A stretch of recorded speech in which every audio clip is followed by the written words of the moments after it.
When I talk in academic and scientific circles about mystical experience, I have to be very careful of my terminology. And so I alter the phrase mystical experience and call it ecological awareness, because it really amounts to the same thing. But the terminology is much more acceptable in a scholarly environment, because, after all, mysticism is a dirty word, associated with mist and vagueness. On the other hand, there is this difficulty, that in our universities today, ecology has not quite come of age as a science, although its importance is vastly recognized. Ecology, being the science which studies the relationship between organisms and their environments, is a multidisciplinary science. And therefore, its existence on any campus today runs afoul of departmental politics. You notice, you see, that all our universities are based on the idea that there are departments of knowledge. And if you trace the history of universities over several centuries, you will see that the classification of departments keeps changing. There was a time in the Middle Ages when, for example, theology was the queen of the sciences, therefore had high rank as a department, as today the Department of Physics or Chemistry would have. But now it has almost completely disappeared. There is a department, yes, maybe of the history of religions, which occupies an obscure set of rooms in the philosophy building or something like that, which is way off at the edge of the campus. But you cannot keep these departments fixed, because as between, say, biology and physics, we develop a science of biophysics. As between biology and chemistry, we develop a science of biochemistry. As between physics and mathematics, we get mathematical physics. As between physics and astronomy, we get astrophysics. And the formations keep changing, and this has very difficult political consequences, for the simple reason that the faculty members and chairmen of departments are jealous of their positions. And they're always apt to say, when these new hybrid departments start out, that these people are dabblers. In other words, they should get a thorough grounding in biology, zoology, botany, bacteriology, and all those separate departments before they should dare venture into such a thing as ecology, which involves all those different sciences and more. What is not generally understood, however, is a most peculiar thing, and very difficult to explain. In the academic world, you know how students have to go through prerequisite courses. They're supposed to take this before they take that. Well, it's being found out increasingly that this is completely unnecessary. That for some reason, as time goes on, students develop the ability to absorb bodies of knowledge for which it was thought they had no prerequisites. In the same way as, let's say, in the childhood of anybody now aged roughly 50, it was very difficult to understand Einstein's theory of relativity, and you always had to have a demonstration on a blackboard and all sorts of diagrams. But now young people get this idea instantly. They have no difficulty in absorbing it any more than we had difficulty in absorbing the notion that the earth was spherical. We were no longer embarrassed. Our common sense was no longer offended by the thought that people living in the antipodes would be hanging upside down. In this sort of way, common sense, a feeling for knowledge, adjusts itself.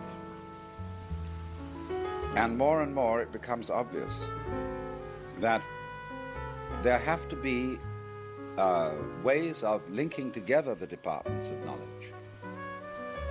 It's almost as if the established departments like physics, chemistry, history, anthropology, and so on, were like huge paving stones. And it's always between the paving stones that the little things begin growing. So the growing edge is in the interstices between the departments. Now, therefore, ecology becomes of absolutely primary importance in the modern world because, as so many of us have often said, Western man is equipped with technical powers such as have not been seen in known history, and is using those powers to alter his environment, but doing it in a way and in a spirit that may, instead of altering the environment, merely destroy it. What I call Los Angelization instead of civilization is taking over. And we are fouling our own nest. And therefore, I approached this whole matter because of my interest in the Chinese and Japanese philosophy of nature, wherein there is not this sense of hostility between the human organism and its environment, but rather a sense of being one with it and collaborating with it. And thus it's been my particular interest to see in what way this Far Eastern attitude to nature, based originally on the philosophy of Taoism, is applicable in a technological civilization.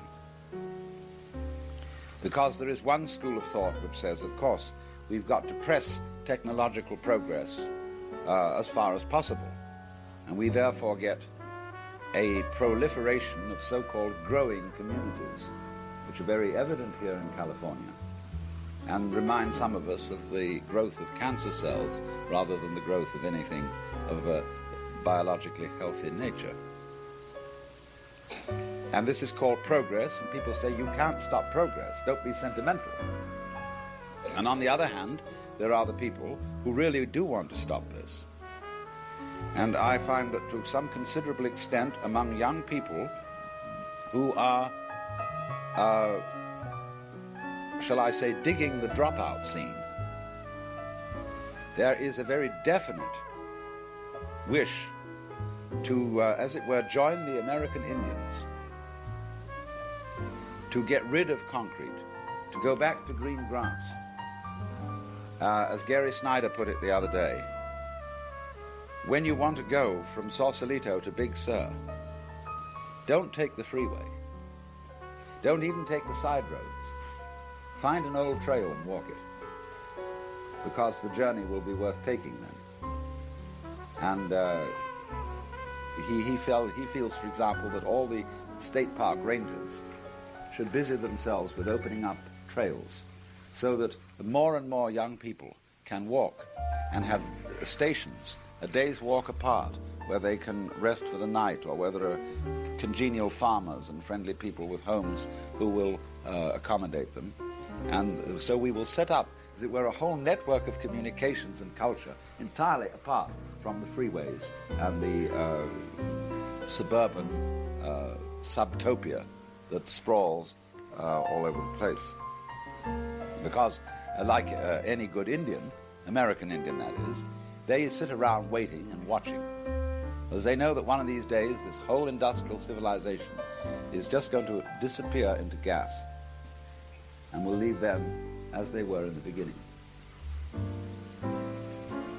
You see, these are two completely extreme points of view, and I want to explore rather the possibility that there is a middle way, that that technology is not a purely unnatural manifestation, that it is a perfectly proper development of human capacities, but that it has to be used in the right spirit and with the right care, in such a way that we do not disturb irremediably what are called the balances of nature. But the idea that there are balances of nature, that no species, for example, should get so out of hand as to become top species and really dominate all the others, as human beings are trying to do, goes back, of course, to the fundamental Chinese notion of nature as the balancing of two forces called the yang and the yin, or or in Japanese, in-yo. The whole of the Book of Changes, which is a very, very ancient text, fundamental to Chinese ways of thinking and to Chinese logic, is based on an analysis of the processes of nature in terms of the relative balancing of these forces. Perhaps forces is not quite the right word. It is, you see, obvious to a Taoist, to Buddhists, to Hindus, that this universe is a single system of energy. But there is no way of defining and putting your finger on that particular one energy. And even energy is not quite the right word to use, because energy indicates something in motion, and we do not know or realize motion except in relation to stillness and vice versa. So whatever energy stillness is fundamentally cannot be thought about, defined, or talked about in any way. It is basic to everything that we both experience and don't experience. It bears somewhat the same relation to our everyday life as the diaphragm in a loudspeaker bears to all the sounds that you hear on the radio. Every sound of the human voice, of all kinds of musical instruments, of airplanes, of automobiles, so on, anything you can hear on the radio is actually the vibration of a diaphragm. But the radio does not proclaim this fact. The announcer does not come on first thing in the morning and say, all the sounds that you will hear after here are vibrations of a diaphragm, including this sound, and not the actual wind in musical instruments and human vocal cords. No, because wherever any circumstance is constant, we tend in the course of time to ignore it. We rule it out of all practical politics because it is basic to everything. So as in an equation, when you get two terms that are identical on either side of the equation, you can just cancel them out. They make no difference. But in a way, this is a very difficult point because obviously it is highly important that the diaphragm be there, because otherwise there wouldn't be any voices or any music. And yet the diaphragm as such makes no difference to the distinctions between voices and musical instruments and so on. From a logical point of view, it is absolutely meaningless to talk about anything which is common to everything, which is the substratum or ground of being. But the categories of logic do not embrace all knowledge. And it is possible for human beings once again to become aware in a certain way of this substratum. Not, however, as an object, not as something you can take out and look at, but nevertheless to be very strongly and almost sensuously aware of it. And in so doing regain a new sense of one's own identity, one's own being, not as one of many things, one little event among many events that are all coming and going and temporary, but a sense of one's actual self as being this single energy field, which can't be, however, defined or identified. And through realizing that,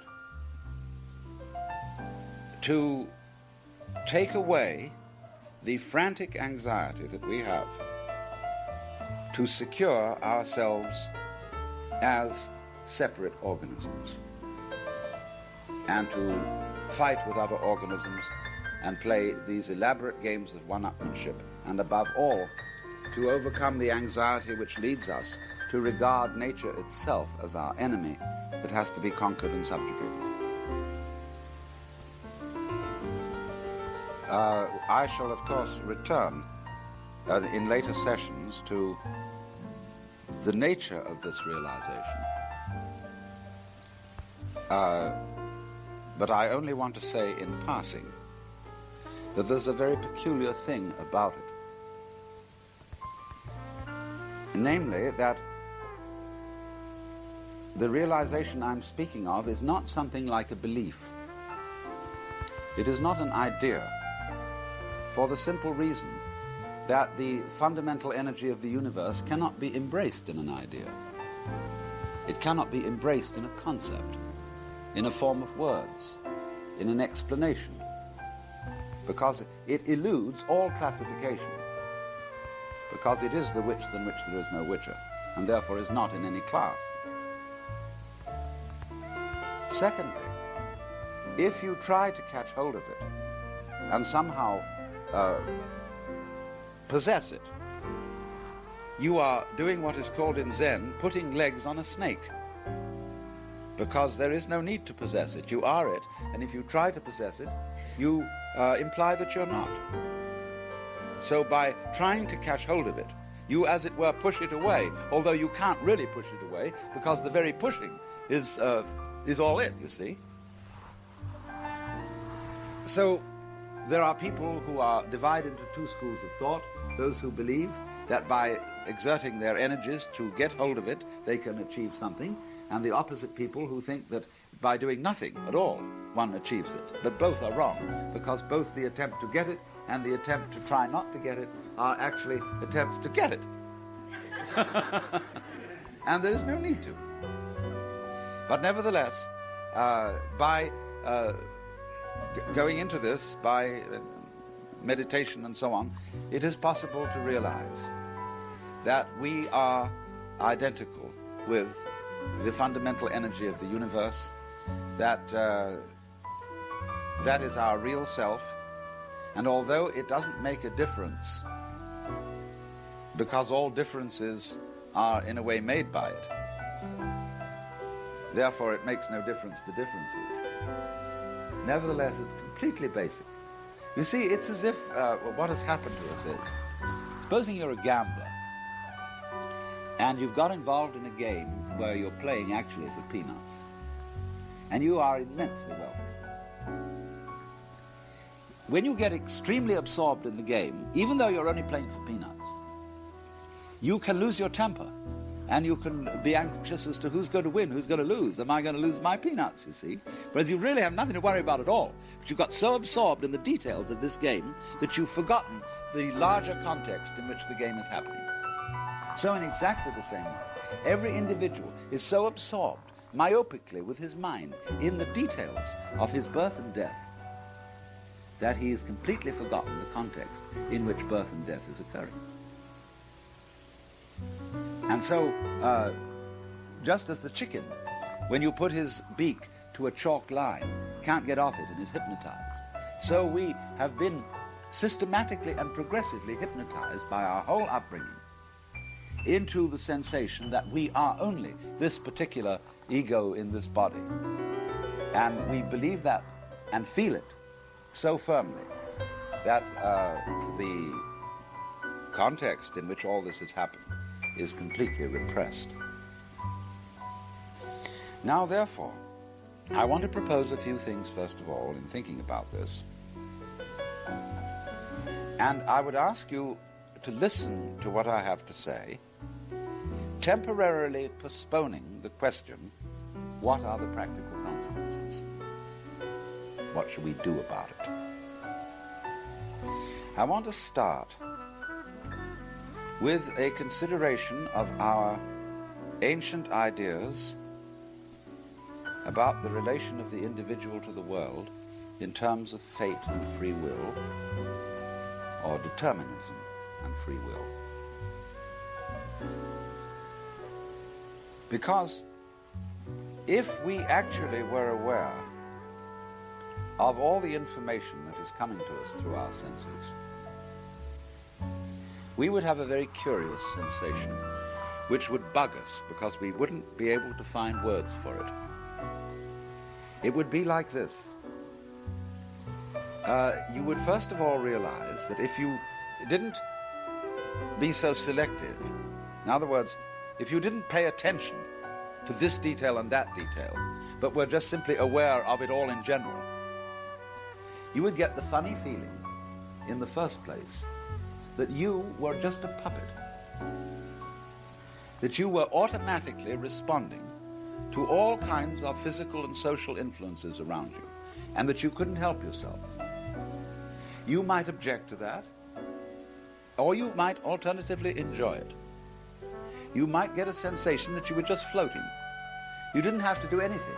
You didn't have to think about any problems. You didn't have to worry about what you ought to do. You would just feel yourself responding, and that would be a very pleasant feeling if you liked it. But on the other hand, depending on your personal constitution, you might feel terribly threatened by it, and you would interpret this sensation as a feeling of unreality. Have you ever suddenly felt that you were dreaming everyday life? That it wasn't quite real? And it spooked you? So you said, gee, it ought to be happening, see? And I feel I'm going around in a dream. Because occasionally our mind slips. It's like the tuning dial of a radio. It occasionally wanders off and you get another station. And so in the same way, our minds occasionally slip into another way of seeing things. And people get accidental illuminations and psychoses and all sorts of funny things. But you would get this as a preliminary sensation, and you would interpret it as feeling that you are a puppet on the end of strings being manipulated by events, only because of your previous background, wherein we have all of us been conditioned to believe that part of our life is not under our control and part of it is. There is this distinction between the voluntary and the involuntary. The voluntary, what we do; the involuntary, what we have to accept passively. The borderline between them is not at all clear. Breathing, for example, is something we have to go on doing, and yet you can acquire the sensation that you are doing the breathing and controlling it according to your will. It's a very vague distinction here. But if you took in all the information, see, you can feel yourself making a decision out of the blue. You say, I'm going to do that, like that, you see, and you don't have any awareness of anything that leads up to it. It just happens, you see. And because that awareness is screened out, you interpret this act of making a decision as a different kind of act from breathing or from growing hair. Well, actually, it isn't different. But we think it's different because of unawareness. When you make a decision, it happens, as the Chinese say, ziran, shizen, of itself, naturally, spontaneously. But we feel that there are things that happen of themselves in contrast to certain things that I do. And that is because of incomplete awareness. But then, if that awareness were to change, and you were to realize that everything is happening of itself, including your decisions, because of your background, you would then veer over to the opposite point of view. Everything is happening involuntarily, and I am left out. I'm a puppet. I simply have to obey. You see? But this would be incorrect. The point is rather this. We don't have a system of nature which is either deterministic or voluntaristic. The relationship of the individual to the environment is not one of the individual as some little thing in the environment which is moved by the environment and responds to the environment passively. Nor, oppositely, do we have a situation in which the individual is a center of activity that all of its own, to some extent, alters and changes the environment. Both of these opinions are based on lack of awareness or ignorance. That the behavior of the individual and the behavior of the environment are the same process. And you can look at the process from two points of view. You can look at it from the point of view of it's all happening to me, or you can look at it from the point of view I'm doing it.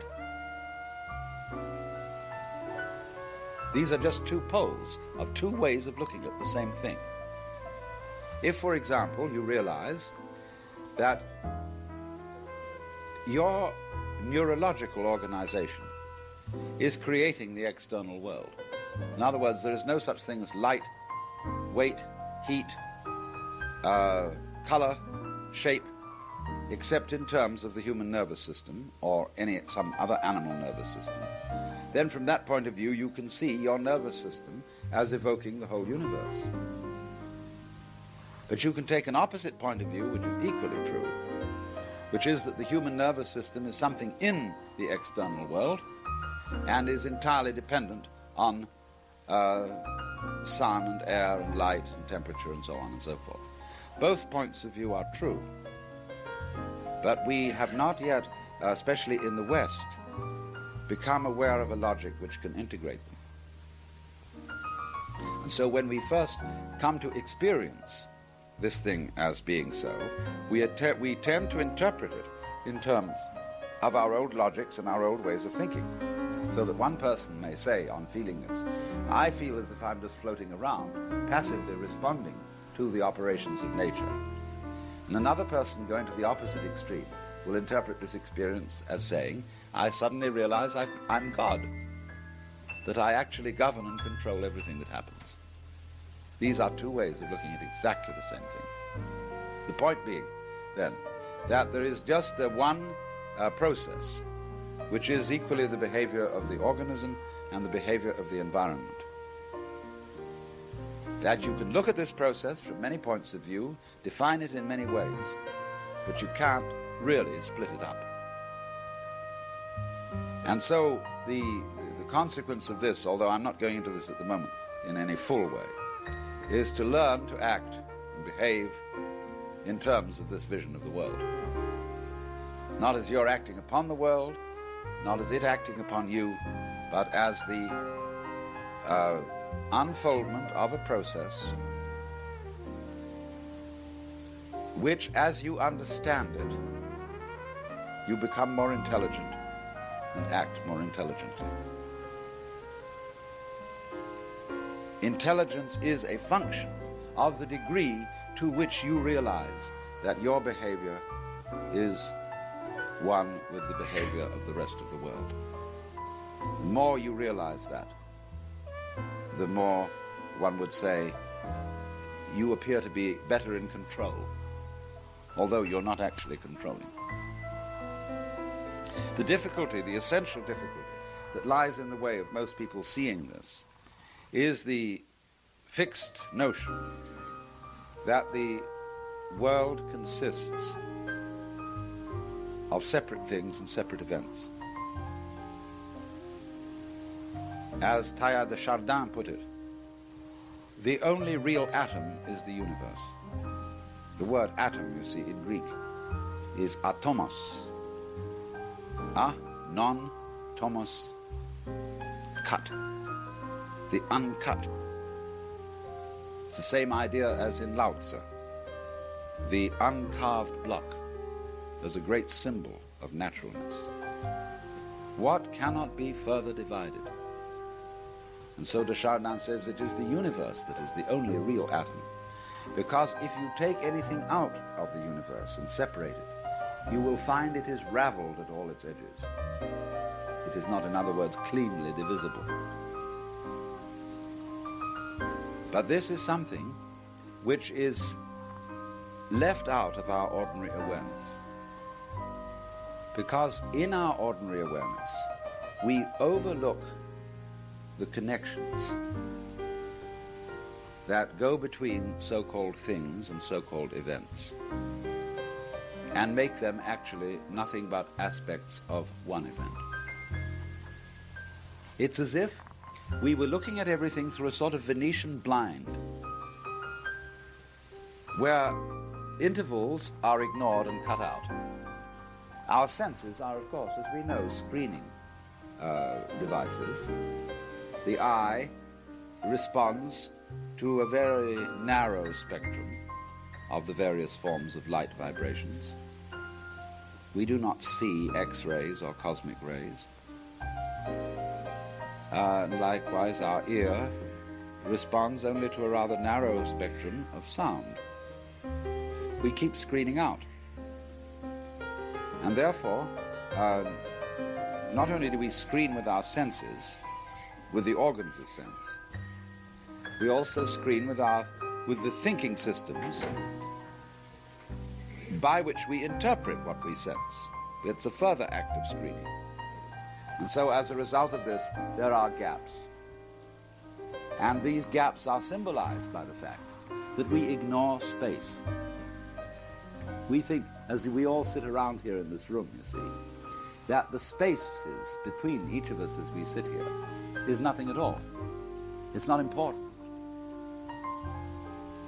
But actually, it's tremendously important. The spaces between people, and space as a marvelous thing in itself, is as important as, for example, the intervals between tones in music. It is the intervals and the hearing of the intervals that enables you to hear melody. And so it is the space between everything, which instead of being something that divides, it joins. But we ignore it and don't see that space, like the diaphragm in the radio, space is that in which everything happens, and without space, no happening. It's fundamental, but ignored. And there are many other things besides. All kinds of mutual influencing constantly going on. But this is ignored because, for one reason, for two reasons. One, we don't have time to bother with it. We don't think it's important. And we don't think it's important because we have been trained to regard only certain things as important. And that's why in the process, say, of meditation, as it's understood by Buddhists and Taoists, you stop valuing and putting a price on all the various things that you could be aware of. You stop thinking, and you are simply aware. And it suddenly strikes you then that everything is equally important. And you start being amazed at things that you never were amazed at before. Absolutely fascinating. You hear the sound of water. And that's quite as important as anything I've got to say.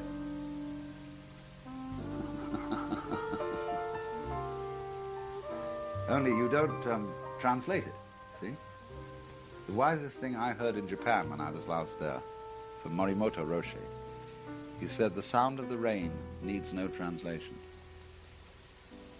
We were talking about translating Buddhist texts into English. He said, you don't need to do that. The sound of the rain needs no translation.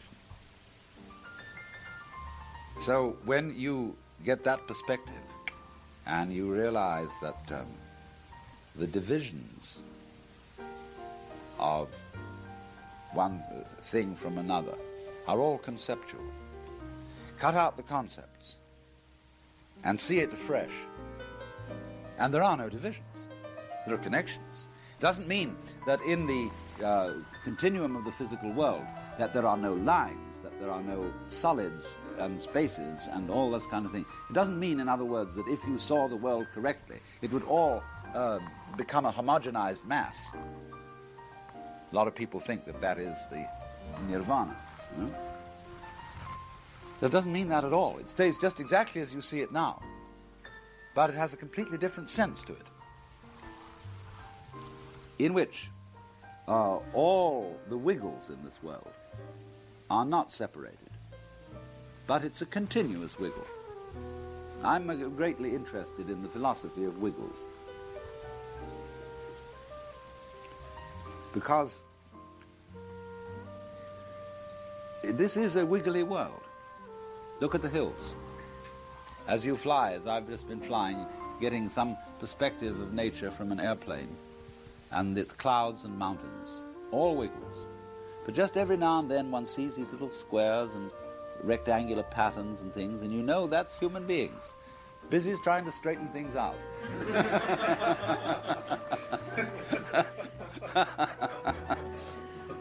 They somehow disapprove of wiggles, because wiggles are difficult to control.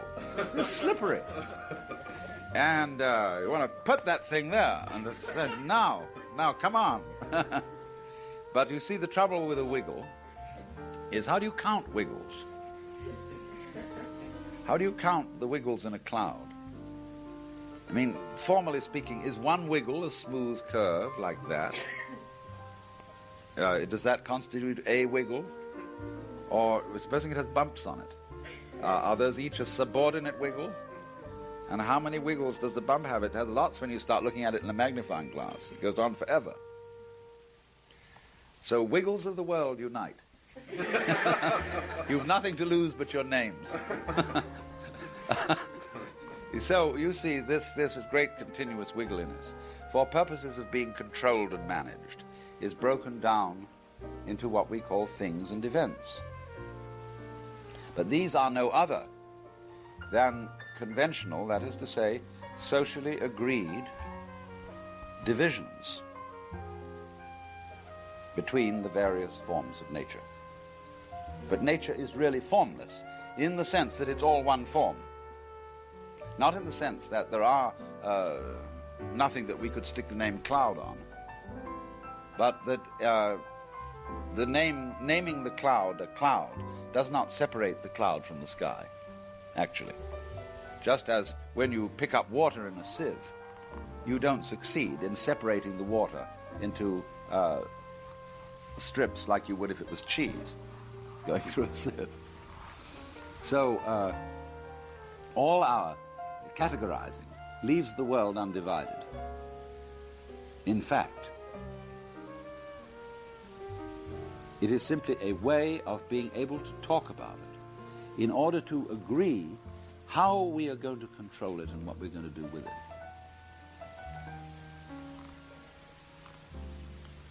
Now, this is a point that is so fundamental that I do want to be sure that it's clear. To say, you see, that there really are no things and no events is to most people shocking and startling. It's an affront to common sense. Because we feel, damn it, this is a shoe. And it's a thing, it's there, you see.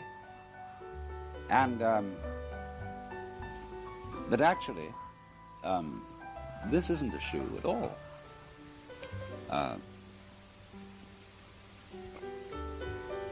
The shoe is a noise.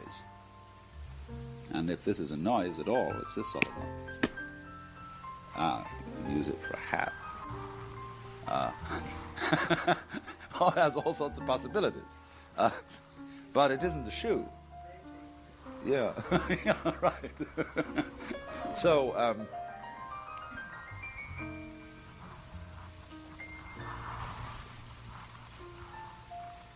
if you see that,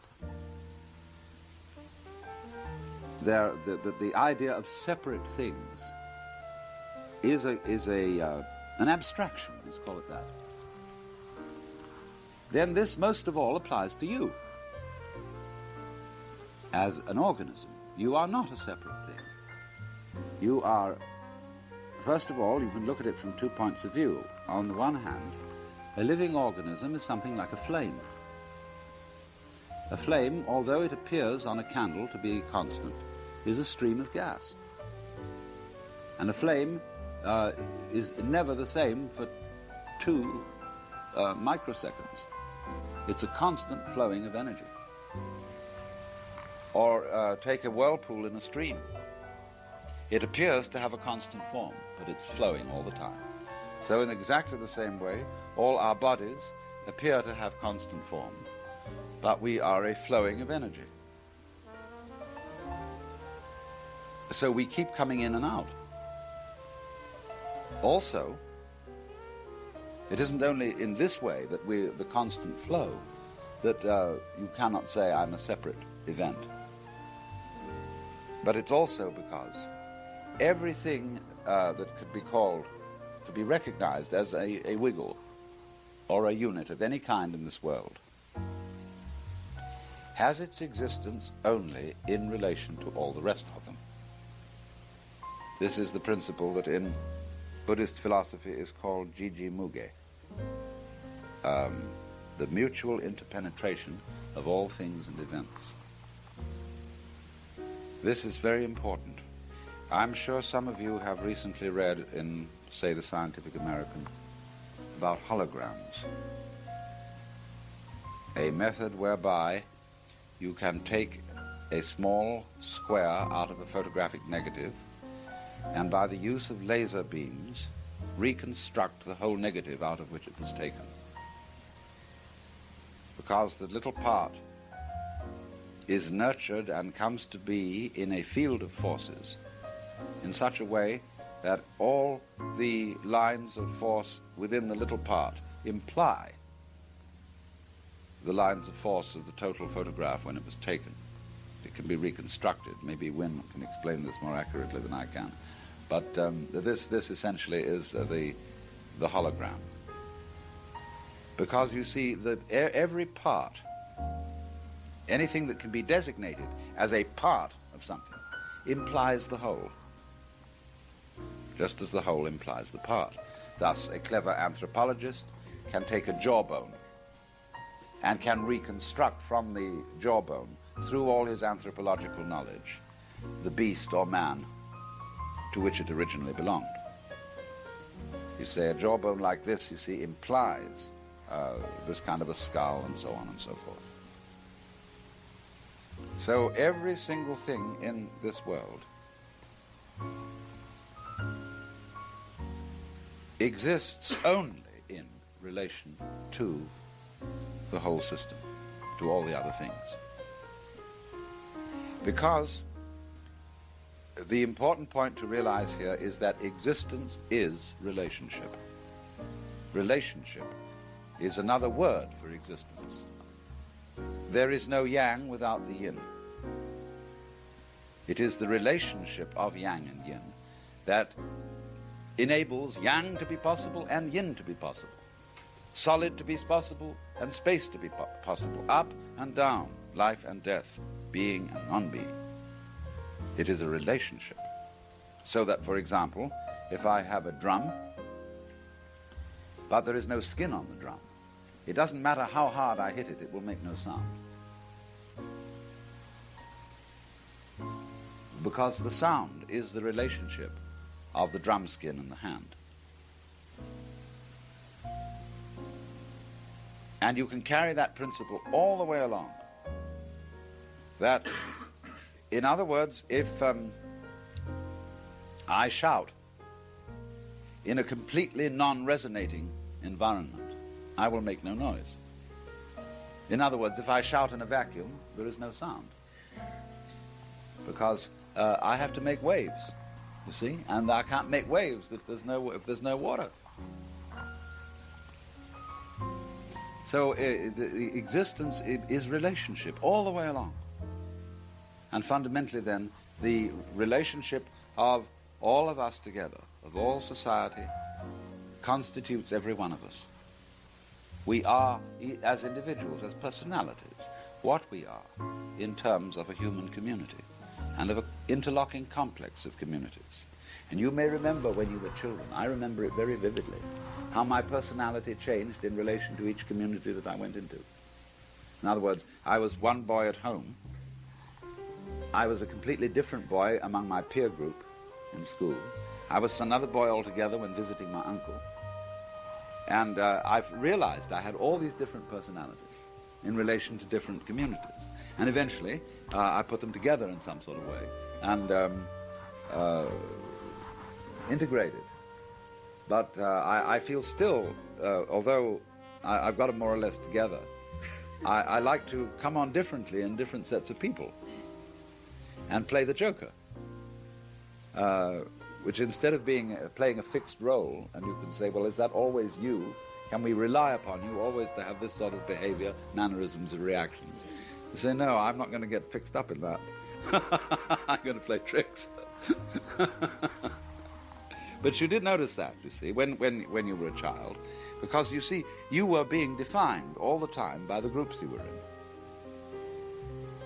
And so you are what you are as a person, that is to say, as playing a role in life, in relation to the groups around with which you move. And that is a little model of the fact that everything is what it is, in its place. Now, for example, it has been a sort of convention of scientific thought hitherto, especially in the kind of science of the 19th century, to try to understand anything and say what it is by a process of analysis. You understand it by asking, what is it made of? How is it composed? How was it put together? And so you dissect it. You get your microscopes out, and you try to dissolve it down to the smallest possible component parts. And that gives a certain explanation of it, you see. But what is equally important is to look in the other direction. A thing, what anything is defined not only in terms of what it's made of, but of when it is and where it is. Its context in time and space. Just as the meaning of a word is dependent on the context of the sentence or the paragraph or the book in which it is found. So, likewise, we with our rather myopic way of looking at things, because analysis, the ability to analyze and to think analytically, comes from great skill in dividing wiggles. See, you may think that this is a very, very fine wiggle, you see, but I can make wiggles so little that you can't keep track of them because you're not as sharp as I am, see. I'm going to make wiggles, and we're going to have a little competition. Who can make the smallest wiggle and keep track of them? Because that's the test. If you can keep track of them, and you can prove it to someone else, because if you get down so small nobody can keep track of you, then they don't know whether you're a charlatan or not. But if you can keep track of the wiggles and prove to other people that you kept track of them.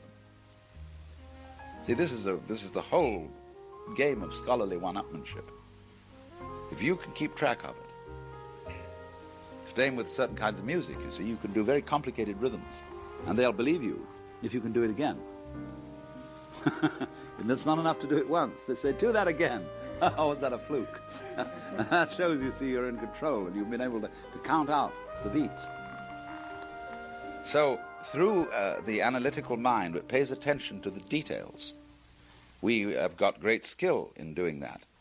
But you do that at the expense of neglecting completely the other side of things, is in what context does every individual wiggle happen? See, that's just the other side of it. It's very important to define the wiggle, but you can't define the wiggle unless the wiggle has an environment. The outside of the wiggle is as important as the inside. So in the same way, everybody has an outside and everybody has an inside.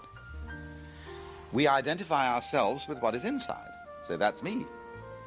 And thereby ignore the fact that what is outside you is just as much your outside as what is inside you is your inside. And that's always overlooked.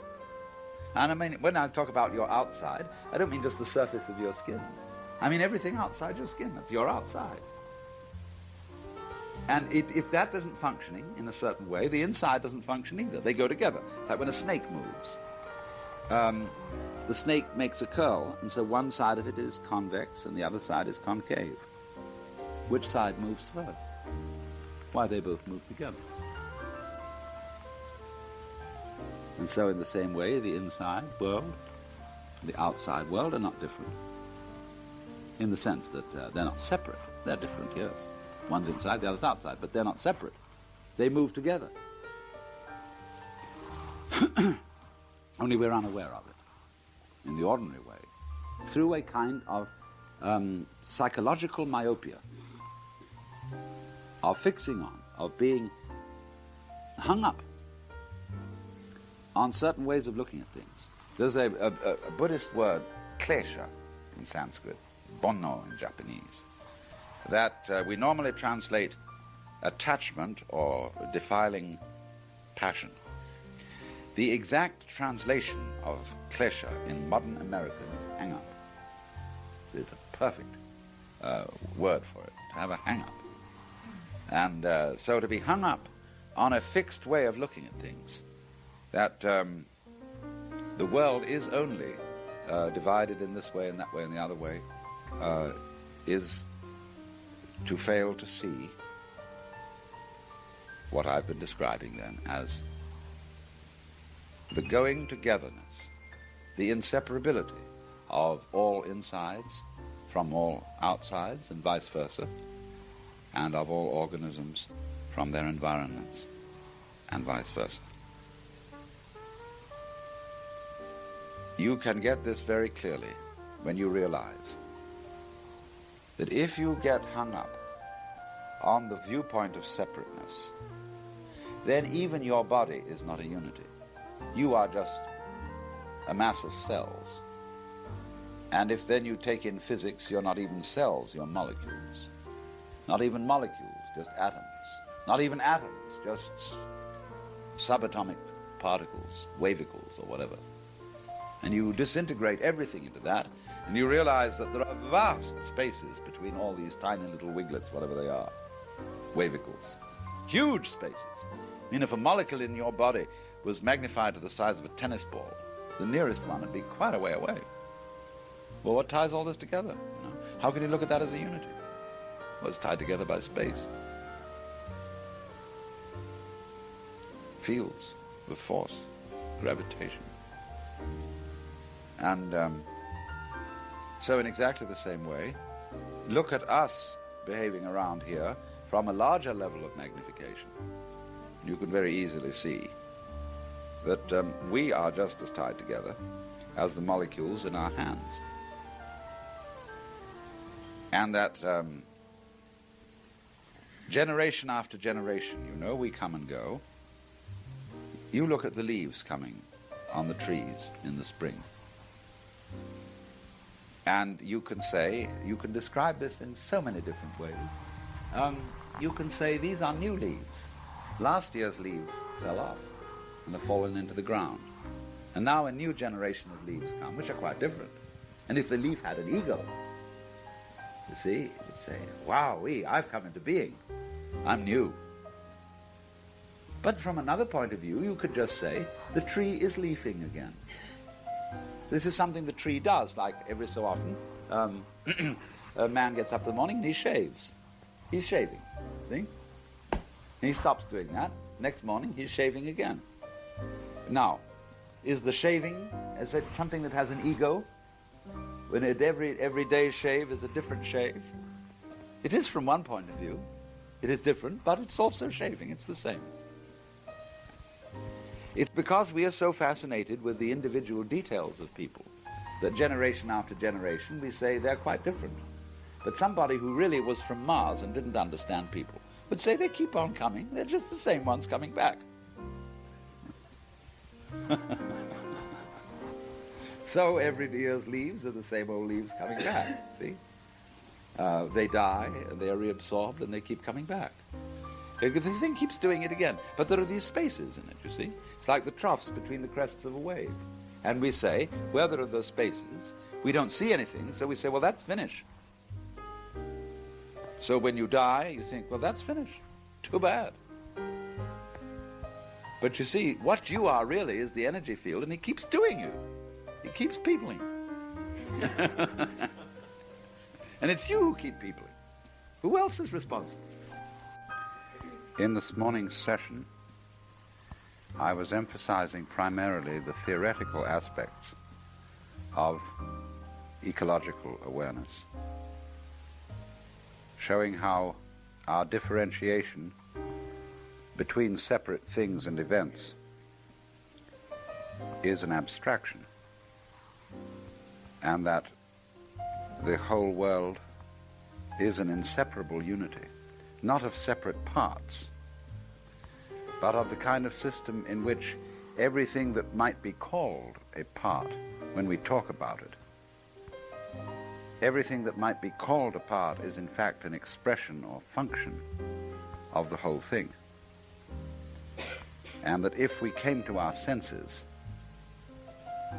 we would be aware of ourselves, not as only on the inside of our skins, but we would be aware that the outside is us too. That there is a relationship between the organism and the environment, the subject and the object, and the individual and the world, such that the two presuppose each other. And I did get around to the point of mentioning towards the end the reason how and why this can become apparent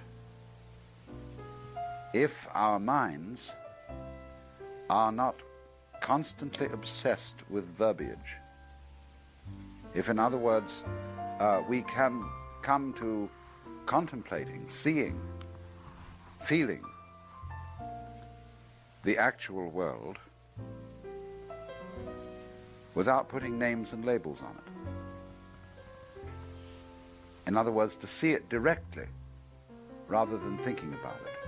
For, as I said, these separations are conceptual.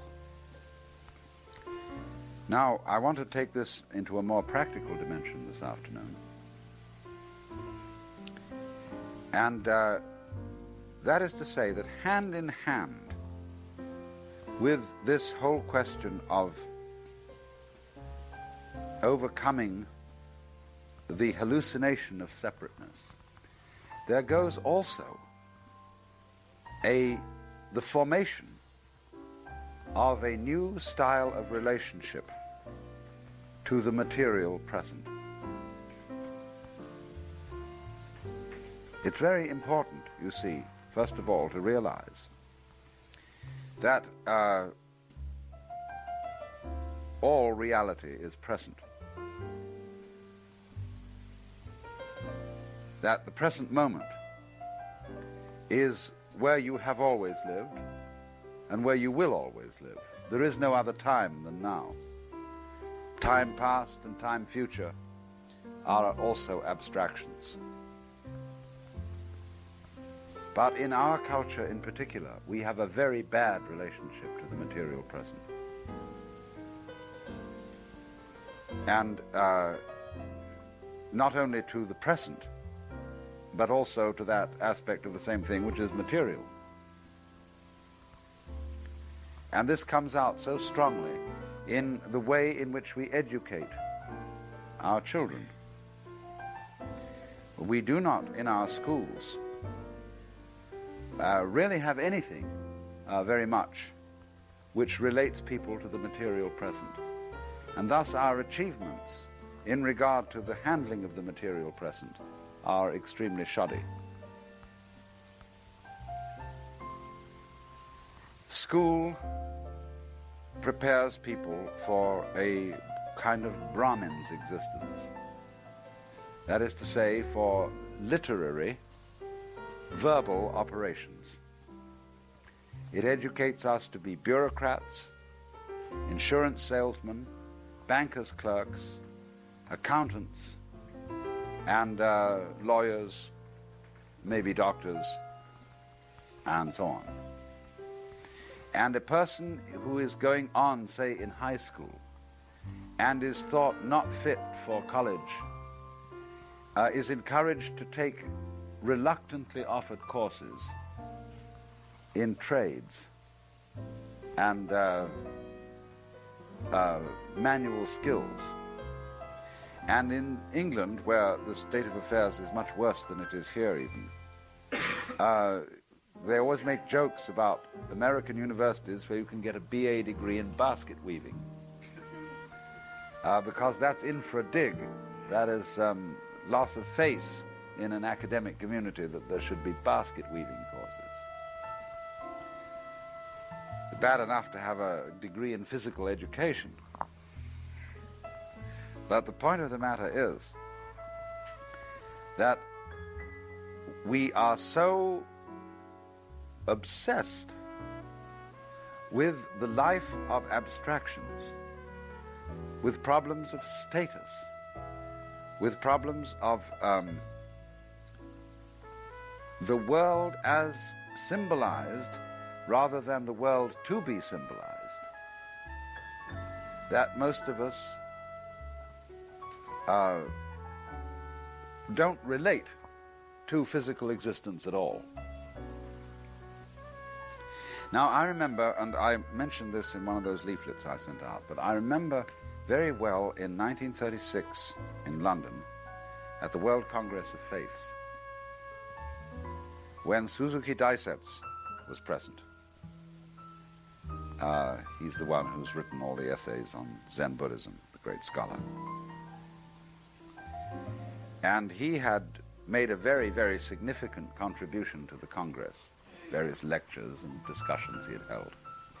And at the final meeting of the Congress, they took over the Queen's Hall, great big auditorium, and they set as the subject matter for the evening the supreme spiritual ideal, upon which representatives of all the great religious traditions got up and delivered themselves of volumes of hot air. Finally, Suzuki was the last speaker, and he got up and he said approximately, "I am feeling very confused tonight. I am simple countryman from a faraway place, and I find myself in this assembly of so learned people. I am asked to talk about supreme spiritual ideal. Seems to me I do not know what supreme spiritual ideal is, so I look up spiritual in dictionary, and I cannot understand.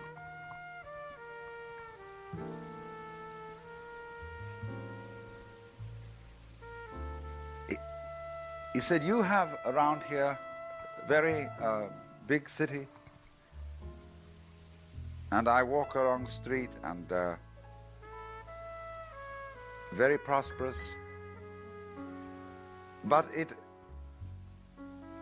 it's not right. You have spiritual over here, you have material world over here,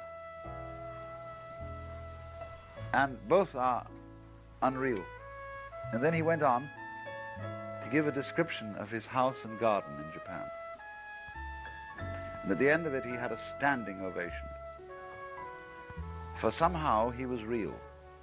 He came across as somebody who was lovable, intelligible, and human, as distinct from a mere preacher.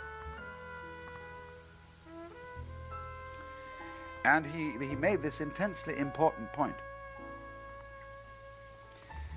that if you understand the spiritual correctly, it is not different from the material. The material is the spiritual. But in order to see why that is so, one first has to make a clear difference between the material and the abstract, and to understand that the abstract doesn't mean the same thing as the spiritual. The abstract world is a world of symbols, a world of words, a world of concepts,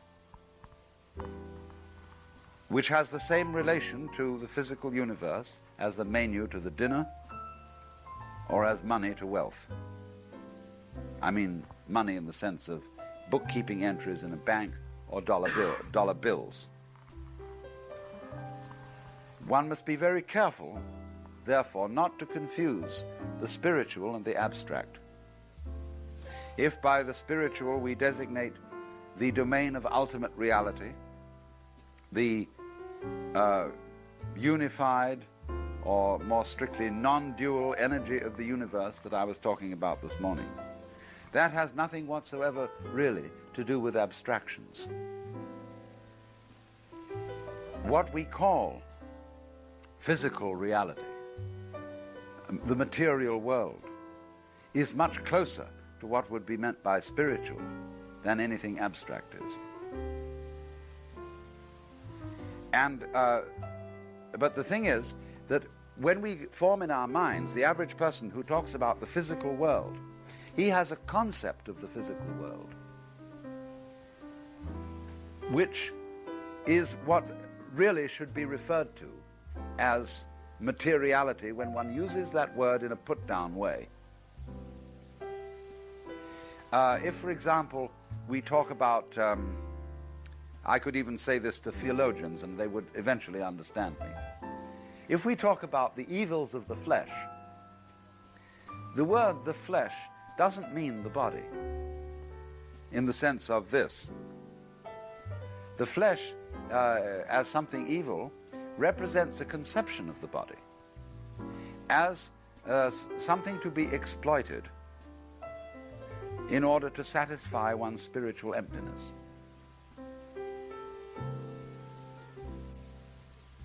And thus, too, when we speak of materialism,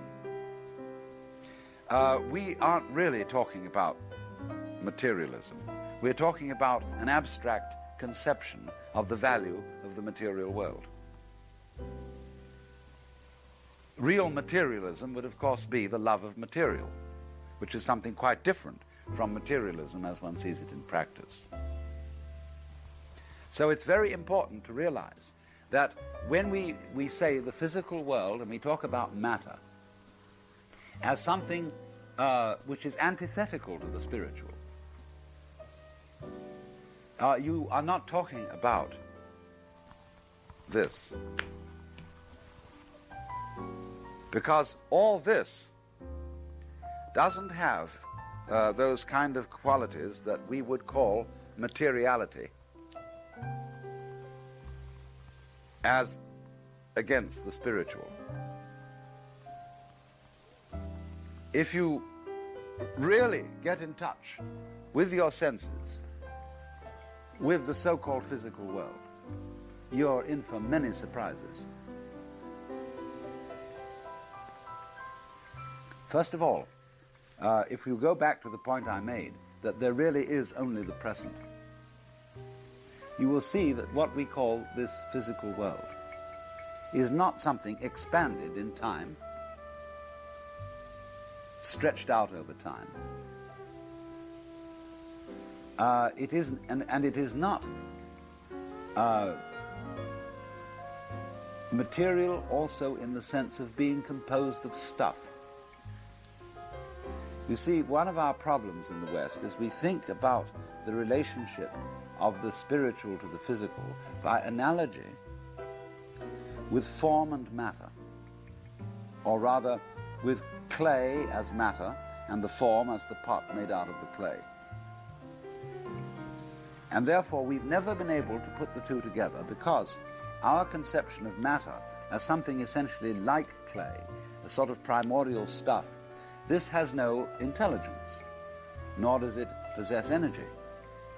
And therefore, when you think of the world as a sort of cooperation or a mixture of form and matter, you have therefore to invoke an external agency to inform matter and to bring it into shape, to order it, and to produce art.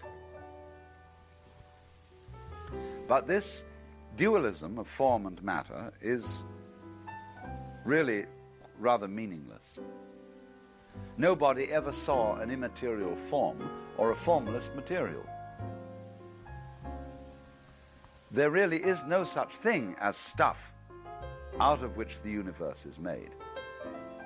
Stuff is actually a word for looking at the world with bad focus. When your focus on something is not clear, it is fuzzy. And this fuzziness or indistinctness is stuff. When your focus on the world is clear, you see pattern, you see details, you see structure. Now, as you look more deeply into any structure, it starts to get fuzzy again. And therefore you ask, of what stuff is this structure made? Stuff meaning fuzz. But then again, when you turn up the level of magnification, and it once becomes bright and clear, you see within the great structures and the great patterns, smaller ones. So you always encounter the world as patterning, never as stuff. And so our physical world that surrounds us is in a way immaterial. It is a fantastic pulsation of vibrations which give an illusion of solidity, in just the same way that if I take a lighted cigarette in the dark and rapidly revolve it, you get the illusion of a continuous circle of fire. So the apparent motion of the present moment from the past to the future gives an illusion of continuity, as if there was something extended in time. And in exactly the same way, the table, because it is vibrating with such tremendous energy, gives an illusion of solidity in exactly the same way as the blades of a propeller or an electric fan when they're in rotation. And in the same way as you will come to trouble if you try to put your finger through the fan. The only reason you can't get your finger through the table, it's going even faster than a fan. And it bounces your finger off. When you feel hardness, your finger is being bounced off because of this tremendous energy that lies in and as the table. Likewise, it's also in your finger. So, what we're actually confronted with, what is here and now ever, is certainly not a material world as we ordinarily conceive it, but is something intensely magical and strange. And the more, Spinoza once said, the more you know of particular things, the more you know of God. And then put it in another way, if you want to find out what is the spiritual, what is Buddha nature, what is Brahman, what is Tao, the best way is to go directly to the physical world and find out. The physical world as you are it and as everything around you is it, the immediate experience.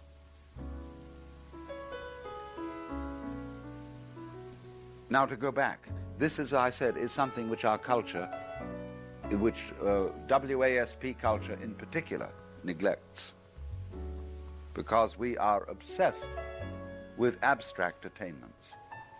And this goes back to some curious factors in our history.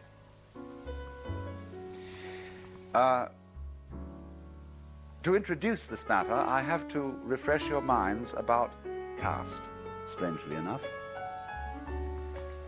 In ancient Hindu society, there are 4 castes, respectively Brahmins, who are priests, theologians, philosophers, and intellectuals.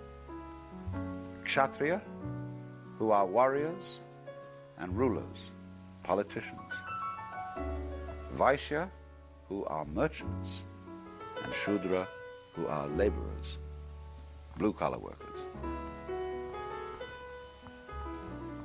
These castes have something peculiar about them in the fact that they are eternal.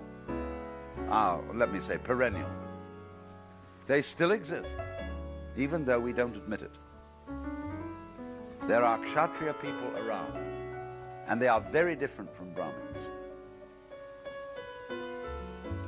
The typical fraternity American, with his crew cut and his uses alcohol, is aggressive, likes football, and so on, he's a Kshatriya type. The professorial, quiet fellow is a Brahmin. The businessman is a Vaishya, and our blue-collar people are Shudras. They're still there.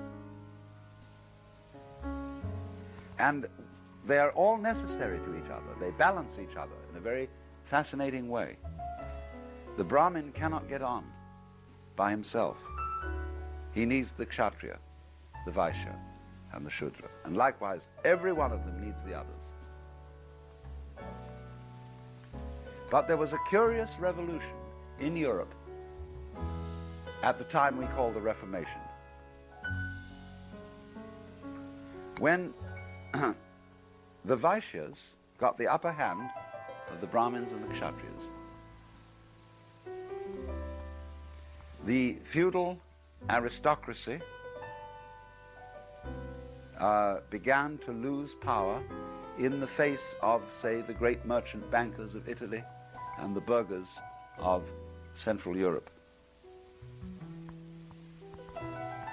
The Brahmins, who were the priests of the Roman Catholic Church, began to lose power because their doctrine was criticized and fell under suspicion. For you must see that the Protestant religion was the creation of the burgher cities of Europe, of places like Geneva, Frankfurt, and one must add London, Edinburgh. And immediately, money values began to dominate Christian theology. For example, the number of holy days was very strictly cut down by all Protestant sects because those were holidays.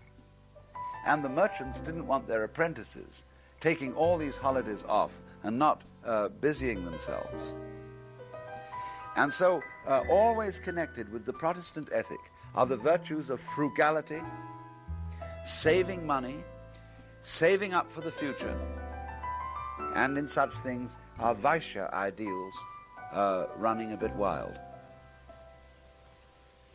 And thus you see our ethic, since the common sense ethic, that is to say, the basic conception of the good life as it is held in the United States, is very largely a creation of bourgeois Protestantism. We have a very bad relation to the material present. Because that's one thing that the Vaishya can't maintain by himself, any more than the Brahmin or the Kshatriya or the Shudra could maintain it by himself.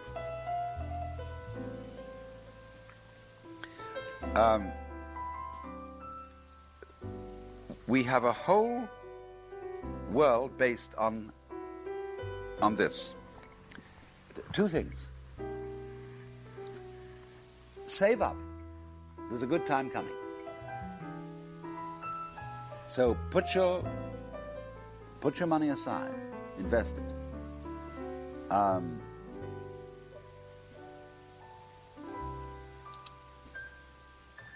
Secondly,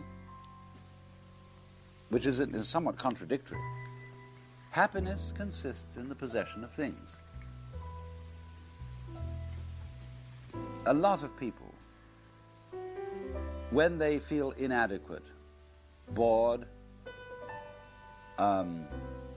unfulfilled, try to get rid of this sensation by going shopping. A lot of people spend all their daytime shopping. That's the thing to do. You go out and shop. There are women galore who go into San Francisco every day just to shop and come back loaded with all kinds of things. But these things are not true material possessions. For at least two reasons.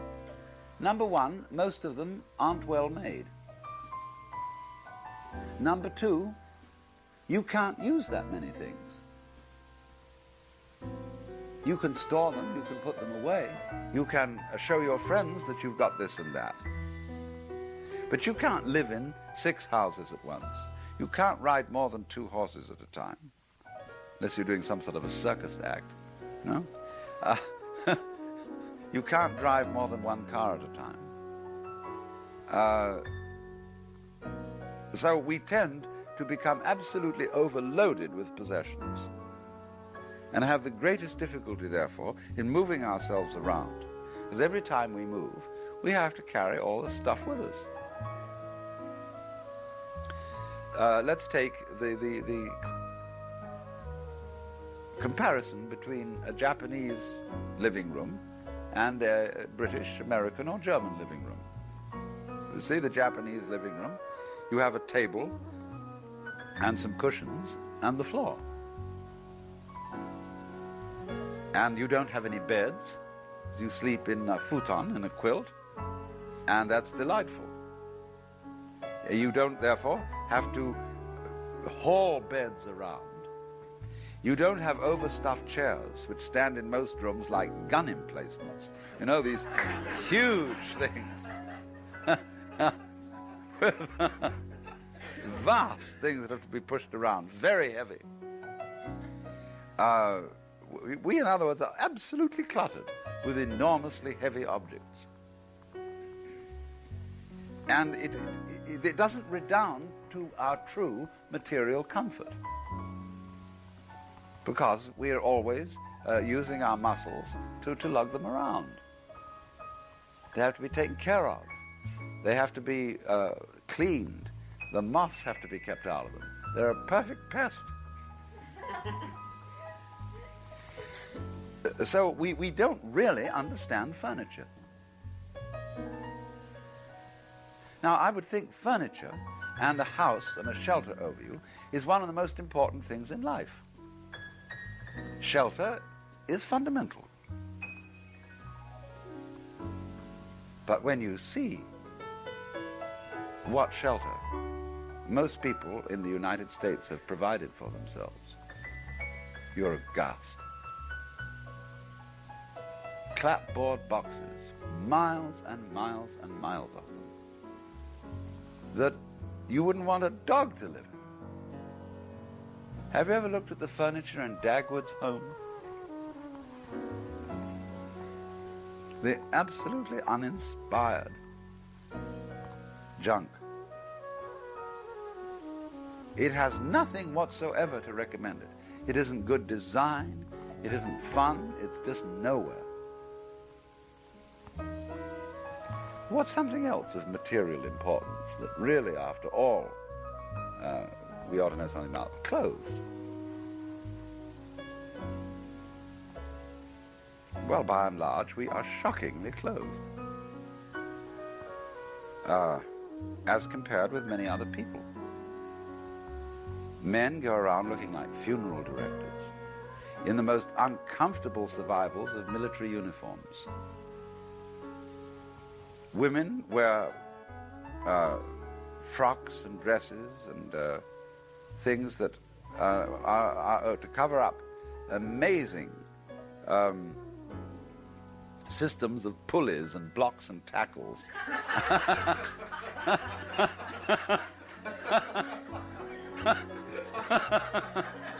And, you know, it's a sleazy, and they have no real joyous color. Occasionally, I mean, we all know exceptions. But I'm talking about the generality of the culture. The clothes don't look as if anybody really enjoyed wearing them. They're worn because one has to be dressed and covered up and decent, and therefore they're worn rather apologetically. Furthermore, they wear out in nothing flat. And to buy good clothes, you have to go outside the country. There are, of course, if you want to dress in a rather traditional way, you go and get British tweeds from the Hebrides. But if you want to dress colorfully and beautifully, you have to go to Mexico and get gorgeous materials, or to India and get silk for saris, or to Java and get batiks for sarongs. And these things will last forever. They're beautifully made by people who had a real enthusiasm about making them. Because in the life of the people who make such things, they don't make a differentiation between working and playing. But in a culture where you work and play is different, you work in order to make money to play, this is insane. Because you spend most of the time working. And then what you carry, if you don't really value the work, I mean, you're lucky if you've got work that you really enjoy doing. But if you don't really value the work, all you get out of it is money. Then you come home with that and you're supposed to play. Well, you're pretty tired to begin with. And we just don't play. That's all there is to it. You might play Saturday or something when there's a day off. But in the evening, very few people actually play. They sit and passively watch television. And they got all the money in the world. I mean, compared with Hindus and Africans and so on, we live like princes. But we don't enjoy it. Not really. There's no gusto for it. You would think that people would come home and have orgies and banquets and with all that money. And they don't. It's just a sort of constant disappointment.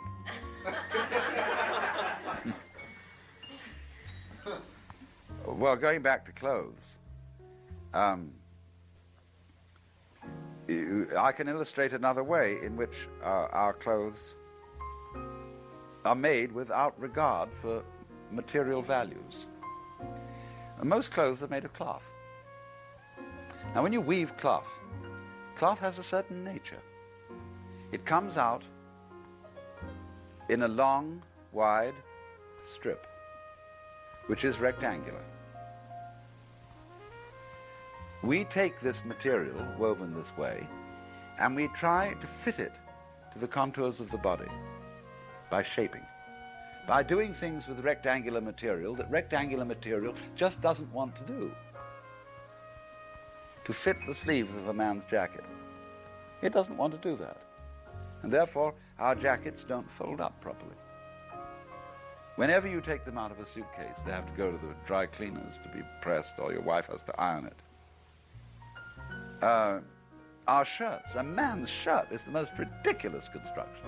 It will not fold unless you're an expert laundress. There's nothing you can do about it. And it always comes out of the suitcase ruffled. And it requires all kinds of care to get the thing ready to be wearable. And it's white and gets filthy and nothing flat. There's no rationale to it whatsoever. Nor to the necktie, which has to be worn with it. Sort of noose to strangle you with. But if I may point out, a Japanese kimono is quite different. It follows the nature of cloth.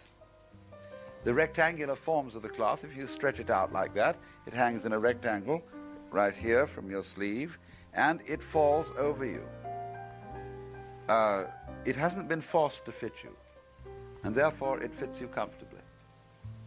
The cloth conforms itself to you by its nature, and therefore gives you a certain dignity. I once saw a Tibetan woolen garment. It was a cloak.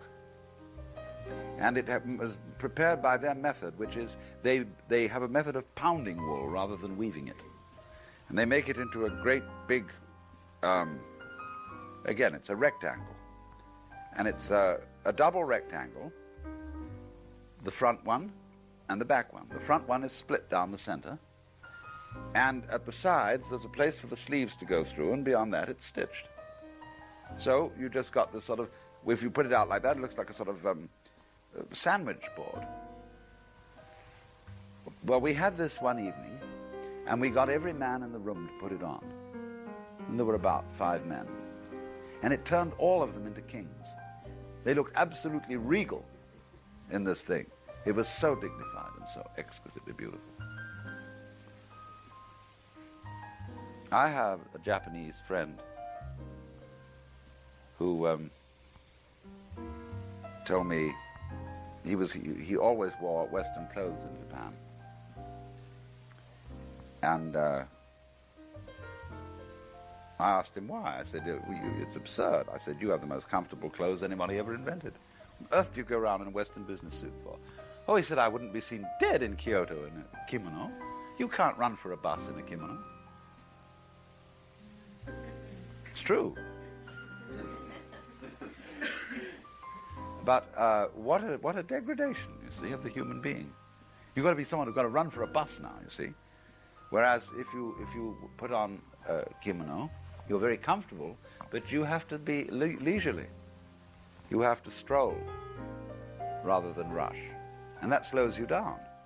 Because you see, all people who are in a rush are not related to the material present. Supposing, let's take, you're in a rush to get coffee when you get up in the morning. So what do? You take instant coffee. And that's a punishment for being in a hurry. It doesn't taste of coffee, not really. So because you forced it, it's like forcing the growth of tomatoes. They don't taste of tomatoes anymore. Forced apples, they're called delicious. They're nothing but wet pith. So this is very important. This is showing that we aren't here. We're insane. We're not all there, as they say. But trying to get to something, the result, the thing we thought we wanted, the thing that we thought would be what would make us happy. You've got to get something. Now, it's true. In order to not be hungry, you have to eat. And therefore, when you eat, there's a certain satisfaction. You feel all right. But then, when you begin to consider that life is going to wear out and there are all sorts of problems, disease, change, and misfortune, and you get depressed, and then in order to feel happy, you eat when you don't need to eat, then you begin to get obesity and indigestion. And wonder why the possession of all this great food isn't doing anything for you. It's supposed to. And so in the same way with property of all kinds, when it is used to get the thing that you look forward to in the future and don't seem to have now, it becomes a complete delusion. And you can't understand because you think that the possession of these things ought to make you happy. The ad men have persuaded you that if you could get this kind of car, this kind of yacht, this kind of house, this kind of scene, whatever it may be, you should, that's the thing in life, that's what's important. And it doesn't make people happy at all. And then they wonder why it doesn't and feel cheated. And they have to go to psychoanalysts and churches and things like that to be persuaded that it's coming sometime. Somehow, the thing that is always seems to be missing. And there's nothing missing at all. Except, supposing you're absolutely starved and you just don't have the normal flow of energy through your organism, then of course you need food. Or if you're freezing, you need shelter. But in the ordinary way, when you are fed and sheltered, there isn't anything missing. It's all here. But nobody is here to see it. Everybody is wandering after something else in the distance. And of course, this is preeminently true with two other aspects of life. I've discussed housing, furniture, and clothing. But more specifically, food. In the white Anglo-Saxon Protestant culture is unbelievably bad when you consider it by and large. The reason being that we eat food because it's good for us. And that's a dreadful thing to do. Because it means that you look at the food from the point of view of abstract dietetics rather than concrete taste. And wherever dietitians get interfering with cooking, it is utterly destroyed. In every university from coast to coast, where you would think would be centers of culture, the institutional food is unbelievably abominable. And the scholars are ashamed to come out about it because and protest and lay down the law, because they're supposed to be devoted to higher things. And after all, what you eat, just so long as it's got the right chemicals in it, isn't very important. But what this is, you see, the trouble with that is two things. To eat in order to live, sort of that it's good for you, is, what do you mean good for you? It means that it helps you to go on into the future. But what is the point of going on into the future when all the meals ahead of you are these unappetizing things that are just going to enable you to go on into the future? And the second thing is that eating in this spirit is very disrespectful to all the creatures you have killed in order to eat. It's even disrespectful to an onion to eat it improperly. Onions are living creatures, and if you cut up an onion for dinner, you should reverence the onion. You should respect it, because if you don't have a feeling of love for the onion, for the fish, for whatever you eat, you won't cook it properly, and you won't enjoy it. Cooking is a process of loving. And it is a paying of respect to these marvelous beings which we ingest in order to go on living. So this entirely futuristic, dietetic attitude to food is, again, you see, a question of purely quantitative thinking, of lack of relation to the material world. I may make one other rather important aspect of life is lovemaking. Here again is a subject entirely neglected in our education. From any practical point of view, I mean a lot of theoretical works, some of which are fantastic and grotesque. But as a fine art, when you compare what goes on in most bedrooms with the things that are suggested in the Kama Sutra, the difference is amazing.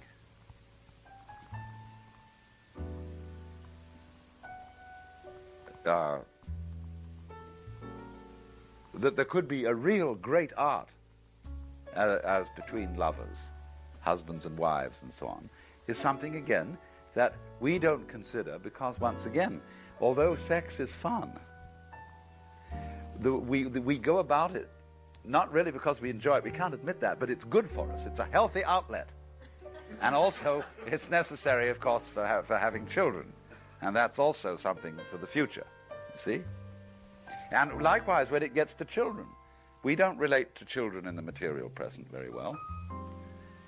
This is especially true of what one calls child-centered families. Here is a frustrated mama and papa who feel guilty for some reason or other. Either they didn't really make it in life the way they wanted to make it, and they hope their children will. And they feel that anyway, the reason why I am earning a living and you are a housewife is that it's for the sake of our children. We live as husband and wife in order to bring up children. Now, this is completely backwards. If a husband and wife have a vocation in life, that is to say, they are deeply interested in and devoted to living. Supposing the husband is a doctor, and he is fascinated with healing people, and that's really what he's about. The children, if permitted to do so, will catch his fascination. If the wife loves working in the kitchen, the children actually want to help. But we don't allow them to, because what we do is, in an industrial society, you can't possibly have children around the factory or the office. In more primitive agricultural societies, you can have children around the farm, around the shop, and so on. And in countries like Mexico, and it used to be so in Japan before they shrilled them all after school, the children worked along with their parents and learned their crafts. But now, we first of all say, no, we're going to do something. We're going to propitiate you with toys. And these are fake plastic replicas of things that adults play with, like guns and dolls. And they're always they're always frustrating. They never quite come up to expectations. The children therefore break them, and it reduces them to fury.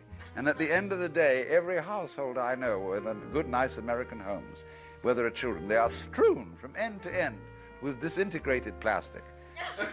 Papa is coming home from the office with a mysterious commodity called money, which is, you've got to bring it, but nobody's really interested. And so the house has to be tidy for him to get back. Therefore, there's a screaming, knock-down, drag-out battle with Mama trying to get all the children to clean up and throw this stuff away. And he comes home from a job in which nobody is interested, because they have no part in it. The wife knows nothing about it except in a theoretical way. The children know nothing about it because it's something he does off there. And then all his interest, if he has any interest in his job at all, off there with the community of people with whom he works in that situation, he comes back, and with people to whom he now has absolutely no real relationship whatever, he's supposed to be a good pal and a nice, kind husband. And that is why in all our comic magazines, the father of the family is portrayed as a clown. Invariably. All the jokes are on poor old dad. Whew. But again, you see, this is abstractionism. It's the result, for example, the whole family setup in our culture is an institution hanging over from agrarian civilization, which just doesn't work in an urban industrial civilization. And we keep it up because that's the way things are supposed to be. And we've never rethought human relationships in immediate relation to this new kind of situation in which we're living. So those families that thrive and get on reasonably well with each other are fortunate flukes. Which there will always be a certain number.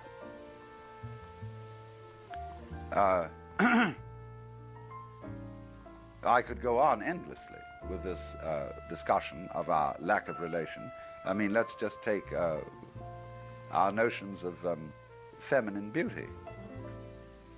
They're entirely fabricated by some curious creeps who edit Vogue magazine and Harper's Bazaar to make stuffed dummies who, when actually encountered, are about as comfortable as falling into the middle of a bicycle.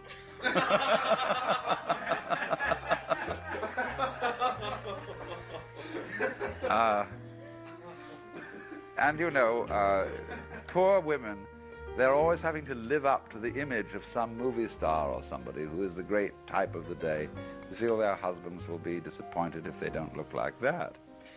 And that's because we set up these ideal external surface forms of beings, having no sensitivity to the substance, to the weight, to the volume, to the temperature, and above all to the smell. It is indeed the sense of smell among all matters of the material present is the most repressed in this culture. And therefore, interestingly enough, it is one of the main channels of unconscious communication. Whatever is repressed is, as Jung would say, put into the unconscious and thereby activated in a special way. So a great deal of ESP, or telepathic communication, intuitive likes and dislikes we form for other people, are the result of the sense of smell, which we don't recognize consciously because we are not attending to it. And the word smell means bad smell. It smells. You know the story about Dr. Johnson, who never bathed, you know, and he was traveling in a coach, and a very dignified lady got in and sat down and said to him, "You smell." And he said, "Madam, on the contrary, you smell. I stink."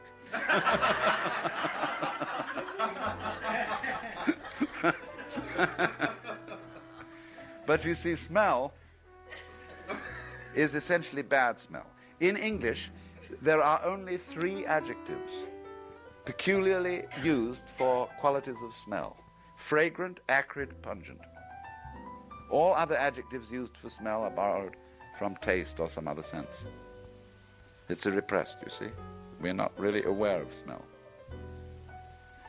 And so we want the human body to smell of disinfectants and things like that, rather than of its own natural, interesting flavors. And so everybody is scrubbed and over-cleaned and squirted with alcohol or something so that they shan't smell. But actually they do smell, only they smell of kind of a lab instead of people. So you can see in these many, many ways that we we're not here. And we're not present to materiality. Because of the strange notion, you see, that the material present is a hoax. You say, lay not up for yourselves treasure upon earth where moth and rust corrupt, but lay up for yourselves treasure in heaven. Well, the way we've interpreted that saying is, lay up treasure in the future. Take out your life, eternal life insurance policy, you see? So it's coming. Actually, treasure in heaven is now. But we think that the real now world, you see, is disintegrating, crumbling, and therefore is bad. But that's not the reason. The fact that, the real world now is always unseizable. It's changing. You can't grasp it. There's nothing to hold on to. But that's why it's spiritual. When you lean on it, it collapses. But don't lean on it. Live in it, but don't lean on it. Don't try to hold it. Because in just the same way as when you embrace someone and you try to hold too hard, you squeeze the breath out of them. And therefore you strangle them. So in the same way, you don't grab hold of the world. You can't sense it that way.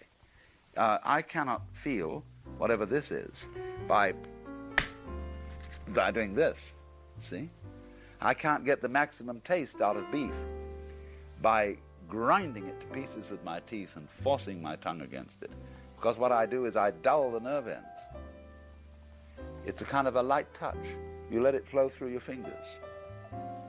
And so by letting life slip, and it's always slipping, it's now ever changing. It's the more it runs, the more it stays. The more it stays, the more it runs. That's the way it is. And if you don't hold on to it, it's always here. If you do hold on to it, it's always running away. So you suddenly discover that this is the most shocking thing. You see, that the physical world, right here and now, this absolutely concrete moment,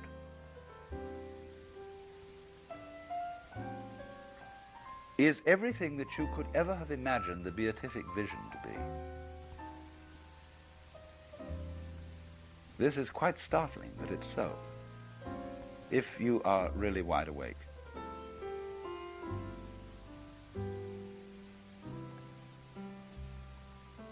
I have thought of a sort of fantasy, and I'll try and describe it. When you read about the beatific vision in the Paradiso of Dante, you get this fantastic description of the sort of rainbow rose. At the center, vivid white light, which you can't look at. Just dazzling white light. And then as it goes out from that, you get all the colors of the spectrum, going out into violet, and then going out into black. But it's black so transparent, like obsidian, that it's luminous black. And then again, suddenly vivid white in a great arc comes around the black, and it does the trick again. And now that's not all it can do. The rays start waving, see, and the whole thing starts shimmering like waves. And then it says, no, that's not all we can do. Then they do curlicues, every conceivable kind of complexity. Then they start making angles. All the light starts dancing. You see, and you see, you could imagine those Buddhist mandalas where there are radiances full of myriads of Buddhas, all dancing, all rattling bells and thunderbolts and swords, and the whole thing is going ka-cha-ka-cha-ka-cha. Then suddenly it goes into another dimension, you see. There's more of it. And then it starts getting sound dimensions going with all this color, and smell dimensions going with the sound. And the sound gets so deep and bass and so vibrant that it becomes solid and you can touch it. And the thing gets more and more complicated, and suddenly, before you know where you are, here it is.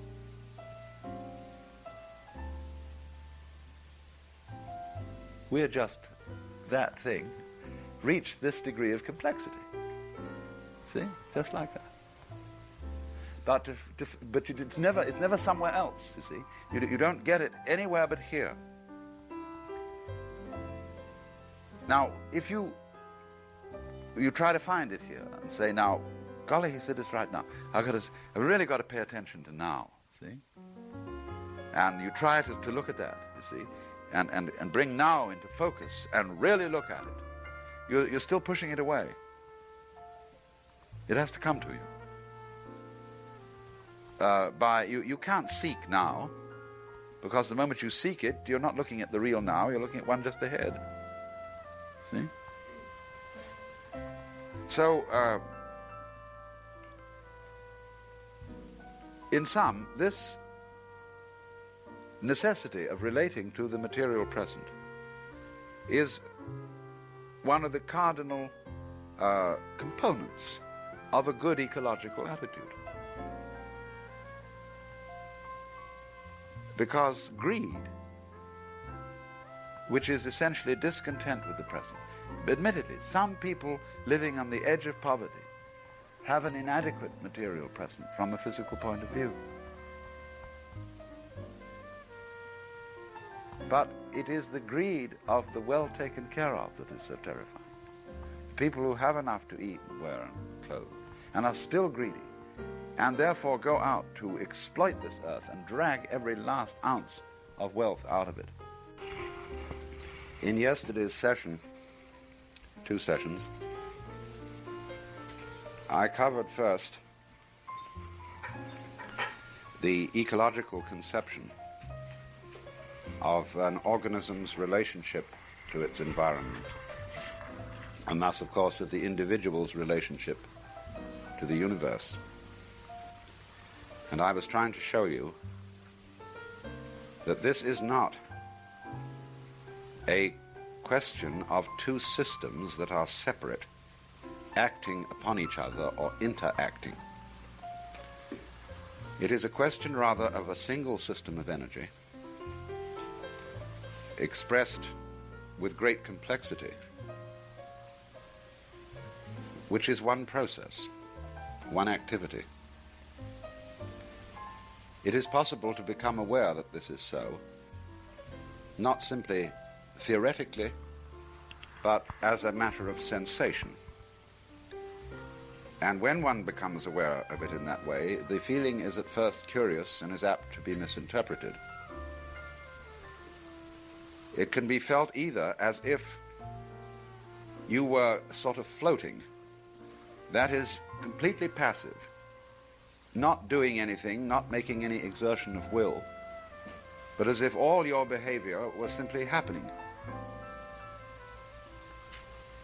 That is one way of feeling it. Another way of feeling it is the sensation that you are God and making everything happen. These are the polar opposite ways of feeling the same thing.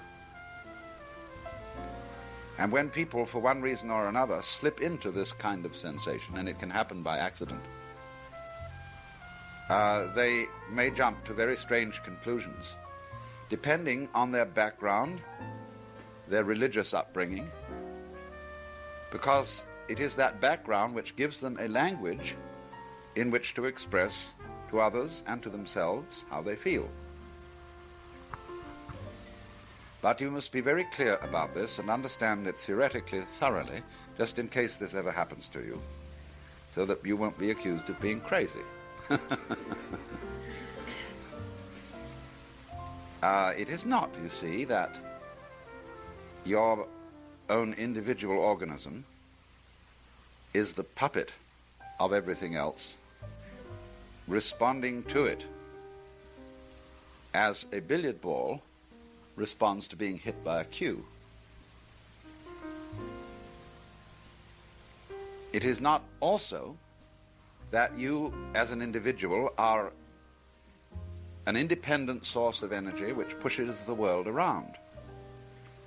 Both these views are based on a false assumption that the individual organism is really separate from the world. That's the false assumption.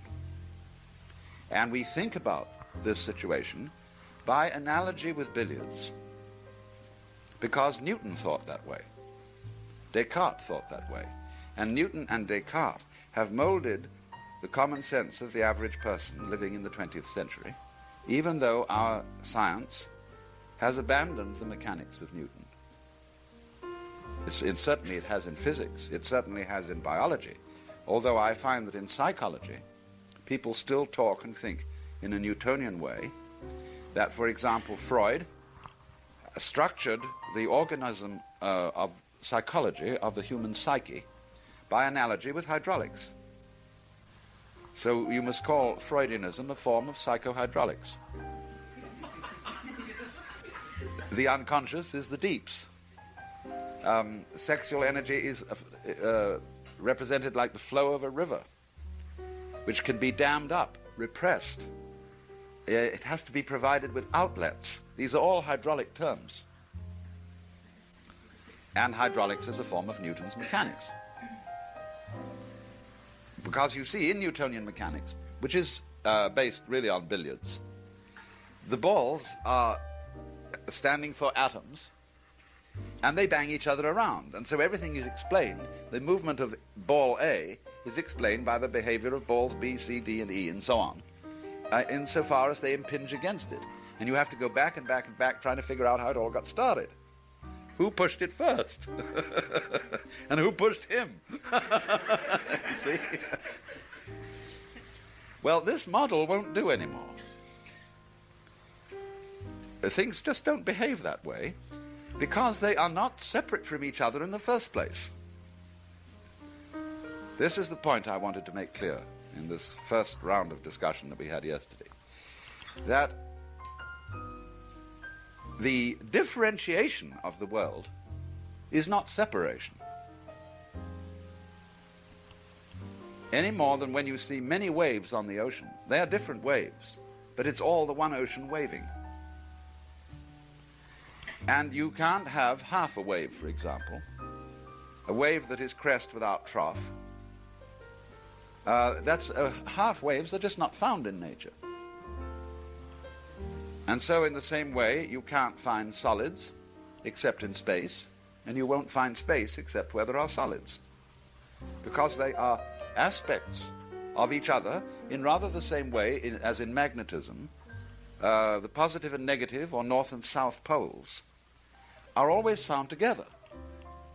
You can't have a purely north-poled magnet. And in order to have a current, an electric current flowing, it must be polarized. It will not flow until both poles are hitched. So, in the same way, there is a polar relationship between the individual and the world. They are both aspects of a single energy. And so, there is no question of things being controlled and moved and pushed by other things as billiard balls are, or billiard balls appear to be from a certain superficial point of view.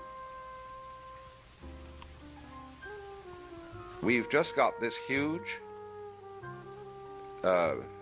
being, although being is not quite the right word, because existence is composed of being and non-being, corresponding to solid and space, crest and trough of wave.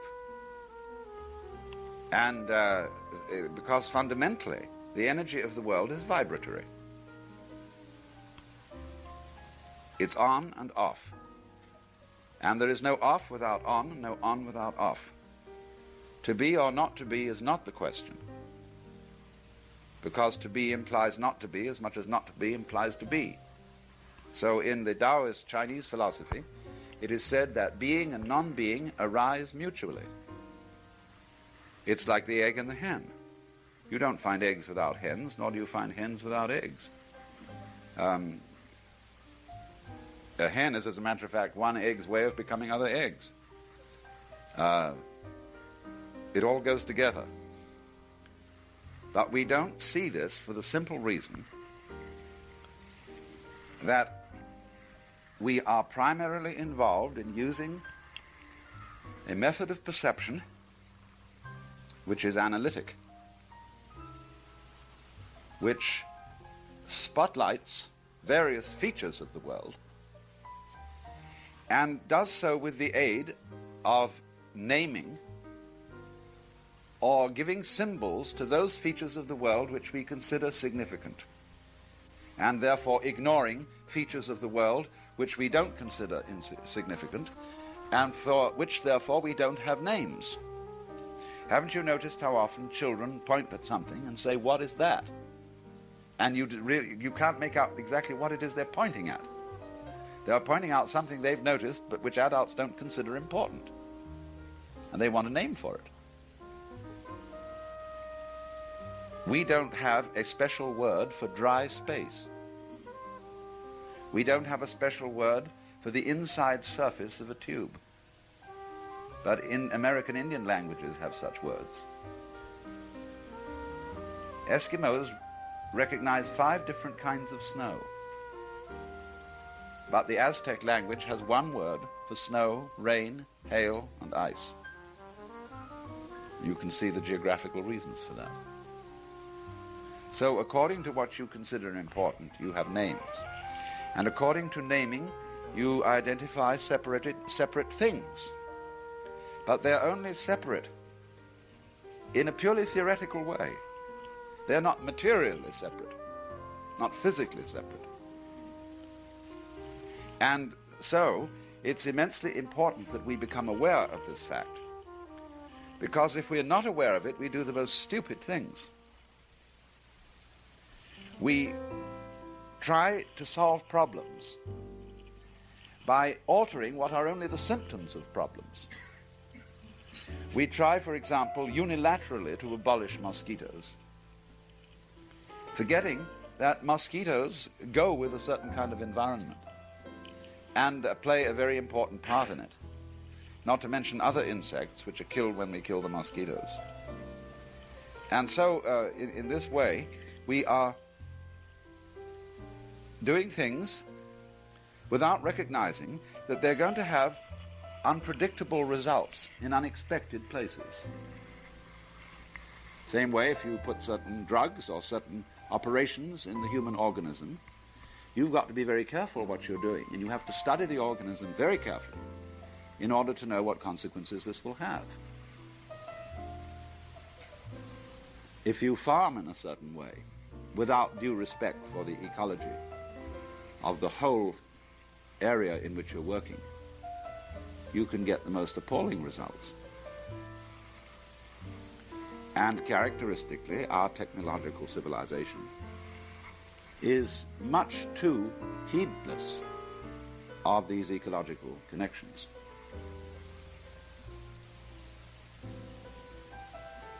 Therefore, in order to overcome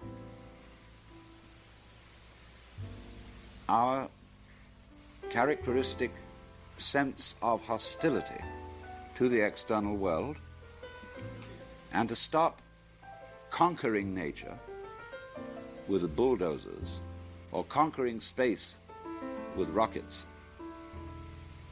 we have to realize that the external universe is just as much ourself as our own body. That we have, each one of us, an inside and an outside. And if the inside of your skin is your inside, what is outside your skin is your outside. And the two are inseparable. They are polar. Because you can't have an inside without an outside, or an outside without an inside. Except you construct something like a Klein bottle that is a sort of freak. Maybe the universe as such is a Klein bottle. Who knows? However, the second point I was making, which arises directly from this, and this was the burden of the second session, was that this ignorance or ignorance of the inseparability of all different things goes hand in hand with a bad relationship or an inadequate relationship to the material present. I was showing that the material present is the only time there is. Other times, past times, future times, are abstractions. There never is anything but the present. But you mustn't, of course, think of the present as a split second. That's an abstract view of the present. You tend to think of the present as a split second because you're used to looking at a watch. And the watch is marked out with hairlines, and the idea of watchmakers is to make those lines as thin as possible, consistent with visibility. And therefore, as the hand sweeps across the hairline, you've hardly time to say now. And we begin to think that the present is that. Well, of course it isn't. Present time is rather like the field of vision, where you've got, as it were, a fairly clear center. The field of vision is an oval, and you can run your fingers around it, just at the point where they start to become invisible. And you realize that the edge of the field is fuzzy. And so in the same way, we have a vision of movement in time as having fuzzy edges. Just as when you are listening to music, you don't hear music a single note at a time. You hear it in phrases. You anticipate what's coming, and you remember what has been played.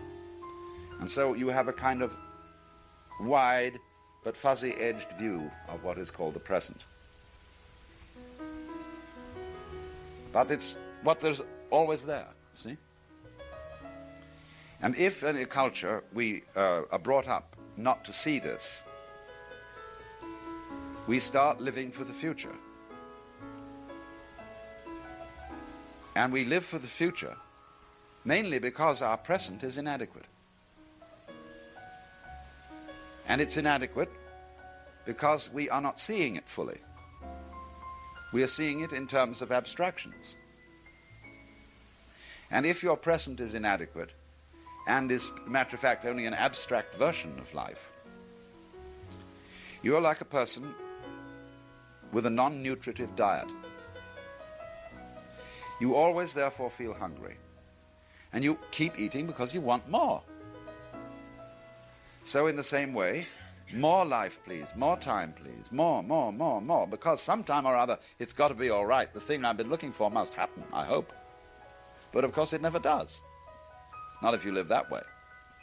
Because when all your goals in life are attained, and you are at the top of your profession, or you've got beautiful children, or whatever it was you wanted, you feel the same as you always felt. You're still looking for something in the future. And there isn't any future. Not really. And therefore, I often say that only people who live in a proper relationship to the material present have any use for making any plans at all. Because then the plans work out, then they're capable of enjoying them. The other people aren't. So, people then who aren't here fully, but whose minds are off somewhere else all the time, are always starved and always rushing to get there. And there's nowhere to go except here. But I qualified this word material present because of the fact that the word material is a very much misunderstood word. It's a word you can use in a lot of different ways. As generally used, we say the body, the earth, the rocks, the trees, the animals, and all that are material. And we set over against that the spiritual, or the mental, as if that were some kind of vaguely gaseous world permeating the material world. Or perhaps not gaseous, but rather abstract. A world of ideas, a world of principles. But it's so curious that when people do that, they debase both the material and the spiritual domains of life. Because these domains of life have vitality only when they're together. When you see the material as the spiritual and the spiritual as the material. And then both of these concepts tend to vanish. Because what we call the material world in this put-down sense of the word material is only a concept. If you want to conceive the world as material, then that means really people who do conceive it as material in that sense of the word material haven't got a good relationship to it.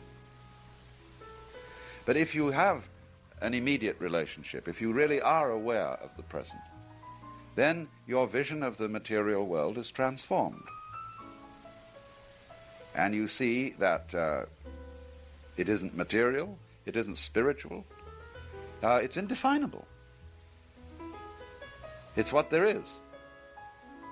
And there is no way of saying what that is, because you can't put it into a particular category. And you can only define what you can classify.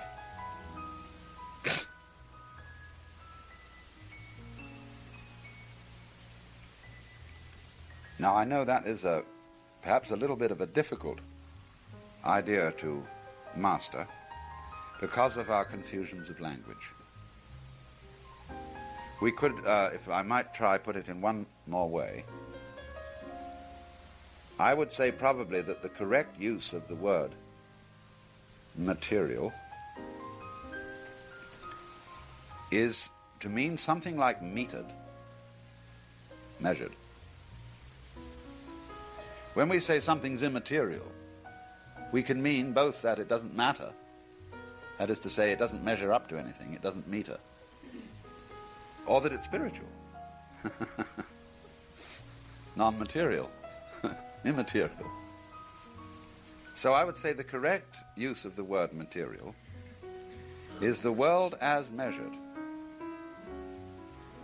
the world as represented in pounds, miles, decibels, photons, or whatever. And that, of course, is abstract. Because when you measure the world, you don't really make any difference to it, just as the equator does not cut the world in two pieces. So what is the world that is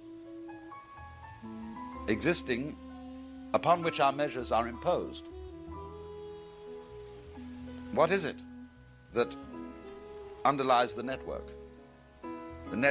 of measurements, of classifications, of quantification? Well, you can't say. You can point to it, but you can't really say what it is. It's not a what. But that is what's here. I mean, that's the world we're actually living in, you see. What Korzybski called the unspeakable world. And so when I said the material present, I was using the word material in an incorrect sense. Not the measured present, but the physical present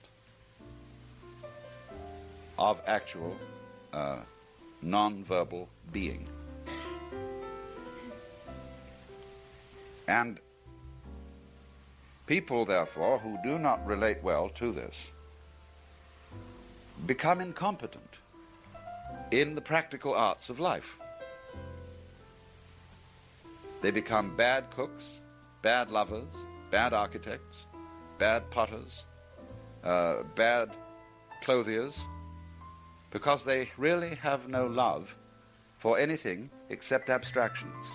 Money, quantities, status, symbols. And people become absolutely bamboozled by symbols, and so want the symbol rather than what is signified by the symbol.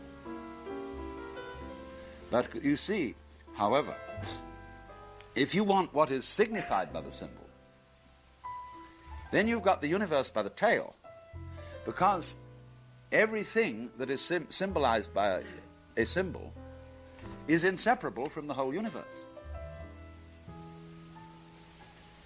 When you, in other words, you catch a fish, it's not just a thing called a fish that you've got. You are being fed by all oceans when you catch a fish. You are being sustained by this colossal life, and everything, of course, that goes with the oceans. It's as if the ocean reached out and fed you.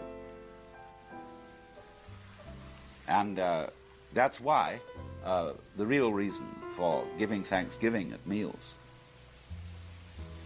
that, of course, in the West, people thank God, but it's a more concrete expression to thank the fish. But then, of course, you're thanking the ocean, and so on. So this attitude now of a new vision of nature, not as something chopped up into bits so that we could look upon the universe as an assemblage of things, as if somehow or other there's all this collection of galaxies and stuff floating around. Where have they come from? Well, they've sort of been washed up like flotsam and jetsam and have come together by some sort of gravity, and here they are spinning around, as if it was a collection in the sense of something gathered that formerly hadn't been gathered. Of course, astronomically, this isn't taken seriously. People think rather that it all blew up, that all the galaxies expanded from a center and are still going. It's far more likely.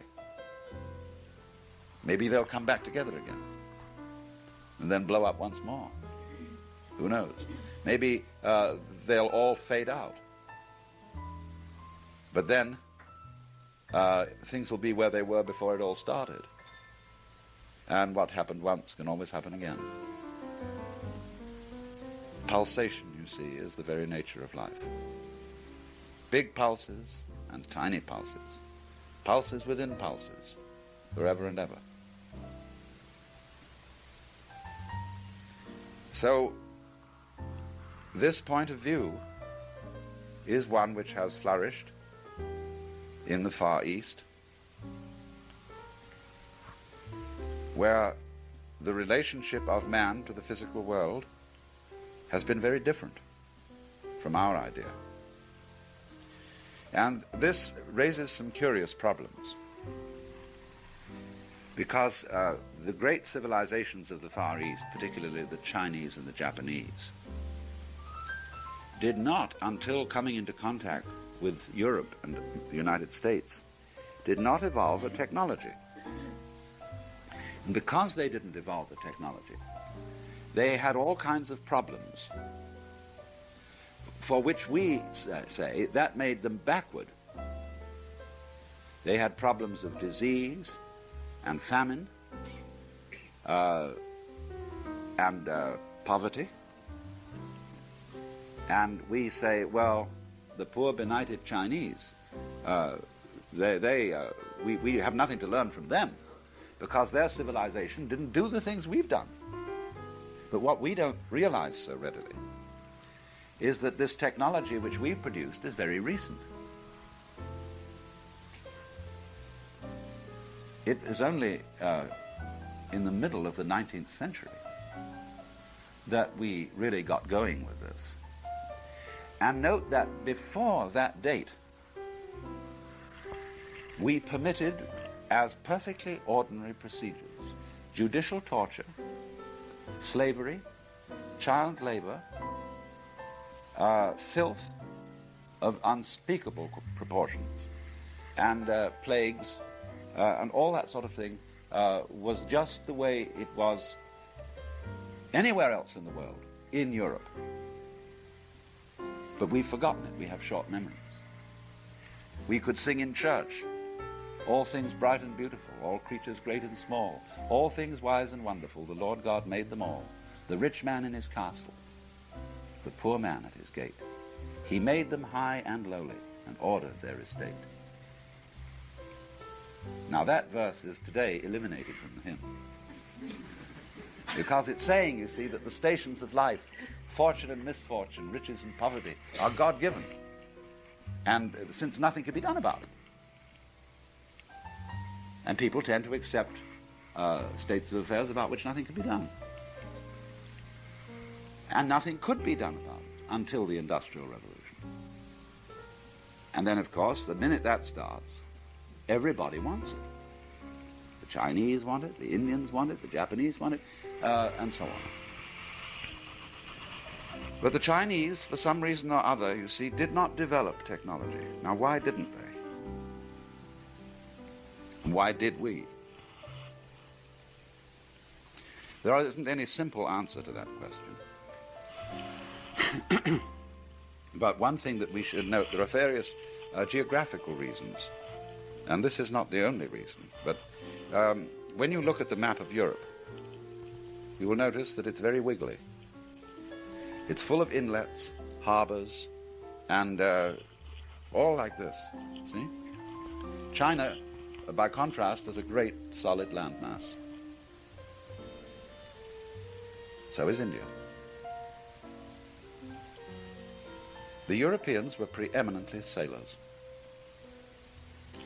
And it is highly possible, to begin with, that all the great early technical discoveries were the work of seafaring people. This is one of Buckminster Fuller's theories, that in quite ancient times there were rather independent seagoing people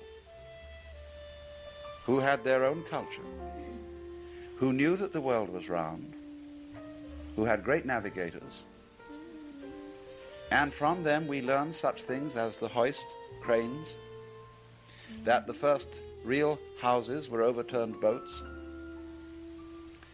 and that trade and the cross-fertilization of different civilizations and different cultures was a work of sea travel, with the machinery necessary for sea travel. You're not depending on a horse.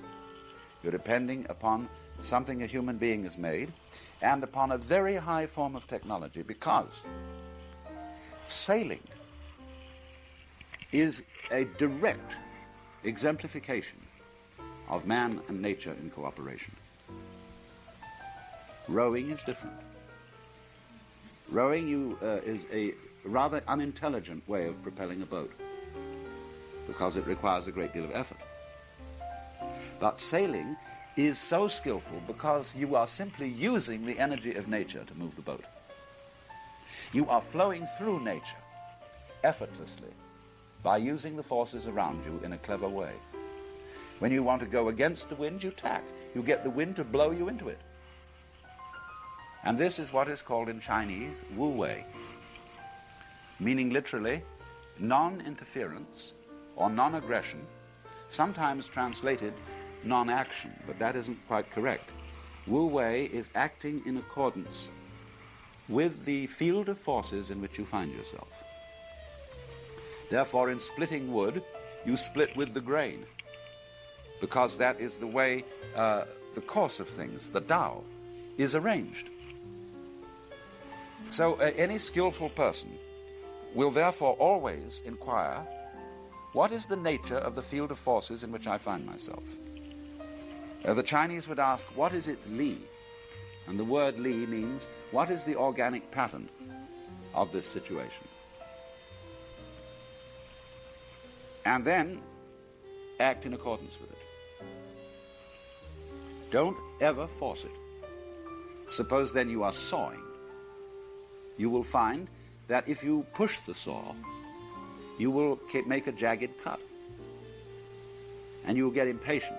When any people saw wood impatiently, they always make a mess of it. But the saw has its own weight. And if you get the sensation that the saw is doing the work, you see, it's not quite true, your muscles are involved, but you get the sensation of the saw doing the work, then you will make a good cut. See that the saw is sharp, and let it do the job for you. You will find in all crafts that the same kind of thing happens when anybody develops consummate skill. When you sing well, you get the sensation that the song is singing itself. When you drive well, somehow the car and the road are carrying you along, but in a very skillful way. This is this thing I was remarking on at first, this new feeling of a relationship to the world. And what you're doing when you do anything skillfully, you see, you are expressing the total power of the field of forces, which is expressing itself in the form of skillful action through the agency of you as a human organism. But it requires intelligence to do this. Now, what is intelligence? Well, I'm going to reserve that question. I just want to go back a bit to the Chinese. Why didn't they evolve technology? Well, they knew an awful lot of things. Joseph Needham is writing a 7-volume history of science and civilization in China, telling us all about their mathematics, their astronomy, their physics, their husbandry ideas, everything in the way of techniques that the Chinese evolved. But there were 2 reasons why they didn't go on to technology as we have it. One of them a bad reason, I think, and the other a good reason. Confucian thought is not interested in nature.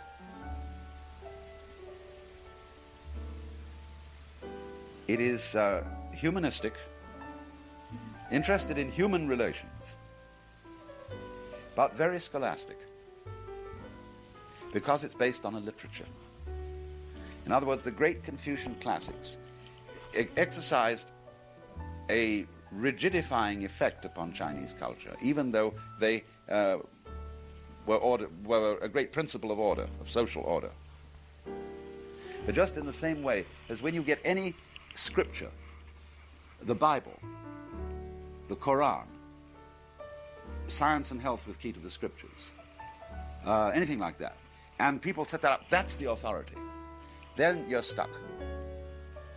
And then you get the situation of the astronomers who said, the theologians who said to Galileo, we won't look through your telescope because it already says in the book how the universe is working, and the book can't be wrong. We know. And people who get stuck on books always think they know. And it's happening today. When somebody advances an absolutely outrageous proposition for science, lots of scientists are so blind they say, well, that's impossible. It couldn't be. Because many scientists aren't true scientists. They are rigidly defending a conception of the universe which requires that everything be as dull as possible. That the universe be absolutely boring and stupid above all. And therefore anything that reveals something that science can't account for, some events, or all events that science can't account for, are simply ignored. And Charles Fort was a man who devoted his life to collecting records of events and occurrences for which there is no reasonable scientific explanation as yet. And the trouble is, all these events are rather unusual, because science only studies the usual. And you have to have an event happen several times in order to study it scientifically. You say, well, it happened and we all saw it. And then the scientist comes in, it's like, you know, when you get sick and you call in the doctor and all the symptoms vanish. And so,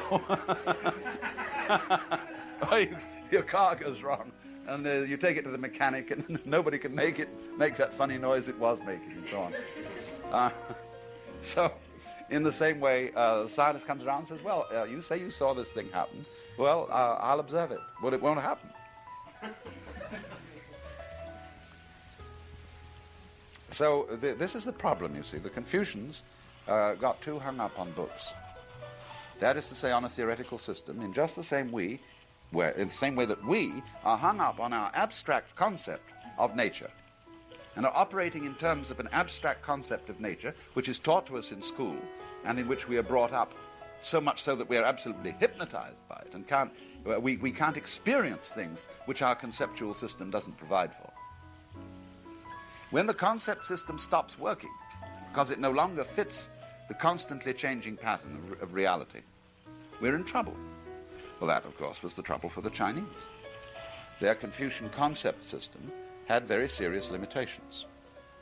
Now, that was the bad reason. There was another reason why they didn't evolve the technology, which was Taoist. The Taoists were really interested in nature. If you read their writings in the Lao Tzu and the Zhuangzi, they are full of natural illustrations. The behavior of water, of insects, of the elements, are all used as illustrations of the art of life. Now, the Confucians, in contrast to the Taoists, were lexicographers. They believed in what's called the rectification of names. The language, in other words, mustn't get out of hand. There must be very clear and rigid definitions so that we use words the right way. Now, the Taoists had a critique of this. They said, with what words will you define the words? And with what words will you define the words that you use the ones to define with? Obviously, the situation is circular. Every dictionary is really a vicious circle, because it's words defined in terms of other words, and they're all the words in the dictionary. So that, say you take a dictionary that has no pictures in it, to someone who doesn't know the language, it's absolutely a closed system that you can't penetrate. I once thought as a little boy I was going to write a fundamental book which would contain the necessary fundamentals for knowledge. And the first thing I naturally did, therefore, was to write down the alphabet. Then I wanted to write down how it was pronounced. And I saw that I couldn't possibly write down how it was pronounced. I needed to know from the living world how to sound A, B, C, D. And that could never be written down. So I was stuck at the start. I abandoned the project at once.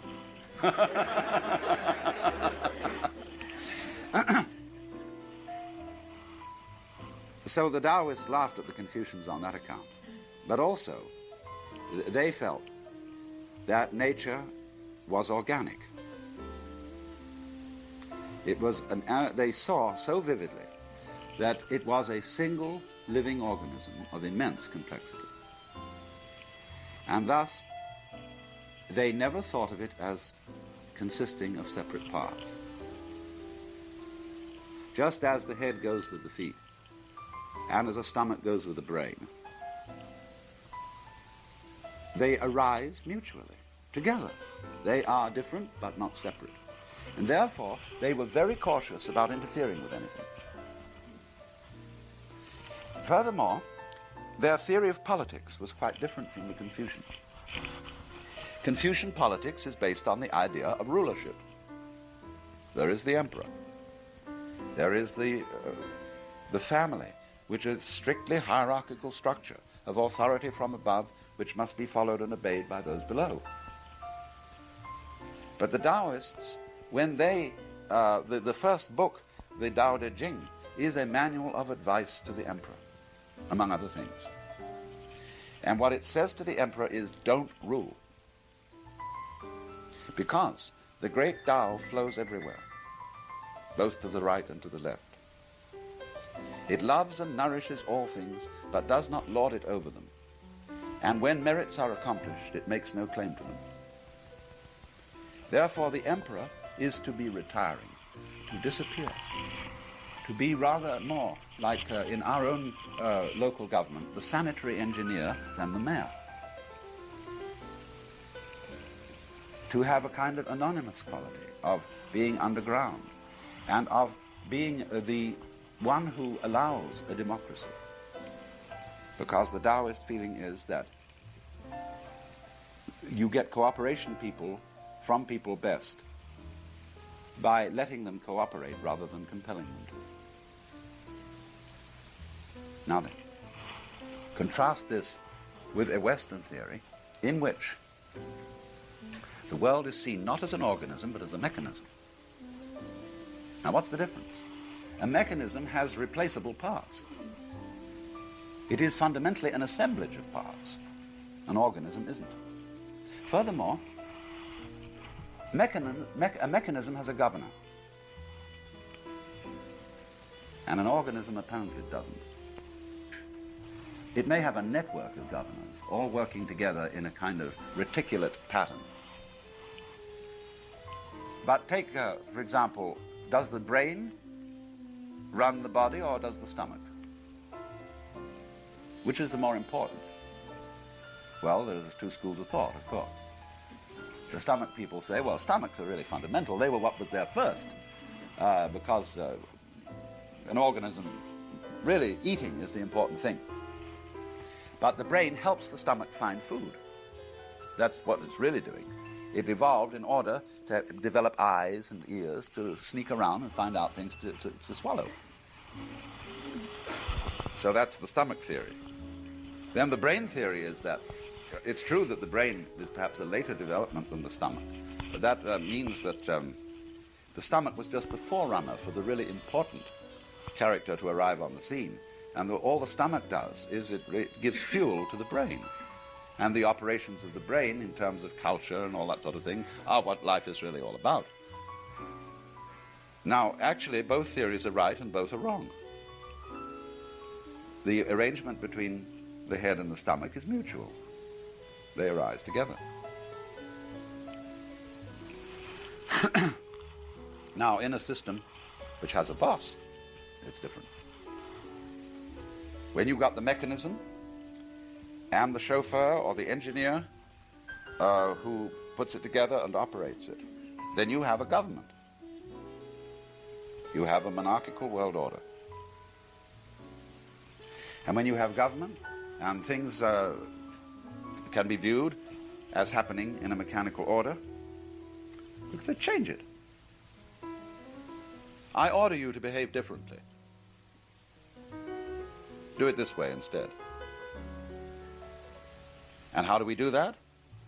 Why, we apply mechanical techniques. Chop off heads, or force people to do this, that, and the other. I mean, just separate things up and rearrange them. So then, because in the West we went through the phase of Newtonian mechanics, which arises out of the theory that the physical world is an artifact, that it was made by an architect or a super cosmic engineer and governed from above by law, we thought up the idea of explaining the behavior of things by mechanical causality.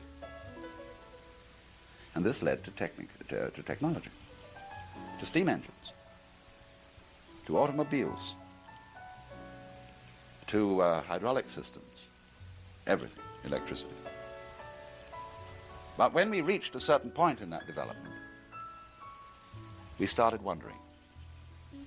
We just started discovering all kinds of processes for which the mechanical analogy was not adequate. It did us well up to a point. But now, in quantum theory and in biology, in these two things in particular, an organic way of looking at things is clearer, is nearer to the way they're operating than a mechanical way. And therefore, say the philosophy of Whitehead, who's probably the greatest organicist in the West, reads just like the philosophy of Zhuangzi. It's the same view of the world. So that somehow, just at this moment of the development of technology, when we suddenly see it's a lot more complicated than we thought it was, and that our project to change the universe is not going to be as easy as even H.G. Wells imagined. It is just at this moment that this Chinese wisdom becomes available to the West.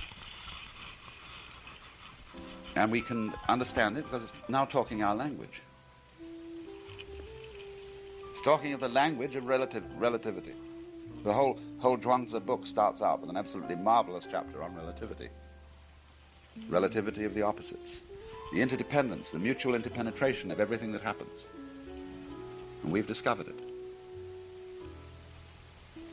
So there is possible then, isn't there, at this point in history, of civilizing technology. Let's put it that way. You could almost say naturalizing technology. Technology came in as a barbarian, a very competent barbarian, all steely, all glittering with force of arms. And technology is busy transforming the face of the earth into its own image, which is the image of a machine, covering the earth with concrete. But good technologists know that these freeways will be obsolete in the not-too-distant future. Grass will grow up through the cracks and they will vanish. Because we shall take to the air, like insects. And all our wires and cables, all that terrible stuff will vanish. Because we shall be able to transmit electric power without using them. We shall abandon telephones. Suddenly, as it were, the whole mechanical structure will vanish because it was only a step, what Desjardins calls a peduncle. That is, when you got an amoeba separating, it goes apart and there's a thin little, like an hourglass neck joining them. And then they separate, and so there are still two little pear-shaped tops facing each other, and gradually they withdraw and they're balls once again. And well, that little neck and the two projecting pieces, those are peduncles. And the peduncle disappears in the course of evolution, like the umbilical cord is a peduncle. And so all this contraption that we've devised technologically is a peduncle. And it will vanish. Because as we really go about it, we're going to get so that we don't need houses practically. We're going to find ways of, just altering the temperature in the air and living in a grass hut or under an invisible plastic dome. And spread it all so that we don't concentrate in cities. Don't have to. You can just sit and you can dial any book in the Library of Congress and read it on a screen in front of you. All sorts of things like that could be done. So that this also, Toynbee, in the study of history, pointed out that we will become increasingly independent of tracks, roads, wires, and so on, so that the civilization becomes airborne. Maybe it'll even go so far, and here I'm getting into science fiction, as abandoning the electronic method of communication. We may get a telepathic one instead. Who knows? Be a funny world, won't it, when there's no private thoughts? Everybody is completely transparent to everybody else. Sure have to get along.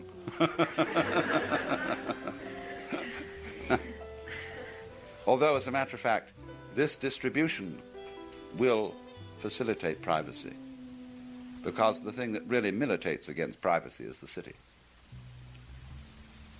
And the controls of huge traffics of human beings going about their business. This is a real problem. This is invasion.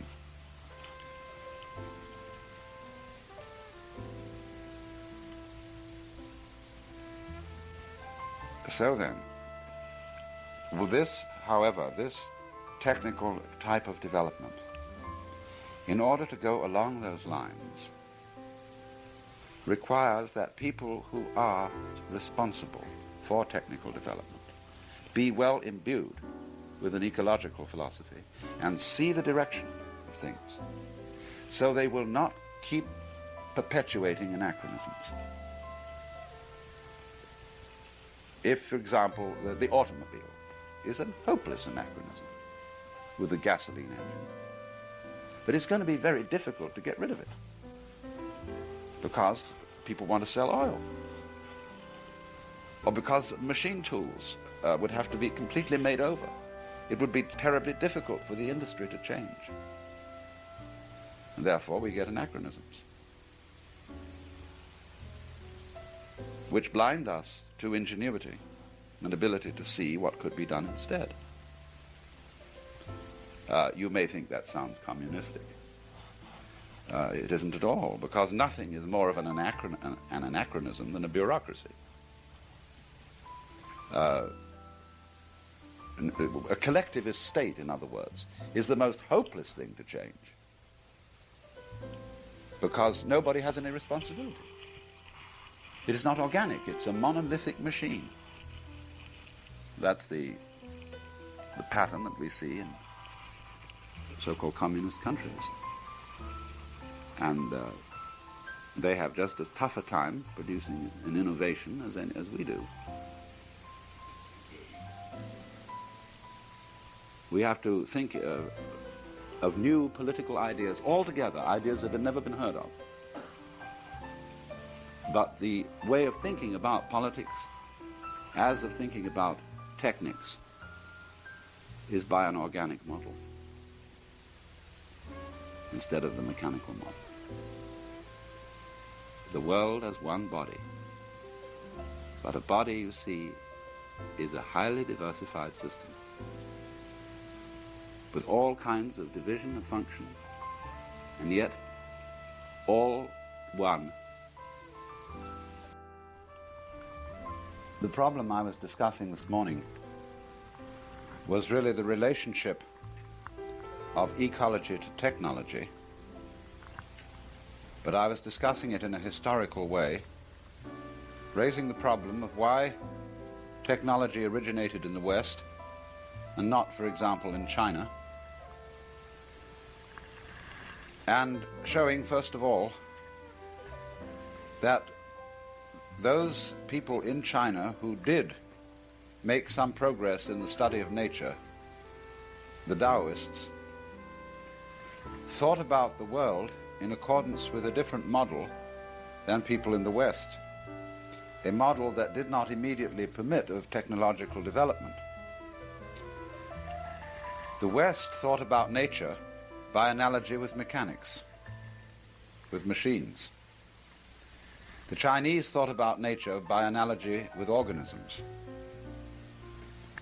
A machine is something which can be taken apart and reordered, something which is the product of an act of engineering and is therefore an organization with a governor. An organism is not made piecemeal. It grows and doesn't have a governor. All the parts in an organism are in an orderly anarchy. That is to say, they govern themselves. And the Chinese word for nature, ziran, means that which is so of itself. Therefore, that which functions without being pushed around by some external force. It is automatic, but not as we mean the word automatic. We mean a self-governing machine. And there's a certain difference here. So the problem then is, if the Chinese, viewing the world as an organism, felt on the whole that it was wiser to restrain one's interference with things, that is to say, there are certain situations in which the human being should simply lay hands off. There are other situations in which the human being collaborates with nature, but he does so by virtue of having great awareness of the field of forces in which he is situated. This takes us back, of course, to the point that I made right at the beginning, that you really are the field of forces in which your organism is situated. Self-realization is, in fact, realizing as a sensuous experience that you are that field of forces, that you are both your outside and your inside, which of course leads us to something that we can experience but cannot define. And we can't define it for two reasons. One is it's too complicated.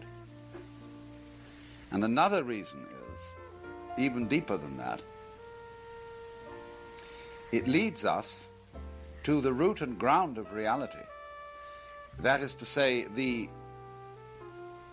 I'm only speaking in analogical terms, the continuum in which all things exist, which can't be thought about as an object because it can't be classified. You can't say anything really meaningful about it at all. But it's tremendously important to know that you're it. That's the real you, because if you don't know that, you go crazy. You become dementedly absorbed in details, identifying yourself with a purely temporal and indeed in somewhat respects arbitrary role which you're playing, and you forget that even if you do lose your shirt in this game, it doesn't matter in this round, because at that level there's no winner and no loser.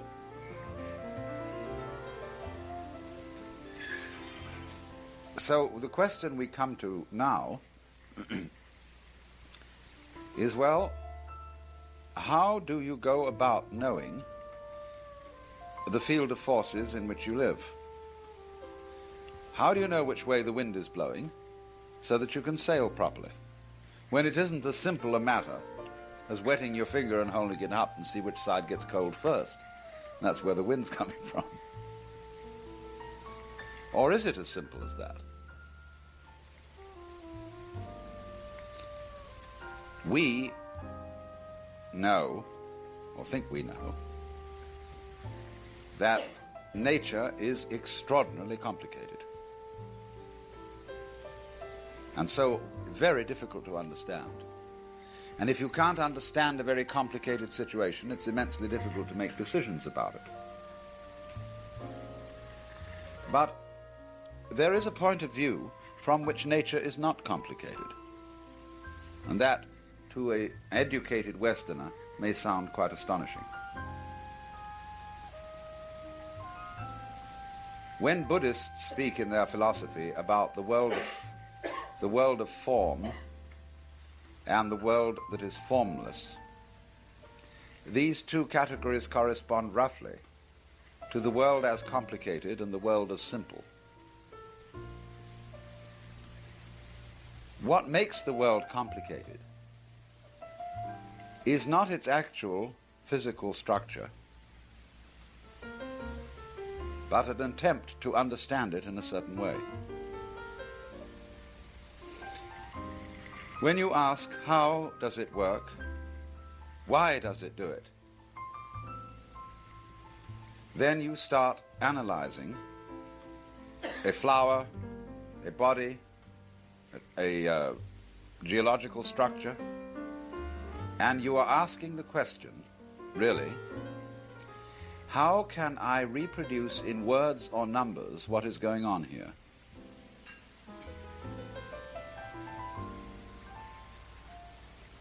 In such a way that I can predict what it will do next.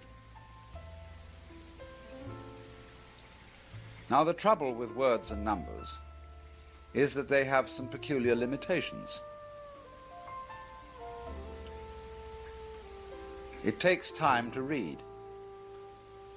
It takes longer still to listen to a tape recording. And to scan a mathematical expression, again, it is something strung out in a line, and you have to think carefully to understand the various steps which have been taken. So, these are methods of breaking down the phenomena of nature into a code. These codes can be handled by computers with astonishing speed. But the part of the human mind which we are mainly concerned with, which is the conscious mind, can only handle them very slowly.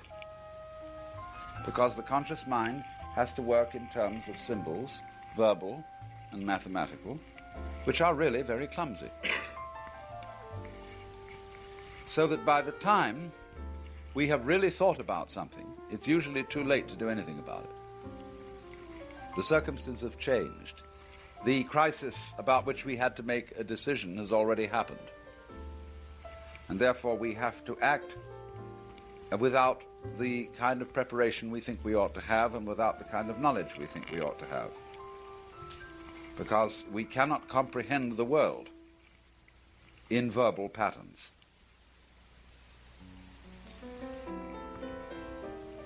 As a result of that, we always feel frustrated. We think we're supposed to comprehend the world that way and manage it that way, and a lot of people are not satisfied until you've given them an explanation. But it should be obvious that there never will be an explanation in those terms, in the terms of words. Because you can talk about the simplest object in the world forever and not fully describe its attributes. Words have a use, but they only have that use when they are operating in subordination to a kind of understanding that doesn't depend on words at all. Words are like claws on the end of an arm, and the claws are no good unless subordinate to the more subtle organization of the arm and the rest of the body. So words are the claws in which we tear life to pieces and arrange it in certain ways. Just as you have to bite and therefore separate the bits of a piece of meat in order to digest them. So to make the world digestible in a certain way, you need to claw it apart. But actually, we do all kinds of acts of understanding along with words, which are not contained in the words. A person, to get your point, does many, many non-verbal operations. For example, to read a book requires that I be able to see. And seeing is a non-verbal operation. When you try to put it into words, you come up against barriers of all kinds. It is a very difficult thing to describe. But that's only because you are trying to describe it in a difficult way. It's the same problem if you want to unload the bathtub because the drain is stopped and you take out the water with a fork. It will take forever. But if you bring in a pail, it will be a lot faster. And there is something in trying to describe the world in words that is rather like trying to move water with a fork. It is efficient, in other words, for some purposes. But words, again, I point out, they communicate only to those who already know what you mean. To him that hath shall be given. And for that reason they're convenient, because then we can remind each other in common by words of things that we already know. But water as a word means nothing to people who haven't experienced water. Once they have experienced it, the word is useful because it's like using money instead of barter. I can discuss water with you without having to bring some into the room and show it to you.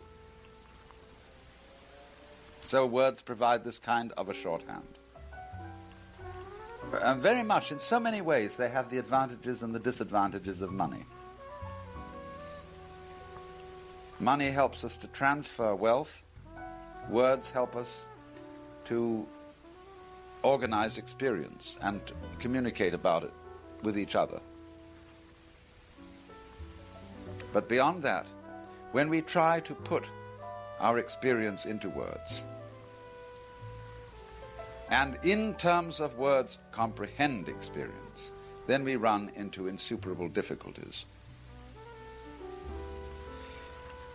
Not so long ago, a professor at Harvard, in discussing the heresy of certain members of the faculty who were conducting experiments in terms of changed states of consciousness, said that no knowledge is academically respectable knowledge which cannot be put into words. I don't know what became of the Department of Physical Education at that point,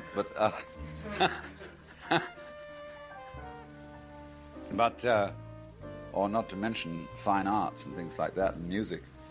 But still, this is what he said. And that's what lots of people feel, people who are in the scientific and technological world. But obviously is a type of intelligence that is not verbal or computational intelligence. The eye, the brain, the organization of a plant are obviously intelligent. What do I mean, intelligent? I say they're obviously intelligent because anyone can see it. I would even go so far as to say they are not products of intelligence, as if some intelligent fellow had been around and left this as a kind of track of his competence. The growth of a plant is intelligence itself. And intelligence is naturally something that in words would always escape definition, in the same way as the nervous system upon which intelligence depends is incomprehensible even to the neurologist. We know intelligence when we see it, because we say it's fascinating. My, isn't that tricky? How ingenious. What a wonderful organization. How beautiful. And we recognize in patterns of nature that this is happening. So when you see a human being and you say, what a piece of work is man. This is extraordinary.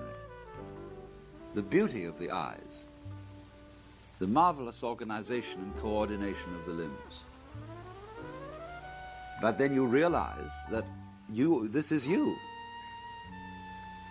But you don't know how you work it, and you do work it.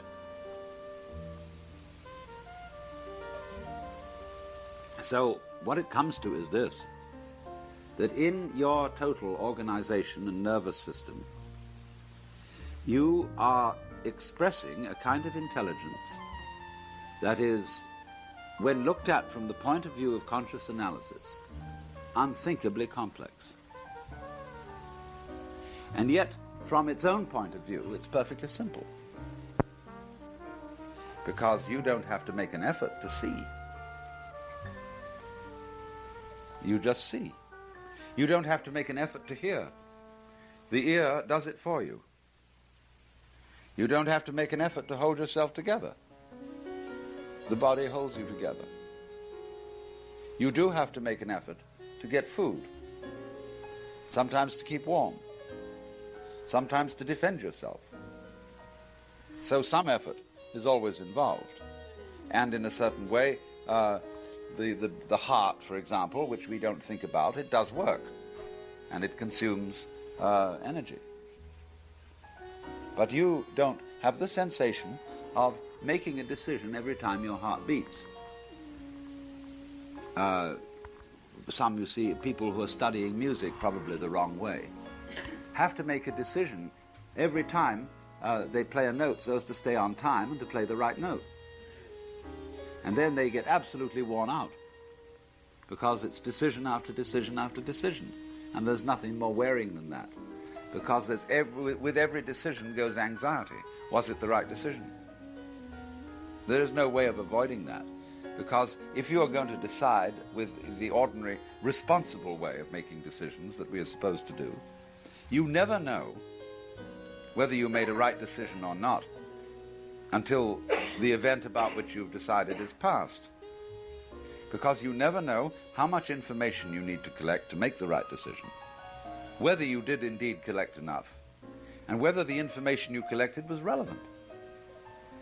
And also you realize that every possible decision can be radically affected by unforeseeable variables, such that you've completed a contract with a business corporation and everything is in order, but you had no means of knowing that the president of that corporation, upon whom you depended, was going to slip on a banana skin and have a serious accident. There would be no way whatsoever of foreseeing that eventuality.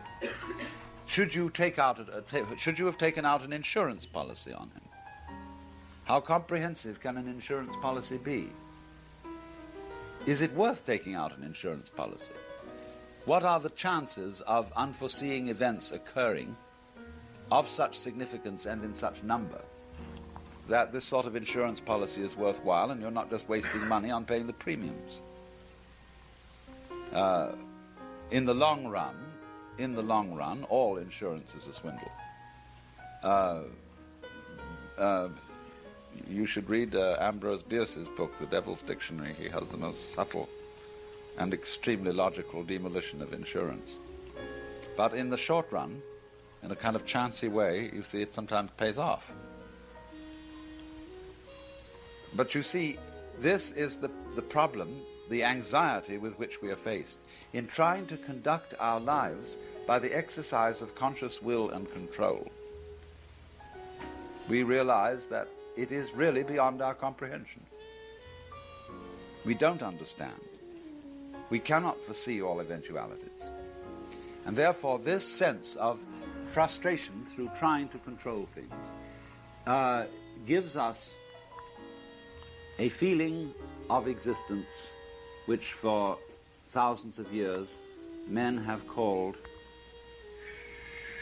the fall. And the idea that there has been a fall, that something has been lost, is universal and very ancient. In the Taoist literature of China, there are constant references to a sort of golden age. Lao Tzu says, when the great Tao lost, in other words, when things did not always and automatically go in accordance with the course of nature, there arose duty to man and right conduct. When the 6 family relationships fell apart, there was talk of filial sons and daughters and faithful wives. When ministers became corrupt, then only did one hear of loyal ministers and wise counselors.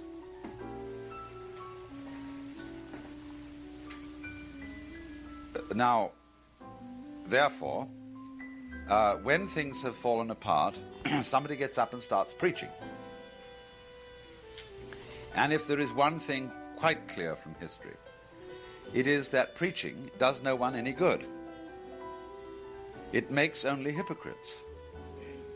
Because if I tell you that you ought to be concerned, and you ought to be unselfish, and you ought to cooperate, and you ought to be responsible. And because I imply to you that you're not, you will, but in the first place, be resentful that I've had to tell you that. And you will feel guilty. But now you are under the impression that you really and indeed are a separate self with the power to perform all these virtues. And you then go through the motions of doing what you were told to do in the sermon. You are, in this case then, an egocentric and selfish person pretending that you aren't. And the truth will always out, because in the long run you will let down the people who are relying on you to be what you're not. And we have the most subtle ways of letting people down, while apparently going through the motions of doing exactly what they expect of us. Yes, we can be so pure but so cruel, so loving but so demanding, so wise but so dull.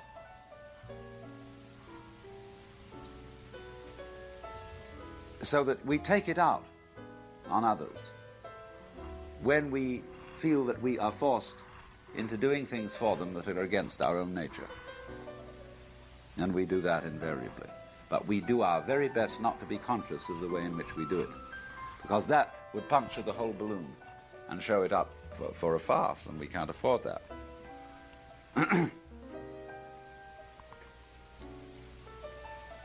So,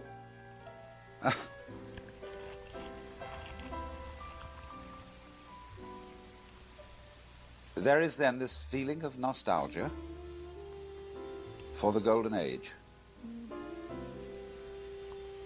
when we have the feeling that once upon a time, at some point, and this may refer back to childhood, it may refer back to life in the womb, it may refer back to primitive conditions before the invention of language and writing and numbers, but somehow there is a feeling that we get, especially from contemplating animals. They don't worry very much. They seem to follow their nature. They don't seem to go through a decision-making process, just as you don't go through a decision-making process when you sneeze, or when you breathe, or when you blink. It just happens. And it's just as well that it does. So the thought occurs to us, would it not be possible to conduct our life in that way always? And instead of making these pathetic decisions on the basis of utterly incomplete information, wouldn't there be some way in which we could manage to do the right thing, that is to say, to respond appropriately within the field of forces in which we are living and which we are, without these clumsy attempts to do so by force and by will? That, of course, is what Taoist philosophy is considering all the time. And it is trying to point out that there is, in fact, a way of living like that. Only nobody will believe it because they're scared out of their wits that it won't work. And of course you have to ask all sorts of questions as to what you mean by work. But surely it should be obvious that if you are organically intelligent enough to be able to see, isn't there just the faint possibility that the kind of intelligence which enables you to perform the incomprehensible operation of seeing might also be of use if it could be canalized and invoked in solving other problems as well? Isn't there a possibility, in other words, that the human brain is not a muscle, but a fantastic electronic contrivance like a computer, which does not think in words, but thinks in terms of neurological operations, which are never conscious. That is to say, they are never attended to in detail. That's what consciousness is.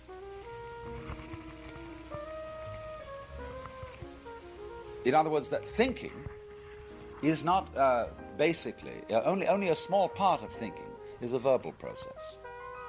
The greater part of thinking is a physical process. But it's a highly organized process, and when thought about in words is a very, very complicated one. But we do it. And it's the simplest thing in the world to do it, because you don't have to decide. What do you mean by simple? You don't have to enter into the complexities.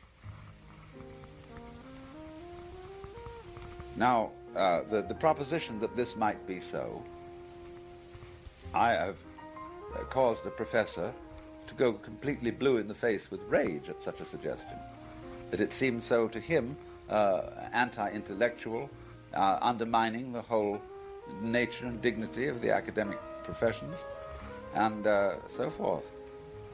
But really and truly, if human beings are to adapt themselves to the increasingly troublesome environment which they are creating, isn't it possible that we are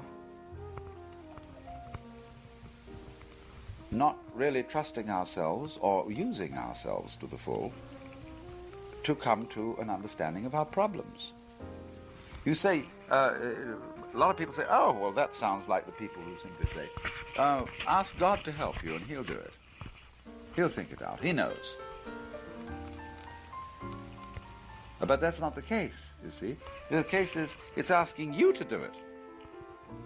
But see, if you have started out with a definition of yourself which really has very little to do with you at all, which is this kind of a joke that you are an ego and that you some sort of being inside a bag, and that you're in control and that you're the boss of this bag, or at least supposed to be, in the same way as the chauffeur in charge of the car or the engineer who makes the machine. You might possibly be that if you knew how the whole thing was constructed, but the whole point is you don't. But if you could revise your view of yourself, who you are, and realize that you are the field of forces with their patterning and with their incredible intelligence, and you trust yourself to decide. To respond, in other words, spontaneously to a situation, instead of going through this whole thing of what is the right thing to do. But you see, if you have been brought up in a civilization inured to the doctrine of original sin, you cannot possibly trust yourself.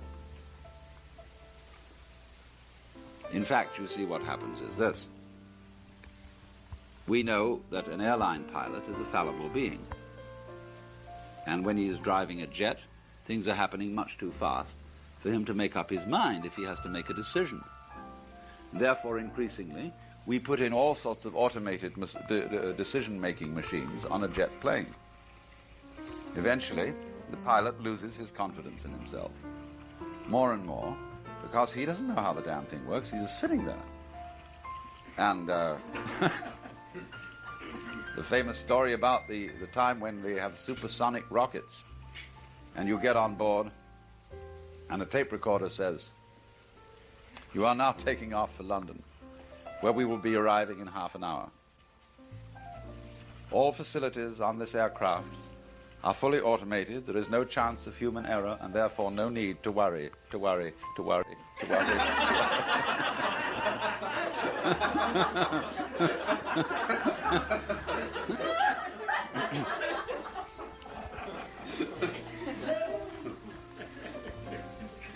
But you see, we can do a rather good job in eliminating error by use of the computer. in rather limited circumstances. Why? Because the computer, as it develops, is more like a nervous system than it is like a linguistic system.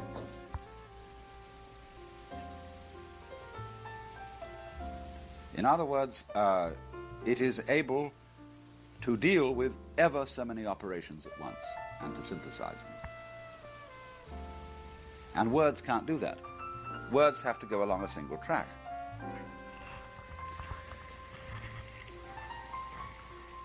Now then if the brain is still far more sophisticated than any computer we can yet construct, what is the limitation on human skill is that a human being isn't using his brain in the right way. He's not really using it to the full at all, except in some peculiar beings whom we call geniuses. And the funny thing about geniuses is they cannot explain why they are geniuses. They can't teach it. Here is a case in Zhuangzi's book of a wheelwright. He makes the most beautiful wheels. And the trick of a wheel is to get it to fit the axle. It mustn't be so loose that it wobbles, and it mustn't be so tight that it sticks. It has to have just the right thing. And he says, here I've been doing this for years, but I do not know how I do it, so I can't teach my son, and so I'm still working when I'm over 75 years old. And this is an eternal problem of all fine craftsmen and skilled people, is they cannot explain how it's done. This was my problem as a small boy in school, because when I started out in school, when I was 7, 8, 9 years old, I was considered stupid, because I always failed in examinations and got terrible marks. And but at the same time, I was absolutely fascinated with the bookish process. I collected books. I loved books. I loved the smell of books. I liked the look of them. And but nobody really got across what you were supposed to do with them. I mean, I could read them. I used to think, well, they used to say, you don't work. You know, like saying, this watch doesn't work. I said to the teachers, I want to work very badly, but how do you do it? They had no explanation. So I used to look at exemplars of intelligence, some of the teachers whom I admired, and I thought maybe I could find out how to do it by imitating the way they do their handwriting, or by wearing clothes the way they wear them, or by making the same sort of gestures, or by speaking in that sort of way, that by some sort of sympathetic magic I would acquire the mysterious power which I seemed to lack. In the same way, I remember from childhood again that our nurses in hospitals, sanitariums, or homes had a very, very peculiar anxiety about constipation. In fact, that was about the criterion of health, was that you were not constipated. Therefore, you had to do your duty, as they called it, every day, and if you didn't, there was a graduated series of punishments. It started with a concoction called California syrup of figs. It went next to a thing called senna tea. It went next to cascara, and finally to castor oil, which is the disgusting stuff. The trouble is that if they resort to that, you get back in a vicious circle, because the whole muscular system is upset, and so you begin all over again. Now, the mistake that they all made was to issue a commandment to the conscious mind to achieve a result which the conscious mind is perfectly incapable of producing. The conscious mind has nothing to do with whether you're constipated or not. That has to do with the unconscious, or I prefer to call it the superconscious, because it's a lot more clever than the conscious mind is, and indeed a great deal more trustworthy. Only we don't believe that because we believe in original sin. And therefore the unconscious can't be trusted. And if it wants to take a day off or so from going to the bathroom, we think it's sinful. There's something wrong with it.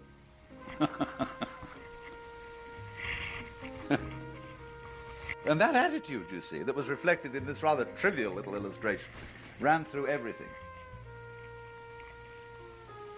You must love us. You must be free. You must make the right decision. It's up to you. You've got to do it, see? Well, of course, as a result of that, one or two things happens. Most people simply lose their nerve. They realize, I've got to make the right decision, but I can't. Therefore, they drop out. And they become the sort of people who just say, the whole thing is just too much, it's absurd. And they become low-grade intelligences, or so we think. Then there's another kind of people who grit their teeth, they pull themselves together, and they resolutely smash into this way of existence. And they get rewarded accordingly. That is to say, they get more and more power. They succeeded in this game of being God. And so society rewards them, you see, by saying, well, you be president, you be this, you be that, you be the other thing. Now, it looks fine, looks great, everything's going beautifully. But we've only seen the beginning of it. As it goes on, they say, well, we've got to control this, we've got to control that. You didn't think of that one before, did you? No, we can avoid a mistake if we get that under control. We get this one fixed. And they say, now, wait a minute, I can't think about all that. We're going to hand all that problem over to this computer which we've got here. We'll keep an eye on that one corner and get that deciding about this. And so all these aids to intelligence come along. But at the center of it all is a guy who thinks he's in charge with his conscious intellect. And so soon, he begins to feel more and more responsible. And because he's making a mess anyhow, I mean, just imagine being the President of the United States. You don't know where you're going. You've got all these decisions to make. You haven't got any private life at all because there's a telephone here and a Secret Service man there and a secretary there and a this and a that. And here it goes. But whatever you do, it doesn't make the slightest difference. Whatever thing, everybody's objecting. Everybody's saying, you mustn't do it that way, you forgot this, you were a so-and-so, and they call you names and everything. The only way of insulating yourself to that is to plug your ears. But then you can't get any information at all. Cut off the phone, you know. And then you're stuck. Because you see, this is the fate that comes to anybody who tries to be God in the wrong way. Everybody is God, actually. So there's no need to try to be. But the moment somebody tries to be, that means he wants to be God from the standpoint of the very limited faculty of conscious thinking and deciding, which is a very clumsy agency for controlling what happens in the world. That you're never going to be God that way. As if God, just figure it out, if God had to think about every motion that a gnat made with its wings in order to see that it had happened, boy, would he be tired. What a nervous breakdown that would be. Well, you can say only God could do it. It's a way of saying that the whole conception is nonsense. Things like that aren't handled that way. Things like that are handled the way you and your body handle things, which is that they organize themselves without thinking about it. That is to say, they have an intelligence, but it's not verbal intelligence. It's not linear intelligence. It's multidimensional, multivariable intelligence, wherein everything all together everywhere is happening all at once. And if we don't reacquaint ourselves, shall I say, with that kind of intelligence, we're going to be in trouble. Now, you see, the point is we have it. It's all there. But we don't give it a chance. Let's take in social intercourse. See? We're very, very controlled. When somebody, you see, conversation goes along in a linear pattern, and it's a game, somebody suddenly changes the subject. Now that creates a small social crisis. Because they say, wait a minute, we weren't talking about that. You interrupted. So in order to protect ourselves against that, you wait for a slight pause and said, excuse me for changing the subject, but, and that indicates that you know that they're not to take you for a madman who thinks associatively instead of logically in a linear development. Now, what happens if you change the rules and you put a group of people together for conversation and say, if anything comes into your head? Well, that sounds like free association in psychoanalysis, doesn't it? And what about saying to somebody, free associate? It blocks them. Because they suddenly go blank, which is a warning. Don't move, because you can't trust yourself. Don't move, go blank.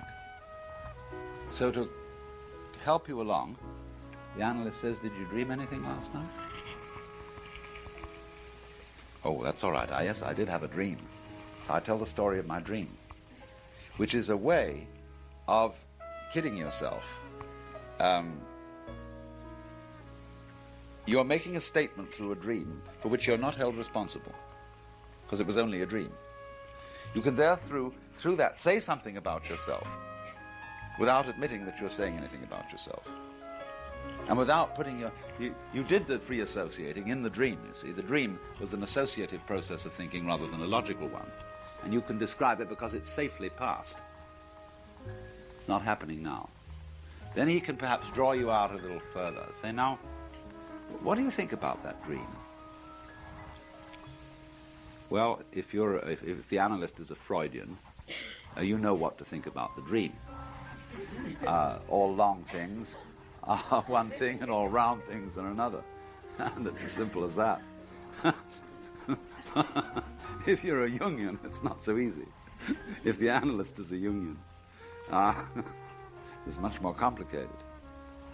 But he to help you out, saying, well, it's up to you. I don't know what these things mean in your dream, but when you think of a particular image that occurred in the dream, which was a certain friend of yours, say, what does that fellow mean to you? And he tries to get you to see that the person you dreamed about actually represents an aspect of yourself. You didn't have a dream about that actual objective person out there, but he stands for something in you, which you associate with him. So gradually, associative thinking is drawn out from you. Then another thing to do is draw pictures. That's pretty safe. Just draw anything. You can draw a lot of meaningless stuff, and do for a while, and then gradually use it as a Rorschach blot, and things begin to come out. But all this is coaxing people, you see. But in a situation where you are directly verbalizing spontaneously, it's very embarrassing, because words are tremendously powerful in the social scene. People can be blown to pieces with words and just nothing flat. You say the wrong word and everybody blushes. Just like that, I produce a complete neurological, physiological reaction with nothing but words. So it's dangerous to get away from the order of words and communicate with people in an unstructured way. Because that's to some extent what happens in tea groups, where things like the synonym game, where people are somehow encouraged to say anything they like. But it would get way out indeed if instead of saying to somebody, after all, when I look at you, you really annoy me. Something about the expression in your face which I can't stand. No, that can become a stereotype. You can go on with that kind of argument, kind of mutual embarrassing game till it merely becomes a ritual. But let's suppose that instead of that, we just started talking nonsense. Or anything goes. It might suddenly stop being nonsense. Or at any minute change into nonsense. So that we would immediately withdraw, you see. Say, oh, I can't go on. But on the other hand, if we don't withdraw, we say, well, all this is going to be words anyway, and there's nothing much they can do to us. So let's see what happens. Let's go on words. Then if we don't withdraw, people begin to feel at ease. That after all, I can trust myself to behave in a non-egocentric way without harming others, without creating murder and mayhem and bloodshed, without stealing people's things. And suddenly, when a group discovers that it can have that kind of lalling, Pentecostal, glossolalia bit with each other, there's some possibility they might love each other. That's why this has been done in certain spiritual circles for a long time. And this is why in Zen Buddhism there is this game of challenge and response, where you are put in a situation where if you stop to think what to do, you've lost. And you're out. And you have to try again. But you never really know what the situation you're going to have to respond to is going to be. So once upon a time, there was a master who posed a koan to one of his students. And a student gave a certain answer. And the master accepted it. The master's assistant, after the student had left, said to the master, I'm doubtful about whether he really understood the point there. The master said, oh, really? He said, why don't you try him again? The master said, yes, I will. So the student came back the following day, and he put the same problem to him. And the student responded the same way. The master said, no, that's wrong. But the student said, you said yesterday that it was right.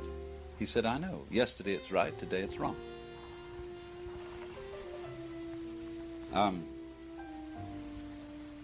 Because, you see, every situation is different. It's always changing. And the point is to respond in a way that is appropriate to the field of forces as it is now. And you cannot tell intellectually, you can't tell by analysis, you can't tell by a process of conscious criticism what the structure of the field of forces is. Your body knows, your brain can find out, but not through conscious attention and formulation in words. But if you don't trust your brain to be able to find out, you will fumble. And you will do silly things.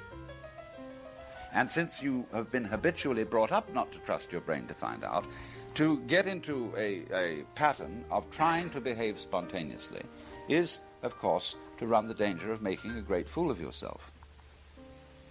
And that, of course, is indeed what happens in a great many experiments in the arts, where people think they're going to paint spontaneously, they're going to make spontaneous noises with a musical instrument, they're going to dance spontaneously, they're going to have non-plays on the stage or happenings where anything goes.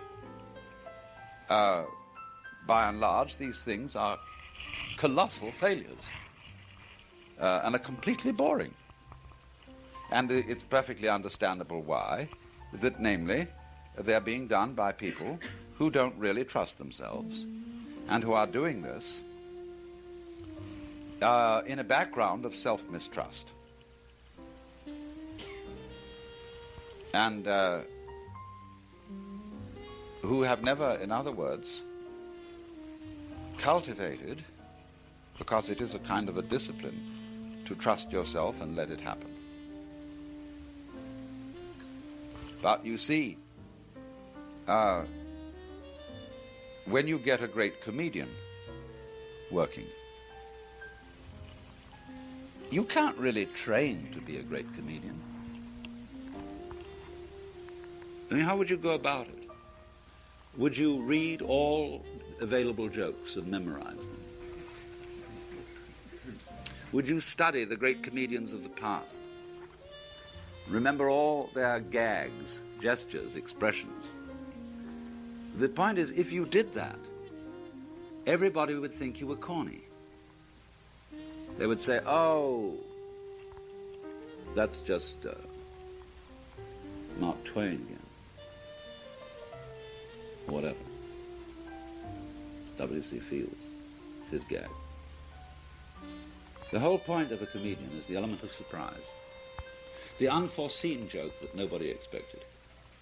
The thing that really has people laughing is what they just didn't quite expect. Now, the ability to put this over is something that you either have it or you don't. And you have to do it in a situation where you don't know what's coming up yourself. You could be a comedian in the terms that you've got a script and you've learned your lines, and the script was written by a genius, and you're a good actor and it's very funny. But if you're in a real comedian situation where people in the audience are interacting with you, and in other words, the situation is unstructured, the real genius is the one who can pull the gags just like that, as if, indeed, they are ad-libbed. Well, that man has got his genuine intelligence working for him. But so we come back to the point then that the genius is unable to say how he manages to do it. He can say, oh, well, yes, I do a lot of hard work. All geniuses do. But that's not the cause of it. It goes along with it. It's a kind of necessary accompaniment of the art rather than the cause of the art. Because one uses work to polish something which was a gem in the first place. You see? When you write poetry, it's a lot of work to get it exact melody and beauty of words. Takes hours. But you had to have something there in the first place that wasn't simply the polishing, it was the gem. So that the coming forth of such gems, in the same way as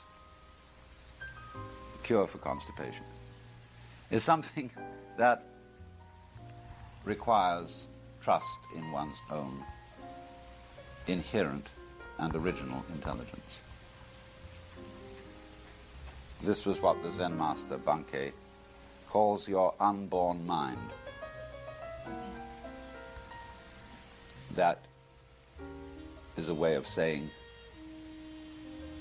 the mind that you have that is not individualized, that is not personalized, that is not the ego. And he would say to people, when you hear something go caw, you know immediately it's a crow. When you hear something go ding, you know at once it is a bell. And when he was once heckled by one of those Nichiren priests, you know, they are very fanatical Buddhists. They run the Soka Gakkai movement. This priest said, standing right in the back of the audience, he said, I don't understand a word you're saying. And Bankei said, come closer and I'll explain it to you. And he moved in. He said, closer still. Still closer. The man came forward. When he got right up the platform, Bankei said, how well you understand me.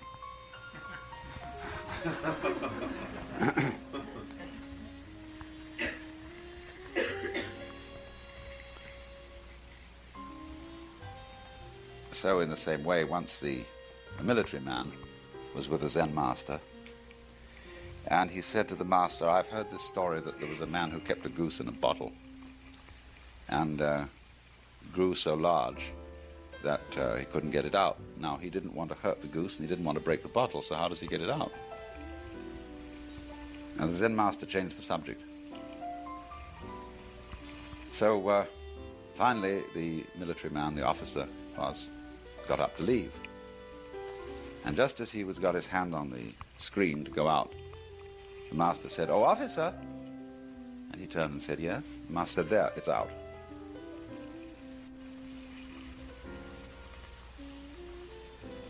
Because if I say to you, "Hello," or "Oh, I say," you say, "Yes, what is it?" See, you don't stop. You don't hesitate. You don't think, what mischief is up here? What could he be planning? You just respond. And the response is, in this case, perfectly appropriate. Now you could say, it's just habit. True, there is habit. And there are responses that are conditioned, fed into people. But we saw that that doesn't work for the comedian. He needs something more than habit. And you've often had the experience of finding yourself in a crisis, where you somehow managed to act intelligently, though there was no time to decide. Driving a car or something, you know. Suddenly your own being comes to your aid.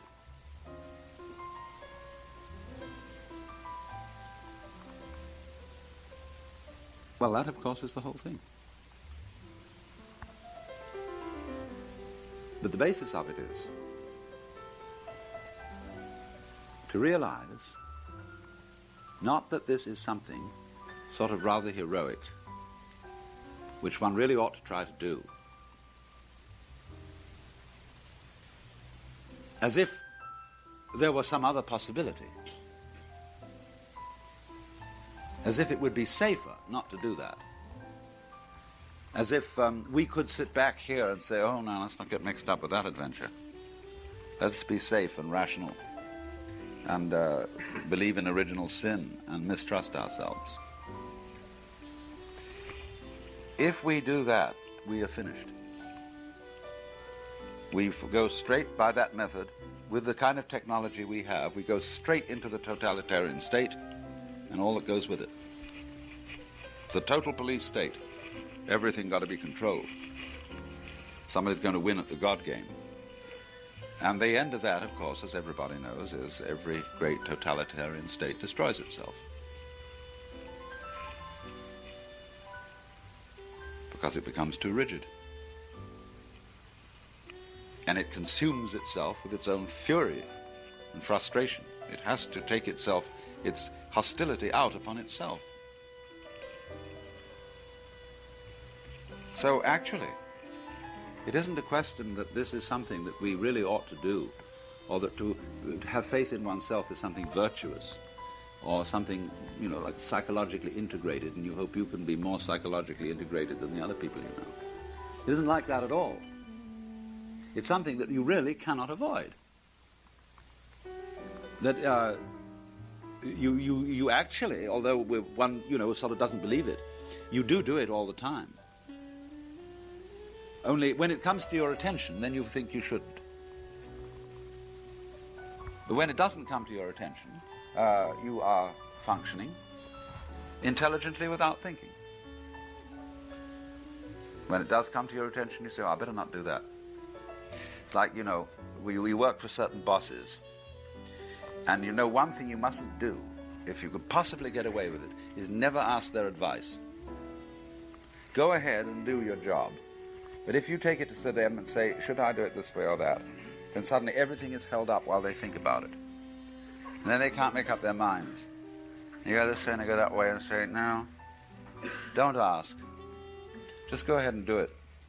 And it'll save the boss so much time, and it'll stop him worrying and prevent him from having ulcers. So in the same way, there are certain kind of people who want to know whether something's legal. And in best advice is usually don't ask. Because there's a saying in Zen, officially, not even a needle is permitted to pass. Unofficially, a carriage and 6 horses can get through.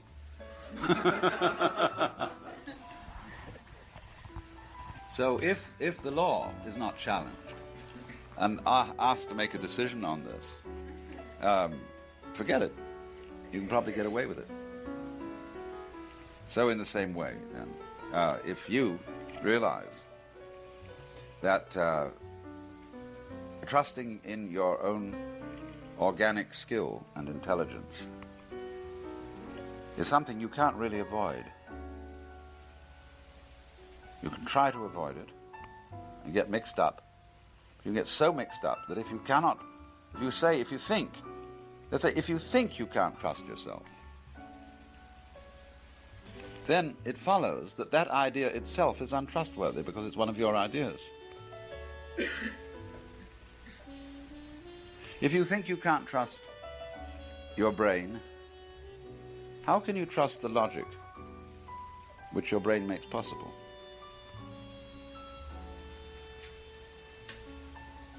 This logic is so simple and therefore so clumsy in dealing with the subtle complexity of our world and of the field of forces in which we live.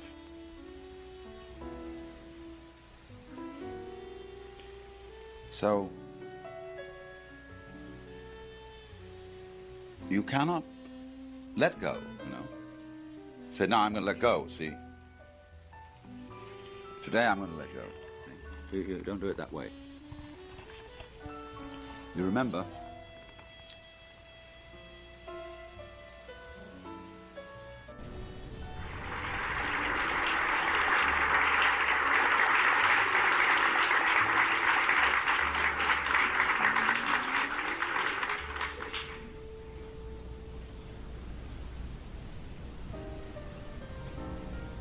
throughout Asia and Europe, Americans have the undeserved reputation of being authors of the most materialistic civilization that ever existed. The undeserved reputation. Because never was there a culture so completely unmaterialistic. I define a materialist as a person who loves material and who reverences it and who delights in using it to its best advantage. And if you will examine the system of education through which most of our children are compelled to pass, you will discover that it imparts almost no knowledge whatsoever of any kind of material competence. Our education is exclusively bookish and is designed on the whole to train people to be bureaucrats, bankers' clerks, insurance salesmen, teachers, and we hope intellectuals. It is a curious thing, but in its weak moments it admits that there are a lot of people going through the scheme who really will never qualify for graduate school, and not even perhaps for college. And for these it must provide, rather regretfully, some courses which train them for other things. It's always a joke among Europeans that in American colleges you can get an AB, you can get credits towards an AB for courses in basket weaving. And this isn't really so funny as it looks, because when it is the ideal that sort of everyone should go through college, if possible, You have to adjust to facts. You can't have a nation, you can't have a society in which everyone is always occupied in intellectual and computational pursuits. A few people have to be around who know how to handle the material world in a gracious way. And for these people we provide only regretfully, as an afterthought, that people who might otherwise be dropouts in high school should be given some courses which would prepare them for trades in carpentry, metallurgy, even perhaps auto mechanics, furniture makers, cooks, and so on. But as a rule, because these kinds of education in the academic world are provided only with regret, they are provided in a slovenly fashion.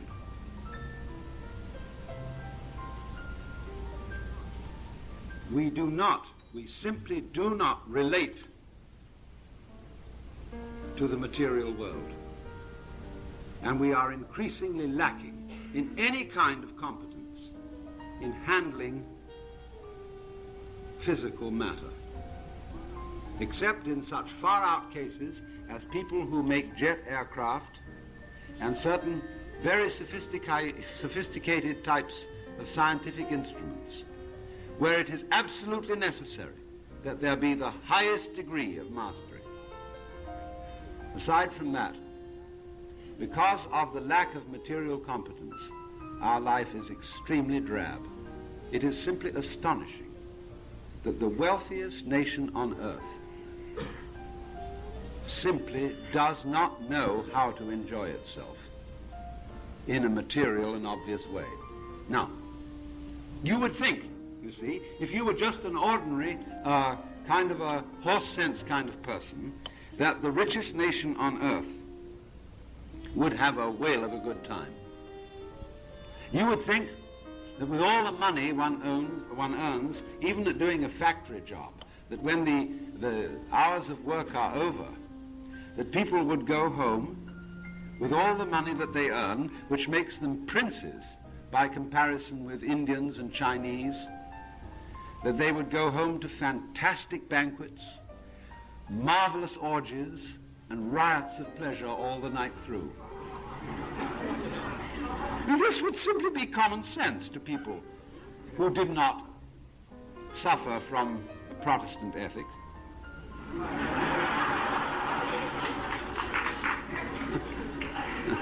But in fact, what happens is this, that we've got life strictly divided into two categories, work and play. Work, on the whole, is something that you do to get money, and you are paid to do it because so much work is so deplorably boring that nobody wants to do it, so they'll pay someone else to do it instead. So while you do it, you watch the clock. You put in your hours, and then you get money for having done it, and then you're supposed to go home and enjoy yourself and have fun. Well, so what do? You get home, and instead of having fun, the main thing is to watch TV. And TV is an electronic reproduction of existence, which is cut off from you by a glass wall. It has no smell. If you're very rich, it has color. But you are as in a zoo, where you look at something beyond the bar where it says, do not touch the exhibits. You cannot touch it. You cannot mingle with it. You merely witness it in a passive way. And while you do this, you are served a TV dinner, which is something that was originally animal and vegetable, that has been frozen so as to deprive it of almost any taste at all. It is then warmed over, and you eat it not because you enjoy eating it, but because it's good for you. It enables you to continue living because it has been carefully studied that it has in it exactly the right amount of calories, carbohydrates, and vitamins. And many of such preparations are served with a small label which contains a scientific formula on them as to all the good things for you which it contains. It tastes of nothing whatsoever, and you eat this while you watch this show going on. You may wash it down with a soft drink that's vaguely alcoholic called beer. And in the meantime, you get absorbed by the spectacle going on in front of you, in which you do not participate, you merely witness it. And it goes on long enough for you to be tired enough to go to sleep. This is supposed to be a life of pleasure. Generally speaking, you see, we really are not materialists at all. We don't love material. We hate it. And we are devoted to the cause of converting it as fast as possible into junk and poison gas. We are not people who love time, which is one of the measurements of material, and space, which is another. We want to abolish it. We want to get as fast as possible from one place to another, to get rid of space and to get rid of time. And the result of this is, of course, that as we get rid of space and time, as we make all places almost immediately accessible by jet aircraft, all places become the same place. So naturally the tourist who is beguiled into taking a holiday in Honolulu asks, is Honolulu still somewhere else? Is it still a land of girls in hula skirts and naked breasts and palm trees and luau's and so on? Well, they'll make it like it is, vaguely, but of course it isn't. Honolulu is the same place as Coney Island, Atlantic City. Tokyo is just the same. It is simply an extension of Los Angeles, one of our suburbs. Because the faster you can get from place to place, the more you have conquered the limitations of time and space. The more everywhere is the same place. So the differences between different cultures, the differences between people, the things that we want to see when we go to foreign places are increasingly unavailable except as something provided in a phony way for the entertainment of tourists to deceive them into the idea that they really did get somewhere else.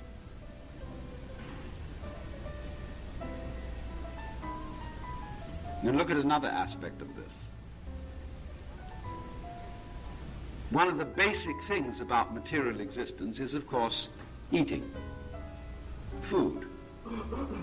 And as I just indicated, we eat, as in the case of the TV dinner, food that is good for us. You know, it's always said that the French eat with gusto, but the British eat apologetically. And we've inherited the British tradition. We eat, in a way, it is rather animal to eat. It's a little vulgar that you have to chew food and stick it down into your stomach, and it passes through your intestines, and so on. That's rather degrading. It means you are, after all, an animal, not simply an angel. And therefore, there should be good reason for doing this vulgar act. And the good reason is that it's healthy. And therefore, when you eat food, really, ideally, it should all be concentrated into a pill so that you wouldn't have to waste time, valuable time, over meals. But take in the necessary ingredients for the rather shameful fact that we have to exist in physical bodies and get rid of it. And so, therefore, When you study in general the art of cooking in the United States, from coast to coast, it is pretty poor. It is not something that is done out of love, but something that is done out of duty. And so we are great adepts in what I will call eating the menu instead of the dinner. Because the dinner itself is thrown together in a hurry. It's simply a job. All sorts of people who have a certain amount of professional training cook, not because they like cooking, but because it's a job through which you can make money. Money which is perfectly abstract and inedible. This is a fallacy, you see, this division between work and play. That anybody who regards being a cook in a restaurant as something which is simply a job which you have to do in order to make money, and therefore can go out and have fun in something else besides cooking, has been absolutely deluded. He has been persuaded to spend a very substantial part of his life doing something which he hates doing in order that he may earn the wherewithal to do what is really fun later on. And this, insofar as our education is oriented towards training people for jobs, this is the colossal fallacy in it. The only jobs worth working at are those which you thoroughly enjoy. And it is possible to enjoy thoroughly being, say, a cook in a restaurant, if you are allowed to take delight in it and to reverence the fish, the flour, the vegetables, the fruit which are provided for you to work with. But as things stand, what happens is exactly the reverse. You go into a restaurant where they give you a menu which probably has colored photographs on it of each dish. And it says something like this: filet of Colorado mountain trout, fried to a delicate golden brown in breadcrumbs, garnished with fresh garden peas, French fried potatoes and lemon wedge. The last time I encountered this, it was in a restaurant where they had the nerve to keep an open kitchen. And when I saw the so-called filet of Colorado mountain trout, incidentally, this was in Wyoming, it was a severe rectangle of some off-white substance which rattled when it hit the griddle.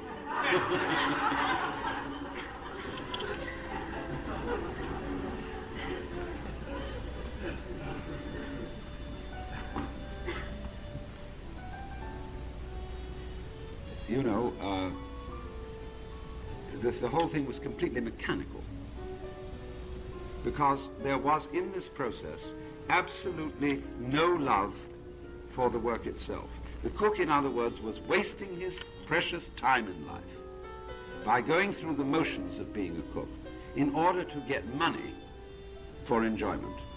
Now, the thing that has to be understood fundamentally in the whole process of education for life is that money is an abstraction.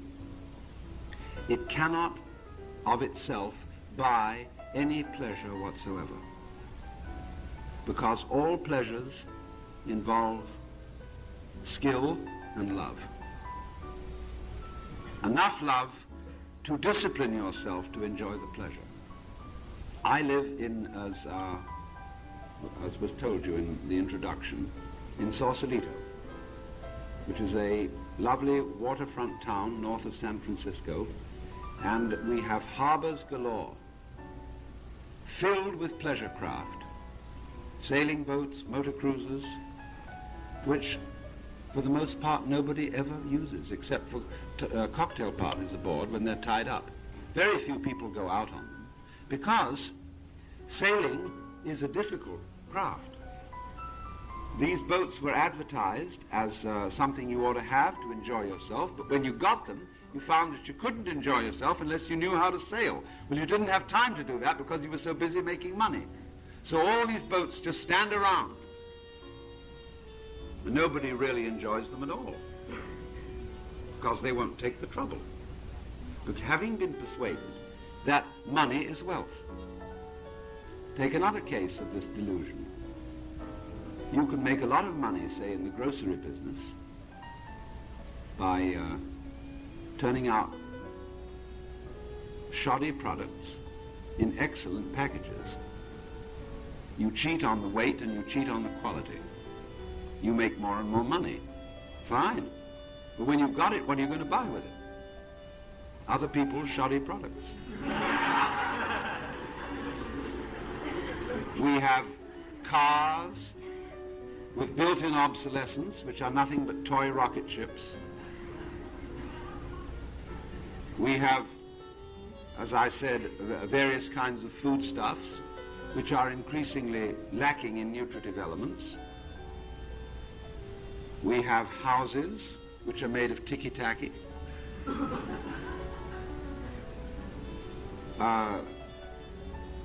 We have entertainment in which there is no participation. You're not allowed to join, you just watch. We have, we are busily fouling our own nest. Have you smelt the air today in this town? So it all smells of some kind of funny acid. And this is supposed to be people who are rich and wealthy and know how to enjoy themselves. It's a farce.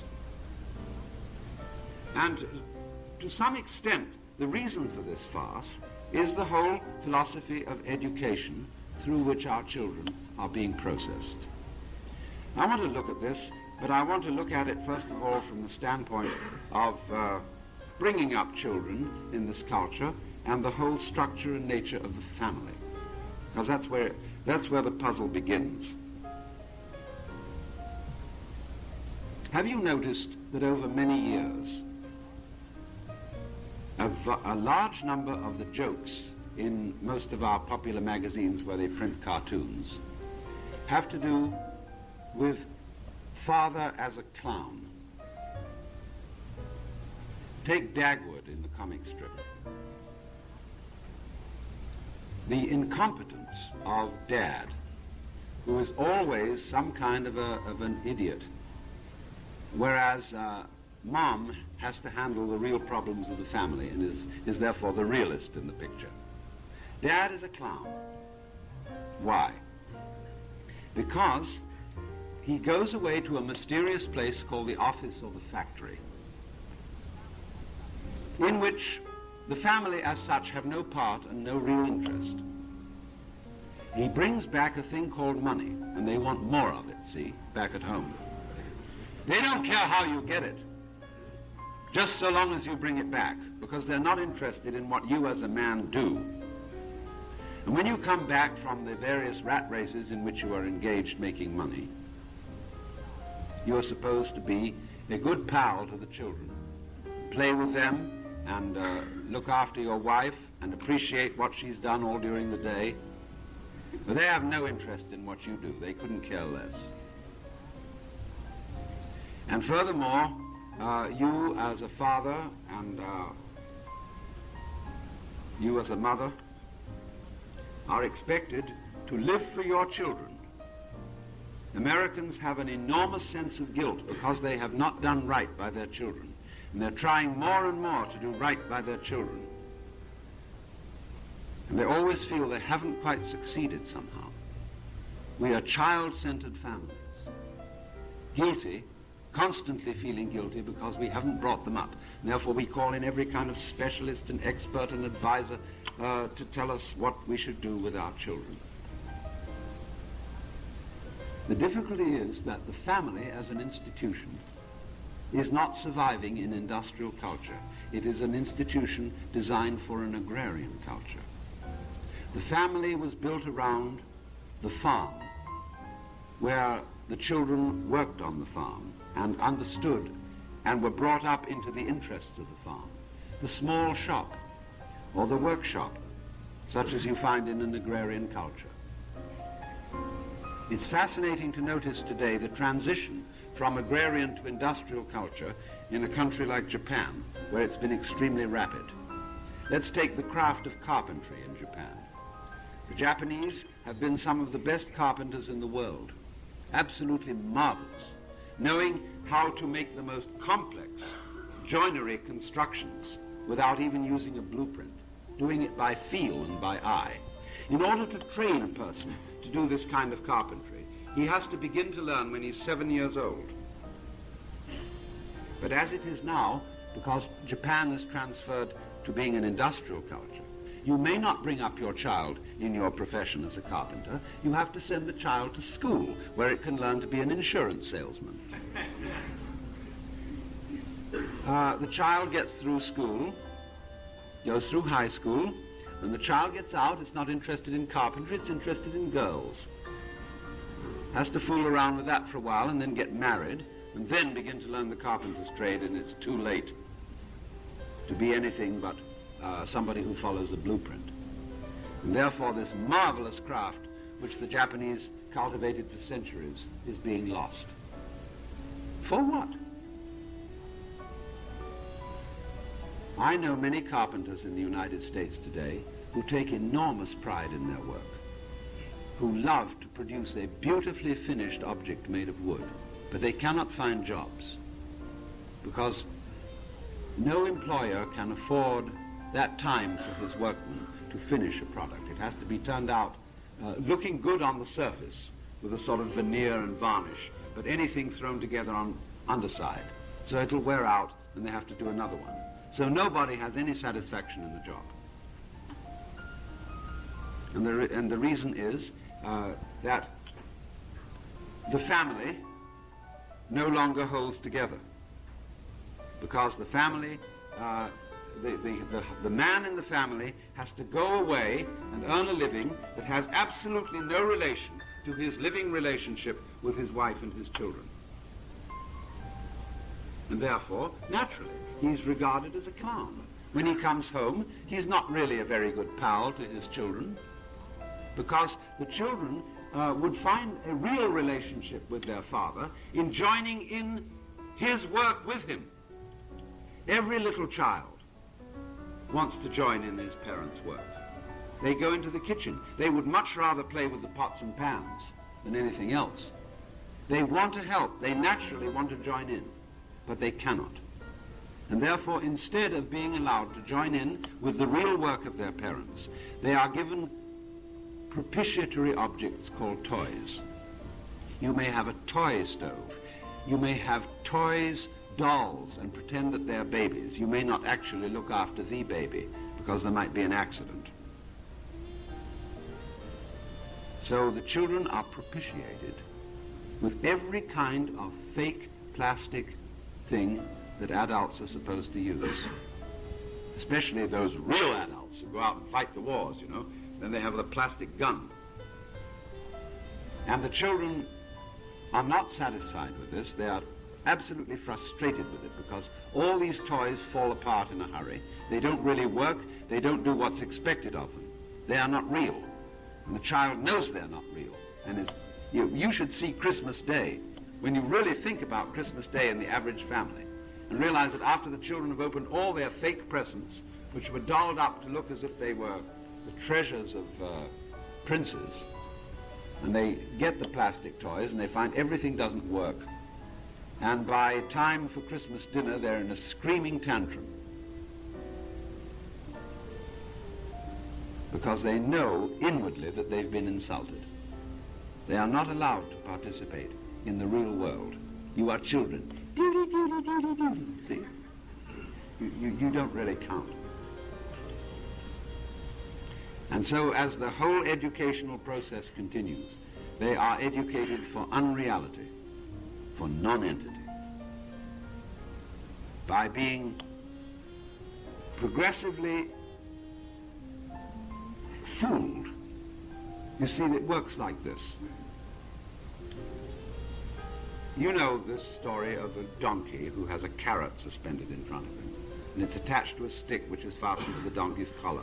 So we'll always chase it, but never catch it. So this is what we do. We send a child into kindergarten, and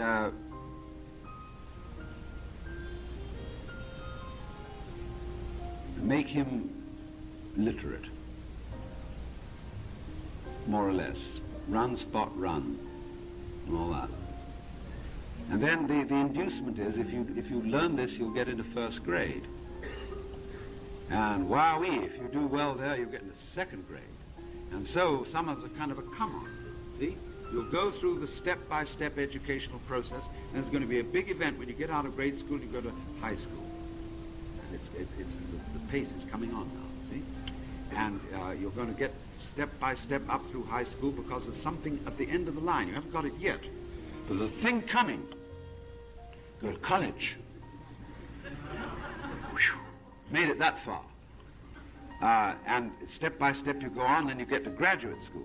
If you're smart at this point, you stay there.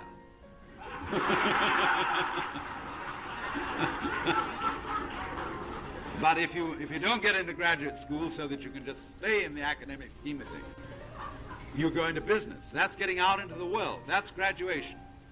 See, now you're an adult. Well, then the first thing is you get into a sales meeting where they say is make that quota.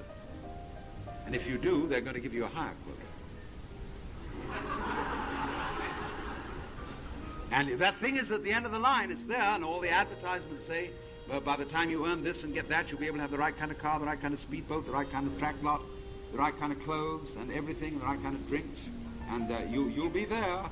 And finally, you work along at this, you're earnest, and about the year 45, you end up as vice president of the company, maybe president. And you say, I've arrived.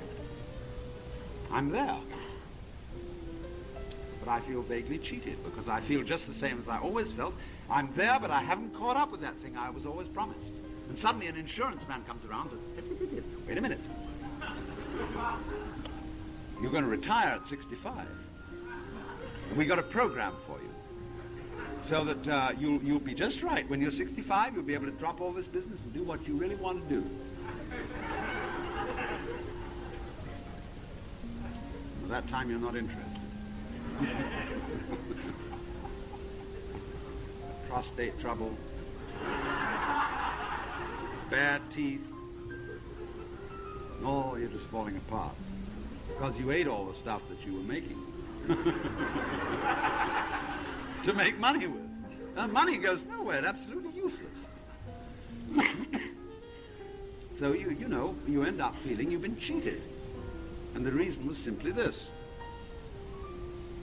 that education was regarded as a process of preparation for something which never happened, never is going to happen. But you were always getting prepared for life. A real education is an entirely different thing. An education, in the real sense, is not preparation for life.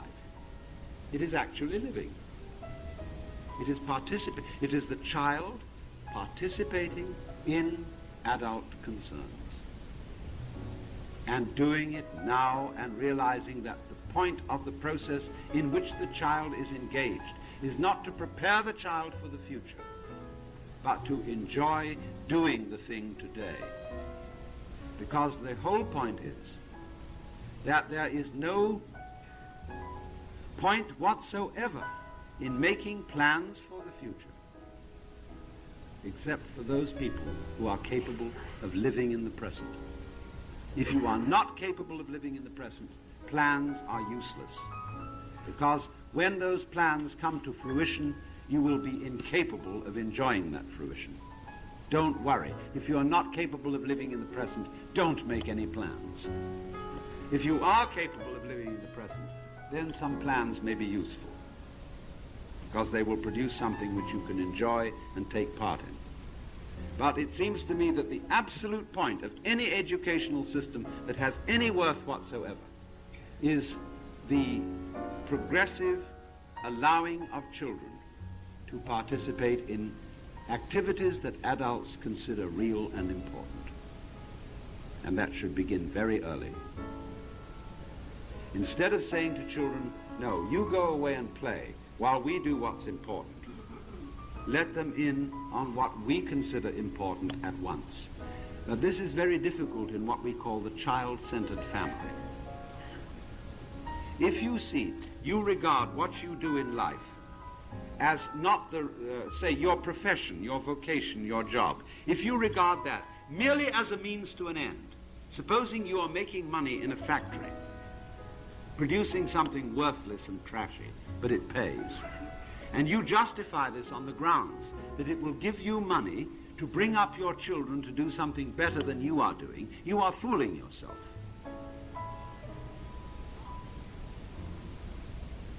Because your child will copy you. And if you exist simply to bring up your children for something better than you have, then your children will do nothing but exist to bring up their children to do something better than they have. And they'll always be frustrated. If, on the other hand, you are doing something in life, you have a vocation, a work which you're doing, which you are really interested in and which you thoroughly enjoy, and it's this that you live for and not for your children, then your children will catch your enthusiasm. And they, in turn, will find something that they can live for and be really interested in, and in turn their children will become interested in it. But we are unfortunately a culture, because we always have the sense of guilt that we haven't brought up our children properly. We do everything possible we can, theoretically, for the good of the children. You should not live for the good of your children. You should live for your own good, and then your children will learn from your example how to live.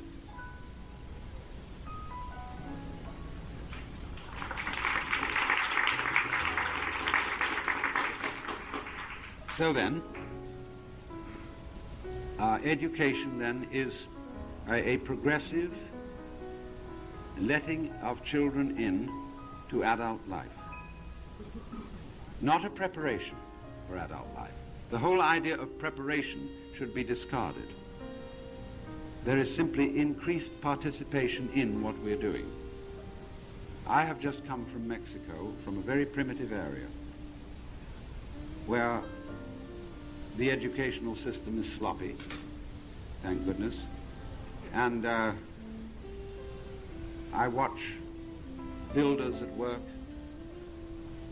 and they're wonderfully skillful with brick. And here are the older men working on a house, surrounded with little boys, who are their children. And the little boys are running errands and doing things, and they are learning how to build while they help their fathers. And they feel one with their fathers. Dad isn't some obscure being off there who they occasionally meet in the evening and who does something completely mysterious and is supposed to chum up with them on a purely play basis.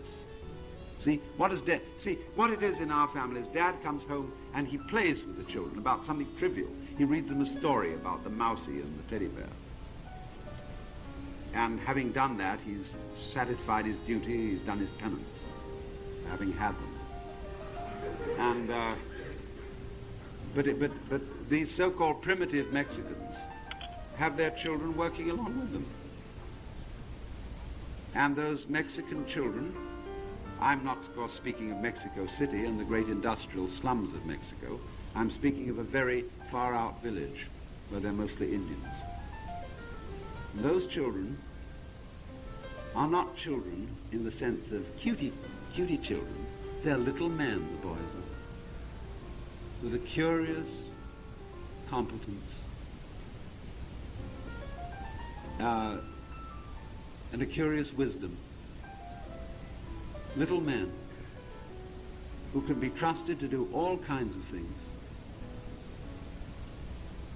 but they are really related to their parents because they are engaged in the same work as their parents.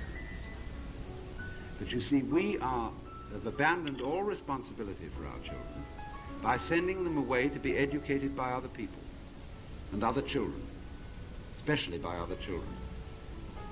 All equally, I mean, it's the blind leading the blind. And so we are increasingly oppressed by guilt that we somehow haven't done right by our children, and we want to give them the best that we can have.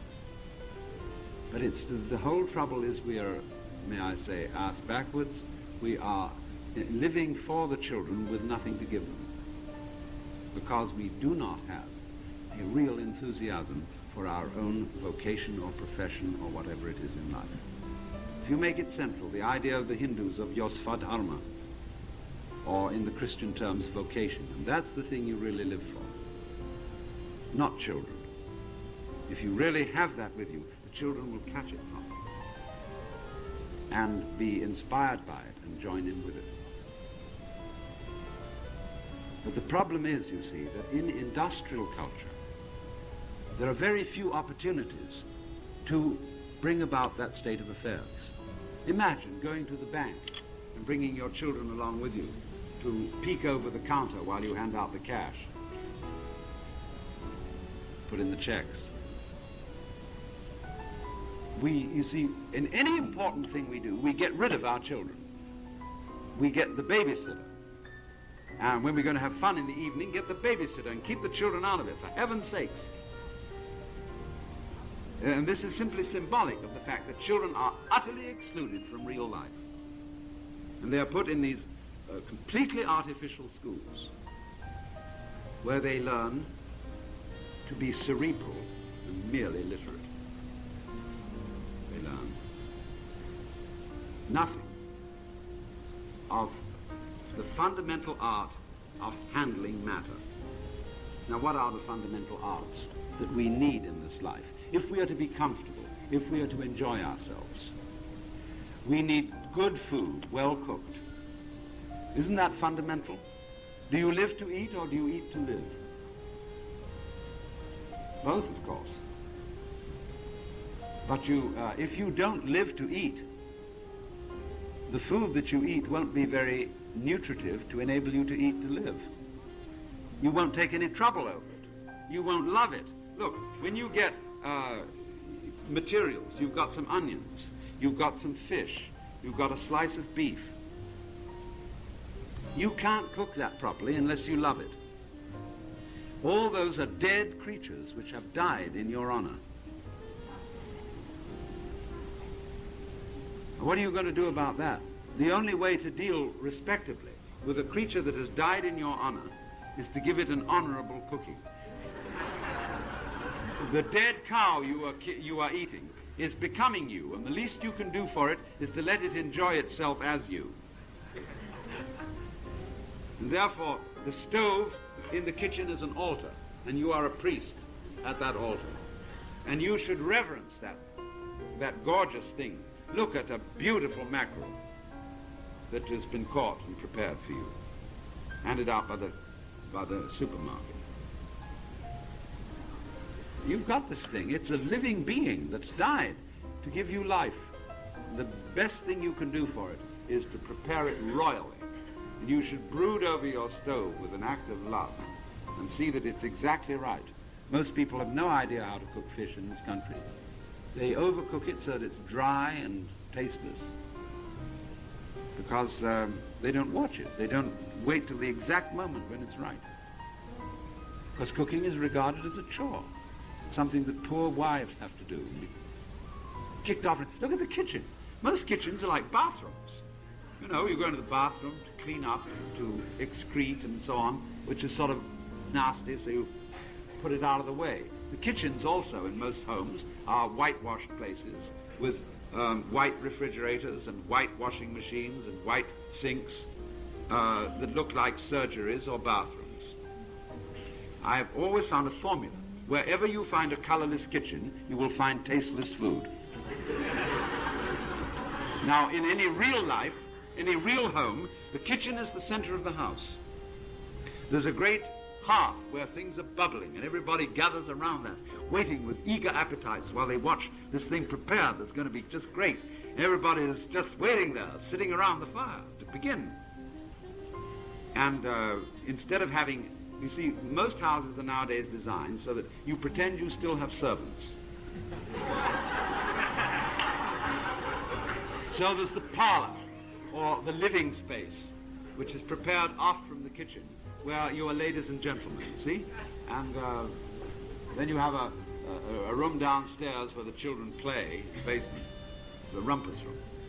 And you have this thing that you're ladies and gentlemen in the living room, and there's the kitchen up there, where actually the lady of the house shoots out all by herself, harassed, has to get all this stuff ready to present it as a big show to the guests, as if there were butlers and cooks and everything. Bring it on. There's nothing of the kind. Poor wife is alone, rushing, say when you're entertaining people in the evening, she's fixing all this stuff. Whereas if we were realistic, the kitchen would be the main room of the house.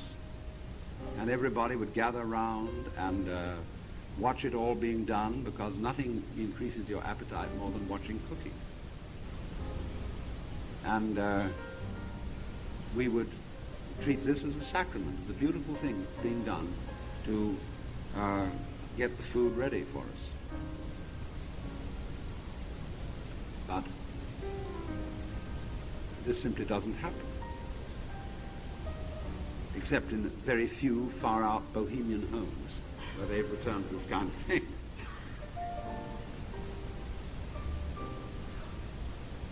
So cooking, then, is one of the arts of material competence. And we do not teach it. You take a course in home ec, dietetics and so on in the average school, high school or college. It doesn't teach you how to cook. The class of dietitian and the class of cook are mutually exclusive, because the dietitian is taught to measure everything with a test tube, whereas a cook is taught to measure everything with a tongue.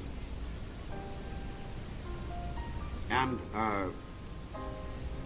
you may have the right amount of this chemical, that chemical, and the other chemical in the food that you're cooking. But unless it is cooked with love rather than chemistry, it will give everybody indigestion, and their hair will fall out. And what's another important thing in life of material competence? Well, obviously the house itself, the home, the building, the place you live in. A materialist, a person who thinks that the material physical world is important, as we are supposed to think, would therefore take a great deal of trouble to see that he has a house that is lovely to live in. Take a look around Los Angeles. We're living in clapboard, thrown together places that are an insult. We have ruined the Hollywood Hills here by leveling them off into terraces so that you could put the kind of houses that are designed to be built on a flat area. And they're put on the hills, and then the water courses are all changed, and when it rains heavily, Kim Novak's house is inundated with mud, which serves her right. I'm sorry, I like her very much. She shouldn't have bought a house like that, because they're not adapted to the hills. If you like to live in the hills, you want to live in hills. Therefore, don't turn them into flat areas. Therefore, design a house which is appropriate to a hill. A house which will not disturb the hill, which will fit in with the contours of nature and the vegetation of nature as it already exists, which is what you wanted to live in and enjoy anyhow, wasn't it? Take another important aspect of material life, furniture. Have you ever looked at the furniture in Dagwood's home? You know, it's really one of the things that we suffer from is we have too much furniture. We have these enormous couches and armchairs that look like they were gun emplacements. And overstuffed monsters of things, and all kinds of fake antiques, and fake modern stuff too, because it's simply things that have been thrown together by people who didn't like doing it. Much better to have a very few pieces of furniture made by an artist who enjoyed making it than all sorts of claptrap that was thrown together and is always invariably advertised to be more than what it is, and causes frustration, bitterness and disappointment, and a sense of having been cheated when it all falls apart and the drawers stick. And we have many amazing pretentious beds, all sorts of headboards and ornamentations, and they are impossible to move around. When it comes to moving house, they're in a great weight and an inconvenience, and unlike practical materialists such as the Japanese, we never learned how to sleep comfortably on the floor. Well, what else is important from the point of view of material competence? Well, we've considered, well, let's think of clothes. That's important.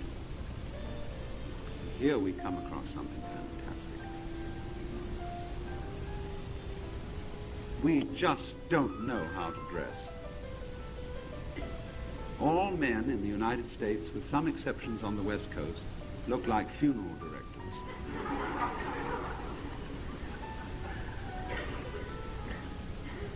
Look here. I'm wearing this thing as a concession to propriety.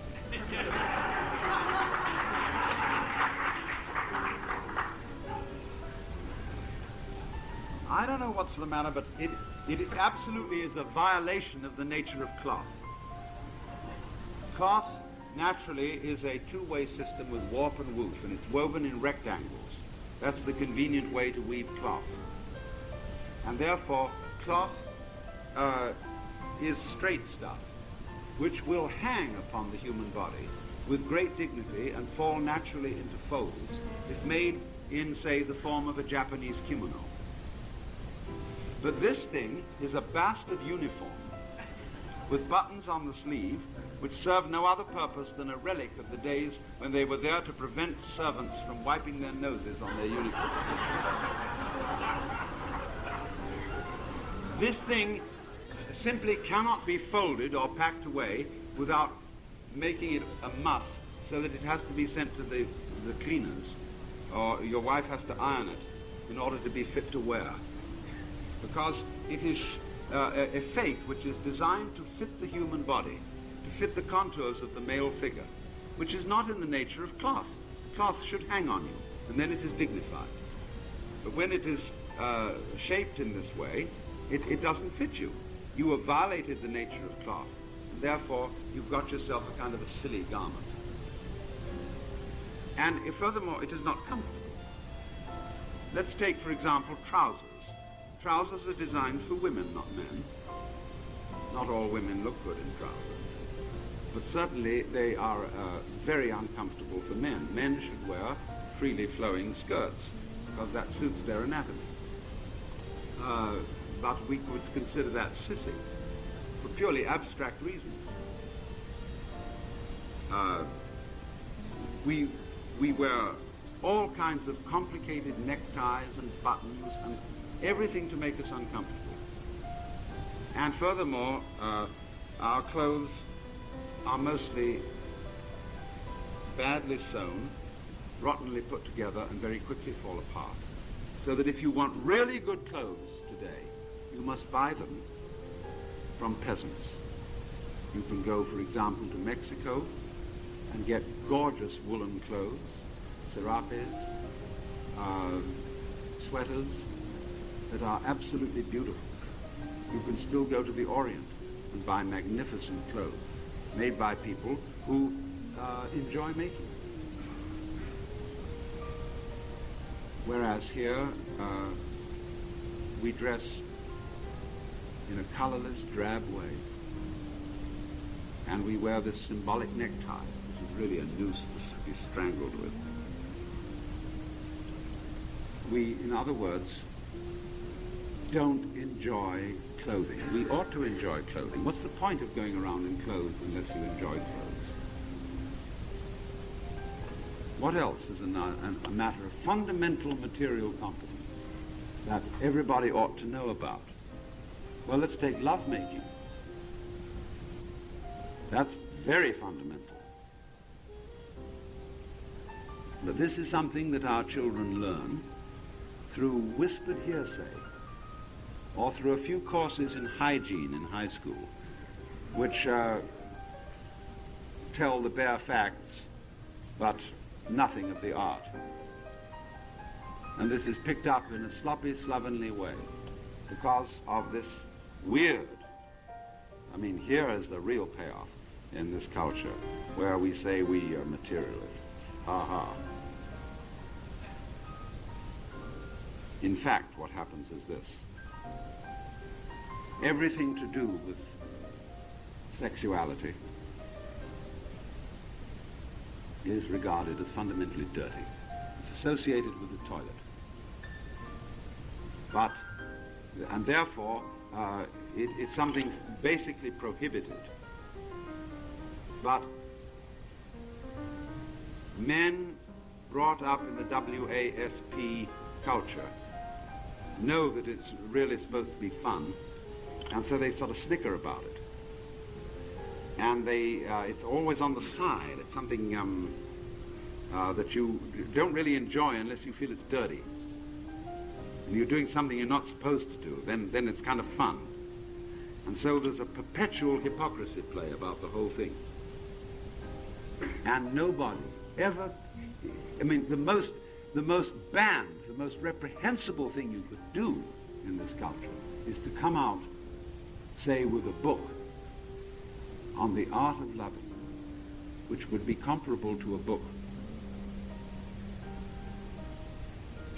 say, on the art of music or the art of cooking, that would be beautifully instructive, to show every subtlety, every loveliness that is possible in the contact between male and female, that would be serious, that would be almost religious in its approach to the subject. That would be the most dangerous book imaginable. Because it's all right so long as it's dirty. It's all right so long as it's filth. But the moment it's something that is really important and really reverenced, then we're afraid. And this is the test of the whole thing. This is the root of the matter. This shows where we are not materialists and do not love material, do not love mater and mother, materia. So as a result, we have a culture which, instead of being materialist, is abstractionist, which, for example, confuses money with wealth. You know the situation, you go to the supermarket and you fill your little cart with all sorts of goodies, and you push it up to the counter, and the girl goes clickety, clickety, clickety, click, and a long, long strip comes out. And she says, please, $30.25. You feel depressed. And not perhaps because you thought you were paying too much for what you got, but you lost $30.25. Your bank balance went down, see? But instead you've got the cart full of the stuff you're going to walk out with. The real wealth is in the cart. You know, not mentioning how much of it is fake, but it is essentially, that is your food. That is the stuff you're going to live on. And it's in your cart and you're going to go away with it. But you lost the money. So, in other words, the abstract thing, the amount of money, the figures, the status that you have, all that is more important than the actual physical situation. So, likewise, going back to the subject of sexuality, the way things look, the way the girl is packaged, is much more important than what she is underneath. She must look right. She must have a figure of a certain fashionable kind. Hair done in such a fashionable way. Put a wig on her so that she'll really look right. Well, she has to take it off when she goes to bed, I guess. And then it's kind of a letdown.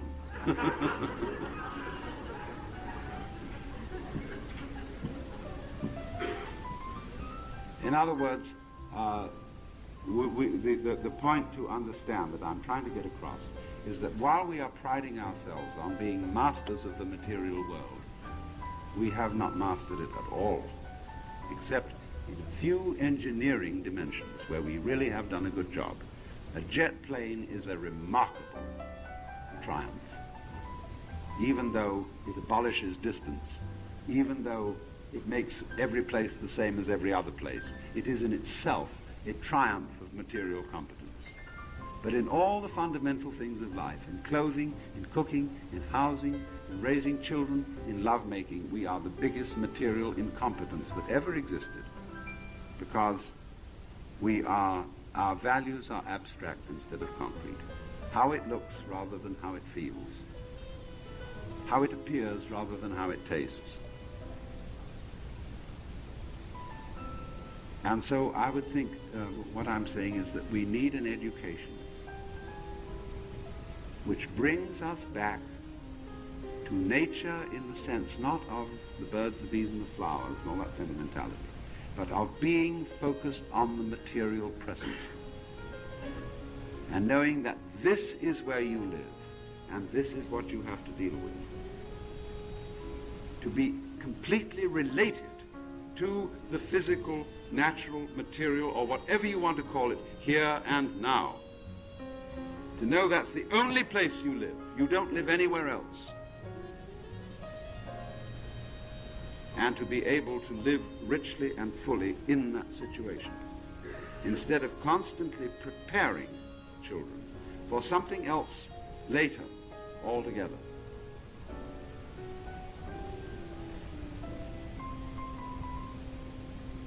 I think this means the easing of the school burden,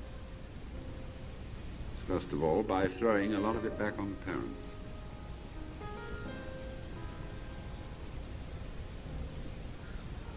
The school system is a huge babysitter system. But that in turn requires that parents be in a position to take care of their children.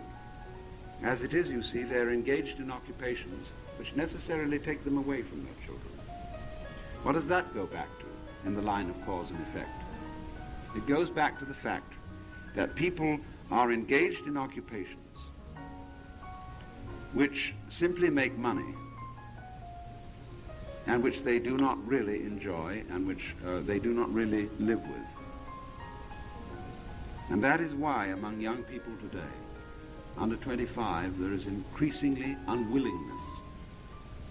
Corporation job hunters, people who are looking for bright talent for the corporations going around our colleges today are having an increasingly difficult time, because the brighter the student, the less they want to get involved in the traditional kind of corporate life, because that completely takes them away from any form of work which will involve the participation of the woman they love and the children they love. So people are looking for ways of living whereby they don't live this fragmented, abstract work life that is completely cut off from all the rest of their truly human associations. And so we are facing a very big revolution in which our young people want to return to reality. And even though what they do may make very little money, it will at least have the satisfaction of being an actual relationship to the real world in which we live now. I don't know the detailed answers to all that, but this is what is coming. It will be very disruptive of things as we know them, but better by far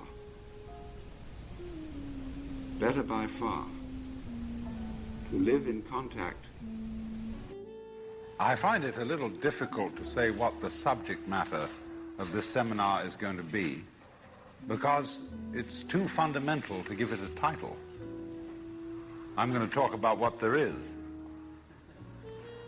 Now, the first thing, though, that we have to do is to get our perspectives with some background.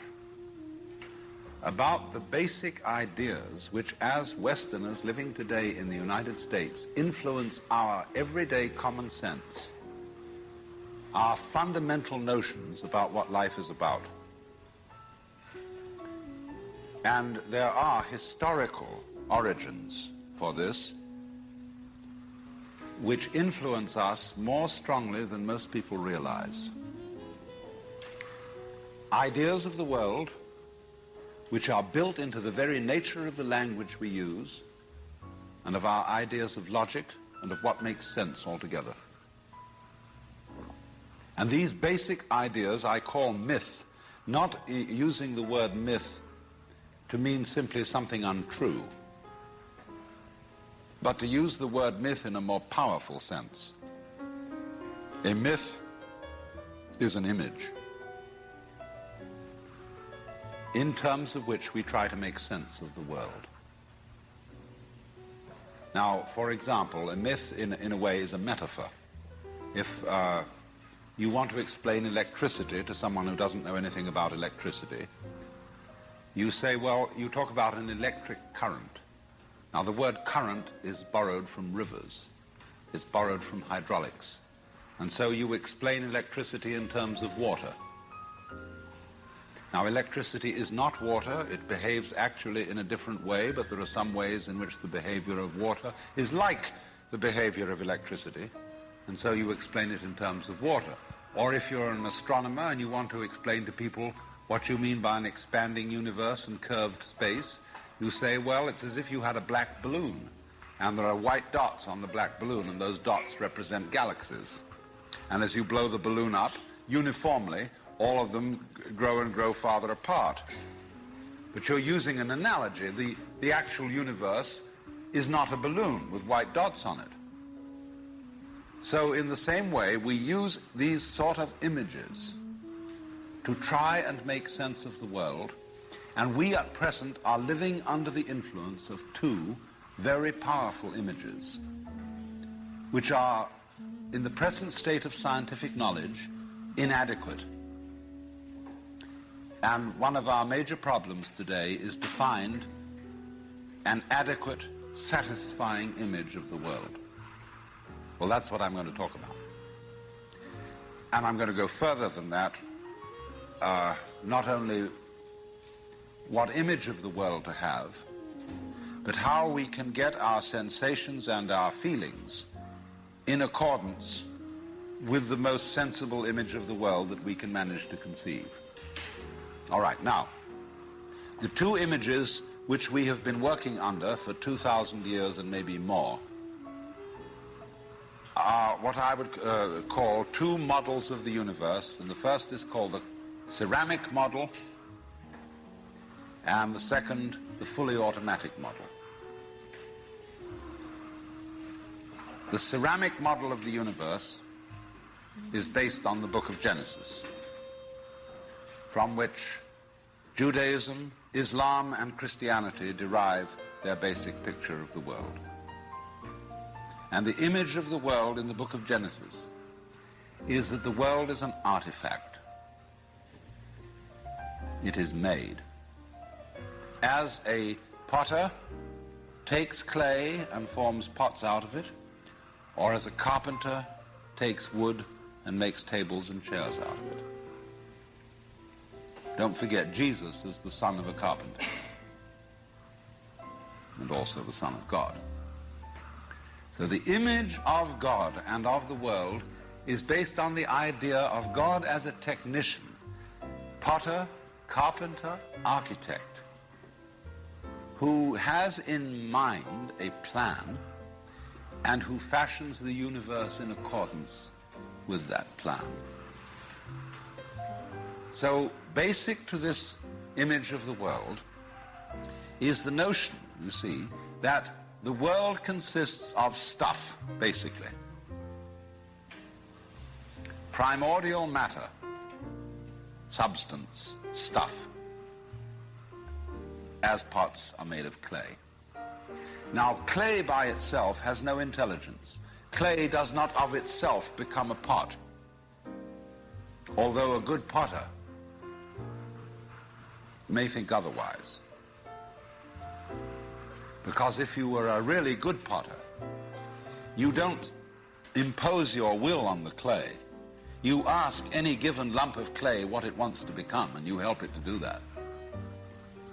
And then you become a genius.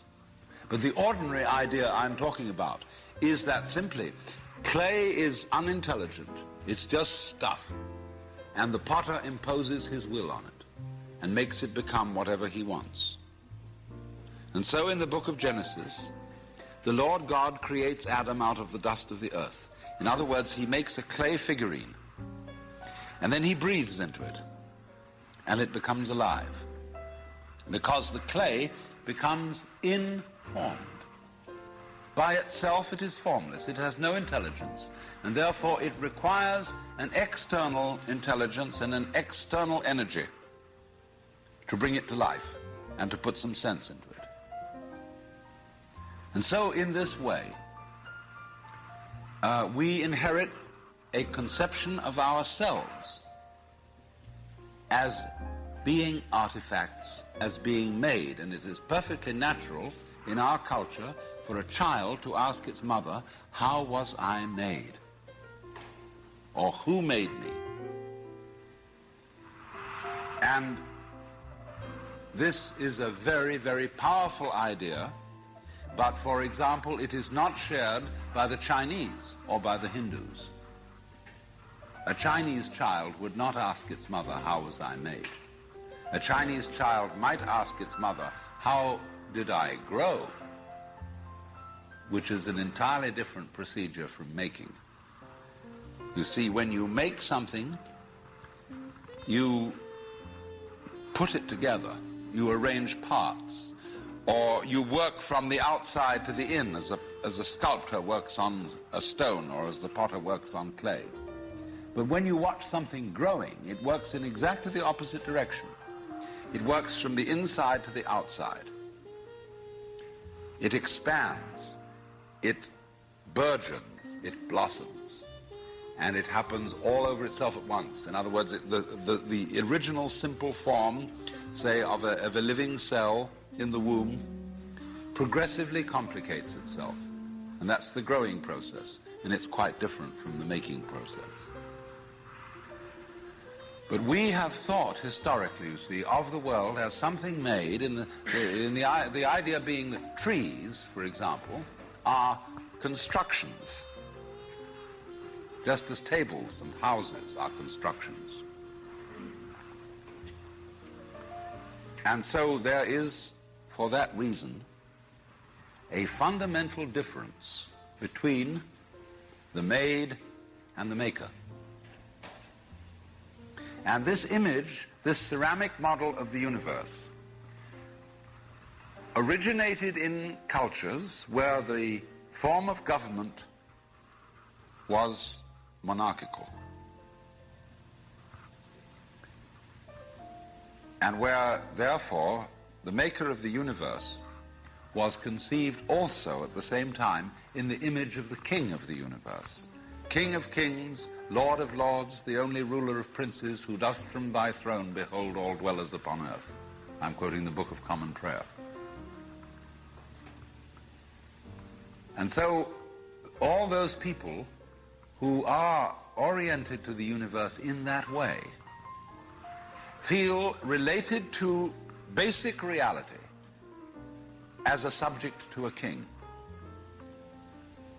And so they are on very, very humble terms in relation to whatever it is that works all this thing.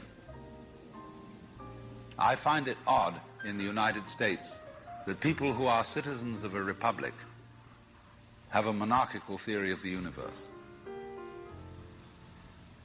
That you can talk about the President of the United States as LBJ, or Ike, or Harry. But you can't talk about the Lord of the universe in such familiar terms. Because we are carrying over from the very ancient Near Eastern cultures the notion that the Lord of the universe must be respected in a certain way. People kneel, people bow, people prostrate themselves. And you know what the reason for all that is? That nobody is more frightened of everybody else than a tyrant. He sits with his back to the wall, and his guards on either side of him. And he has you face downwards on the ground because you can't use weapons that way. When you come into his presence, you don't stand up and face him because you might attack. And he has reason to fear that you might because he's ruling you all. And the man who rules you all is the biggest crook in the bunch. Because he's the one who's succeeded in crime. The other people are pushed aside because the criminals, the people we lock up in jail, are simply the people who didn't make it. So naturally, the real boss sits with his back to the wall and his henchmen on either side of him. And so when you design a church, what does it look like? Catholic church with the altar as it used to be. It's changing now because the Catholic religion is changing. But the Catholic church has the altar with its back to the wall at the east end of the church. And there, the altar is the throne, and the priest is the chief vizier of the court, and he is making obeisance to the throne in front, but there is the throne of God, the altar. And all the people are facing it and kneeling down. And a great Catholic cathedral is called a basilica, from the Greek basileus, which means king. So a basilica is the house of a king. And the ritual of the Catholic Church is based on the court rituals of Byzantium. A Protestant church is a little different, but basically the same.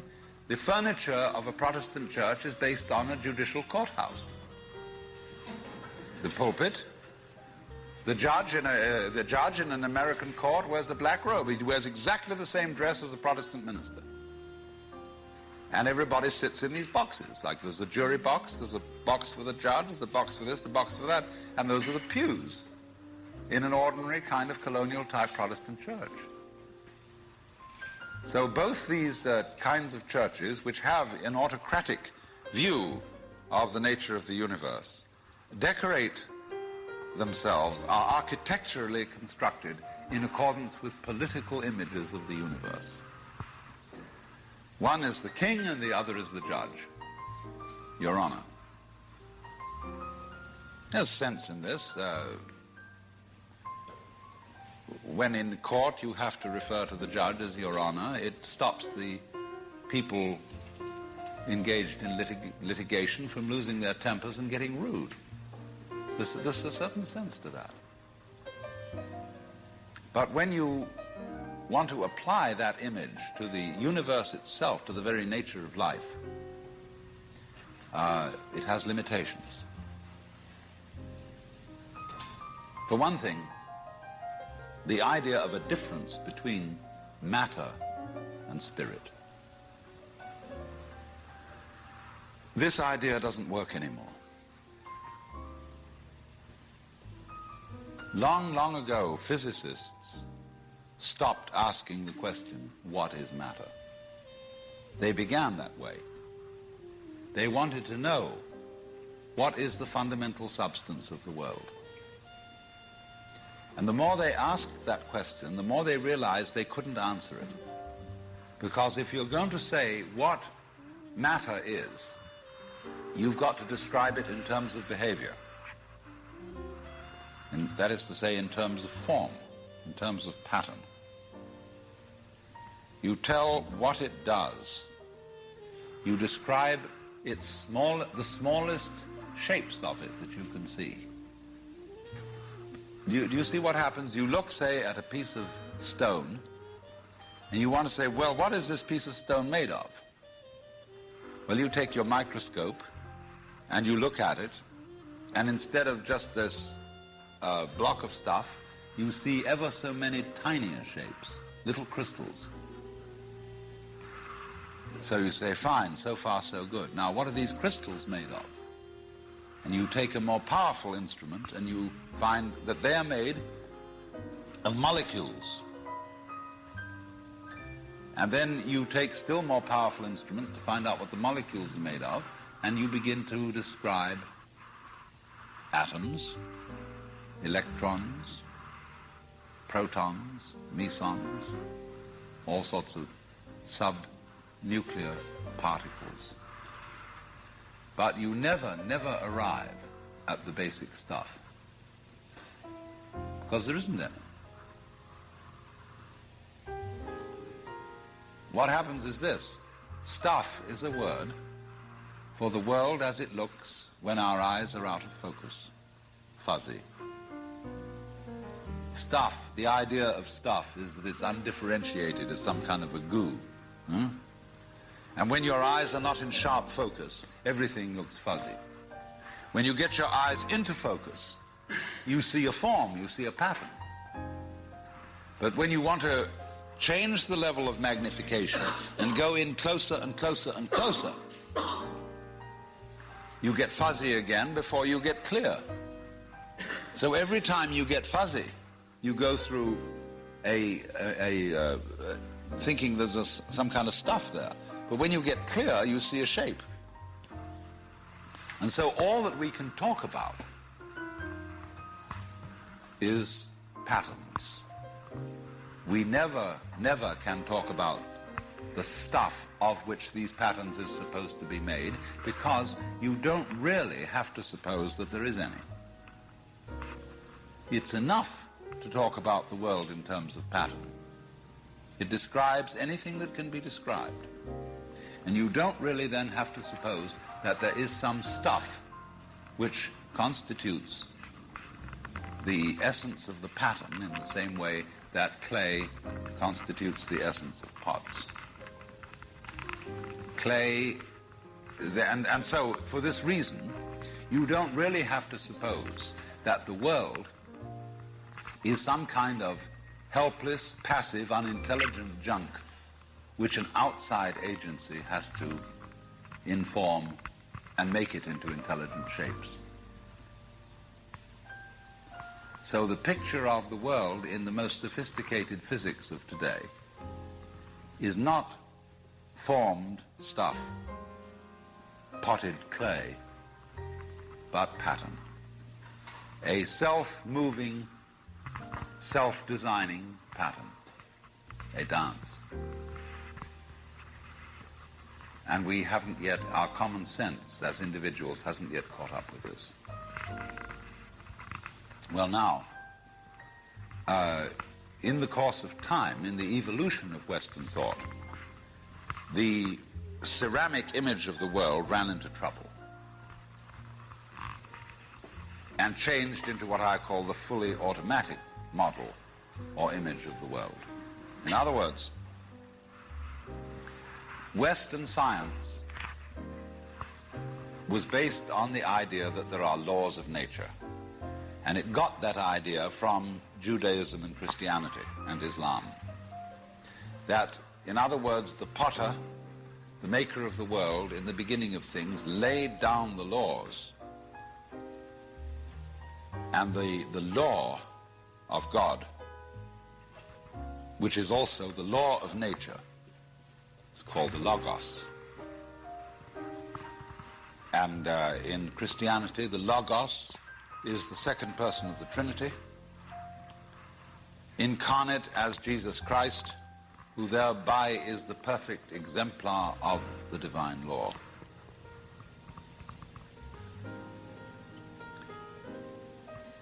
So we have tended to think of all natural phenomena as responding to laws, as if, in other words, the laws of the world were like the rails on which a streetcar or a tram or a train runs.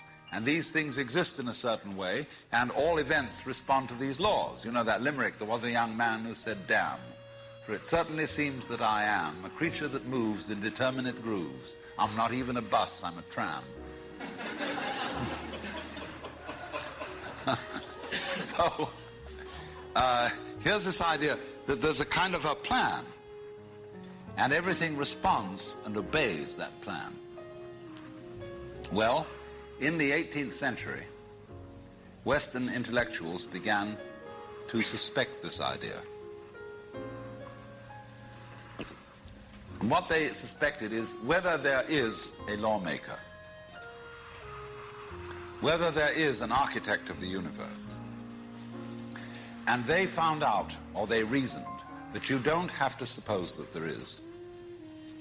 Why? Because the hypothesis of God does not help us to make any predictions.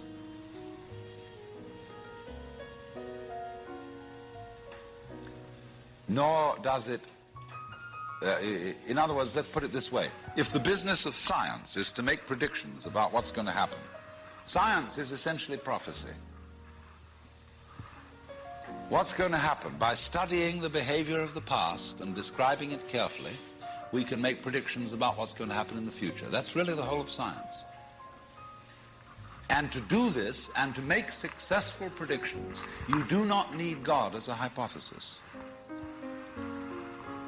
because it makes no difference to anything.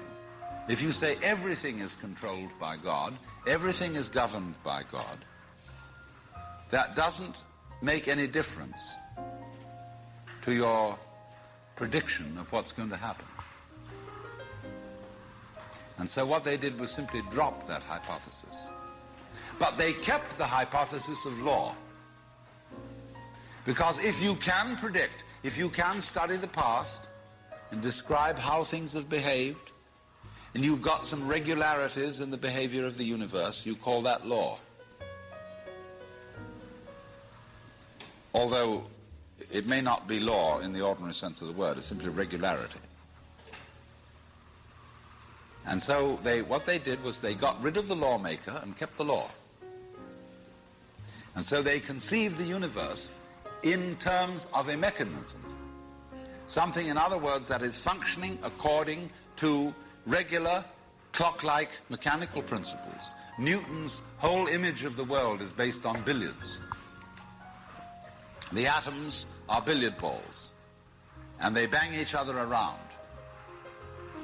And so your behavior, every individual, therefore, is defined as a very, very complex arrangement of billiard balls, being banged around by everything else.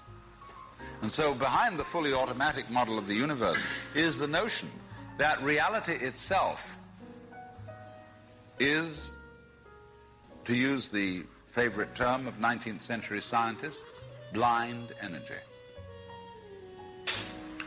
In, say, the metaphysics of Ernst Haeckel and T.H. Huxley, the world is basically nothing but energy.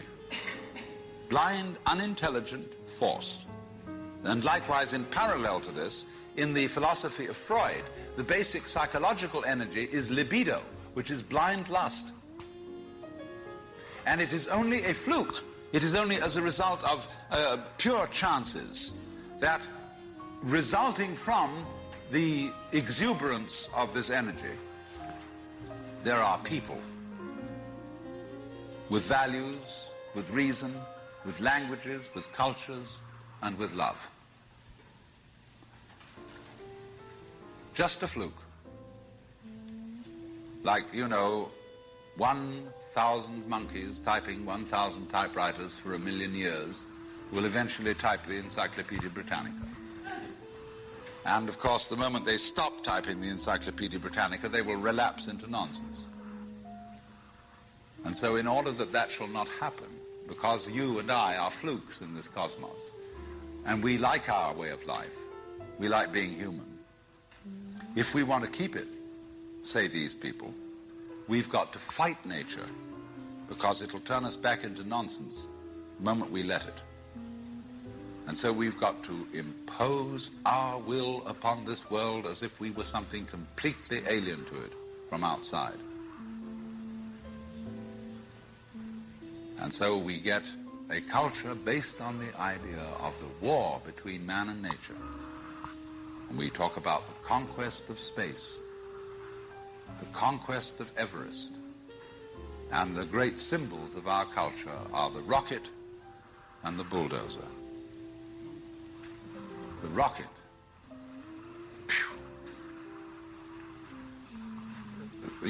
Compensation for the sexually inadequate male.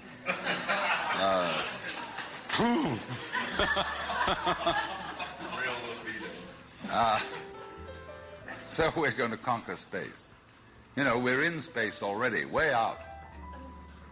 If anybody cared to be sensitive and let what's outside space come to you, you can, if your eyes are clear enough. Aided by telescopes, aided by radio astronomy, aided by all the kind of sensitive instruments we can devise. We're as far out in space as we're ever going to get. But, you know, sensitivity isn't the pitch. Especially in the WASP culture of the United States, we define manliness in terms of aggression. You see, because we're a little bit frightened as to whether we are really men. And so we put on this great show of being a tough guy. It's completely unnecessary. You know, if you have what it takes, you don't need to put on that show. And you don't need to beat nature into submission. Why be hostile to nature? Because after all, you are a symptom of nature.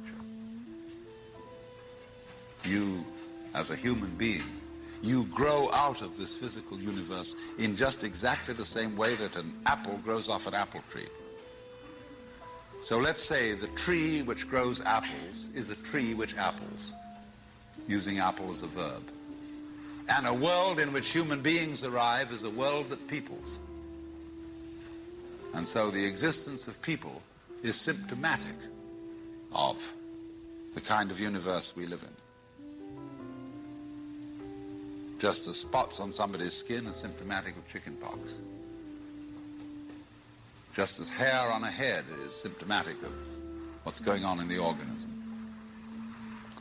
But we have been brought up by reason of our two great myths, the ceramic and the fully automatic, not to feel that we belong in the world. So our popular speech reflects it. We say, I came into this world. You didn't. You came out of it. We say, face facts. We talk about encounters with reality, as if it was a head-on meeting of completely alien agencies, and the average person has the sensation that he is a somewhat that exists inside a bag of skin, the center of consciousness, which looks out at this thing, and what the hell's it going to do to me? You see?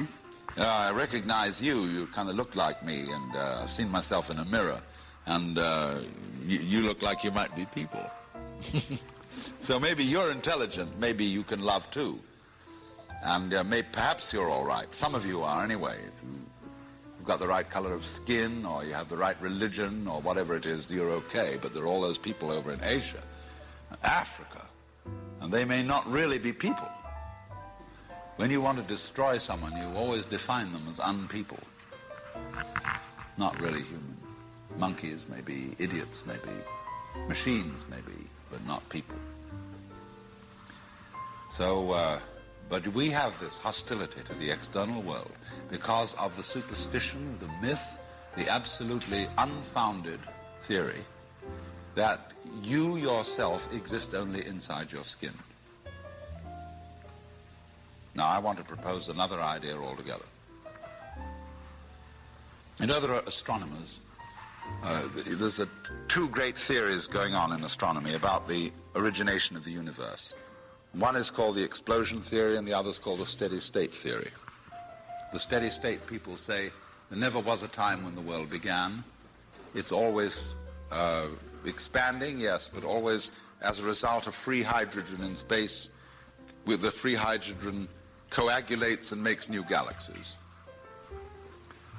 But the other people say there was a primordial explosion, an enormous bang millions of years ago, billions of years ago, which flung all the galaxies into space. Well, let's take that just for the sake of argument and say that was the way it happened. It's like you took a bottle of ink and you threw it at a wall. Smash! And all that ink spreads. And in the middle, it's dense, isn't it?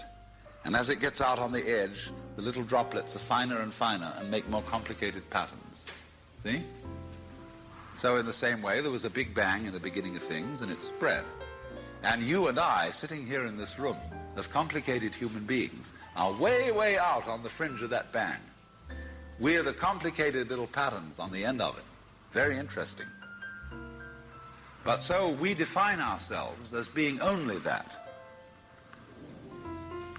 If you think that you are only inside your skin, you define yourself as one very complicated little curlicue, way out on the edge of that explosion, way out in space and way out in time. Billions of years ago, you were a big bang. But now you're a complicated human being. And then we cut ourselves off like this and don't feel that we're still the Big Bang. But you are. Depends how you define yourself.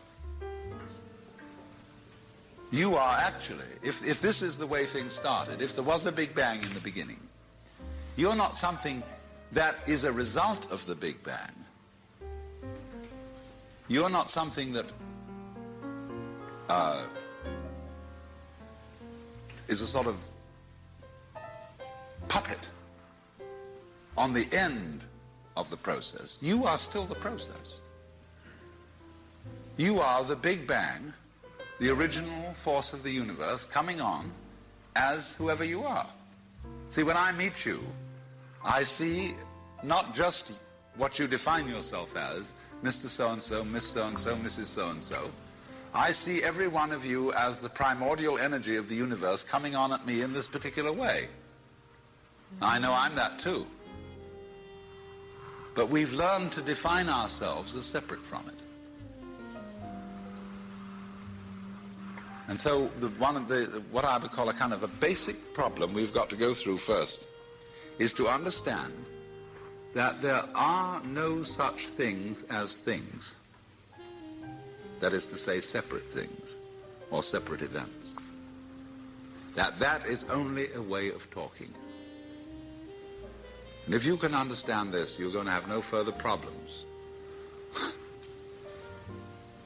I once asked a group of high school children, what do you mean by a thing?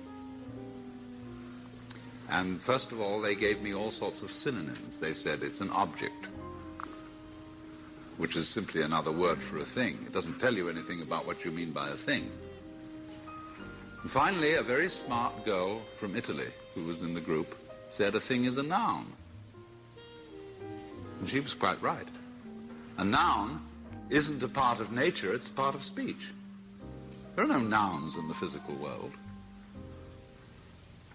There are no separate things in the physical world either. See, the physical world is wiggly. It's something like this.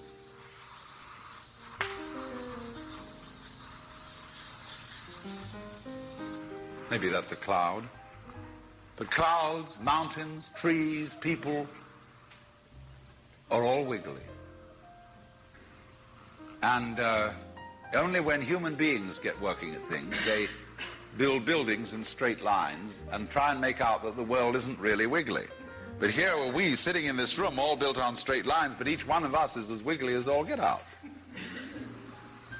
Now then, when you want to get control of something that wiggles, it's pretty difficult, isn't it? You try and pick up a fish in your hands, and the fish is wiggly and it slips out. What do you do to get hold of the fish? You use a net. And so the net is the basic thing we have for getting hold of the wiggly world. And so if you want to get hold of this wiggle, you've got to put a net over it.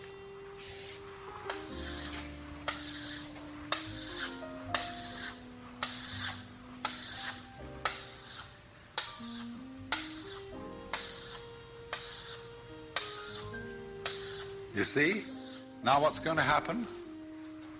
A net is something regular. And I can number the holes in a net. So many holes up, so many holes across.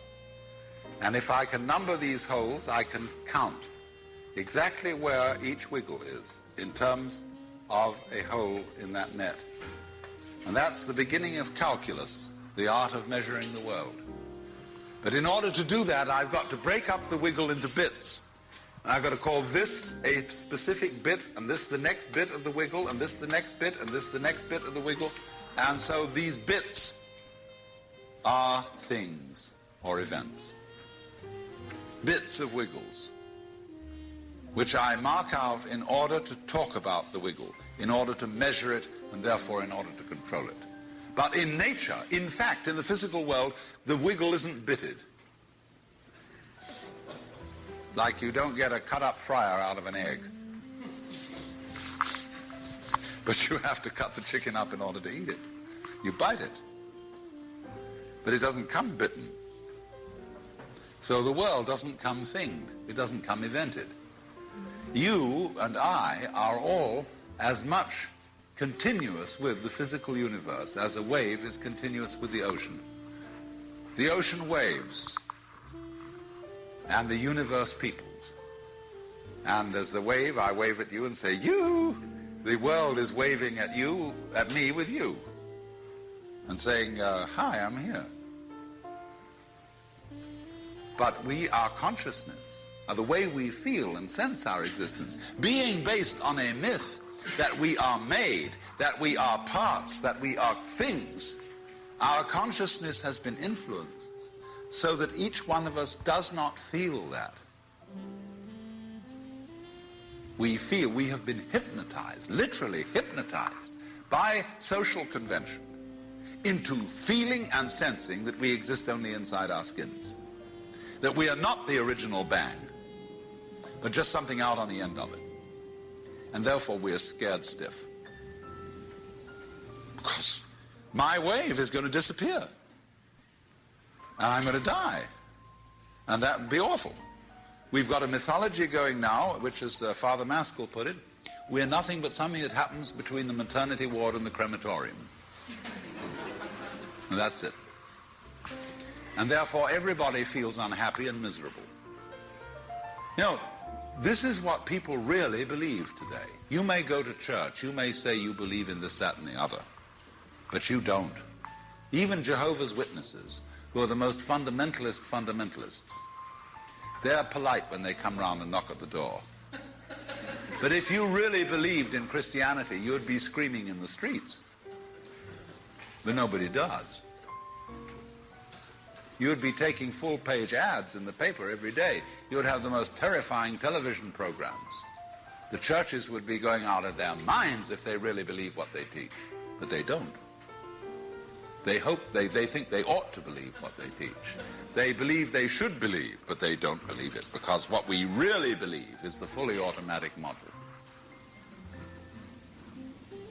And that is our basic, plausible common sense. You are a fluke. You are a separate event. And you run from the maternity ward to the crematorium, and that's it, baby. That's it. Now, why does anybody think that way? There's no reason to, because it isn't even scientific. It's just a myth. And it's invented by people who wanted to feel a certain way. They want to play a certain game. See, the game of God got embarrassing. The idea of God as the potter, the architect of the universe, is good, and it makes you feel that life is, after all, important. There is someone who cares. It has meaning, it has sense, and you are valuable in the eyes of the Father. But after a while, it gets embarrassing. And you realize that everything you do is being watched by God.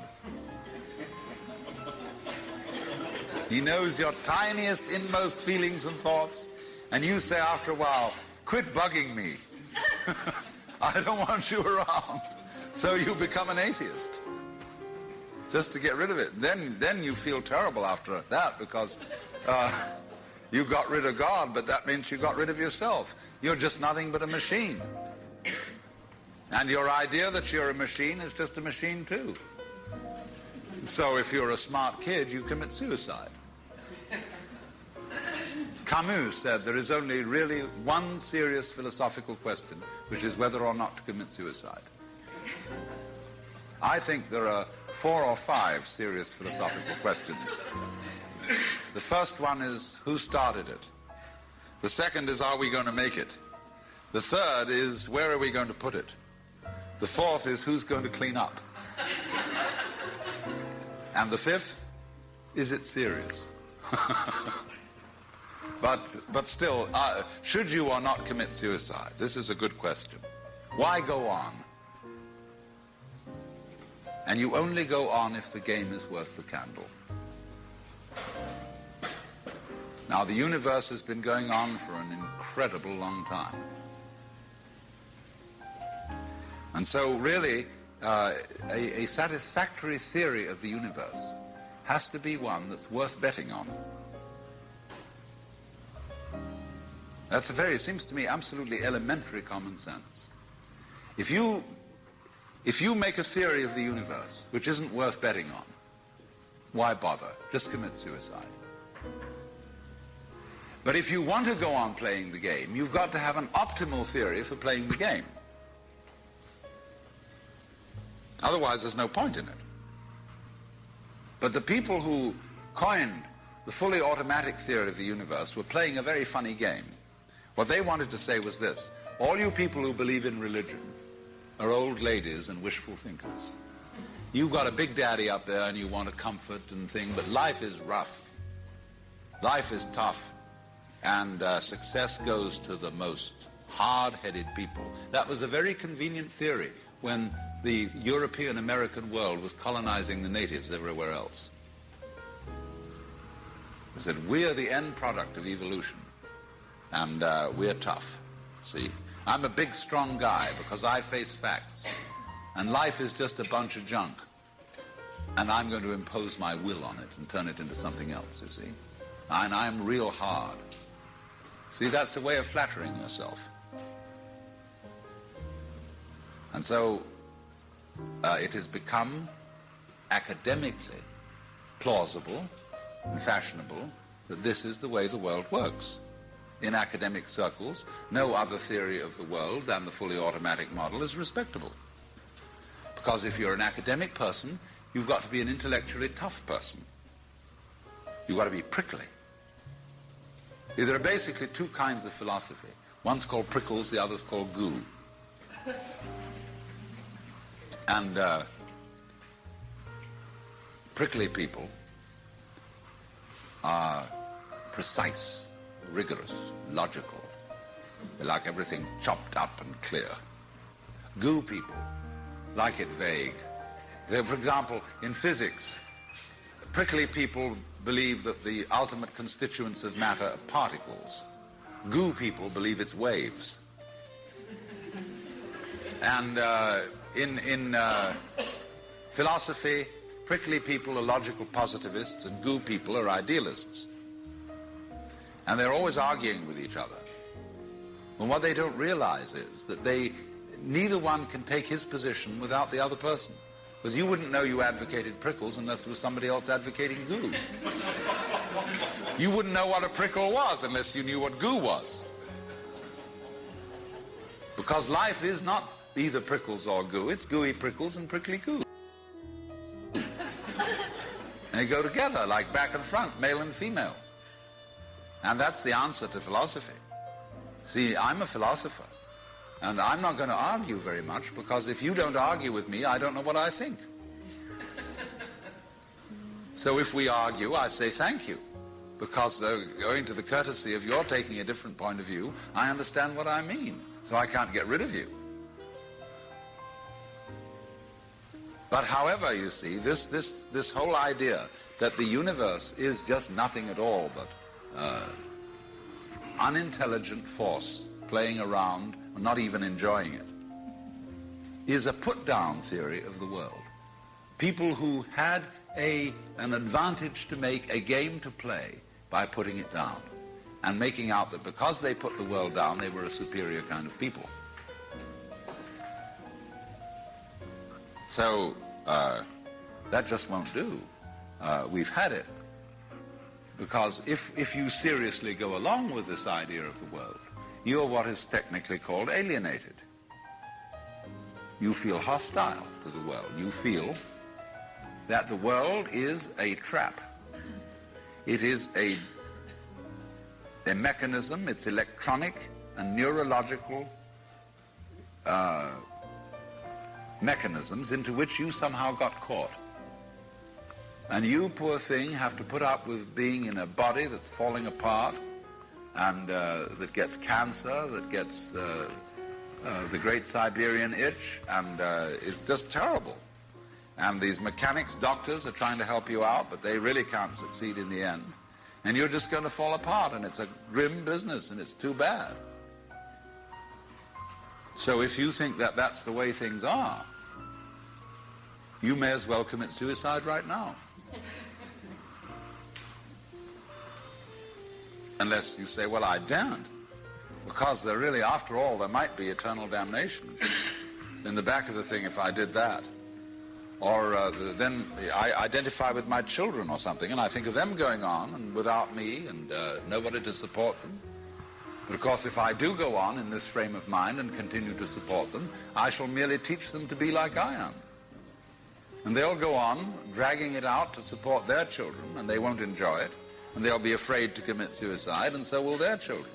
They all learn the same lesson.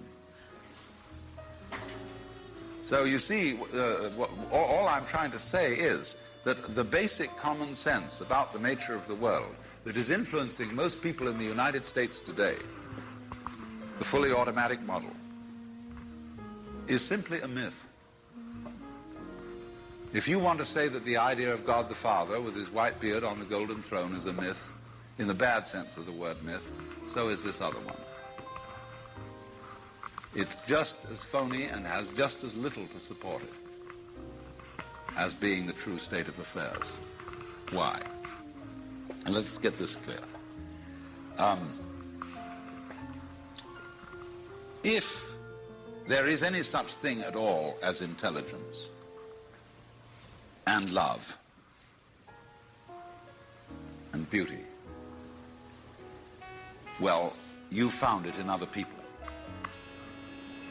In other words, it exists in us as human beings. And as I said, if it is there in us, it is symptomatic of the scheme of things. We are as symptomatic of the scheme of things as the apples are symptomatic of the apple tree or the rose of the rose bush.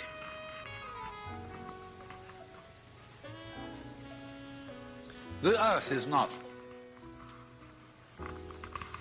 a big rock infested with living organisms, any more than your skeleton is bones infested with cells.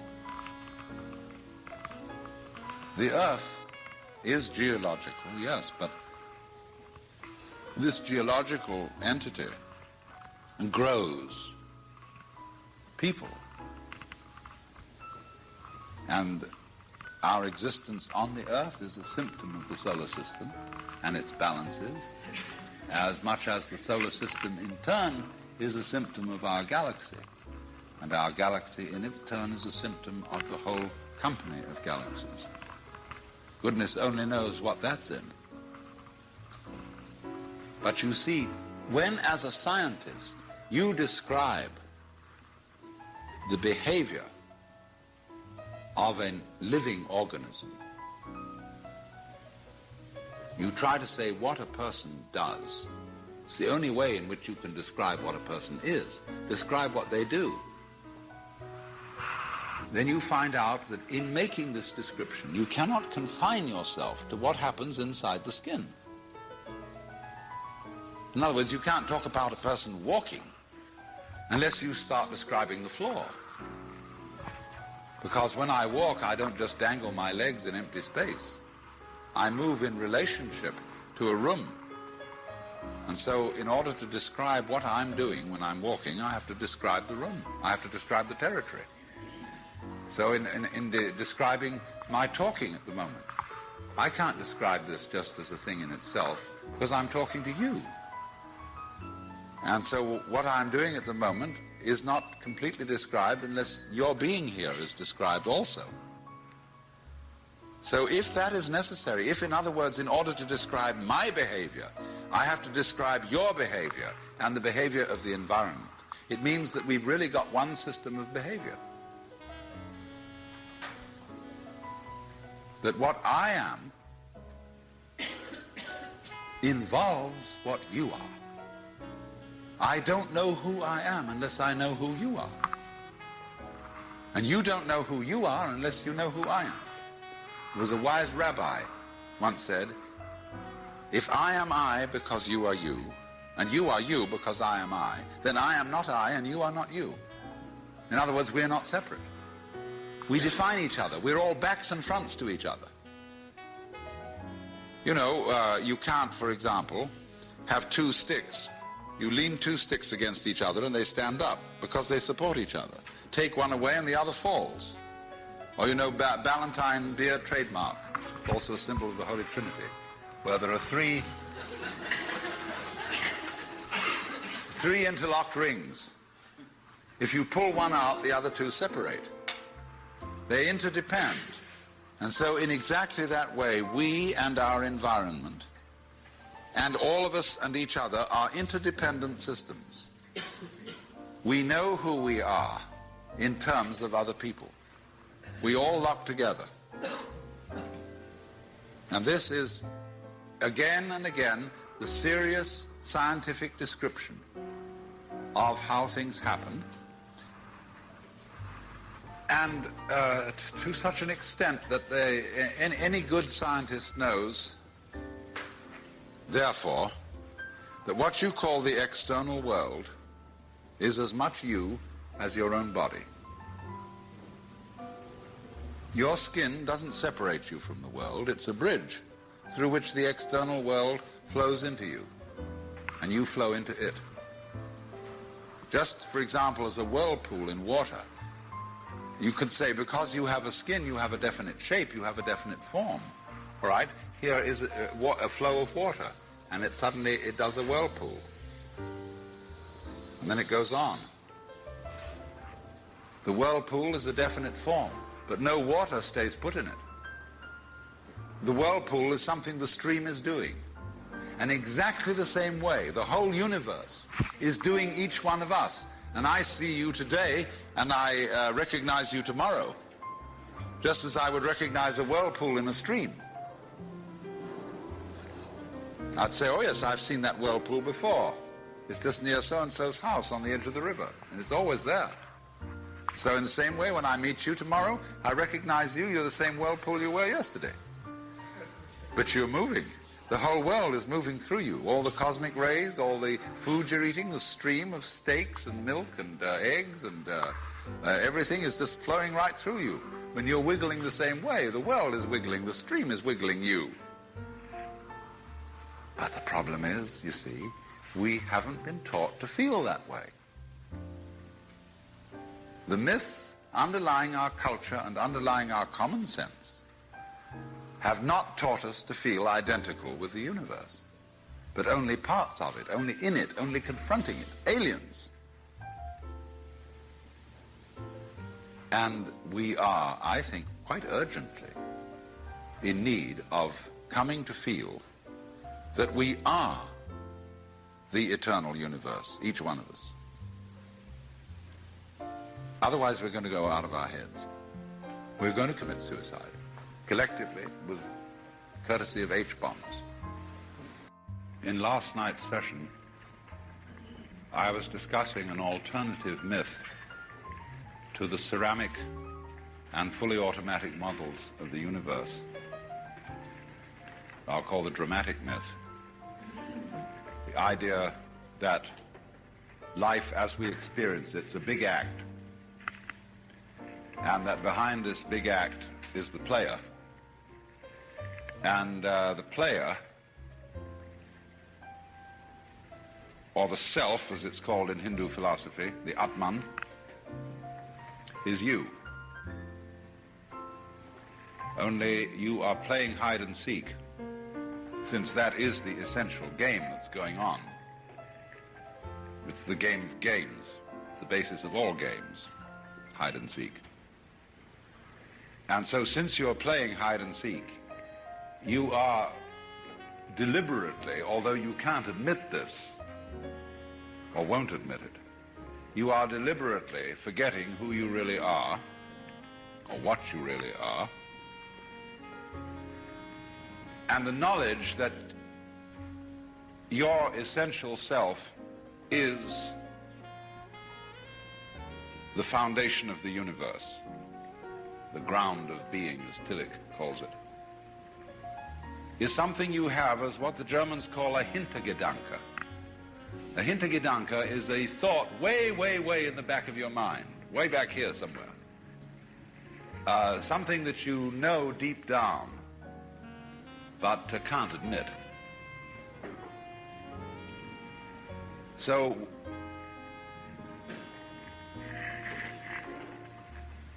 in a way then, in order to bring this to the front, in order to know that that is the case, you have to be kitted out of your game.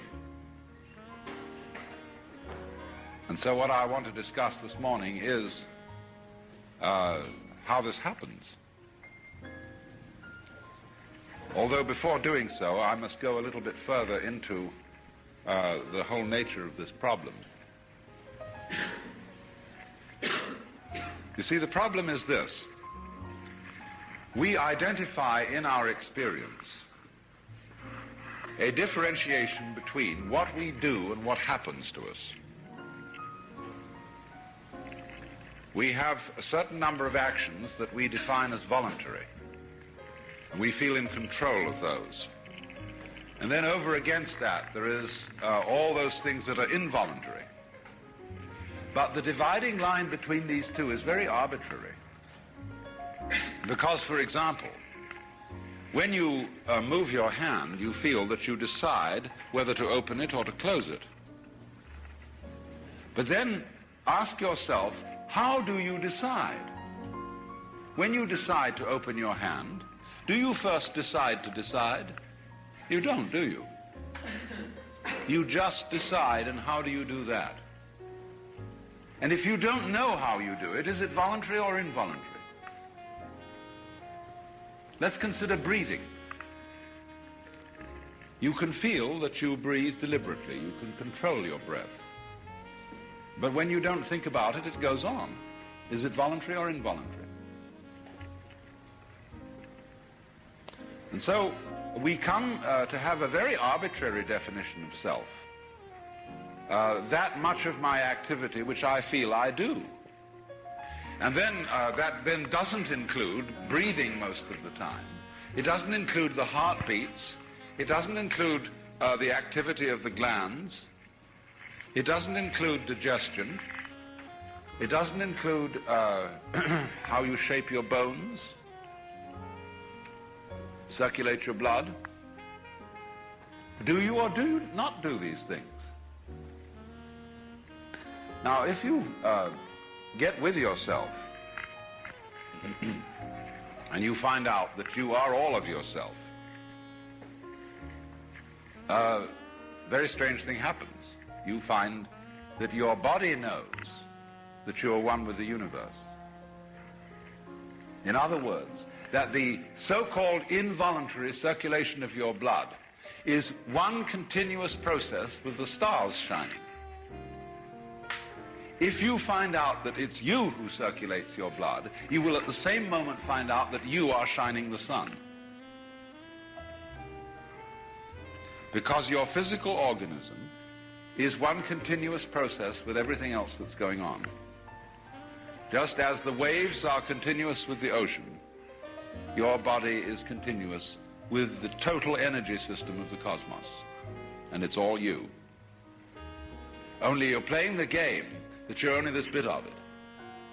But as I tried to explain, there are in physical reality no such things as separate events. So then, remember also when I tried to work towards a definition of omnipotence. Omnipotence is not knowing how everything is done, it's just doing it. You don't have to translate it into language. And so in this sense, when you Look, supposing when you got up in the morning, you had to switch your brain on. And you had to think and do as a deliberate process, waking up all the circuits that you need for active life during the day. Why, you'd never get done. Because you have to do all those things at once. That's why the Buddhists and the Hindus represent their gods as many-armed. The famous Japanese Kannon, or Kuan Yin in Chinese, is often represented with 1,000 arms. How could you use so many arms at once? How can a centipede control 100 legs at once? Because it doesn't think about it. And so in the same way, you are unconsciously performing all the various activities of your organism. Only unconsciously isn't a good word, because it sounds sort of dead. Superconsciously would be better. Give it a plus rather than a minus. Because what consciousness is simply a sort of specialized form of awareness. When you look around the room, you are conscious of as much as you can notice. And you see an enormous number of things which you don't notice. If, for example, I look at a girl here and somebody asks me later, what was she wearing? I may not know, although I've seen, because I didn't attend.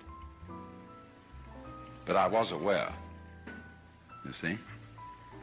And perhaps if I could, under hypnosis, be asked this question, where I would get my conscious attention out of the way through being in the hypnotic state, I could recall what dress she was wearing. So then, just in the same way as you don't know, you don't focus your attention on how you make your thyroid gland function, so in the same way you don't have any attention focused on how you shine the sun. So then, let me connect this with the problem of birth and death, which puzzles people enormously, of course. Because in order to understand what the self is, you have to remember that it doesn't need to remember anything. Just like you don't need to know how you work your thyroid gland. So then, when you die, you're not going to have to put up with everlasting non-existence, because that's not an experience. A lot of people are afraid that when they die, they're going to be locked up in a dark room forever. And sort of undergo that. But one of the most interesting things in the world, this is a yoga, this is a way of realization. Try and imagine what it will be like to go to sleep and never wake up. Think about that. Children think about it. It's one of the great wonders of life. What will it be like to go to sleep and never wake up? And if you think long enough about that, something will happen to you. You will find out, among other things, that it'll pose the next question to you. What was it like to wake up after having never gone to sleep? That was when you were born. You see, you can't have an experience of nothing. Nature abhors a vacuum. So after you're dead, the only thing that can happen is the same experience, or the same sort of experience, as when you were born. In other words, we all know very well that after people die, other people are born. And they're all you. Only you can only experience it one at a time. Everybody is I. You all know you are you. And wheresoever beings exist throughout all galaxies, it doesn't make any difference. You are all of them. And when they come into being, that's you coming into being. You know that very well. Only you don't have to remember the past. In the same way, you don't have to think about how you work your thyroid gland or whatever else it is in your organism. You don't have to know how to shine the sun. You just do it. Like you breathe. Doesn't it really astonish you that you are this fantastically complex thing? And that you're doing all of this and you never had any education in how to do it? You never learned, but you're this miracle? Well, the point is that from a strictly physical, scientific standpoint, this organism is a continuous energy with everything else that's going on. And if I am my foot, I am the sun. Only we've got this little partial view. We've got the idea that, no, I'm just something in this body. The ego. That's a joke. The ego is nothing other than the focus of conscious attention. It's like a radar on a ship. The radar on a ship is a troubleshooter. Is there anything in the way? And conscious attention is a designed function of the brain to scan the environment, like a radar does, and note for any trouble-making changes. But if you identify yourself with your troubleshooter, then naturally you define yourself as being in a perpetual state of anxiety. And the moment we cease to identify with the ego and become aware that we are the whole organism, you realize as the first thing how harmonious it all is. Because your organism is a miracle of harmony. All this thing functioning together. Even those corpuscles and creatures that are fighting each other in the bloodstream and eating each other up. If they weren't doing that, you wouldn't be healthy. So what is discord at one level of your being is harmony at a higher level. And you begin to realize that, and you begin to be aware too that the discords of your life and the discords of people's life, which are a fight at one level, at a higher level of the universe, are healthy and harmonious. And you suddenly realize that everything that you are and do is at that level as magnificent and as free of any blemish as the patterns in waves, the markings in marble, the way a cat moves, and that this world is really okay and can't be anything else, because otherwise it couldn't exist. And I don't mean this in a kind of Pollyanna Christian Science sense. I don't know why it is, what it is about Christian Science, but it's prissy. And it's got a kind of a funny feeling to it. It came from New England. And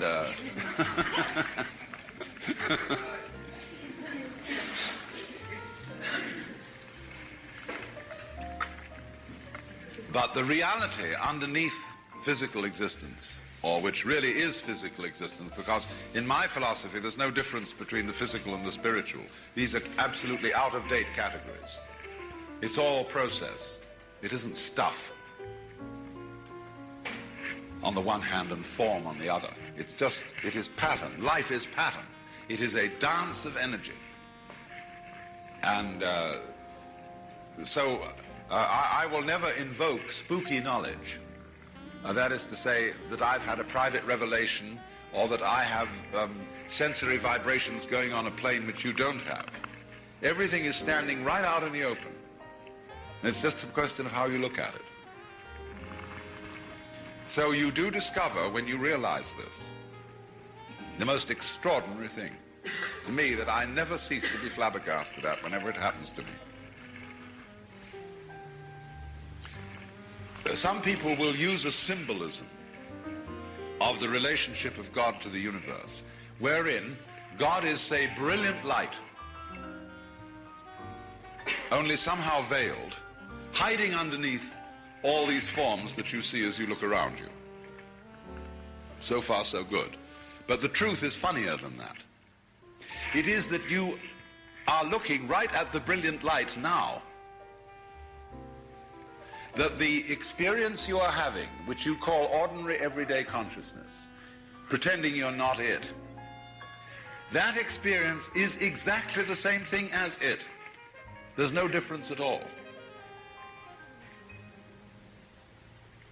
And when you find that out, you laugh yourself silly. That's the great discovery.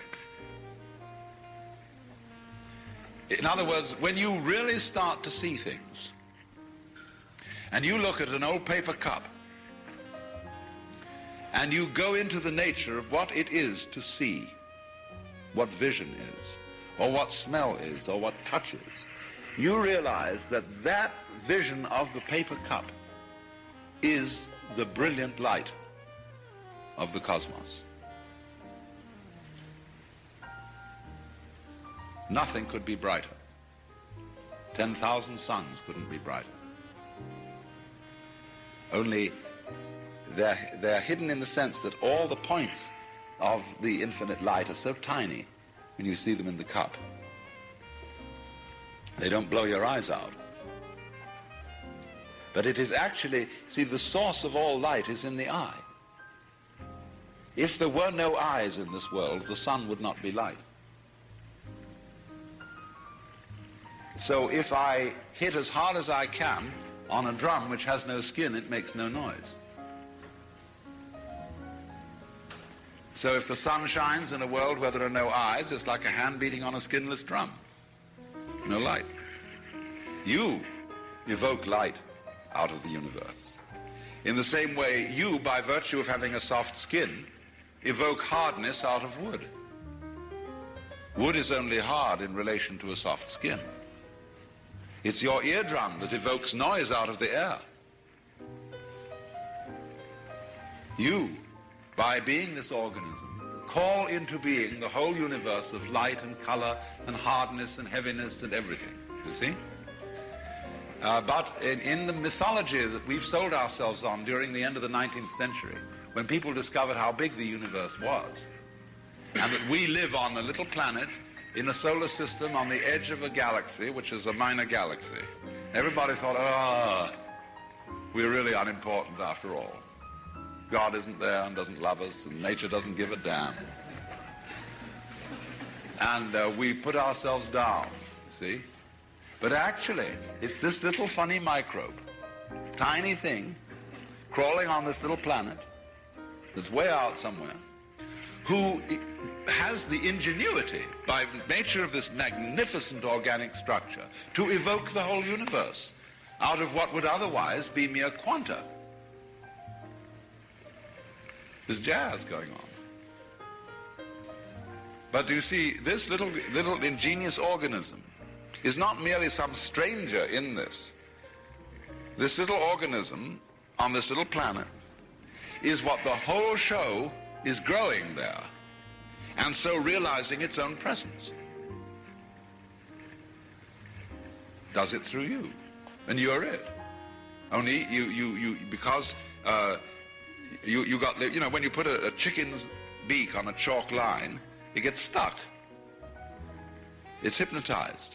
So in the same way, when you learn to pay attention, and as children, you know, all the teachers were in class, they pay attention.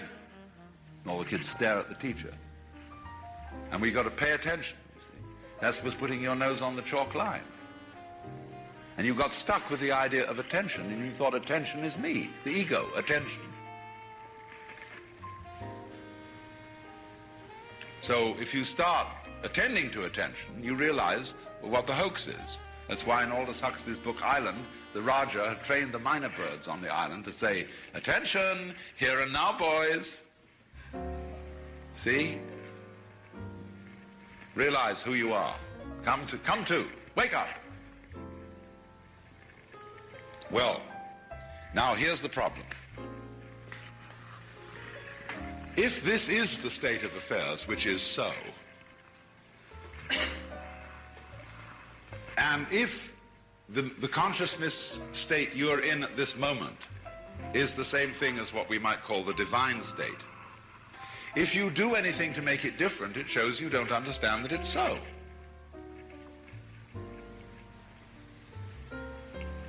So the moment you start practicing yoga, or praying, or meditating, or indulging in some sort of spiritual cultivation,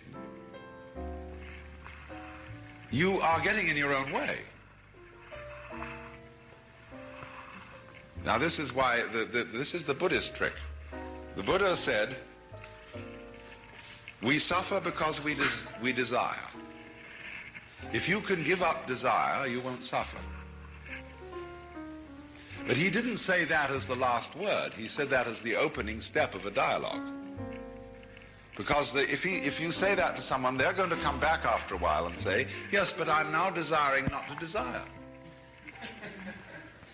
And so the Buddha will answer, well, at last you're beginning to understand the point.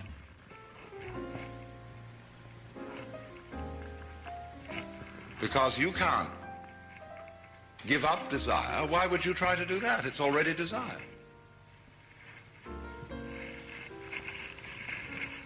So in the same way, you say, you ought to be unselfish, or to give up your ego. Let go, relax.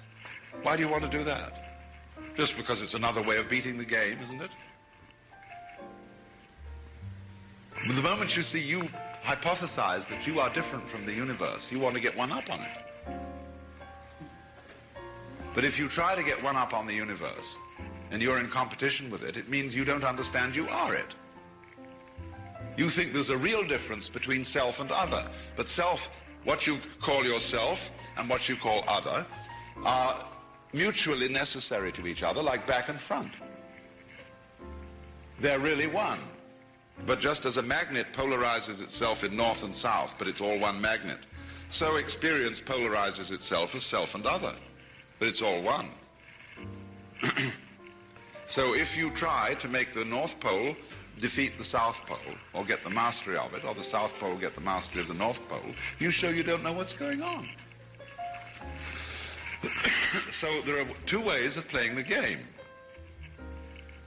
The first way, which is the usual way, is that a guru or teacher who wants to get this across to somebody, because he knows it himself, and when you know it, you know, you like others to see it too. So what he does is he gets you into being ridiculous harder and more assiduously than usual. In other words, if you are in a contest with the universe, he's going to stir up that contest until it becomes ridiculous. And so he sets you such tasks as saying, now of course, in order to be a true person, you must give up yourself. Be unselfish. So the Lord steps down out of heaven and says, the first and great commandment is, thou shalt love the Lord thy God. You must love me. Well, that's a double bind. You can't love on purpose. You can't be sincere purposely. It's like trying not to think of a green elephant while taking medicine.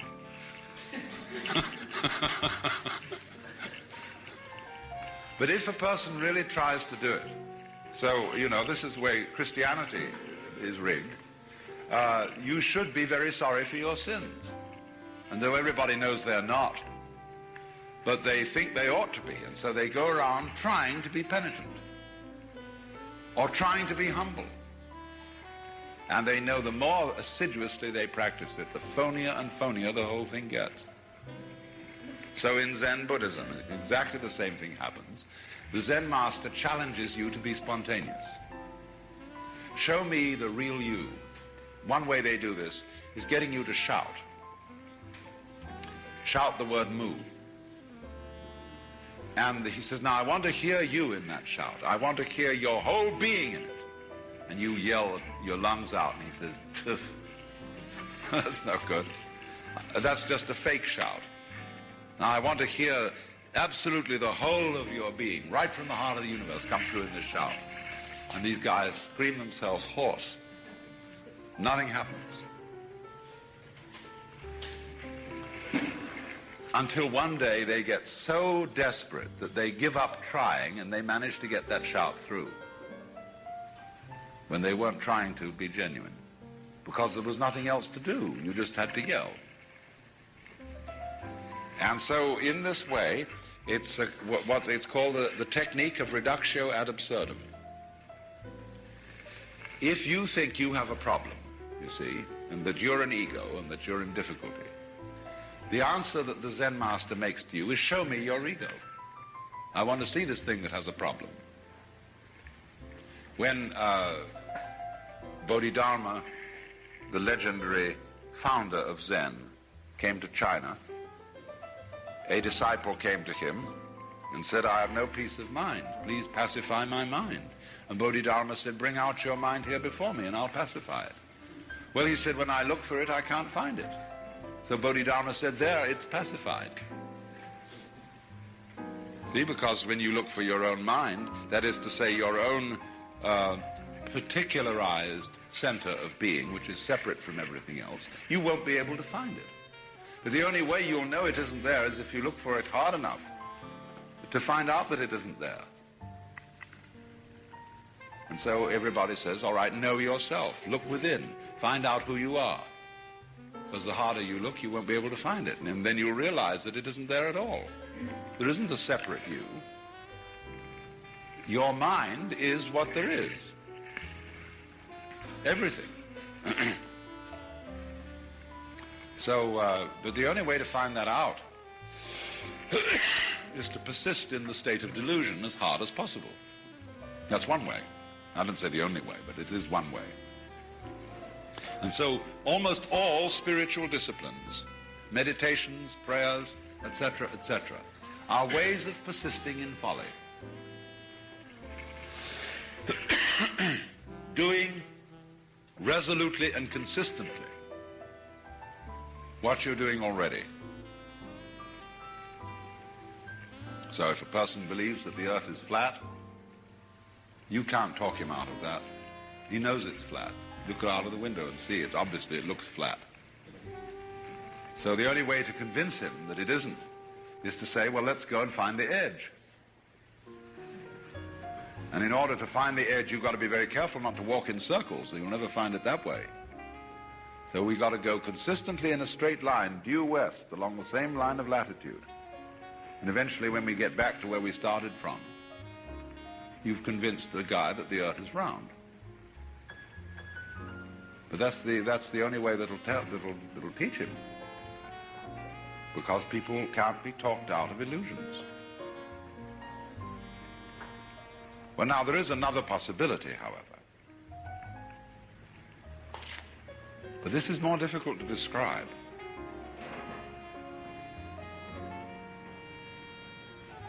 Let's say we take as the basic supposition,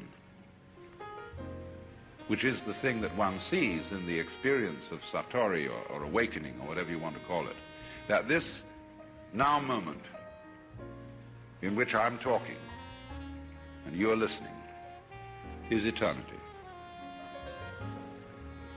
That although we have somehow conned ourselves into the notion that this moment is rather ordinary and that we may not feel very well and that we're sort of vaguely frustrated and worried and so on, and that it ought to be changed. This is it. So you don't need to do anything at all. But the difficulty about explaining that is that you mustn't try not to do anything, because that's doing something. It's just the way it is. In other words, what is required there is a sort of act of super relaxation. It's not ordinary relaxation. It's not just letting go, as when you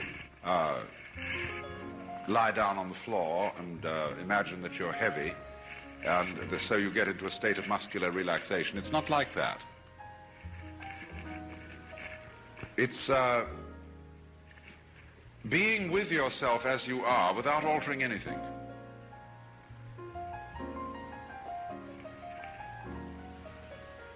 And how to explain that? Because there's nothing to explain. It is the way it is now, you see. And if you understand that, it will automatically wake you up. So that's why Zen teaches use shock treatment to sometimes while they hit people or shout at them or create a sudden surprise. Because it is that jolt that suddenly brings you here. See, there's no road to here because you're already there. And if you ask me, how am I going to get here? It'll be like the famous story of the American tourist in England who asked some yokel the way to Upper Tuddenham, little village. And the yokel scratched his head and he said, "Well, sir, I do know where it is, but if I were you, I wouldn't start from here."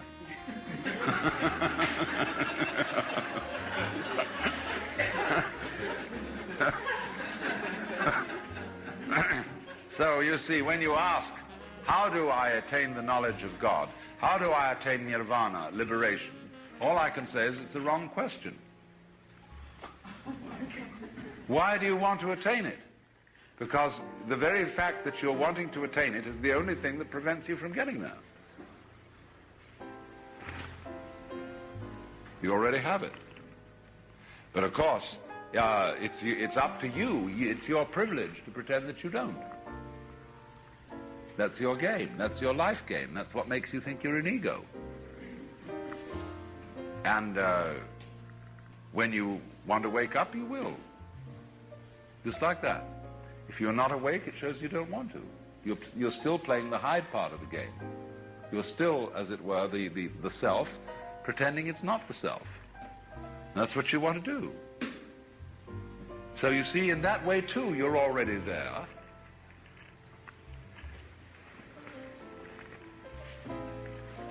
So when you understand this, a funny thing happens. And some people misinterpret it. You will discover as this happens that the distinction between voluntary and involuntary behavior disappears. You will realize that what you describe as things under your own will feel exactly the same as things going on outside you. You watch other people moving and you know you're doing that. Just like you're breathing or circulating your blood. And if you don't understand what's going on, you're liable to get crazy at this point and to feel that you are God in the Jehovah sense. To say that you actually have power over other people so that you could alter what they're doing, and that you are omnipotent in a very crude, literal kind of Bible sense, you see? And a lot of people feel that and they go crazy. They have to put them away. They think they're Jesus Christ and that everybody ought to fall down and worship. That's only they got their wires crossed. They haven't been able to, this experience happened to them, but they don't know how to interpret it. So be careful of that. Jung calls it inflation. People who get the holy man syndrome, that I suddenly discovered that I'm the Lord and that I'm above good and evil and so on, and that therefore I start giving myself airs and graces. But the point is everybody else is too. If you discover that you're that, then you ought to know that everybody else is. And that, well, for example, let's see how in other ways you might realize this. Most people think when they open their eyes and look around that what they are seeing is outside. It seems, doesn't it, that you are behind your eyes. And that behind the eyes there is a blank. You can't see at all. Turn around and you see something else in front of you. But behind the eyes there seems to be something that has no color. It isn't dark, it isn't light, it's just, it's there from a tactile standpoint. You can feel it with your fingers, although you don't get inside it. But what is that behind your eyes, you see? Well, actually, when you look out there and see all these people and things sitting around, that's how it feels inside your head. The color of this room is back here in the nervous system, where the optical nerves are at the back of the head. It's in there. It's what you're experiencing. What you see out here is a neurological experience. Now, if that hits you, and you feel sensuously that that's so, you may think that then therefore, the external world is all inside my skull. But you've got to correct that with the thought that your skull is also in the external world. So you suddenly begin to feel, well, wow, what a kind of a situation is this? It's inside me, and I'm inside it, and it's inside me, and I'm inside it. No, it's like doing this game. But that's the way it is. This is the, what you could call transaction, rather than interaction, between the individual and the world. Just like, for example, in buying and selling, there cannot be an act of buying unless there's simultaneously an act of selling, and vice versa. So the relationship between the organism and the environment is transactional. The environment grows the organism, and in turn the organism creates the environment. The organism turns the sun into light, but it requires there to be an environment containing a sun for there to be an organism at all. And the answer to it is simply, they're all one process.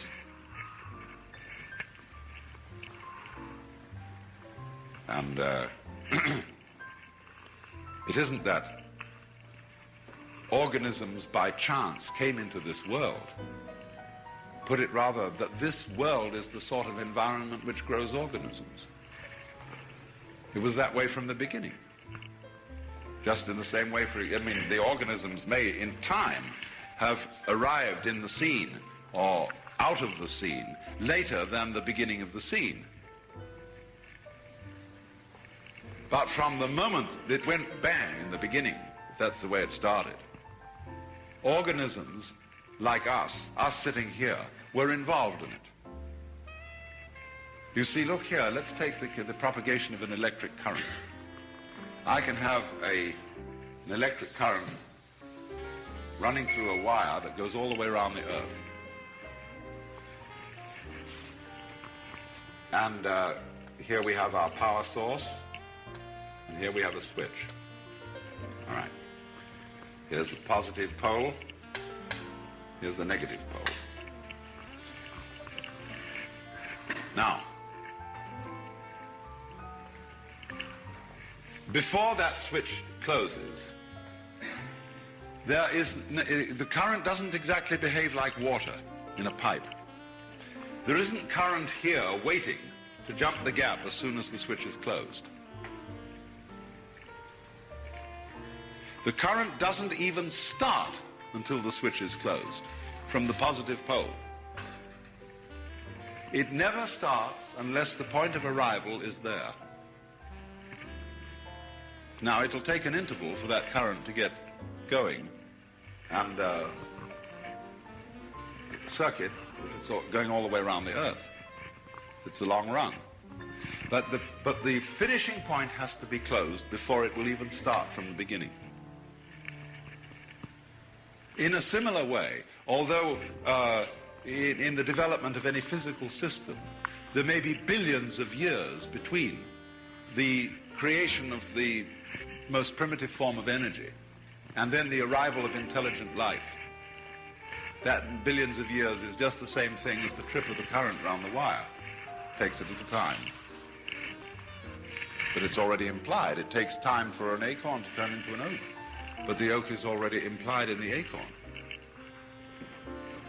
And so in any lump of rock floating about in space, there is implicit human intelligence. Sometime, somehow, somewhere. They all go together. So don't differentiate yourself and stand off against this and say, I am a living organism in a world made of a lot of dead junk, rocks and stuff. It all goes together. Those rocks are just as much you as your fingernails. You need rocks. What are you going to stand on?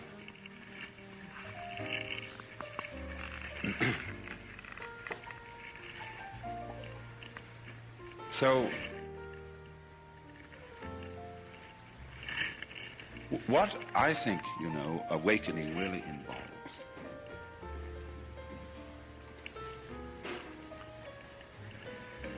is a re-examination of our common sense. We've got all sorts of ideas built into us which seem unquestioned, obvious, and our speech reflects them. The commonest phrases. Face the facts as if they were outside you. As if life was something you simply encountered as a foreigner. Face the facts.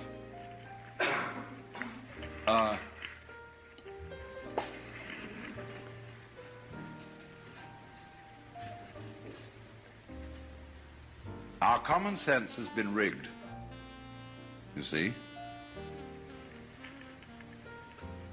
so that we feel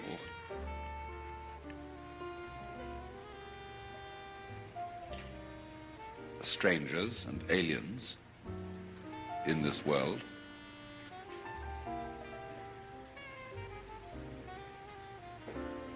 And this is terribly plausible. Simply because it's what we're used to. That's the only reason. But when you really start questioning this, say, is that the way I have to assume life is? I know everybody does, but does that make it true? It doesn't necessarily. It ain't necessarily so. And so then as you question this basic assumption that underlies our culture, you find you get a new kind of common sense. It becomes absolutely obvious to you that you are continuous with the universe. For example, people used to believe that the planets were supported in the sky by being embedded in crystal spheres. And everybody knew that. Why, you could see the crystal spheres there because you could look right through them. It was obviously made of crystal, and something had to keep them up there. And then when the astronomers suggested that there weren't any crystal spheres, people got terrified because they thought then the stars will fall down. Nowadays, it doesn't bother anybody. They thought, too, when they found out that the Earth was spherical, that the people who lived in the Antipodes would fall off. And that was scary. But then when somebody sailed around the world, and we all got used to it, and now we travel around in jet planes and everything, we have no problem about feeling that the Earth is globular. None whatever. We got used to it. So in the same way, Einstein's relativity theories, the curvature of the propagation of light, the idea that time gets older as light moves away from a source. In other words, that people looking at the world now on Mars, if there were some people on Mars, they would be seeing the state of the world a little earlier than we are now experiencing it. That began to bother people when Einstein started talking like that. But now we're all used to it. And you don't have to, relativity and things like that are a matter of common sense today. Well, in a few years, it will be a matter of common sense to very many people that they're one with the universe. It'll be so simple.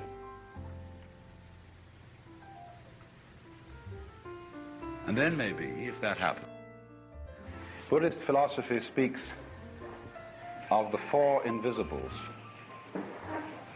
Water to the fish, air to the bird, mind to mankind, and enlightenment to the ignorant.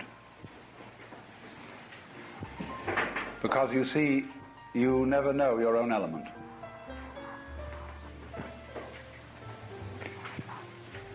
Now, it's impossible, therefore, to give a definition of consciousness, because we don't know anything outside it, just as the fish doesn't know anything outside water, and the bird doesn't know anything outside air. We don't know unconsciousness. We only know when we have been unconscious.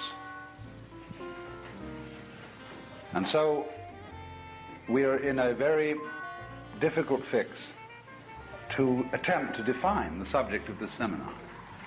We all know what it is, and yet none of us know what it is. We know we're conscious. It's the same sort of problem as to try to say what color your eyes are. I don't mean whether they're blue or brown, but the color of the iris, the lens of the eye. Because we say it has no color, it's transparent, it's like pure glass. And yet, that might be a color to somebody who had a different kind of eye. An Englishman and a Hindu were once sitting in the backyard of the Hindu's home, and the Hindu was talking about the necessity of a background for the perception of any figure. So he said, against what background do you see those flowers? And he said, against the background of the hedge. And against what background do you see the hedge? He said, the background of the hills. And against what background do you see the hills? He said, the background of the sky. And he said, and against what background do you see the sky? And the Englishman fell silent. The Hindu said, it's the background of consciousness. But there you see we reach a limit. And you can talk until all is blue about whether consciousness and reality are the same thing, whether there really is ever any such thing as pure unconsciousness, whether consciousness is eternal, whether, as the subjective idealists would say in philosophy, there is primarily mind, and all so-called physical and material existence is something in mind or something in consciousness. You can debate that subject forever and ever and ever and come out nowhere. There is no answer to the question when asked in that way. But it is helpful as a start to make things at once more simple and perhaps a little more difficult by overcoming at the beginning the traditional opposition between the spiritual and the material, or the mental and the material. By the trick of talking about all things, whether spiritual or physical, in terms of pattern. Because that's all anybody can really talk about. Pattern. You see, it's fundamental to our common sense, which was highly influenced by Aristotle in the book of Genesis, that all forms are composed of some substance, in roughly the same way as sculptures are made of stone or pots made of clay. But a serious physicist no longer thinks in such terms about the material world. He doesn't think it's made of anything, because what the physical process of nature is patterns. You could say patterns of energy, but that's using the old ceramic language. Patterns aren't made of energy. The patterning is the same thing as the energy. So if you use the verb patterning as what the universe is, then you get something that you can talk about. You can describe patterns, you can measure them. You can say what a pattern is doing, although a pattern isn't a thing. A pattern is a verb, it is a process, it's an activity. So we can say patterning is what is going on. And consciousness is a kind of patterning, as we shall see. Just so are flowers and human beings and stars, trees, water, air, everything, even space itself, is a form of patterning. And this means, in other words, that the universe is what physicists would call an energy field. And likewise, consciousness is a field. In the sense, say, that space is obviously a field. That is to say, an area in which things happen. That's the primary meaning of field. A field is a playing field, a field in which something happens, like an arena.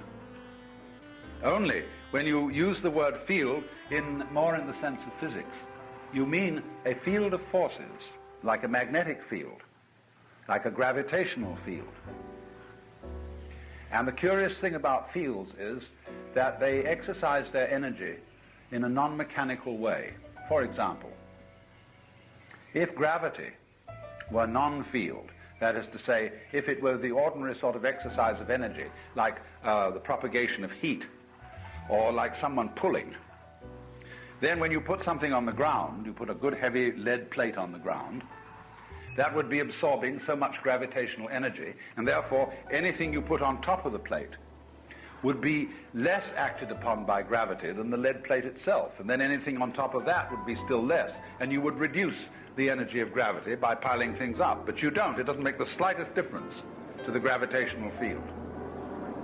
So in the same way, if you take an electrical coil, say surrounding a plastic tube, you can put a current through that, and you create a field within the tube. You can put your hand inside the tube and nothing will happen to it. But the minute you put something that is like steel inside the tube, it will get hot. But no heat will be generated until the steel is inside the tube, because the coil plus the steel equals heat. But the coil has to polarize with the steel inside before anything happens at all. So that shows us that what is operating is a field. Now, think then of the world as a field characterized by patterning, for which another name is energy.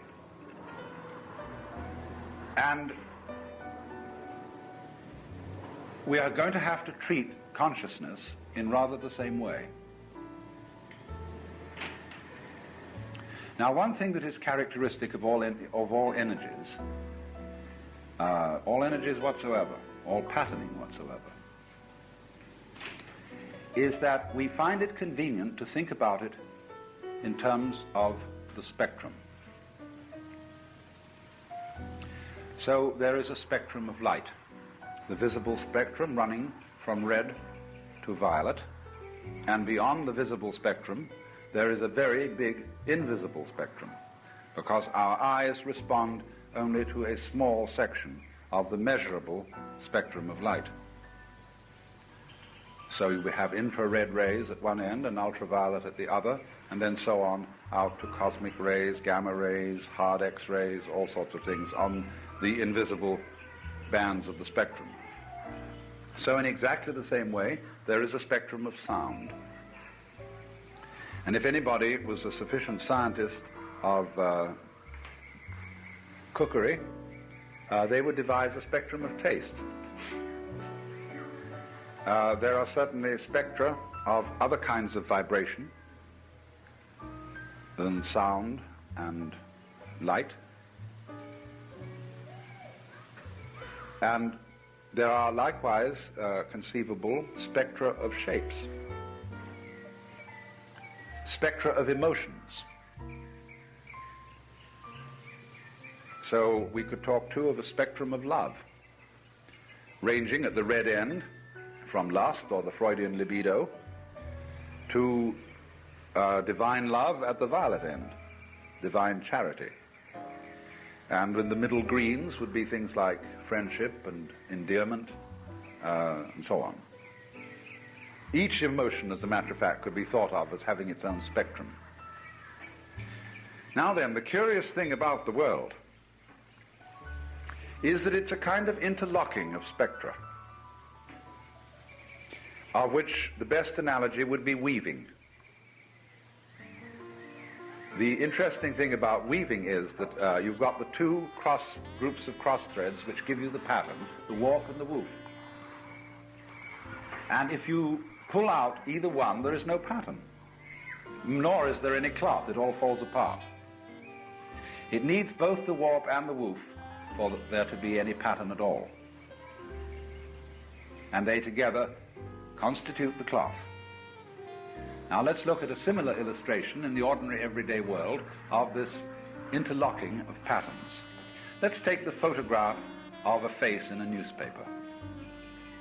If you examine this photograph under a magnifying glass, or even with the naked eye, you will easily see that it isn't a continuous face, as faces are supposed to be, but it is a whole collection of dots. Some are heavy, some are light. And according to the heaviness and lightness, as you stand back, you get, as it were, the illusion of there being present, in terms of those dots, a human face. Now let me pose the question. What is the relationship between the form of the face and the grid work of dots? At first sight, there doesn't seem to be any relationship between them at all, because the printer uses exactly the same kind of screen with which this process is done for any face whatsoever.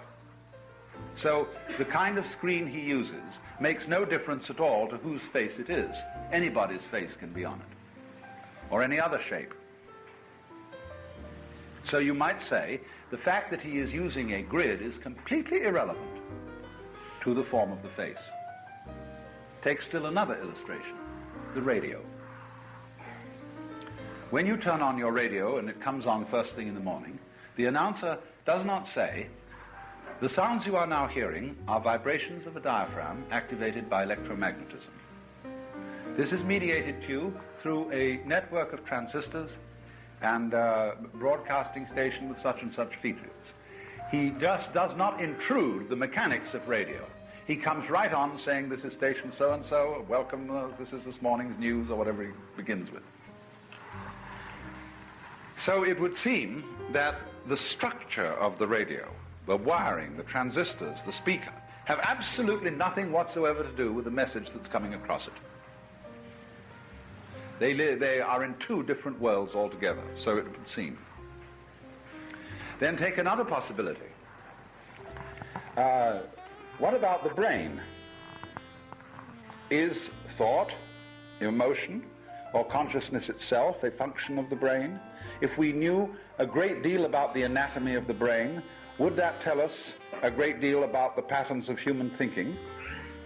Or would it tell us as little about the patterns of human thinking as knowledge of radio engineering tells you about the technique of Bach, whom you hear over the radio? See, there's a real puzzle. And this is one of the interesting subjects brought out in this extraordinary book called Understanding Media by Marshall McLuhan. And I don't think he's clearly answered it, because he is trying to say that what is most important is not so much the message or what is supposed to be the content of any method of extending our nervous system, such as radio, such as television, such as printing, such as photography. He is trying to say that the message is the medium. That is to say, you are influenced by television, not so much by the advertising and all the goop that comes across on it, but by the fact of being in touch with the world through this particular electronic system with all its peculiarities. It's a very interesting idea, and he's put up an argument for it, but I'm not convinced that his argument is quite solid. But I want to go into this question, because obviously you would not hear any music except you had an orchestra in your room, were it not for your radio or your phonograph. And as a matter of fact, even if you had an orchestra in your room, you wouldn't get them to produce any music without those instruments. Now, let me ask the question in another way. What is the relationship between the piano and what you play on it? Any? You can play anything practically on a piano. And the structure of the piano doesn't make any difference. And yet without it you couldn't play. So we've never seen anybody thinking without a brain.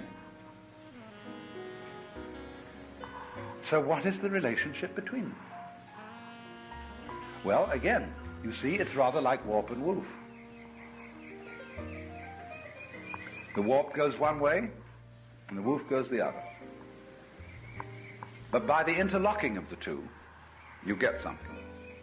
So what you've got then are spectra of different kinds. See, when you dial, and you move the dial, what you're doing is you're changing the wavelength of your radio. That is to say, you are moving from one end of the spectrum of waves slowly to the other. So the spectrum of radio meshes with another spectrum which is being used in the production of music. As a matter of fact, the production of music is an interlocking of many spectra, but we won't go into that because the emotional spectra are involved. Spectra of speed, of dexterity, of harmonics, all kinds of things go into this. So you get the picture of the world as an enormous web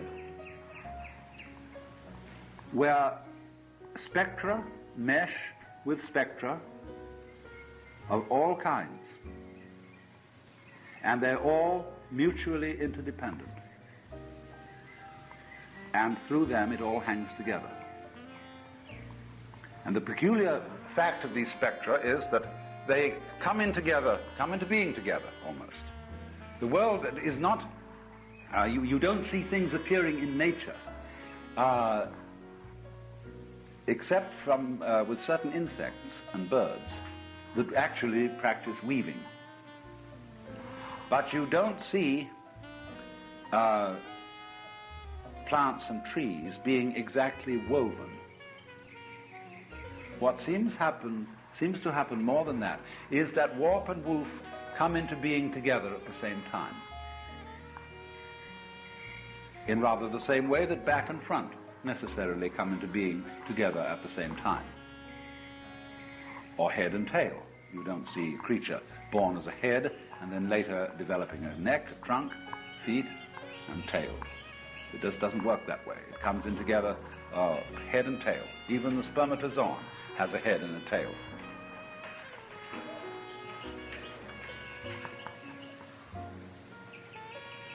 So then, what I want to go into, of course, is the spectrum of consciousness and its many transformations. The different range, the huge range of the spectrum is extraordinarily fascinating. So then, but let me first be sure that we are quite clear about this physical conception of the world. You see, you can also call these spectra, if you want to, dimensions. And dimensions is a very useful idea. You can see that you can't have a physical existence in terms of point, line, surface. Each of those is a dimension. It's not till you get the so-called third dimension, although it should correctly be called the fourth, and time the fifth. It's not till you get the so-called third dimension that anything is physically manifested. Then you're there. Now you could say these dimensions are quite different from each other. The surface is a very different thing from a line, as is a line from a point.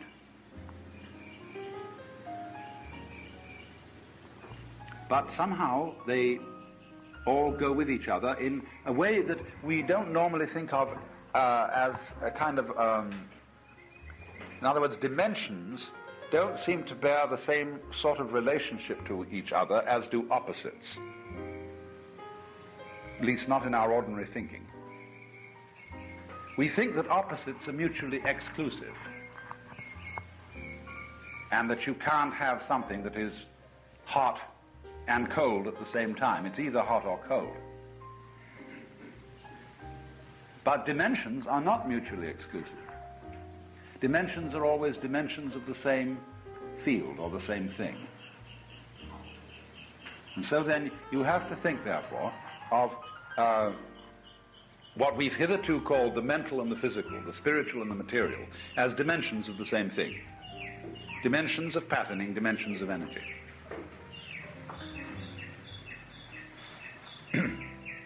So then you've got this fantastic universe with all these interlocking spectra and dimensions. And this, of course, is the real harp that the angels play. When they talk about you going to heaven and playing the harp, what are you doing? You've got a spectrum of strings, see? And from that, when you play the harp, you don't play all the strings at once. But that'd be just chaos, like when you play the piano. Just don't take your elbows like this and slam the whole thing down. You select.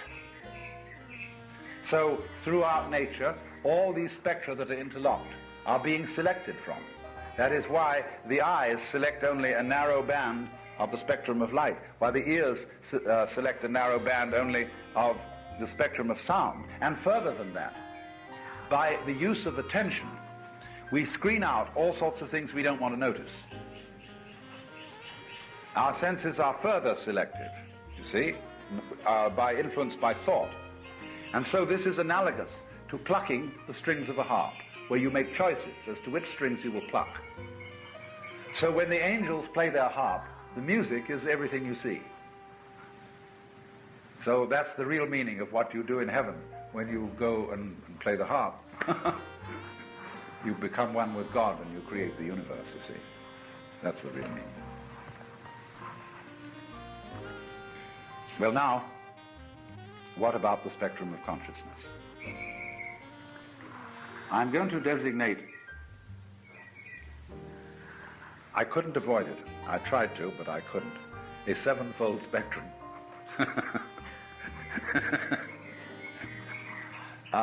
That's number 7 is awkward. Every kind of phony occultist is hung up on 7, and I wanted to get away from that, but I just somehow couldn't manage it. So, let's take it like this. We're going, you see, from one end, the most dull dimension of consciousness, or band of consciousness, and landing up at the other end of the brightest. So you begin with number 1, which is sleep.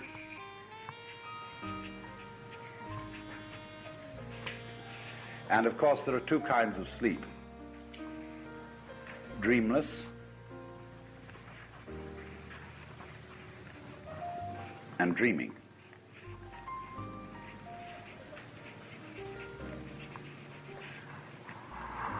And number 2 is torpor.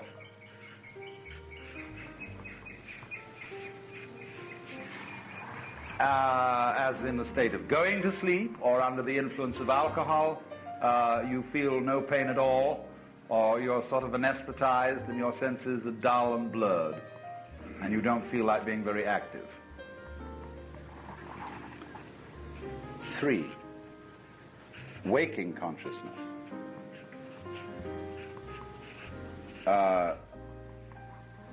Only I have to qualify this because the others are awake too. But I mean our normal, everyday consciousness, which we're going to call symbolic. And I'll explain why as we go through these in detail. Number 4.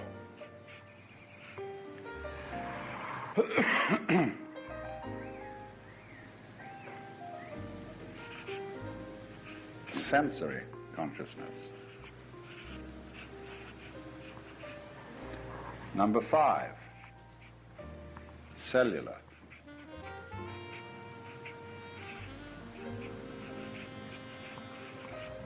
Number 6, molecular.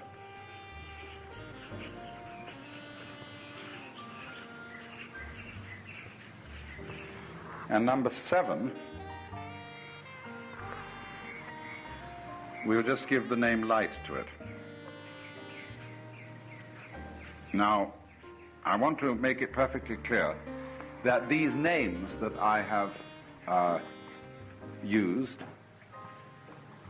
are not claiming to be exact scientific names.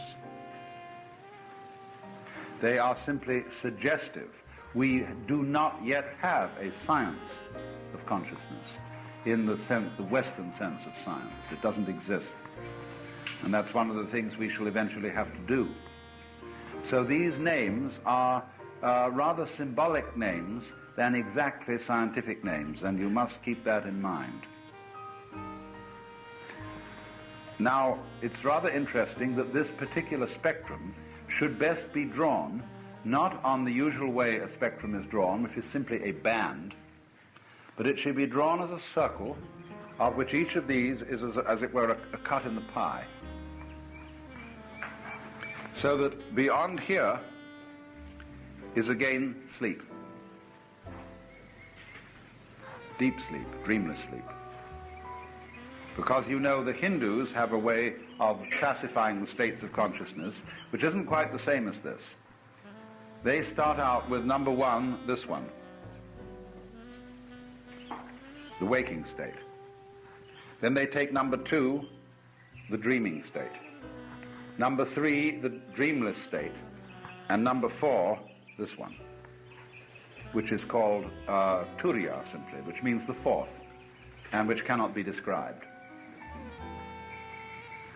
And they would say that when you go to bed at night, you sink first into the dreaming state, then you go down into what they call sushupti, the dreamless state, and you may get back into the fourth, and that is why sleep refreshes you, because you as an individual are withdrawn into the center of the universe, into the Atman, or the Brahman, the primordial reality, the ground of being, to use Tillich's phrase, which he got from Jakob Böhme.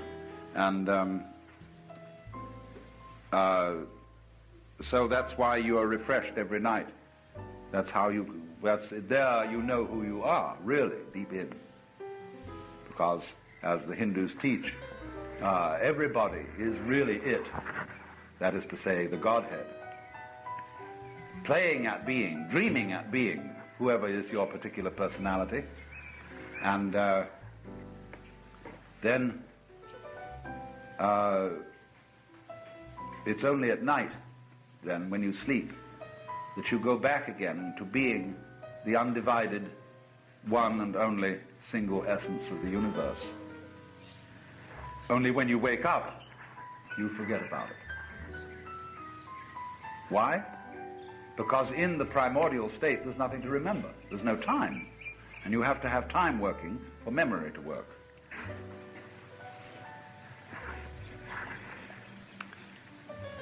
So imagine then this thing as a circle where, say, at the top of the circle you have number 7. Brilliant. And then the colors of consciousness going right round and meeting again here. Here and here. So you kind of have black and white next to each other at the top, if we put this in terms of color. And then all the other colors connecting them all the way around. Because, of course, you see, black and white, as I will show you later on in the seminar, are astonishingly creative. You can do everything with black and white. Black and white really contain all color. And this is why the Chinese theory of the universe is based on the opposition of the yang and the yin, the positive and negative. The names yang and yin are derived respectively from the north and the south sides of a mountain. This is the primordial image. The yang is the south side of the mountain, which is bright. The yin is the north side of the mountain, which is in the shadow. Now, nobody ever saw a one-sided mountain. Can't be such a thing.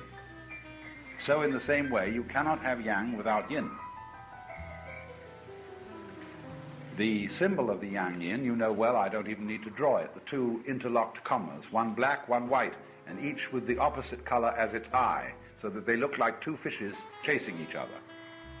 This is a very profound symbol, because the idea which goes with it is this, that yang and yin are a wave process, where the yin aspect is the crest and the yang aspect is the trough.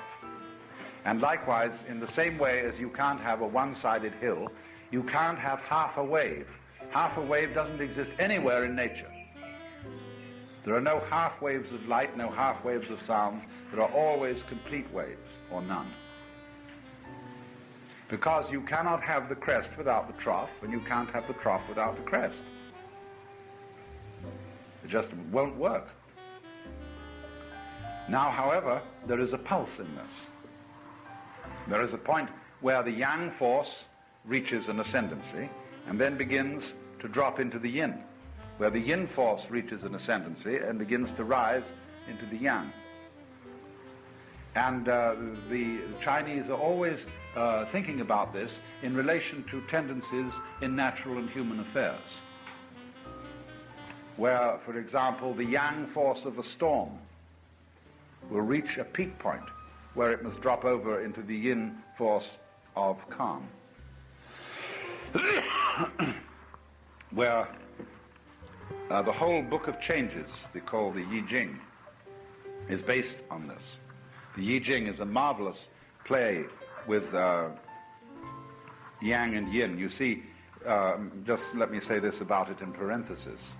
When you want to make a decision, and you've got all the facts in, at least all the facts you've got time to collect, because you could go on collecting facts about any decision forever, but the time comes when you have to make it. And you say, now I've got all the facts, and they really don't help me to decide, because I might go one way and I might go the other. Let's flip a coin. And everybody's always doing that. But you see, a coin only gives you two possibilities. Two answers. Either the thing answers yes or no. So the Chinese have a coin, as it were, to flip, which gives you 64 possibilities. And you take one of them. And it doesn't give you a yes or no answer. It gives you a kind of a thing like a Rorschach blot, really. It doesn't look like a Rorschach blot, but that's what it is. Into which you read your situation and make up your mind accordingly. And this is done, you see, by combining the yang and the yin in a complex pattern. The I Ching consists of hexagrams. And they're composed of two kinds of lines. An unbroken line, like this, is a yang or positive line. And a broken line, like this, is a yin or negative line. Then, there you've got them. Now, there are, if you take a figure with three lines, which we'll call a trigram, see?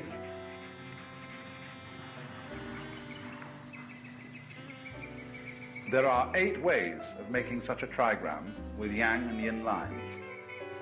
This one happens to mean fire. No, water. No, fire, excuse me.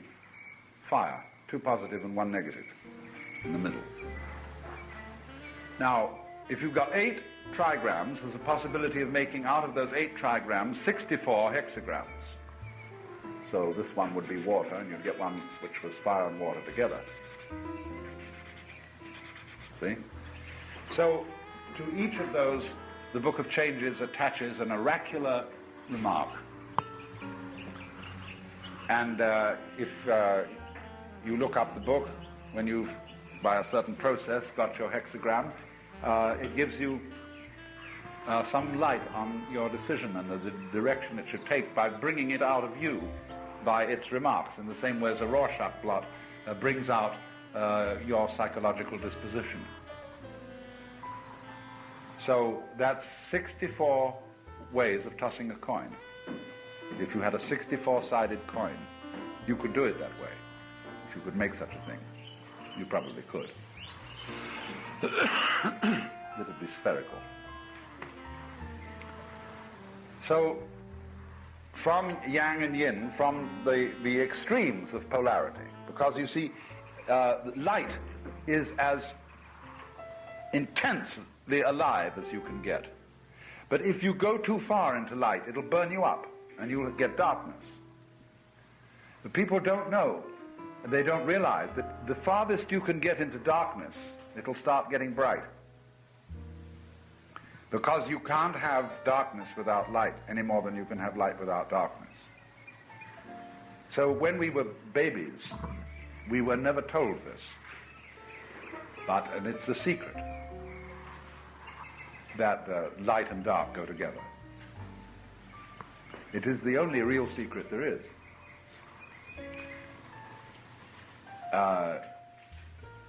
Black and white. But what we've forgotten the secret, because with black and white we're playing another game, which is called, black might win.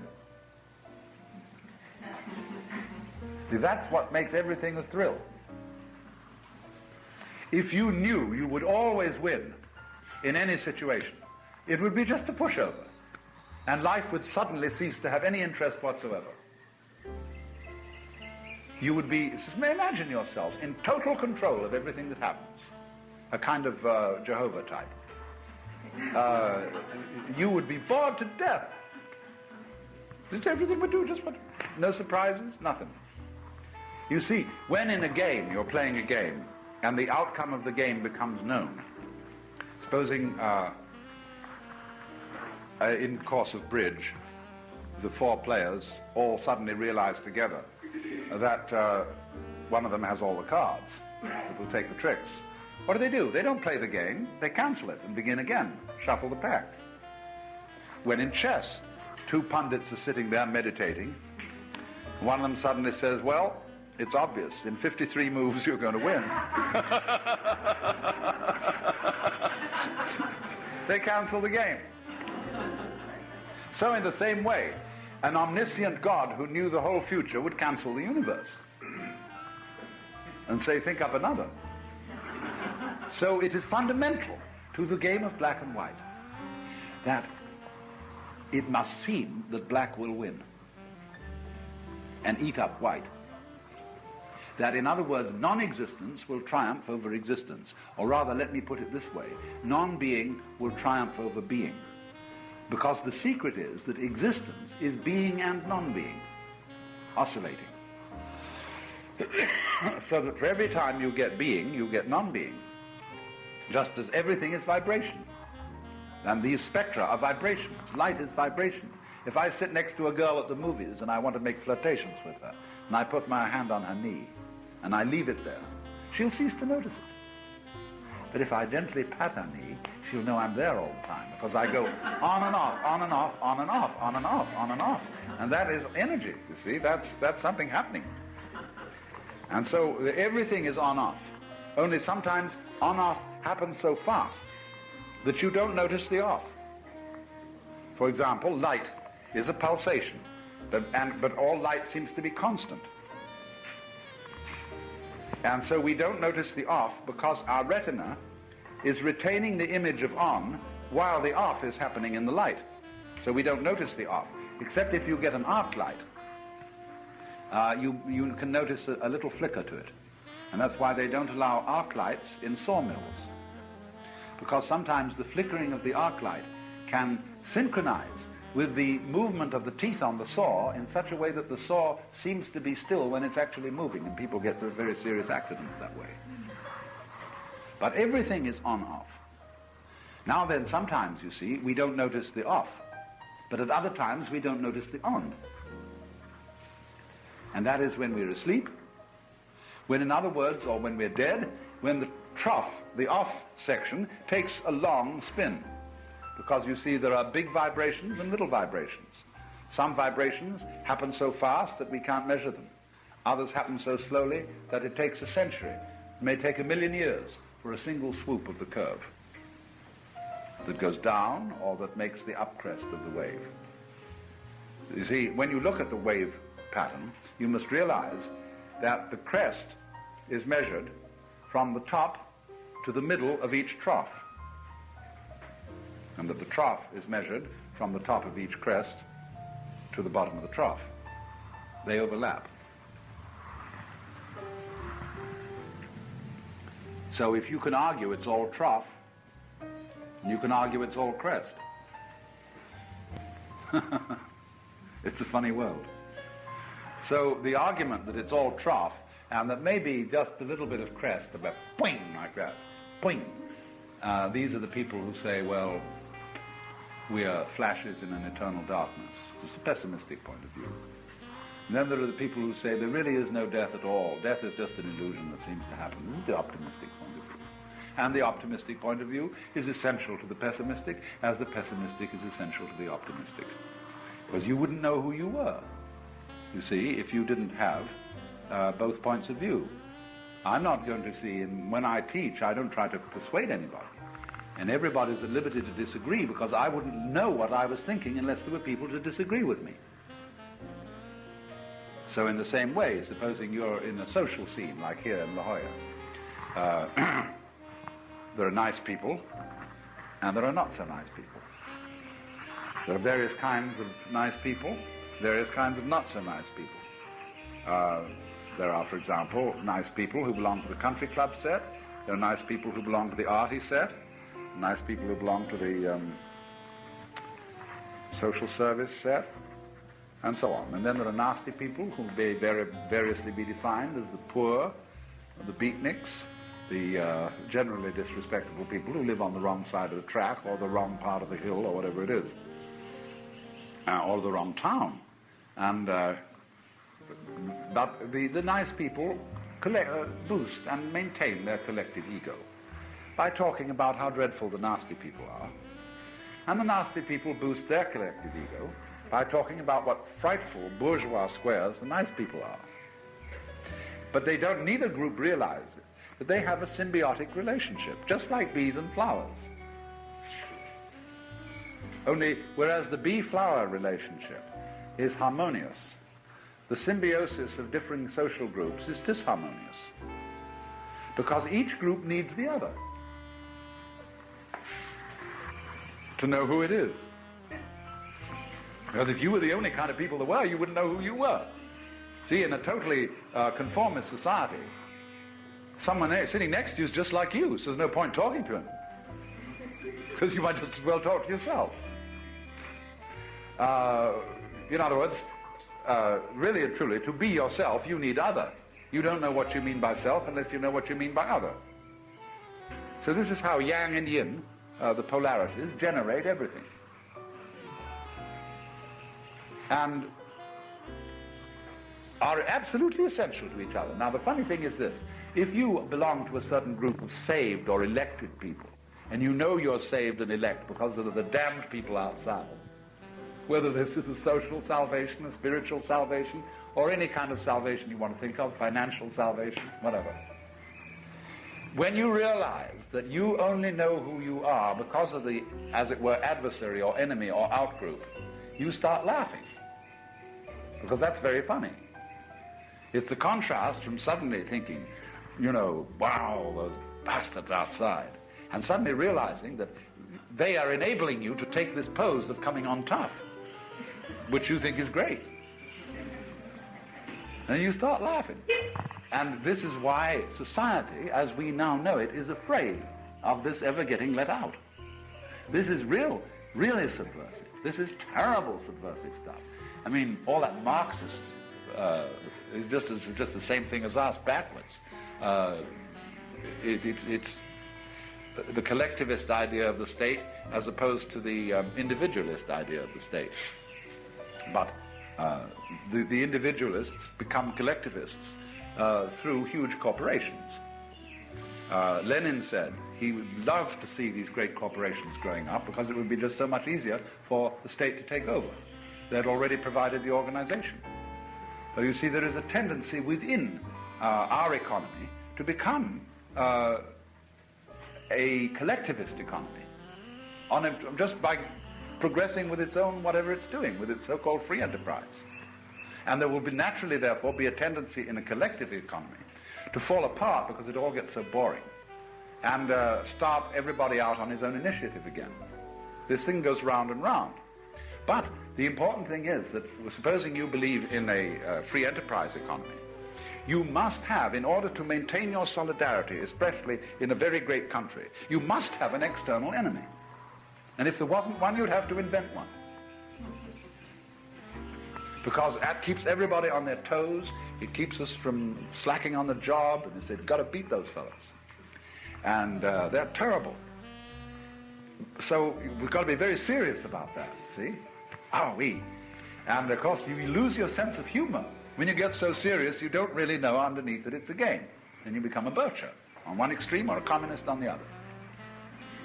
So you have to keep, if you want to be a sane human being, you have to know right in the back of your head, right back here, what the Germans call a Hintergedanke, which is way in the back of your mind. You have to see the point that enemies need each other. Cops and robbers. Where would the cops be for a job if there weren't any robbers? How would you know you were law-abiding if there weren't criminals? It's tricky, but it's very dangerous teaching. Very subversive, because you might think, I would say, if I realized that, well, I said, it simply doesn't matter what kind of a person I am. I can do anything I want, because evil is necessary to good. But there's no fun in that attitude. Because that simply says I won't play. All right, if you want to sit by yourself under a tree and not play, I guess you could do that, provided you don't interfere with our game. And if you come and interfere with our game and say, well, now look here, you people, you're all wrong, because you think you ought to be good, but it doesn't matter whether you're good or not, see? You mustn't do that. Don't interfere with the game. In order to have this kind of knowledge, that's why all this kind of knowledge has always been esoteric. And in any esoteric school, people were tested first, before they got in order to find out whether you were civilized. In other words, you can't give powerful tools and powerful knowledge to people who aren't civilized, and who have no humor, and who have no graciousness. That's why it's difficult when young people get hold of knowledge that is for which they're not emotionally prepared. And they are given full and total instruction on birth control when they're 4 years old. It means nothing at all. Or it may mean something positively dangerous. But nowadays, there's no way of concealing these things. I said it's a secret, but in the world of science, there are no secrets. So I don't feel any compunction about talking about these things, because if I don't, somebody else is going to. Because an awful lot of people know about it. But that is the inside dope, if I may say so. That Well, now, this morning, I was dealing mainly with two key ideas, one of which was the physical universe as a system of intermeshing spectra,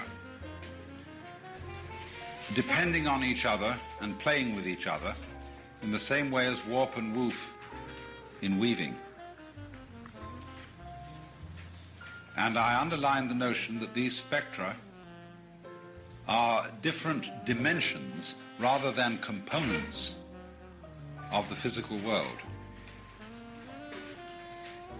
And that although I'm using the word physical here, I'm using it in the sense of its original meaning natural, rather than the later meaning that has been attached to it, that is to say, material world. The world envisaged by analogy with ceramics.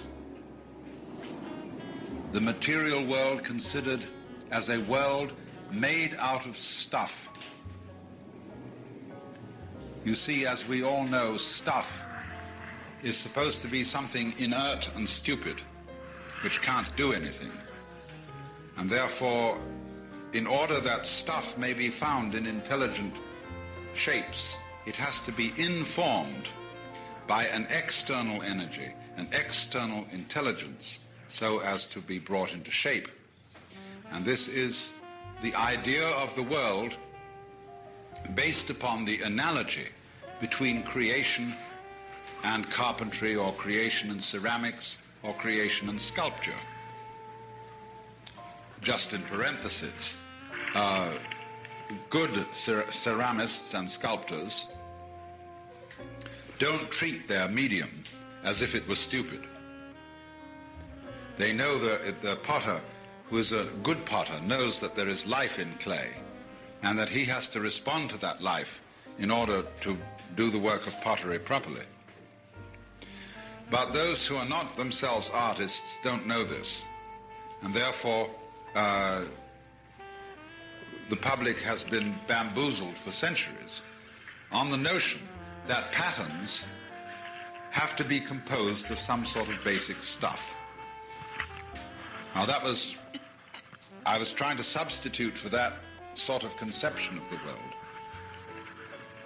the idea of interweaving spectra which are different dimensions of energy, or of patterning. And I used advisedly the verb patterning as distinct from the noun pattern, because when you use nouns in combination with verbs, you obscure language. Watch out for this. This underlies many people's misunderstanding of things, is the differentiation of noun and verb. It's an entirely unnecessary differentiation. And it gives one the impression that wherever there is an action going on, that is to say, something appropriately described by a verb, there must be some other kind of thing than an action, which is described by a noun, and to this is ascribed the origin of the action. So when you say, there is thinking, because the verb has to have a subject, which is a noun, someone says, well, who is thinking? Obviously, there can't be any thinking without a thinker, without a who that thinks. And that is a question, a problem that arises simply because it is a convention of our grammar that every verb has to have a subject which must always be a noun. So a noun stands for a thing, and a verb stands for an event. And we therefore suppose that events are caused by things. But if you ask a person what he means by a thing, he will never be able to tell you. He will give you a series of synonyms, such as object, fact, whatever. But all these are simply alternate words for thing. Then what do you mean by an event? You say process, etc. And it's equally vague. You can always describe events in terms of things, and equally you can describe things in terms of events. If I want to say, ordinary, while the cat sat on the mat, the dog went for a walk around the house. That's noun-verb language. But I can equally say, while the catting sat on the matting, the dogging went walking around the dwelling. And I've changed the whole sentence into verbs, and it's still as clear as it was in the beginning. Or I can turn it all into nouns. The cat, seat upon the mat, the dog upon a walk around the house. It's all nouns. But in a noun world, of course, you'll have a static world. In a verb world, you'll have a dynamic world. But there aren't, for example, if you take the word fist, is a fist a noun? Yes. But it describes a process. It's not properly a noun. because this noun suddenly vanishes. This thing, fist, called fist, disappears the minute I open my hand. What happened to it? See, I stopped fisting, and I went into handing. So the verb language has a little edge over the noun language as being better suited to the kind of process that nature is. So, when you realize that you can discuss the whole of nature in the verb language, you don't have to ask the question, who started it? You don't, in other words, have to seek for a noun as the explanation of the verbs. You don't have to seek for something that is not process to start process off. So, this then is the language I'm using when I talk about patterning as the basic goings-on of the physical world, and patterning can be described and measured and so on and so forth. So then, the other point that I was making particularly was in the spectrum, you have the extremes of the spectrum. The sound and the silence, the light and the dark, space and solid. And I was showing how by the yin-yang philosophy of the Chinese, how these extremes are not opposites but poles. They go together. They require each other. You know one in terms of the other. And so in this way, you don't have the world as an opposition of light and darkness, of being and non-being, in such a way that one of the poles could exist alone, either being or non-being, non-being or being. Because the whole nature of poles is that without both of them there are neither. And so if we have a polar universe, then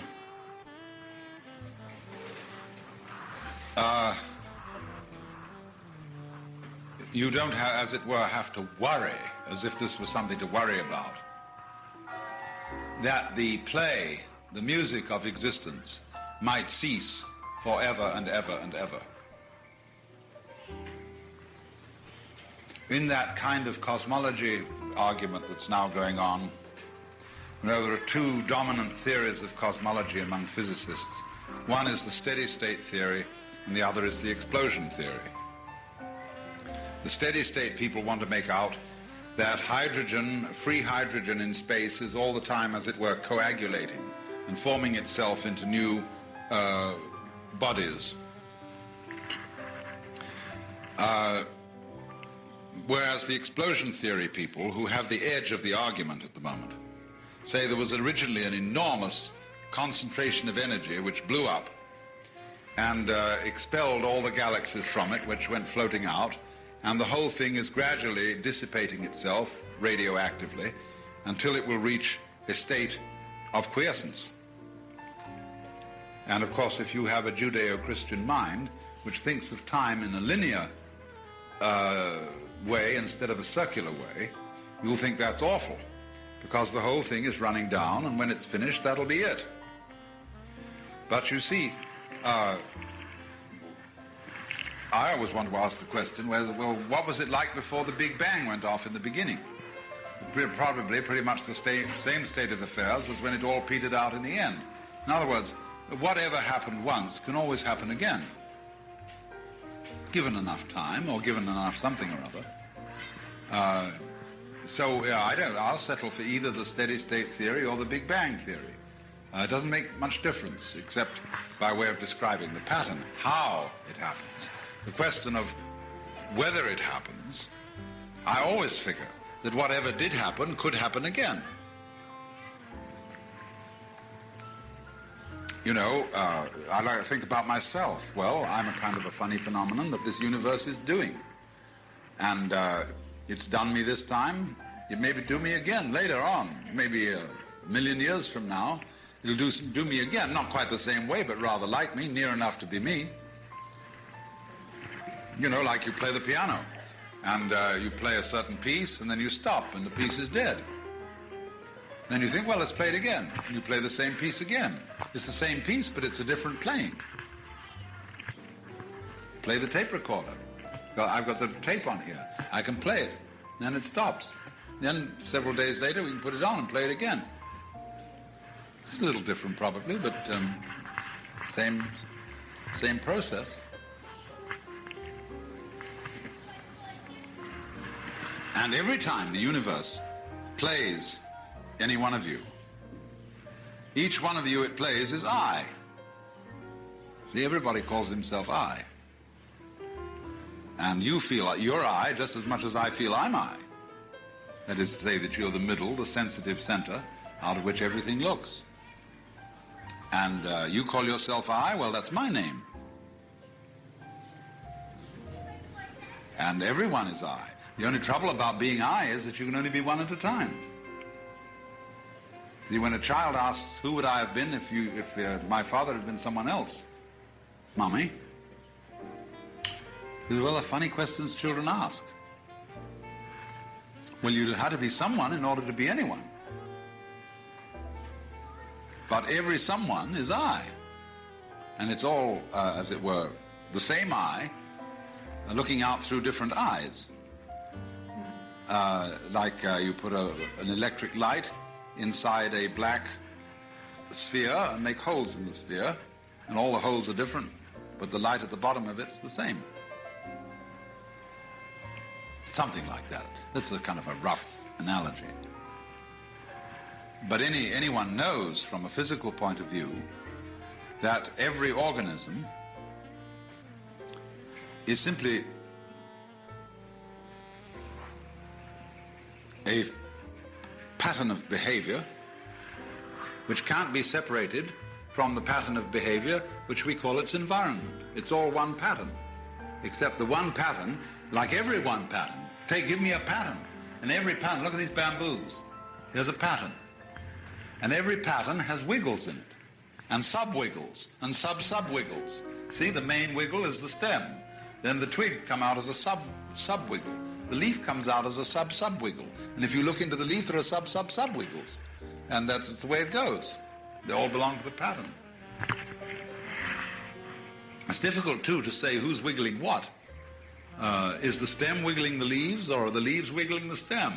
Both arguments are equally valid. The universe is doing me, and I'm doing the universe, because the universe depends on my optic nerves and all that structure to turn the sun into light. Wouldn't be light if there weren't any eyes. It's like a hand on a drum. If there's no skin on the drum, there'll be no noise. It takes two. To make love, to make an argument, to do anything.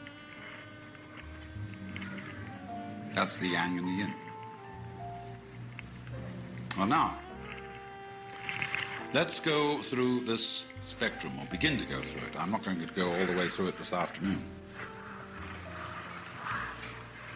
You begin at the end of sleep, torpor, and we'll go as far as number 3.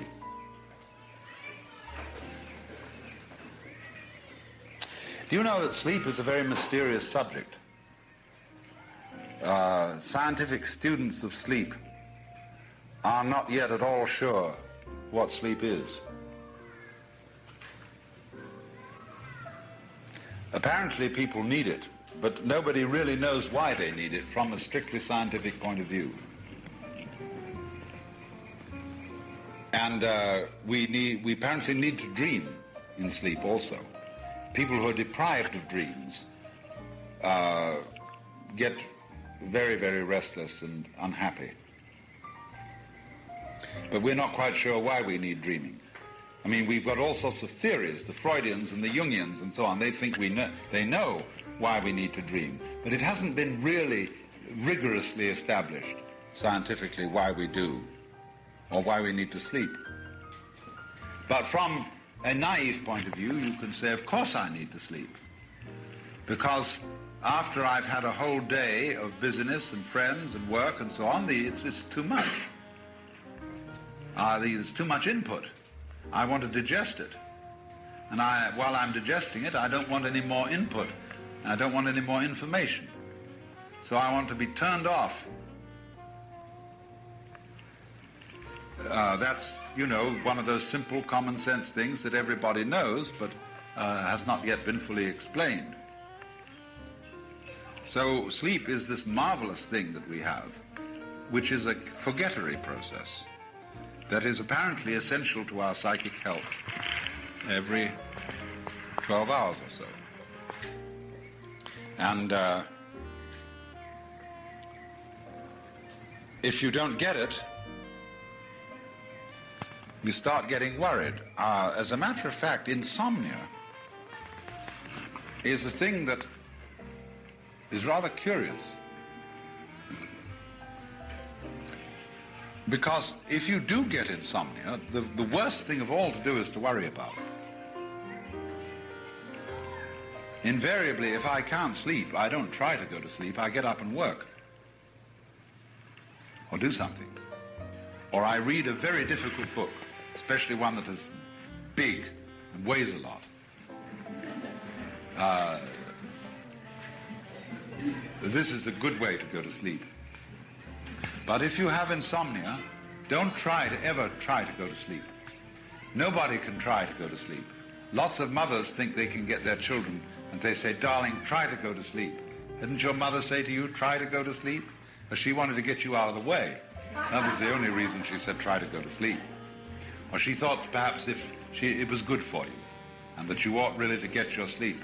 It's like telling some child that it's got to eat its spinach. And the child can start chewing and chewing and chewing on meat or spinach, which tastes of nothing, and it chews it into an absolute hard, stiff pulp, and there's just nothing to be done with it except spit it out. And, they've already extracted by their teeth instead of their stomach all the vital juices from the thing, and all that remains is roughage. And you say to children, you must go to the bathroom after breakfast. Every day, regularly. You must be regular. Otherwise you're constipated, and that's bad. This is a form of the double bind. You are required to do that which will be good only if it's done voluntarily. So try to go to sleep. It is impossible. Sleep has to happen because it's a spontaneous activity, and it can be helped, as we shall see when we come to consider torpor. But by and large, sleep is a spontaneous activity and is a way of turning yourself off to get away from the bombardment of awareness and forget, because forgetting renews. And that also is a function of all demolitions, of deaths, of destruction of patterns, of knocking down buildings, of the whole change process in the universe. Because we want to do what we've done before over again, only if you remember it too often, it'll become boring. So if you forget, then you can do it again, and it'll be just as amazing as it was the first time. And so there absolutely has to be a forgettery built into this universe in just the same way and for just the same reasons that there must be an eliminative process in the body as well as an eating process. And both are vitally important. And you see, we have very different attitudes to the two. Eating is something we do socially, eliminating is something we do privately. Eating we consider, we want the all good smells and all that kind of thing. Eliminating is all bad smells and that kind of thing. Well, this is largely social conditioning that tells us this. But nevertheless, these are the two sides of the game we play, and there's a spectrum between the two. So in the same way here, you have to forget, just as you have to eliminate, so that everything is renewed, because it can happen again without being boring. Things that happen all the time, in any way, begin to pass out of consciousness. For example, if there is a constant noise going on while we're talking, it will annoy us at first, but after a while we shall cease to notice it, if it's constant. But if it keeps varying, coming on in different volumes and different rhythms, it'll hold our attention all the time. So anything that just goes diggity-ding, diggity-ding, diggity-ding, diggity-ding, diggity-ding, diggity-ding, diggity-ding, diggity-ding, you eventually cease to notice. So then, sleep is the renewer, because it's a state of forgetfulness. I'm not going to go in this seminar into the whole problem of dreams. That would lead us very far afield. Now, torpor describes something approaching sleep. But this also is a valuable state because it's very comfortable. One can, in sleep, you're not aware of sleeping. But in torpor, you are aware of the comfort of tiredness and minified consciousness. It is a sort of pseudo-return to the womb. And so when after a hard day's work, where people have been irritating and combative, you go home or you go to the local bar and you down a number of martinis, they turn you off and they put you into a state of near torpor, or what is quite correctly and scientifically called, by this learned and funny word, narcosis.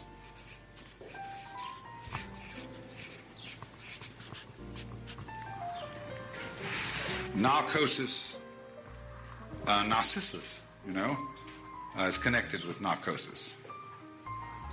It means torpor, reduced consciousness, reduced sensory input.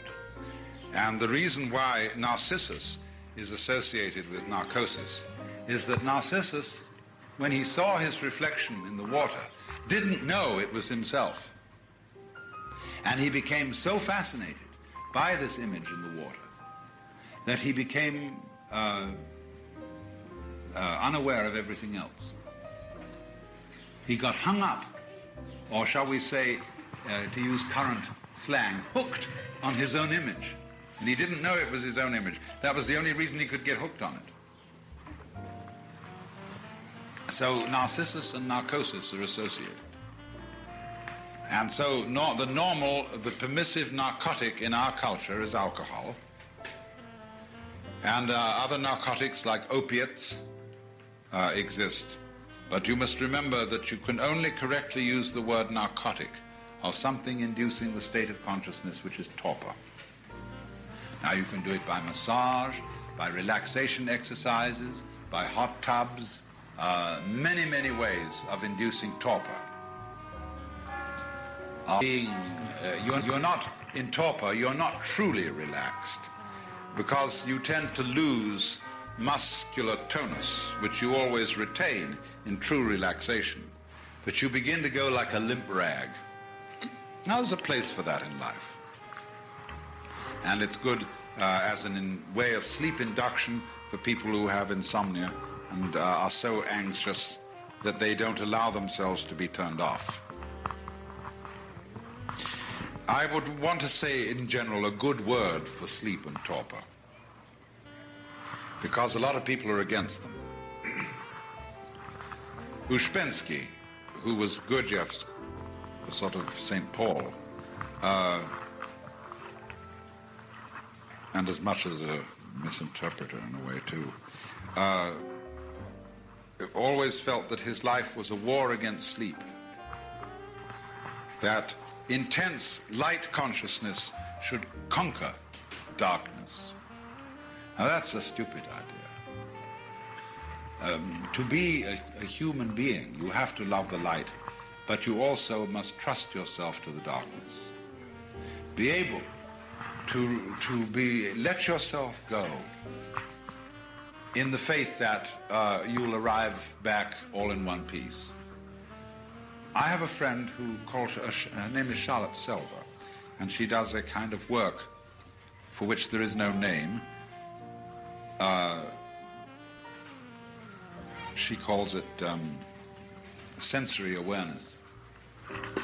And one of her experiments is to get a person to lie on the ground, and simply she says to them, now, it's all right, the ground is going to hold you up.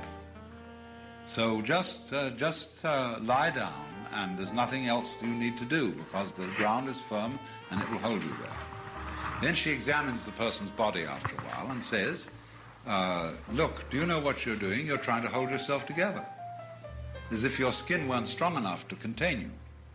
And you're doing this all the time to keep yourself from falling apart. Why? You think, do you, that if you don't hold yourself together, you're just going to go blah and disappear into some kind of frightful green jello? No, you won't. In the same way, a lot of people, it's why we wear such ridiculous clothes, especially women. Men are pretty bad, but women, the men do it around the neck. You know, that necktie, a symbol of slavery. It's a noose to strangle you with. But you feel tight, they're really held in here, and held in by the belt, and women wear girdles that hold them in like this, and the coat that fits your body, jacket, you know, you put it on, and it fits, and you're squeezed, or you get these tight pants that hug you, and you know you're there. Other people, of course, don't know they're there till they're sitting on spikes. Then they really know they're there. And a lot of people make trouble for themselves in order to be able to sit on spikes, so that they know they're there. Now, supposing instead you switch to another kind of clothes, you wear Japanese clothes. I often wear Japanese clothes because they happen to be, for men, the most comfortable form of clothing ever devised. There's only one place where it holds you, and that's at the belt. But you wear the belt not round your waist, but below your belly. And you wear it rather loose. Otherwise, the garments are flowing. They don't interfere with the nature of the cloth, because the cloth is woven on a rectilinear pattern. See, cloth is straight like this. So when you get a Japanese kimono, it folds up instantly for packing. But you try to pack a Western man's jacket or a woman's suit jacket, and there's absolutely no way of folding the thing at all. So it always comes out of your suitcase needing to go to the pressing. But you take a kimono and you put it on, and it falls exactly according to its own nature around you, and they're very dignified. And you feel, but you don't feel closed in. Now that makes some people terribly uncomfortable. If they don't feel pinched and pulled together, they don't feel dressed and feel this is, I'm going around in the bathrobe. And a lot of people can't wear a bathrobe beyond a certain hour of the day because they don't feel that they're respectable. I mean, you can perfectly well get up and put yourself into the most beautiful, any kind of gorgeous bathrobe you want to, and run around and do your work if you don't have to go to the office. Even if you had to go to the office, they ought to allow you to wear interesting robes. And furthermore, I once asked a Japanese why he didn't wear a kimono anymore. And he said, you can't run for a bus in a kimono. Well, it's perfectly true. Unless you hoist it up and tie it into the belt, you can't. And that's rather undignified. But the thing is that in this age that is now forthcoming, when we're going to cut down the working hours because of automation, people have got to learn to saunter and dawdle. Otherwise, they'll get into mischief. And so forms of clothing which are supremely comfortable, but which require a kind of a sauntering attitude to life, are going to be very important for the future of civilization. This pitch for the kimono. Now, but this is all to do with letting yourself go into the earth, into the darkness, as it were, and trusting the world that lies below you as much as you might trust the world that lies above you. Drop. Fall freely in space. That's a marvelous sensation. It's like floating. That's why people do skydiving. Because just until they pull that parachute, and they have the sensation of flying. Even though they're dropping very fast, they get the sensation. Total freedom. Whee! See? That's what everybody's looking for.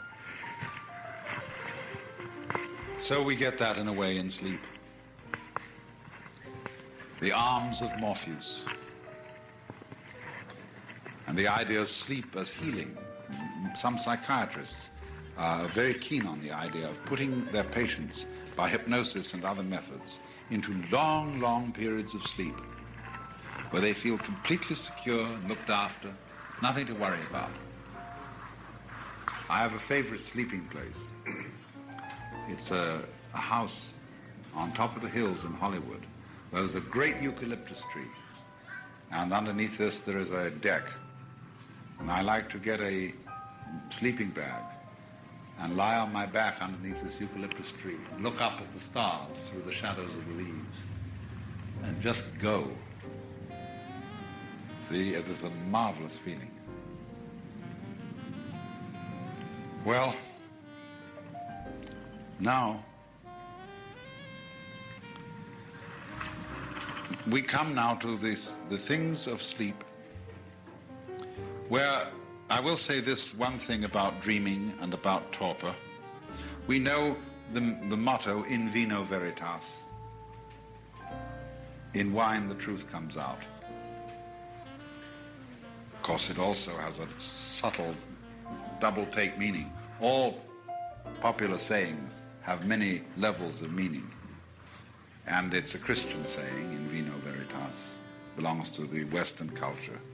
It also means in the wine is the true blood of Christ, the Catholic Mass. And that refers to the fact that life requires death, the drinking of blood. But in the sense of in vino veritas, a person reveals himself, lets go of himself, lets his unconscious come out when he is drunk, or also in sleep when the dreams come up and show the inner side of things. You will see in that way that these two states can in a certain sense be creative. They let things come up which are normally put down. Because number 3 spectrum, the waking state of what we will call symbolic consciousness, is highly guarded. It is the most guarded of all these states.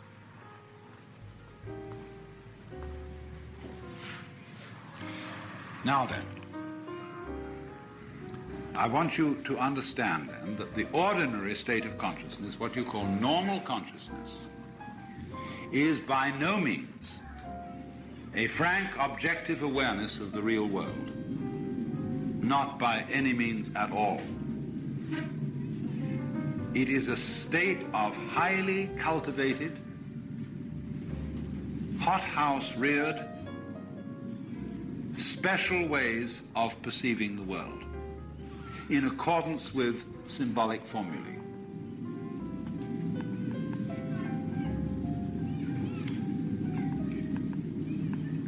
And it all depends on your orientation to the physical world as to what you see in it.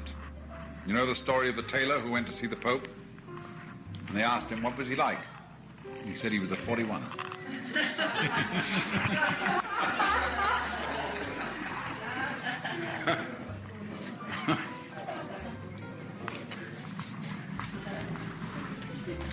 Or a woman who says to a man, you saw Mrs. So-and-so today? Yeah. What was she wearing? She had no idea. You didn't notice, but you saw. But you didn't pay attention because you weren't interested in what she had on, but what she had off. Or whatever it be. So we notice according to what we are programmed or conditioned to notice by our social conditioning, that is to say, our upbringing, our education, our professional needs, our survival needs. So do we notice what's happening. Now, supposing somebody from an entirely different planet came into this room and started looking at us, and he wasn't programmed to notice the things that we notice, he would ask the most amazing questions about what we're doing.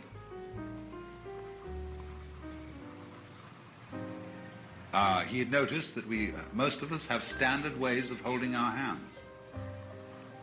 Why do some of you sit like this? Why do some of you sit like this? Why do some of you sit like this? Why don't you do this? Wouldn't that be an obvious thing to do with your hands? Just let them hang. No, very few people ever do that. Because they feel, a funny feeling they get, that they got a couple of wet fish down here. They don't know what to do with. See? And then he noticed all sorts of funny things about us that we would never occur to us to think about. And he would notice, for example, you might say, well, what color is a human face? You know, the comic strip artists tell you. Pink or brown. They do a black outline and then they color the whole face pink. Now, for a change, take a real good look at a face. And you'll start seeing that it just doesn't have a particular color. Not only does it depend where the face is in relation to the available light and what it's reflecting, but also it's a patchwork of all kinds of subtle color changes, and is full of funny hairs and spots and all sorts of things, which we're not supposed to see, especially on ladies. You know, men don't care so much if they have a hair somewhere, but girls carefully pluck hairs out with tweezers and make them disappear so as to get as smooth a texture as possible. The Japanese go so far as for a beauty to cover herself completely with a white paste so that she's got complete pancake makeup, dead white. And when a Japanese photographer takes a picture of you, you'll never recognize yourself, because he works out every wrinkle, every shadow, and presents you as a complete mask. Because it's inauspicious to have shadows. When a Westerner first painted one of the emperors with the shadows showing, they said, but you can't paint the emperor that way. His face is not dirty. And besides, it's inauspicious to have a shadow fall on the imperial visage. So, you can see shadows. The artist, Rembrandt, taught you to see shadows. Leonardo taught you to see shadows. But modern painters have discovered that shadows aren't darkness. Shadows are light. Shadows are color. Shadows are full of vitality. So you begin to get vivid purple shadows. People say, well, but you don't go around with a purple shadow on you, do you? What do you mean? Do you? You think that a shadow is brown because you haven't ever looked at a shadow. And you don't realize that shadows are absolutely vibrant with light. We'll go more into that later when we come to this number 7. But there it is, you see, the world that we see, or think we see, is actually not the world at all, but is a selection of things that are in the world, a selection governed by certain symbolic processes. What a man ought to look like, what a woman ought to look like. And we try ourselves to dress and to behave in such a way as we live up to the symbolic requirements that are expected of us. So then, we think there's a certain kind of work that is worthy of being done. And you ought to be tinker, tailor, soldier, sailor, doctor, lawyer, merchant, chief, or whatever it is.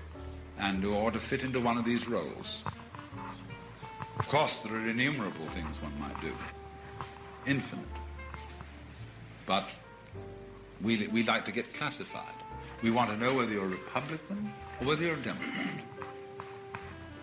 Whether you belong to the left wing or to the right wing, whether you are a Christian, a Jew, Baptist, Methodist, whether you're a Mohammedan or what you are, just so long as we can get you put into a compartment. That is to say, into a symbolic classification. Now, what is the reason for that? Well, this kind of consciousness here is based on a very peculiar specialization of the human brain, which we call, in everyday life, conscious attention. That is the capacity to focus or concentrate awareness upon what we call any one thing at a time.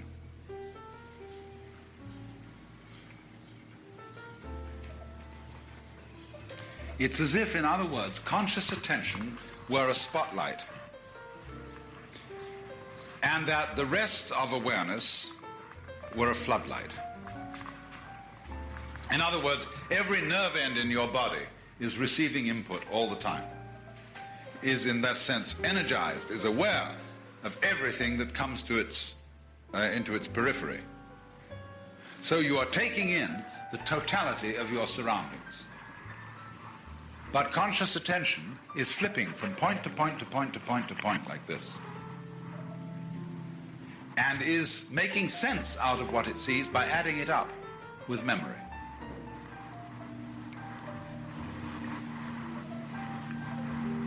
It's an immense advantage from some points of view to be able to have this faculty, because it does the same sort of thing for the human organism that radar does for a ship. That is to say, the function of radar is to scan the surroundings of the ship and watch out for unexpected changes in the environment. And radar is a scanning process. In other words, it is a beam that goes out and bounces against things and feeds back the bounce to the screen. So in exactly the same way, consciousness or conscious attention is always scanning the environment and watching out for new eventualities that might be threatening or that might present favorable opportunities for some sort of advancement. Now, conscious attention has to be programmed as to what to attend to, what is important to look out for, so that we say to baby, now when we're teaching it language, watch out for the cars on the street, watch out for that dog, watch out for this, watch out for that. This is programming the baby's radar. But we, as a human community, have put so much importance and so much psychic investment into our radar that we believe ourselves to be that. We identify the self with the radar and not with the rest. So that we get this sort of a situation. When I say I say I do this, I walk, I talk, I think, I run, I hit. But other things, such as the beating of the heart, the breathing of the lungs, the functioning of the glands, the constellation of the shapes of the bones, are all defined not as anything I do, but as something that happens to me. Just in the same way, when it rains, it happens to me. I don't rain. But I do walk. And so, in other words, what has happened here is that we have identified ourselves with the point of origination of conscious attention and with the point of voluntary control. That's me. Anything else happens to me.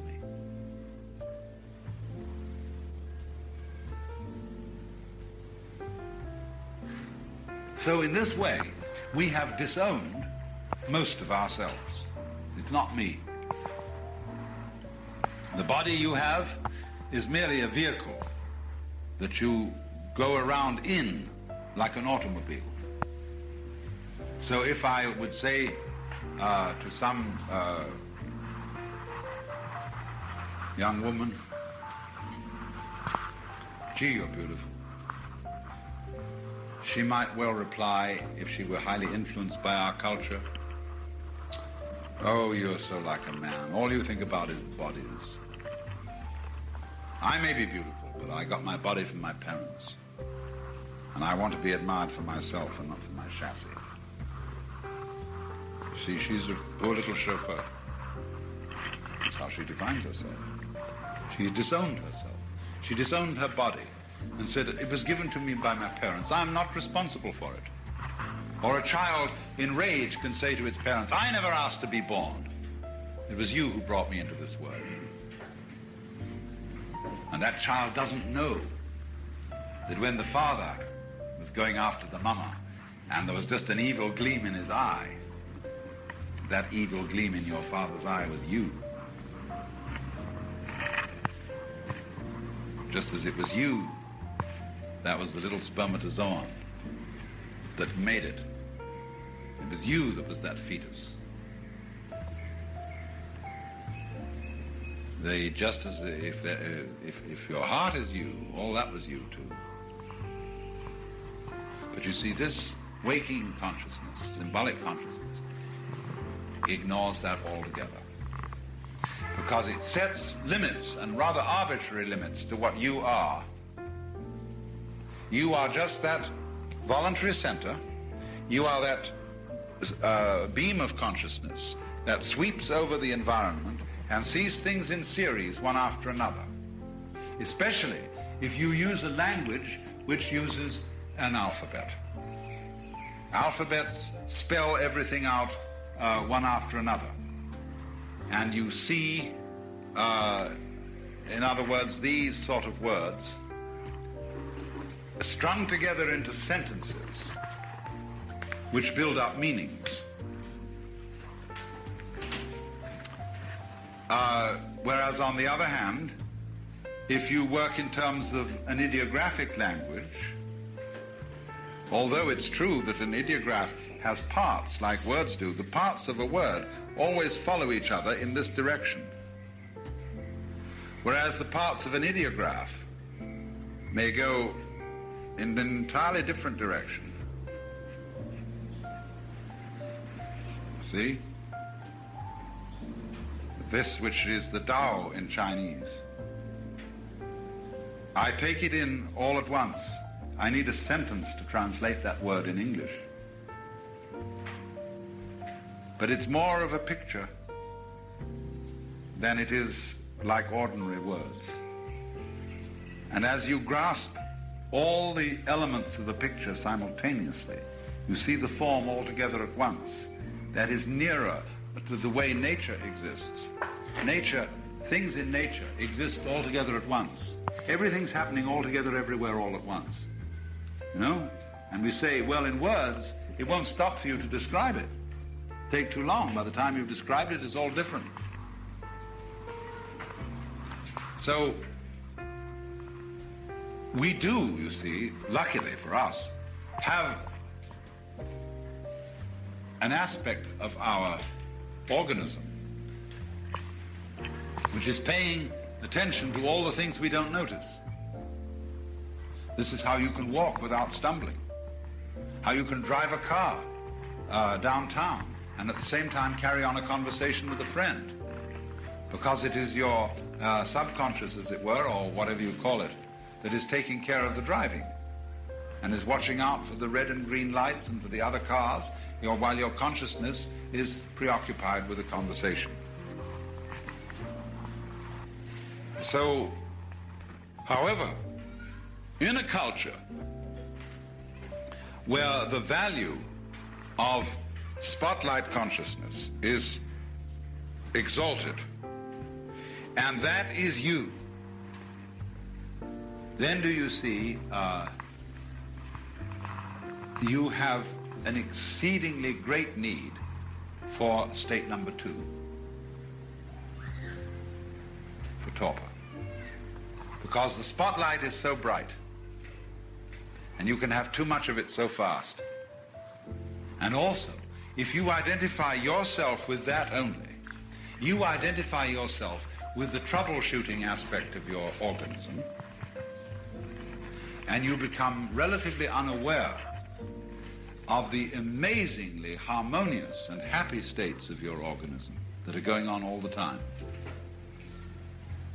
And in times you see certain kinds of culture, certain epochs in history, people emphasize that you've always got to be on the watch.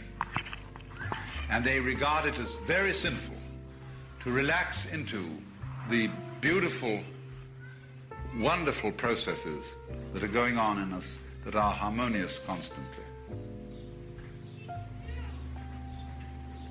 See, to enjoy breathing. That's a silly thing to do. Most people would say, well, enjoy breathing? What's that going to achieve? And this is all goes back, you see, to this Christian idea. Brethren, be sober, be vigilant. For your adversary the devil, as a roaring lion, walketh about, seeking whom he may devour, whom resists steadfast in the faith. You know, to him, Christian, dost thou see them on this holy ground, how the powers of darkness prowl and prowl around. Christian, up and fight them, you know. And wowee, it's going on all the time. See, you're never safe. Just as there are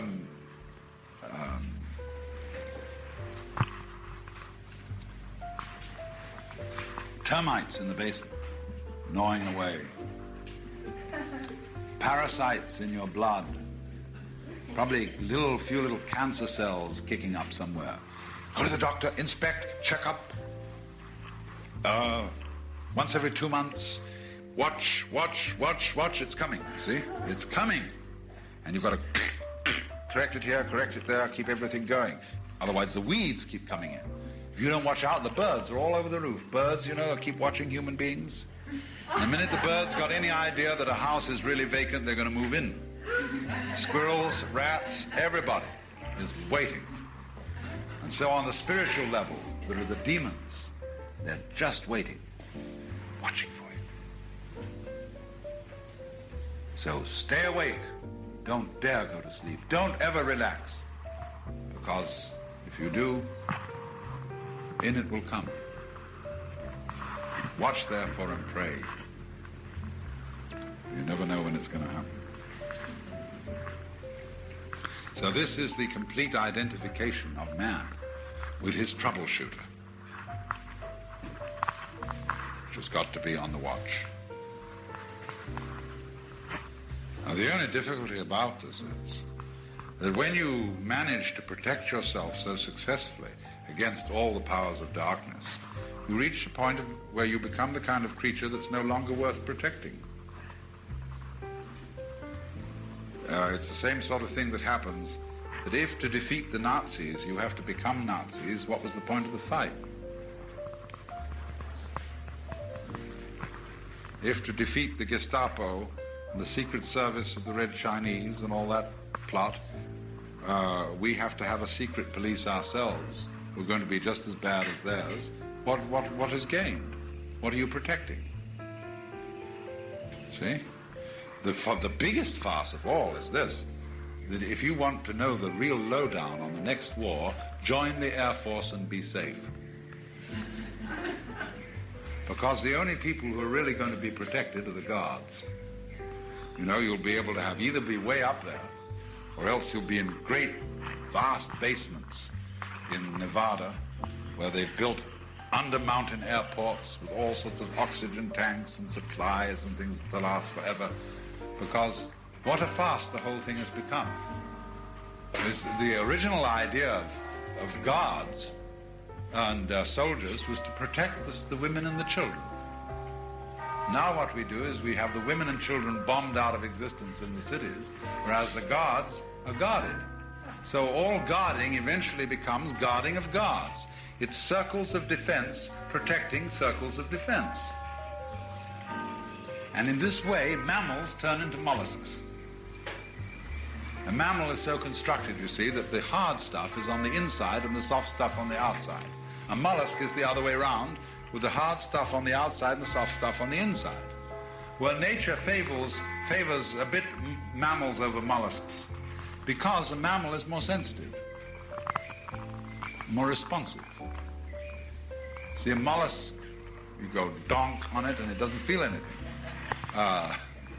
Whereas a mammal is really pliable, which is why, of course, in military tactics we abandoned armor. The knight in armor was completely helpless once he was unhorsed. Because he wore this armor, but he depended upon the forward rush of the horse and his lance to just blow through everything. But once you managed to unhorse him, he was the clumsiest thing. He was like a lobster. And all you had to do was to knock him down and crack open his shell with a can opener. So, increased mobility was found to be more effective. So now, this watch business.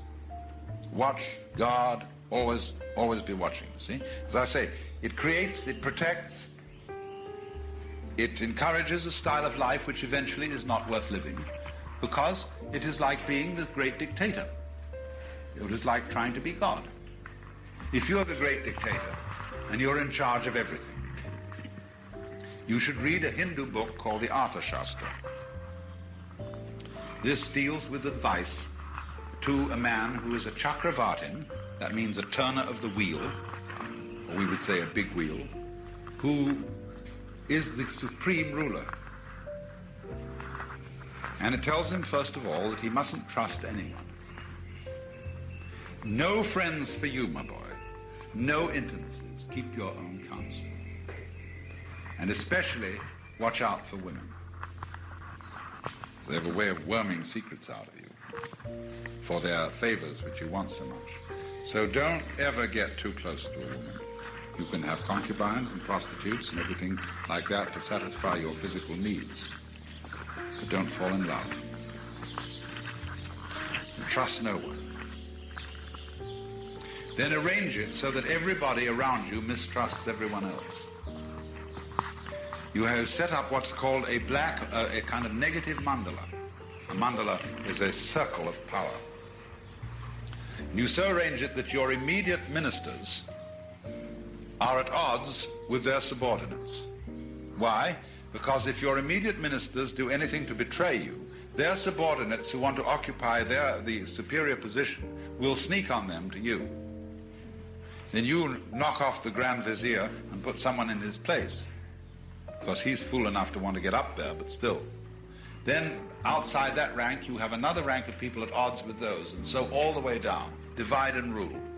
Then you live at the center yourself, and you have a secret passage connecting your inmost center with somewhere down the river where you've got a boat waiting in case anything goes wrong. And on the way out there's a stone which you can remove. And when you remove this key stone as you escape through your underground passage, the entire palace will collapse, kill everyone in it. It gives you architectural instructions how to do this. Then, of course, you have to have poison testers for your food. Eat nothing until someone else has eaten it and see if they drop dead. And then you have to have guards standing beside you, always, day and night. But there are other guards secreted behind panels in the wall who are watching the guards guarding you. And so you can't really ever sleep except with one eye open. You can never be like an ordinary inconspicuous individual and take a carefree walk in the park, because you have got to be in control 24 hours a day. So do you see how Big Brother, this is a Hindu version of Big Brother, is the greatest prisoner of all? He is the captive of his own survival system.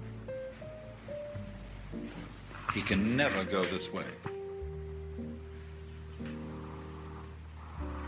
You'd find it very difficult, too, to go this way.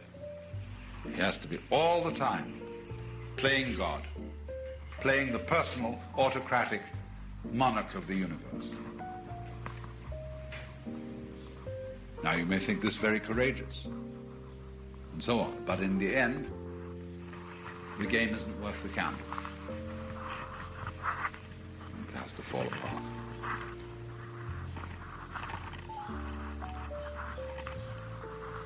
So always watch it. That what you fight for is worth fighting for, and that it's something other than fighting for fighting for. Because otherwise you start fighting for fighting for fighting for, fighting for fighting for fighting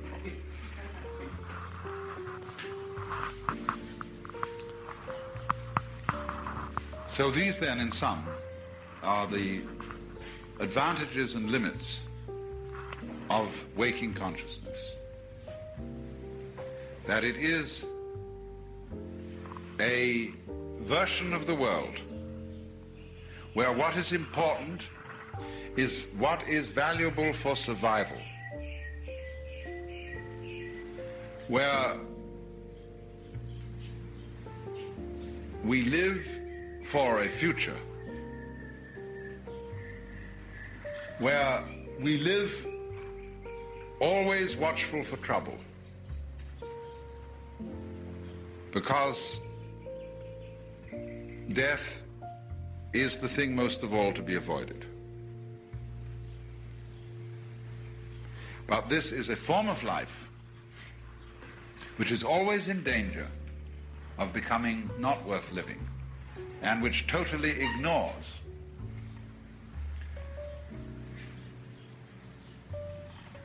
a whole world of experience going on all the time around us. Yesterday afternoon I was working mainly on the contrast between the normal state of waking conscious attention, which was this one, number 3, and what you might call the generalized awareness of the human organism. And I was using the metaphor of conscious attention as a spotlight and the generalized awareness of the organism as a floodlight, and showing how, by identifying ourselves with the spotlight operation of consciousness and with the voluntary neuromuscular system, we attain to a very partial conception of ourselves and a very partial and symbolic view of the world. That is to say, we see what we learn to notice, and we screen out everything else. We really don't notice anything that we don't also have a name for. And children are constantly asking, when they're learning to talk, what is this and what is that? And you'll notice that children very often point to things for which we don't have any names, and they want to know what it is. For example, we don't, like some of the American Indians, have a name for dry space. Nor do we have a name for the inside surface of a cylinder. There may be a mathematical term for it, but in ordinary speech, the inside surface of a cylinder doesn't have a name for it, except a long phrase, the inside surface of a cylinder. Nor, for example, do we see any connection between having 6 toes and pushing aside the branches of a bush to get through. But in an American Indian language, those are the same ideas. It's all based on the idea of V. You V the branches to get through, and you, as to your foot, you have a 6th one Ving off at the edge.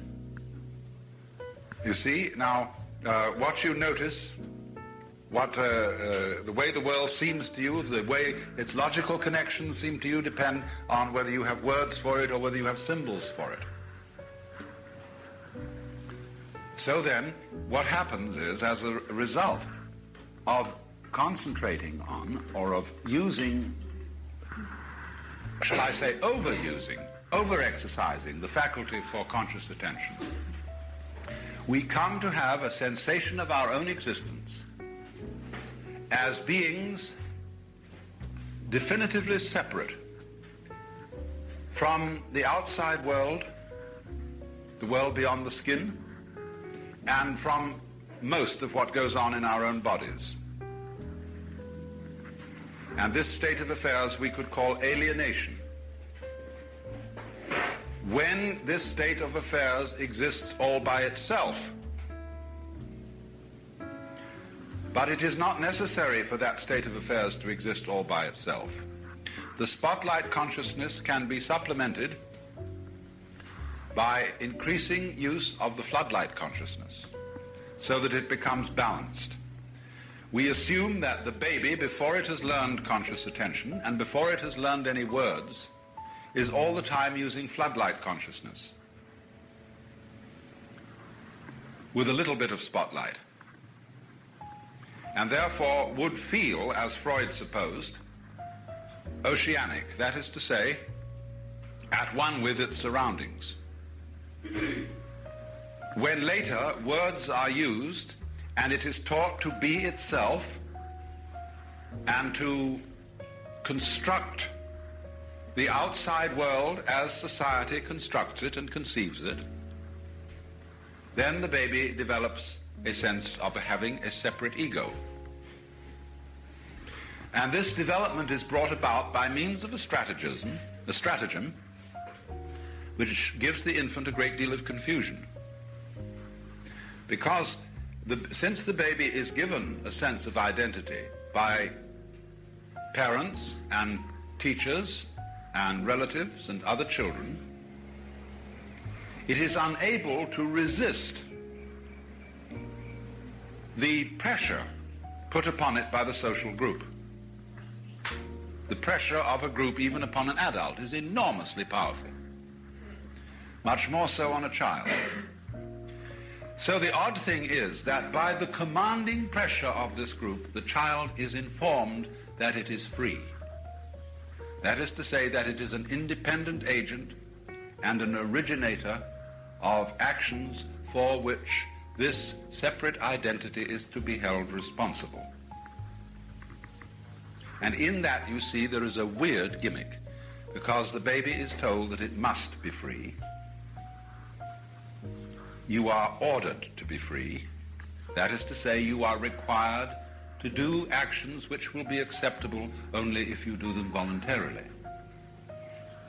And this basic contradiction that underlies our sensation of personal existence is the result why most people are confused, and why there is a nagging sense of frustration underlying all civilized human existence, because you are trying to solve a self-contradictory and therefore insoluble problem: how to be responsible. You see, the word responsible carries its own contradiction. It carries freedom. You are able freely to decide upon your own actions, but you must be responsible. You must do what you're told. So that paradox creates then the sense of the separate ego, which is, if anything, is a hallucination, because it doesn't correspond to any kind of scientific facts whatsoever. The separate organism, although separate, although having a clear outline and identity in that sense, and although every human character is unique and different from all others, nevertheless, every organism goes with its environment inseparably. And the behavior of organism-environment is a single field of behavior. These are the facts as they are seen by physicists, biologists, and ecologists. But our experience, our sensation of our own existence is not in accord with the facts. So what it seems necessary for us to do is not, as it were, to try to get rid of the sense of having a separate ego. You can't do that. You can't wash off blood with blood. And if you try to get rid of it, you actually intensify the hallucination that it exists as a real thing. But the ego exists in the same way as the equator. That is to say, it is a social institution, an imaginary boundary, which has a certain convenience to it. But when you start mistaking social institutions for physical processes, you are under a hallucination. So then, could we possibly go to a state of consciousness in which, without giving up the spotlight, that is to say, the faculty for conscious attention, and for constructing symbolic worlds, by selection among our sense impressions, could we do that not sort of all by itself in a vacuum, but against the background of more generalized awareness? Because after all, every particular activity, every tracing out of details, as I pointed out yesterday, requires a background. So the background of ordinary attentive consciousness, looking at, is generalized awareness. And the more you become aware of generalized awareness, the more you realize that you and the external world, right out to the furthest known galaxies, are a single process. And so when this begins to appear, one moves into state number 4, which I have called sensory awareness. There is a Zen saying, when looking for the pillow in the dark, the mind is all in the hands.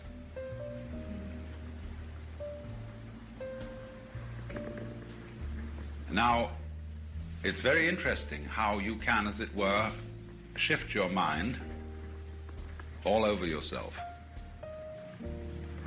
Normally one thinks of it as in the head, although for Chinese and Japanese, the center of the mind is always in the center of the chest, which they call shin in Chinese or kokoro in Japanese, and that means the heart mind. And they feel that they think from here. We feel, of course, that we think from here, and that we have a little man inside our head who is the ego and directs it all. But you can, as in the saying, you are looking for the pillow in the dark, or you're looking for the soap in the bathtub when all the water's cloudy. The mind is all in the hands. Now, beyond that, you can very simply get into a state of consciousness where your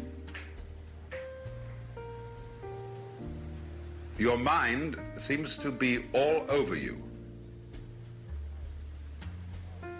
where instead of feeling that you are looking at things, you feel rather that you are becoming them. And the whole external world comes on, one could only say, in a very different way from the usual.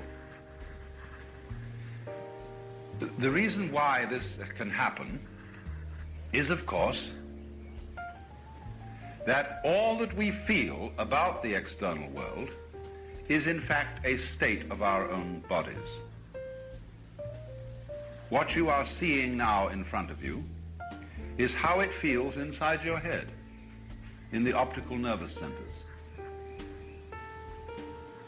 Your brain, and all that goes with it, is translating whatever there is in the outside world into states of itself, called color, shape, weight, texture, and so on. So all that you see is you, really, physically. But also one must add to this that one of the things in the external world is you. So you are both outside and inside. You are something in nature, but all that you know of nature is you. And you'd have to take these two things into consideration simultaneously. So sometimes it might feel as if everything you see is inside your skull. And the next moment it might feel that your skull is in the middle of everything. Then the next moment everything is inside you, and then you are in the middle of everything, you see?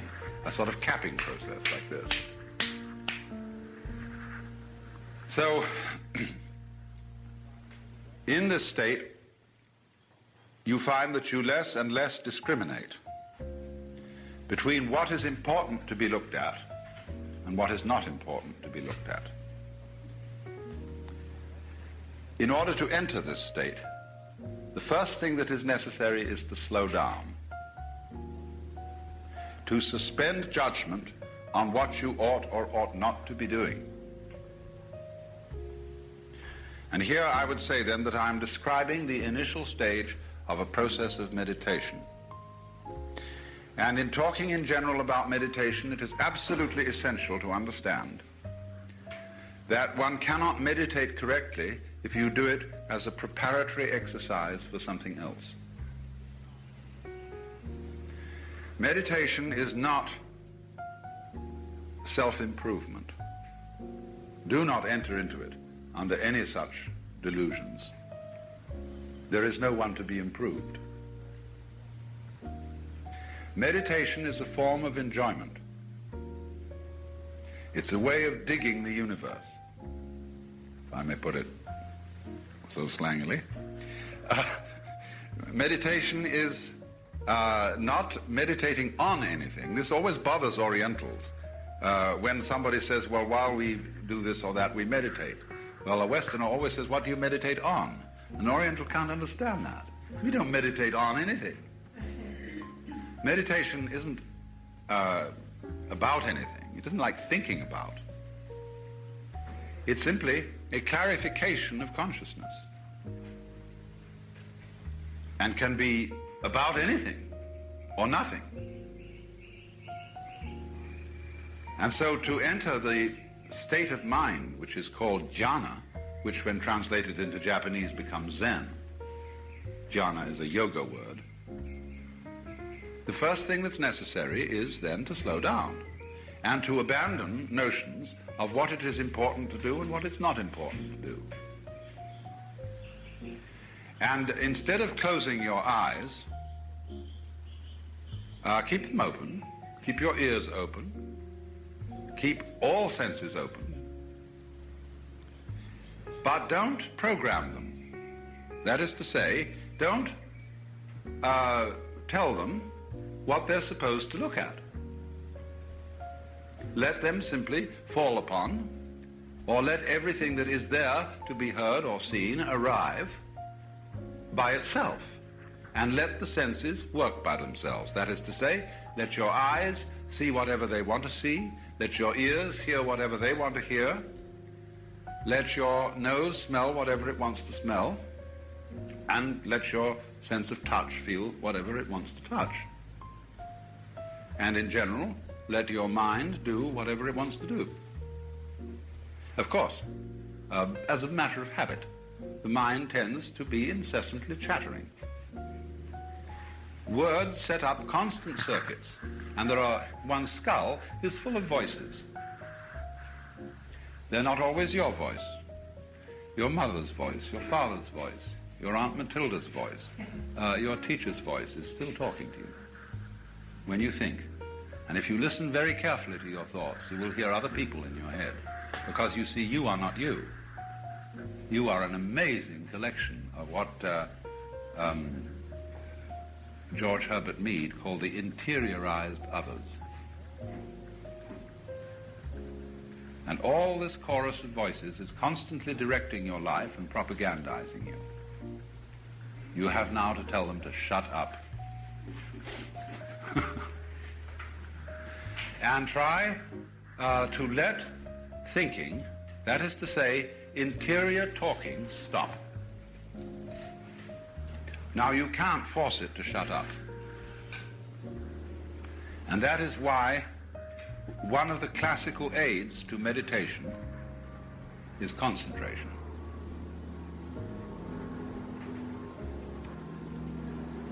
to find something to focus the attention on so that the chattering will cease. And it should be something interesting. Something that is not interesting in the sense that you can think a lot of ideas about it, but something which is enormously fascinating for its purely sensuous aspects. The female form is not too appropriate for this purpose, nor the male form for women, if they find that very fascinating, because it has so much social junk attached to it, so many associations. So one inclines to choose something like jewelry, or a crystal, or a flower, or a purely abstract play of light patterns, or something like that, as what is called a support for contemplation. Something which you don't need to think about, but which you can look at enwrapped. And as you acquire this way of becoming wordlessly interested and fascinated with any focal point of consciousness, you will begin to see, as your eyes move, that the whole world is like that. That, for example, you become aware of the myriads of colors playing around on the floor. This isn't a question of trying to see how many things you can notice. You know, a game that children play is that a tray of assorted objects is displayed before them for 1 minute and then covered, and you write down how many things you saw on the tray. It's not like that at all, because on any given tray there are infinitely many things, and you could never count them all up. It isn't the point of how many things can you see. The point is like having a clear window to look through instead of a dirty one, so that the whole of the sensorium, that is to say everything seen, heard, tasted, touched and smelled, becomes much clearer. And none of it, as you learn not to think about it, it becomes much richer than it is when you think about it. And so everything starts to be more real, more alive, more glowing, and you suspend also judgments about things. What is good or what is bad. And in doing this,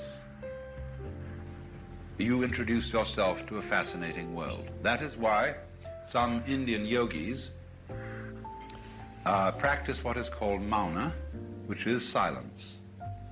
May be silent, some have for 10 years, some all their lives. Because after you have practiced silence for a month, you get silence in your head as well. Now, there are dangers to being a mauni.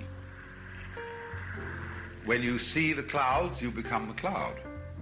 And if you are wandering down a street where there's a riot going on, you're liable to join the riot. Because that's what's happening. You just go with it.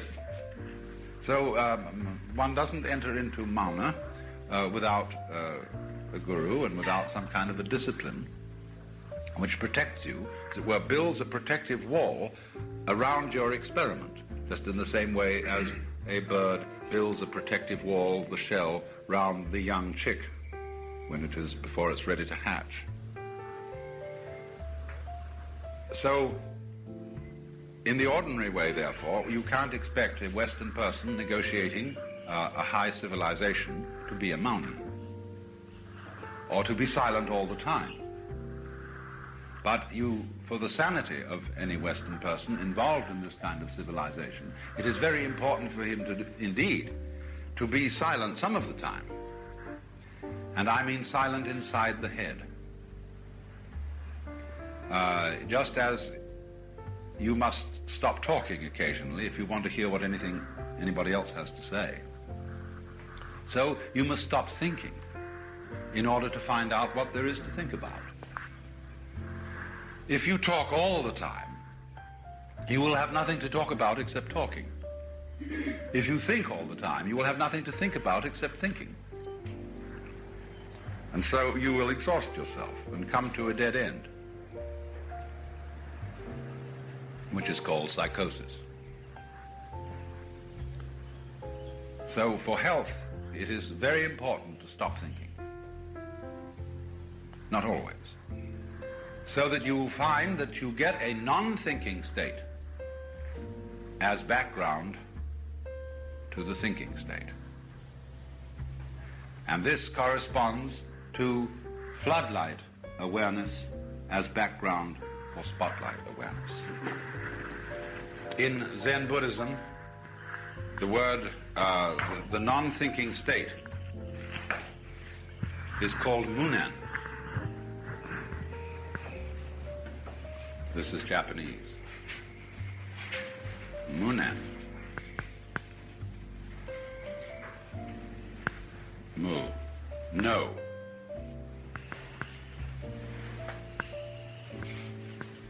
Nen. Thought. It means thought.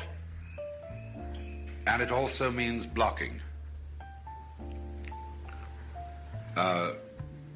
Having a jerky mind. Let's call it that.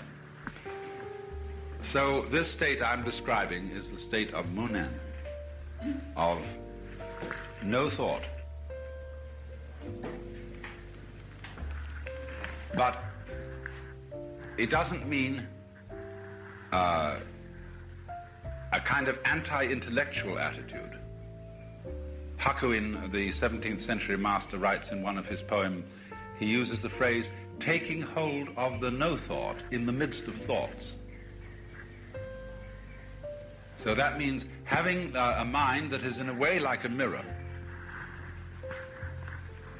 Zhuangzi, the Chinese Taoist, said, the perfect man employs his mind as a mirror. It grasps nothing, it refuses nothing. It receives but does not keep. And so the poem says, the wild geese do not intend to cast their reflection. Water has no mind to retain their image. So it is a mind that has no attachments. Now, attachment is a word that has associations in English which doesn't quite give the Buddhist feeling for the meaning of the word. But the slang term that we now use, a hang-up, is the right translation for attachment. When you say a person's all hung up, or he has a particular hang-up, that is the Buddhist meaning of attachment. It means a mental fixation, or an emotional fixation, on some particular pattern of life.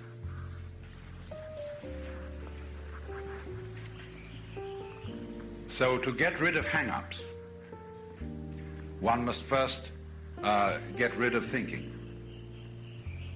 After you've got rid of it completely and have thereby revived the background, the mirror, as it were, the mirror mind, then you can go back to thinking, and you can think against the background perfectly comfortably and not get hung up on thinking. And so in this way, you get an extraordinary feeling of life going on as a single process all the time, which doesn't stick. You and it are all one, and it's got all kinds of differentiations within it, so that it doesn't become some sort of a formless blur, but it is sort of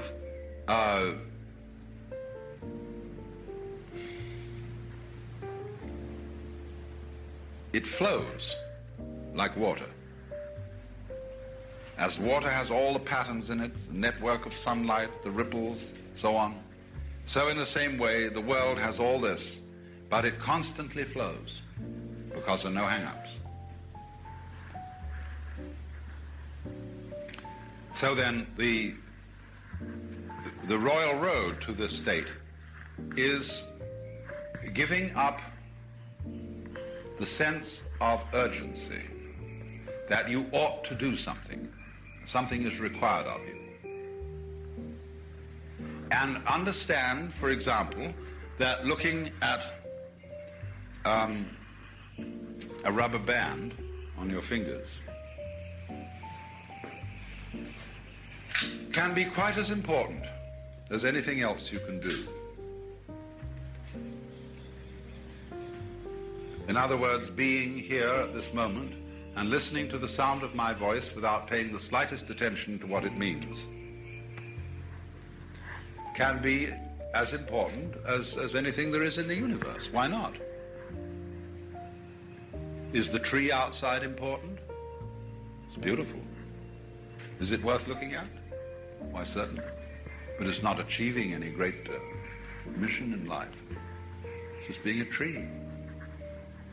As Emerson said in his essay, I think, on compensation, these roses under my window are not concerned whether they are better than last year's roses or whether next year's roses will be better than they. There is simply the rose. It lives for today. And that's the point. When you learn the art of meditation in this way, you will see other people rushing around wildly like chickens with their heads cut off. And they think they're going somewhere. And they're completely deluded. They're there, and they don't know it. That's why they're rushing around so wildly. But you, by this means, can begin to learn that you're there, now. And that the extraordinary thing, as you see the world in this way, especially as you see people in this way, and from this point of view, you realize that people are valid, natural processes. Just like trees and birds and clouds. Now, do you ever criticize a cloud for being badly shaped? Did you ever see patterns in foam make an aesthetic mistake?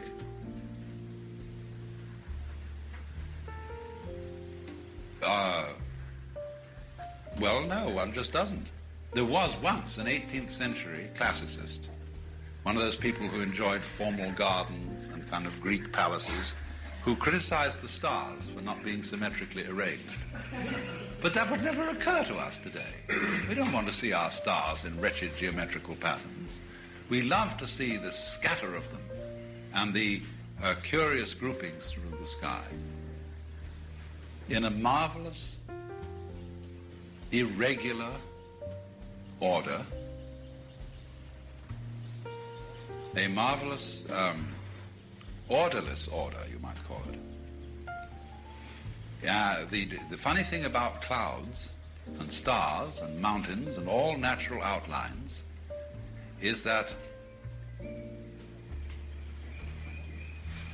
they're beautiful, and we know that they have a quality which distinguishes them from being messes.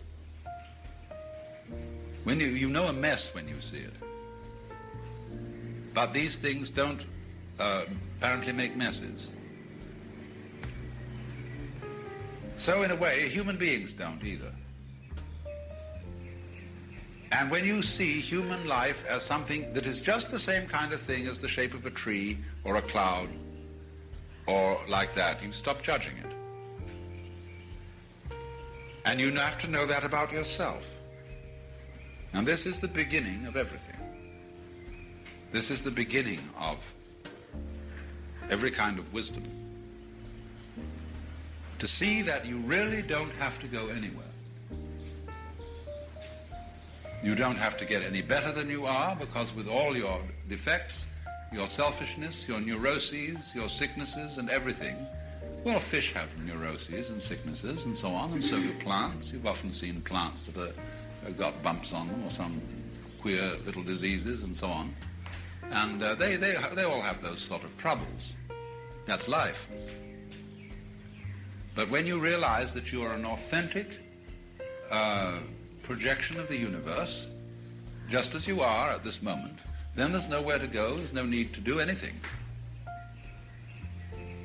And out of that peace comes energy.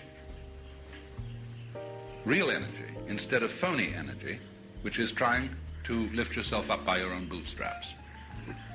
The usual kind of human energy, which gets progressively nowhere with more and more busyness.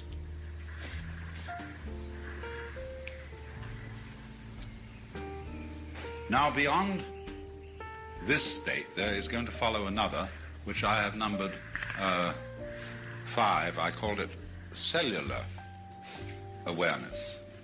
And I must repeat the fact that I used this word cellular not in a strictly scientific way, but as a good way of describing the kind of awareness that it is, how it feels from the inside. Because it is as if every cell in your body became alive. Now you know, your cells don't talk English.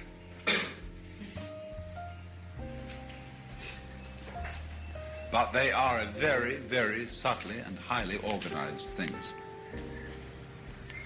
If you've ever seen a model of a living cell, you've seen the most fantastic object. And those cells are engaged in all sorts of activities. But they don't structure the world the way you structure it, because they don't use that language. And so as you get into cellular awareness, you begin to feel rather like the artist who paints in a pointillist fashion, that everything is dots, little tiny vortices. You become aware of the texture of things to an extraordinary degree.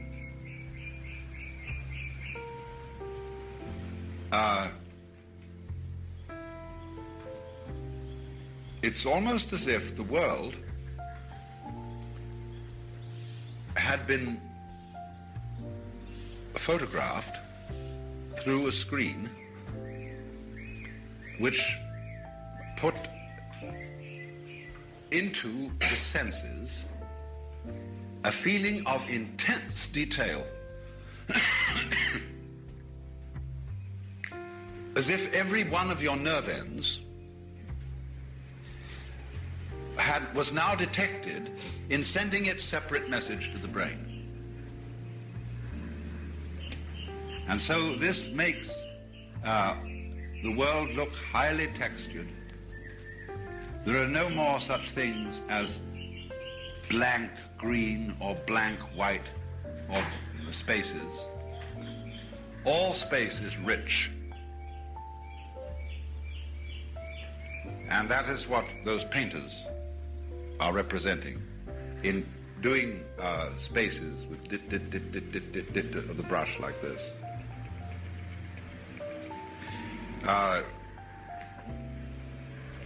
And also, you will notice that certain kinds of painting, particularly, say, Persian miniatures, if you look at them, you will see the artist is painting the world as the Arabian Nights describe the secret garden into which Aladdin went, where all the trees were made of jewels, and where everything looked as precious as if it had been carved by a master carver. And they try with their art to give the impression that the more you look into the background, you see suddenly that the background of a pillar, the painter hasn't made it white. He's put a design into it, in white, but just a slightly different shade of white. Complex design. And you feel that within the design there is still another design. And that it has an infinitely carved, rich texture. This is why Oriental art, in general, you find this among the Chinese at a certain period. You find it constantly in India. You find it in Persia. You find it in the Moorish work. And you find it, too, in early Celtic manuscripts, like the Book of Kells, the Lindisfarne Gospels, and so on. This fascination with what seems to be a world of infinite detail. And this, of course, is the world of paradise. This is what all those angels and whatnot are about.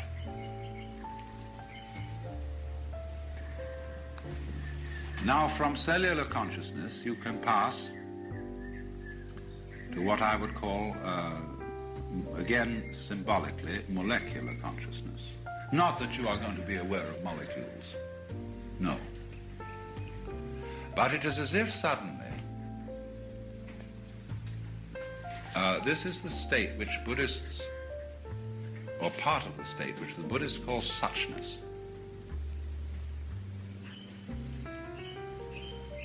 It's as if it can be rather frightening, because everything becomes perfectly meaningless. People, everything that's going on is just jazz. Almost electronic jazz. It is a dancing process of energy. And you feel sort of lost in it. What's supposed to happen? I mean, what's it all about? It's just dancing energy. And you have to be careful here, because this is the danger point in the meditative process. Because here you can suddenly get the vision of hell. And the vision of hell is that this world is a monstrous mockery. That it is meaningless in the worst sense of that word. It is just a gyration, a pointless gyration of particles, or of wavicles, or of whatever, which is tormenting itself. It keeps itself going on with a certain kind of hope in order that it may eventually destroy things. And then you see the horror of biology as the mutual eating society. What a ghastly conception it all is. And everything is phony. People say they're people, but they're not. They're just robots. Everything is made of plastic or enamel tin.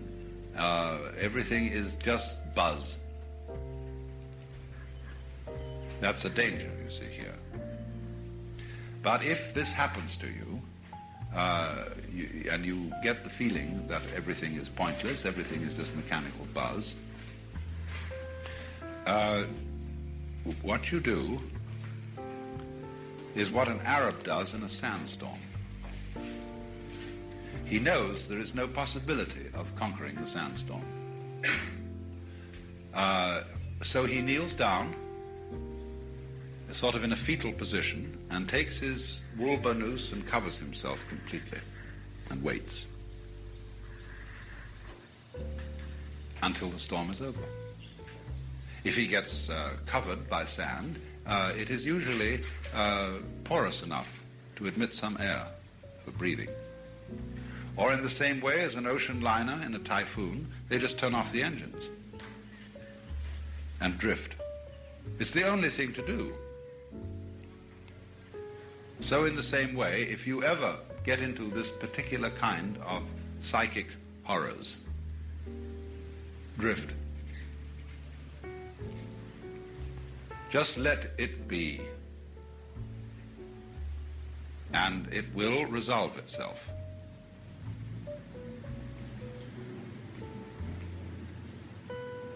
And it's important to go through that state in a way. Important to realize that you don't know anything. You don't know what it's all about. You don't understand the universe. It's all incomprehensible. Words and systems were just a way of whistling in the dark. We all whistled in the dark together and agreed that we had the same whistle, and that was great, but we really don't know anything.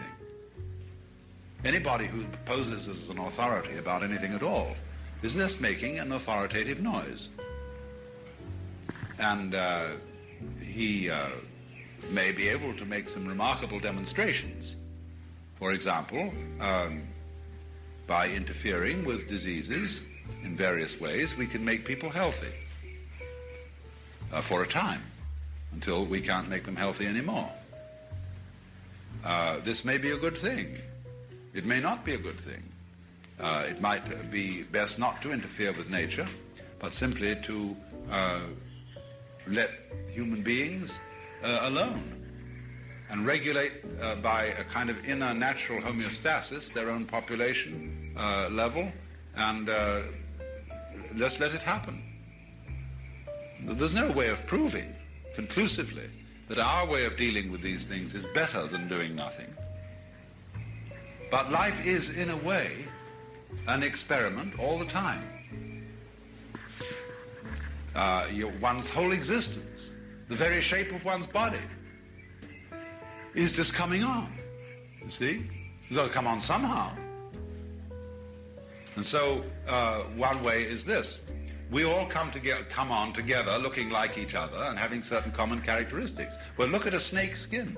Every scale is rather like the other, and it's all coming on together. So you suddenly see that there is no particular reason why you should be this way rather than that everybody is putting on a good show, a big act. And if you're not ready for that, if you're not educated to the point where you can understand that situation, you may get very nervous. And you say, well, everybody always wants to know, what am I supposed to do? See, this is a common question. What am I supposed to do? How am I supposed to feel? I want an authority. I want someone to convince me that the way I'm doing it's the right way. But don't you realize, whenever you accept authority, you accept it on your authority.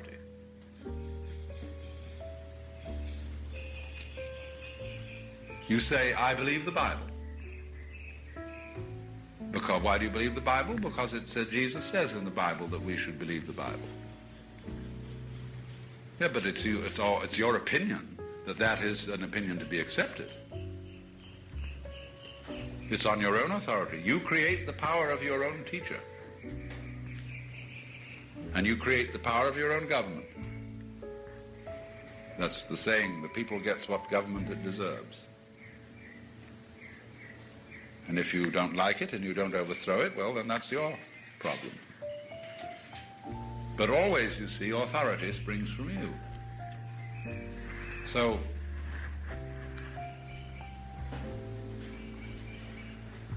also does the way you define yourself. You accepted society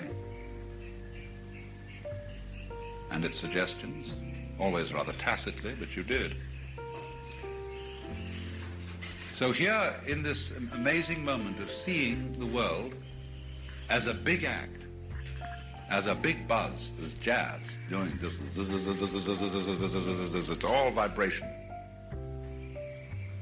And you see absolutely no compelling reason why it should be that way rather than any other way.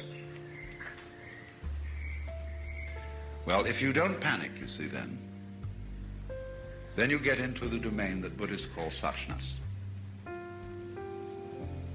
It is just as it is. Now, if it's a big act, who's doing it? Who is the actor? What lies behind all this jazz? That's the big question.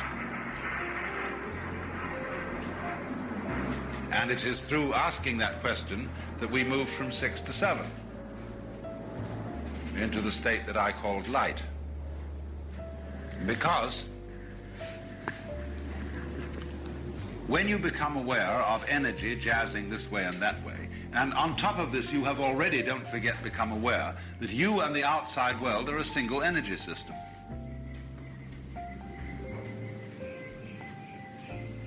Then what is it?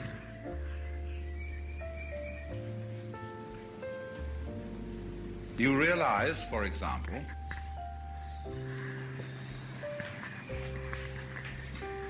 I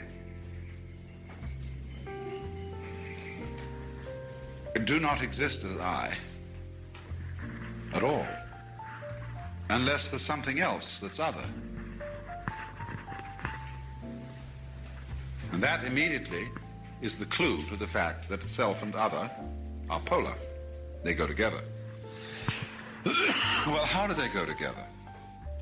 All right, put it the other way around. What would you do if you were God? If you were the works, in other words. If you were this whole capacity for patterning energy, what would you do? Well, you'd first of all have to draw the line somewhere and then proceed.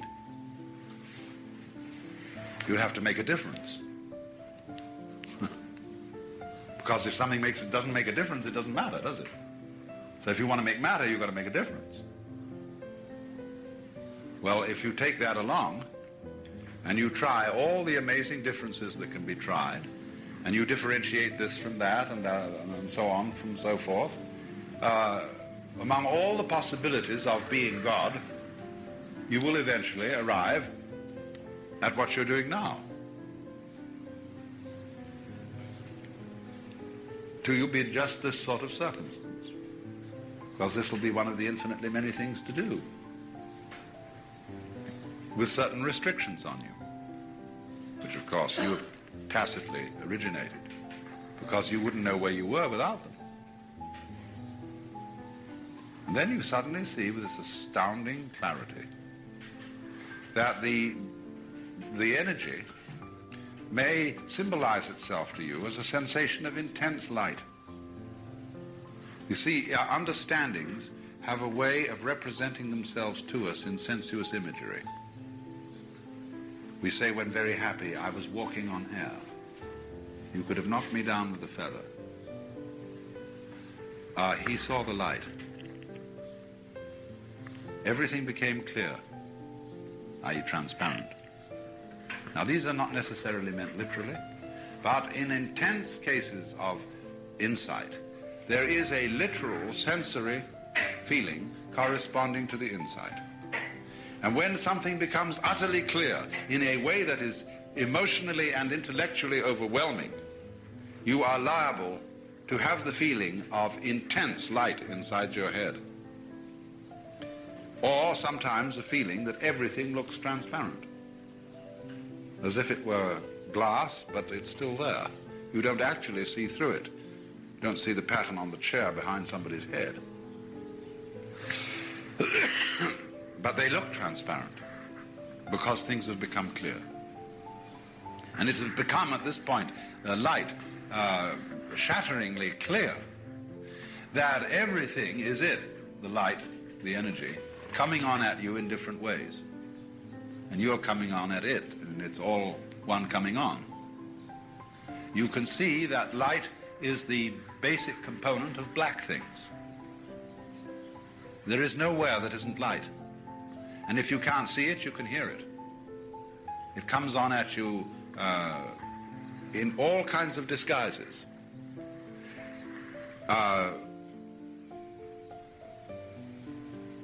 So here you see it's tabling. Here it's handing. Here it's revolving. It's dancing all sorts of patterns. And you're it.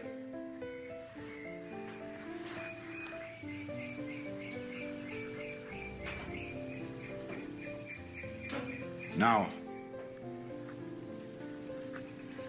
as I said, this may clothe itself, this comprehension, in the sensation of vivid light as being the ultimate component of the, you might say, the very inside stream of the nerve. Reduce it all down to what it is fundamentally. And that's why when you blow up the atom, you get this light, because it's all locked in it. But then, simultaneously, you remember how I described yesterday the fellow who gets to the hub of the wheel and gets his piece there, then he gets energy, and then he goes out to the circumference again. Well, then you see that there really is no difference, not fundamentally, between this state of illumination and what we call number 3, or ordinary everyday consciousness. You suddenly realize that the way things are now in the perfectly ordinary life are the same thing as the light, which is sort of undifferentiated and overwhelmingly brilliant. The same energy that seems to you light in that state, pure light, then you'll understand is just what you're looking at. That sitting in this room, you're sitting bang in the middle of the beatific vision. Only we were taught before then to sort of put down the world by saying, well, this is prosaic, ordinary, everyday life, and we're just sitting in a lecture room and on these sort of funny chairs which act as perches for the human body, and, having a lecture, so on. Very ordinary, matter of fact. And you see, from this point of view, there's nothing ordinary about it at all. Wowee. Now, I'm sure that most of you know the old story about the astronaut who went far out into space and was asked on his return whether he had been to heaven and seen God. And he said yes. And so they said to him, well, what about God? And he said, she is black. And although this is a very well-known and well-worn story, it is very profound. Because, I tell you, I knew a monk who started out in life as pretty much of an agnostic or an atheist. And then he began to read Henri Bergson, the French philosopher who proclaimed the vital force, the élan vital, and so on. And the more he read into this kind of philosophy, the more he saw that these people were really talking about God. And I've read a great deal of theological reasoning about the existence of God, and they all start out on this line. If you are intelligent and reasonable, you cannot be the product of a mechanical and meaningless universe. Figs do not grow on thistles. Grapes do not grow on thorns.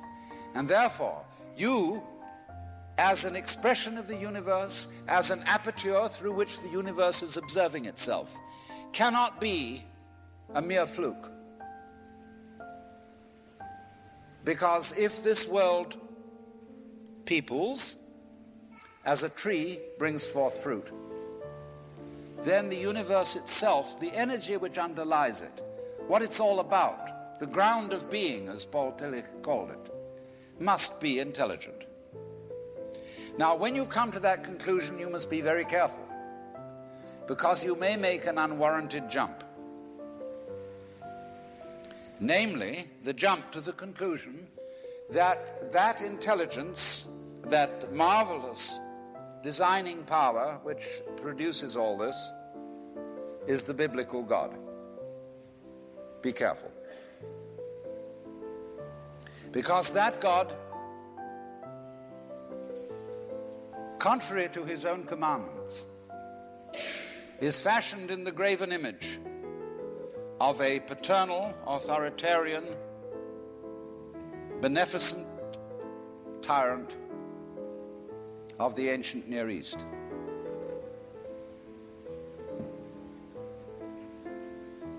And it's very easy to fall into that trap, because it's all prepared, institutionalized in the Roman Catholic Church, in the synagogue, in the Protestant churches, all there ready for you to accept.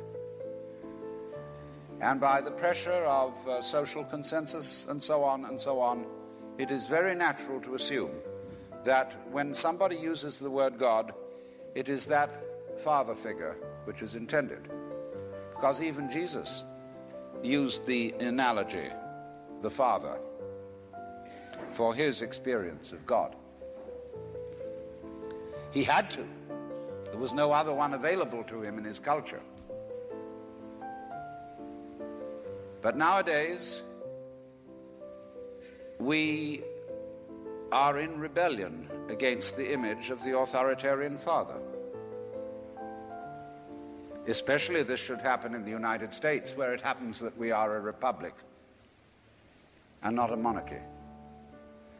And if you, as a loyal citizen of this country, think that a republic is the best form of government, you can hardly believe that the universe is a monarchy. But to reject the paternalistic image of God as an idol is not necessarily to be an atheist. Although I have advocated something called atheism in the name of God. That is to say, an experience, a contact, a relationship with God, that is to say, with the ground of your being, that does not have to be embodied or expressed in any specific image. Now, theologians on the whole don't like that idea, because I find in my discourse with them that they want to be a little bit hard-nosed about the nature of God. They want to say that God has indeed a very specific nature. Ethical monotheism means that the governing power of this universe has some extremely definite opinions and rules to which our minds and acts must be conformed. And if you don't watch out, you'll go against the fundamental grain of the universe and be punished in some way. Old-fashionedly, you will burn in the fires of hell forever. More modern-fashionedly, you will fail to be an authentic person. It's another way of talking about it. But there is this feeling, you see, that there is authority behind the world, and it's not you. It's something else. Like we say, that's something else that's far out.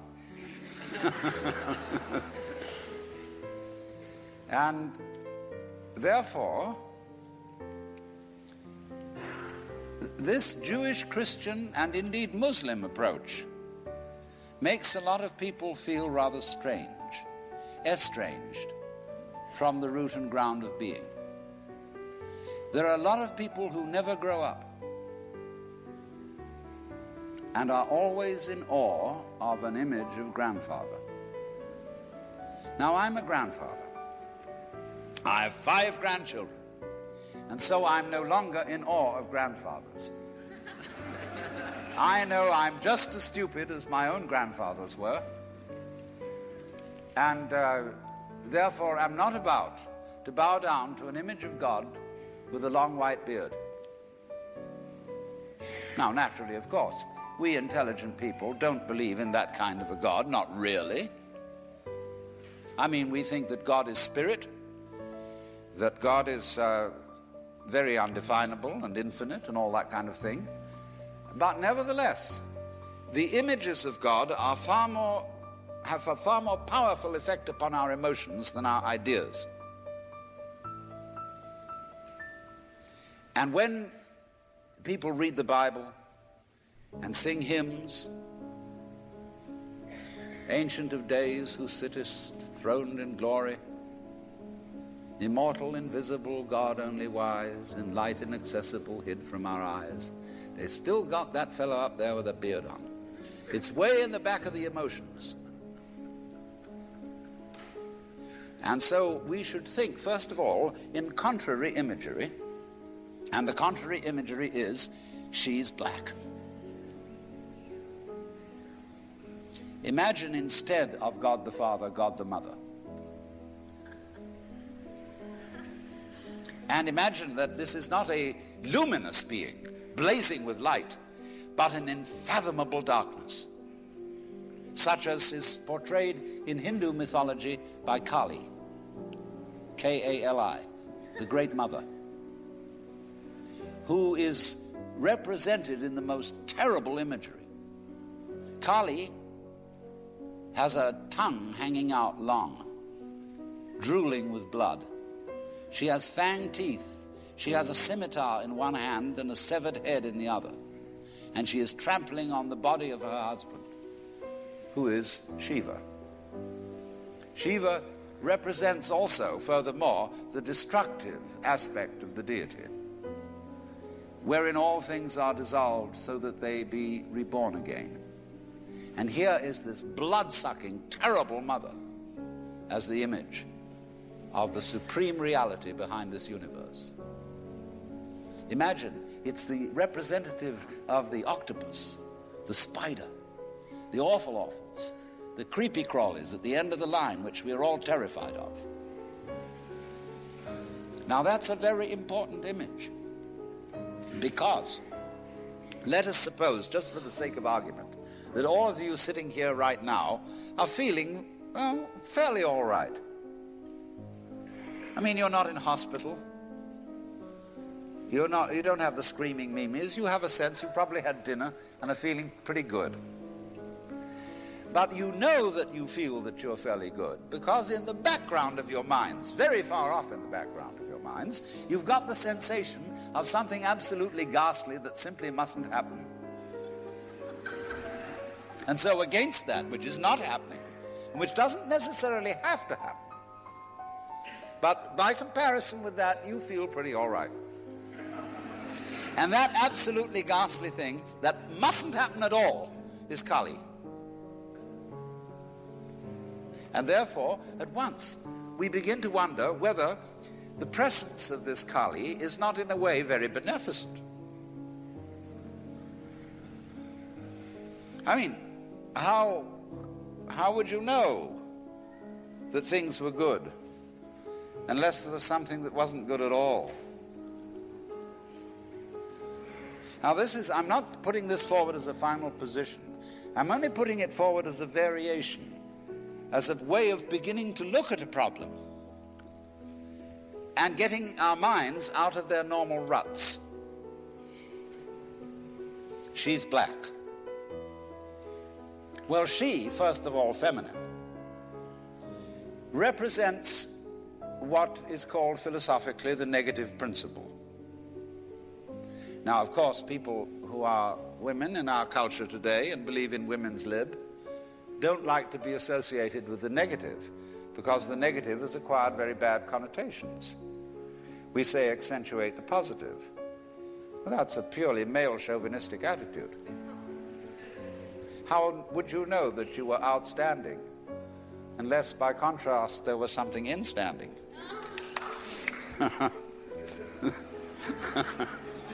You cannot appreciate the convex without the concave. You cannot appreciate the firm without the yielding. And therefore, the so-called negativity of the feminine principle is obviously life-giving and very important. But we live in a culture which doesn't notice it.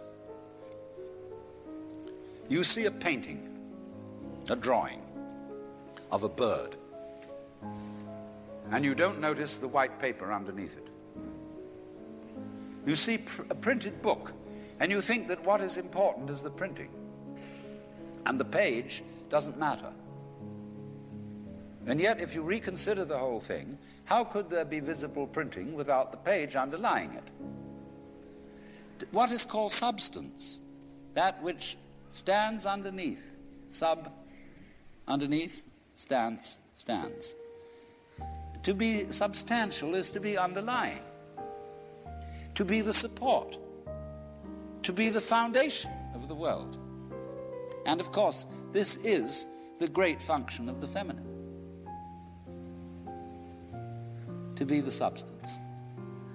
And therefore, the feminine is represented by space, which is, of course, black at night. But were it not for black and empty space, there would be no possibility whatsoever of seeing the stars. Stars shine out of space, and astronomers, very high-powered astronomers, are beginning to realize that stars are a function of space. Now, that's difficult for our common sense. because we think that space is simply inert nothingness. But we don't realize that space is completely basic to everything. It's like your consciousness. Nobody can imagine what consciousness is. It's the most elusive, whatever it is, that there is at all, because it's the background of everything else that we know. Therefore, we don't really pay much attention to it. We pay attention to the things within the field of consciousness, to the outlines, to the objects, to the so-called things that are in the field of vision, the sounds that are in the field of hearing, and so forth.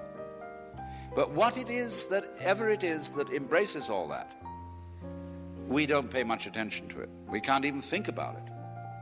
It's like trying to look at your head. You know, you try to look at your head, and what do you find? You don't even find a black blob in the middle of things. You just don't find anything. And yet that is that out of which you see, just as space is that out of which the stars shine. So there's something very queer about all this. That which you can't put your finger on, that which always escapes you, that which is completely elusive, the blank, seems to be absolutely necessary for there to be anything whatsoever. Now let's take this further. Kali also is the principle of death, because she carries a scimitar in one hand and a severed head in the other. Death. This is tremendously important to think about. We put it off. Death is swept under the carpet in our culture. In the hospital, they try to keep you alive as long as possible in utter desperation. They won't tell you that you're going to die. When their relatives have to be informed that it's a hopeless case, they say, don't tell this to the patient.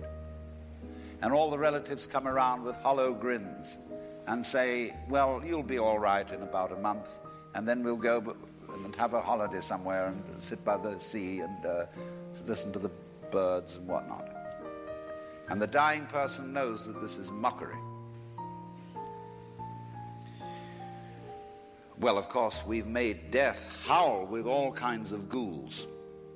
We've invented dreadful afterlives. I mean, the Christian version of heaven is as abominable as the Christian version of hell. I mean, nobody wants to be in church forever. Children are absolutely horrified when they hear these hymns which say, prostrate before thy throne to lie and gaze on thee. They can't imagine what this imagery means. I mean, in a very subtle theological way, I could wangle that statement around to make it extremely profound. I mean, to be prostrate at once and to gaze on the other hand, see, is a coincidentia oppositorum, a coincidence of opposites, which is very, very deep. But to a child, it is a crick in the neck. And that's the sort of imagery we're brought up with. So the idea of what might happen after death, well, you're going to be faced with your judge. The one who knows all about you. This is Big Papa, who knows you were a naughty boy and a very naughty girl, especially girl, from the beginning of things. He's going to look right through to the core of your inauthentic existence. And what kind of heebie-jeebies may come up. Or you may believe in reincarnation, and you think that your next life will be the rewards and the punishments for what you've done in this life. And you know you got away with murder in this life. And the most awful things are going to happen next time around. So you look upon death as a catastrophe. Then there are other people who say, well, when you're dead, you're dead. Just nothing going to happen at all. So what you got to worry about? Well, we don't quite like that idea, because it spooks us. You know, what's it be like to die? To go to sleep and never, never, never wake up? Well, a lot of things it's not going to be like. It's not going to be like being buried alive. It's not going to be like being in the darkness forever. I tell you what, it's going to be like as if you never had existed at all. Not only you, but everything else as well. There was never anything, and there's no one to regret it. And there's no problem. Well, think about that for a while. It's kind of a weird feeling you get when you really think about that. You really imagine it. Just to stop altogether.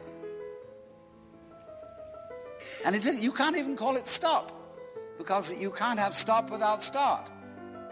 And there wasn't any start. There's just no thing.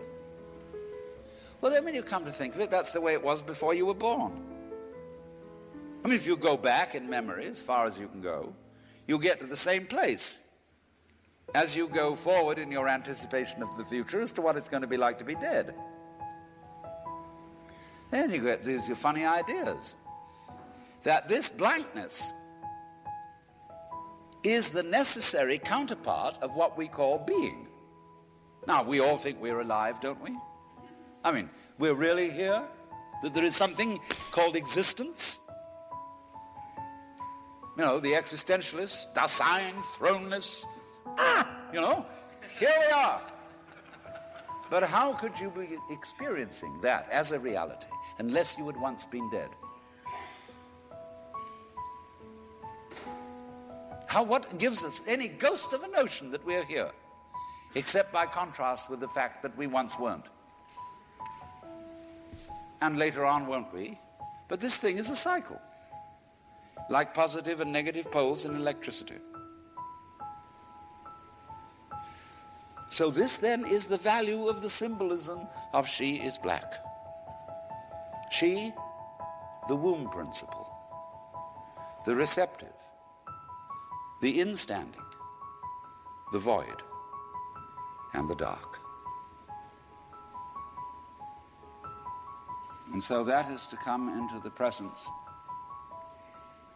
of the God who has no image.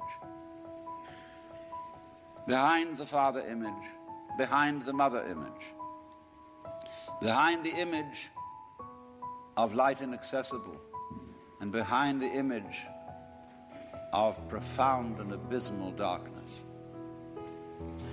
there's something else which we can't conceive at all.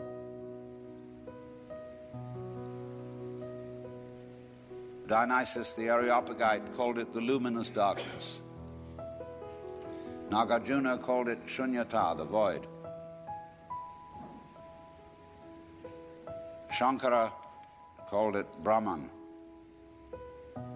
that which can only, of which nothing at all can be said. Neti neti, beyond all conception whatsoever. And you see, that is not atheism in the formal sense of the word. This is a profoundly religious attitude, because what it corresponds to practically is an attitude to life of total trust, of letting go.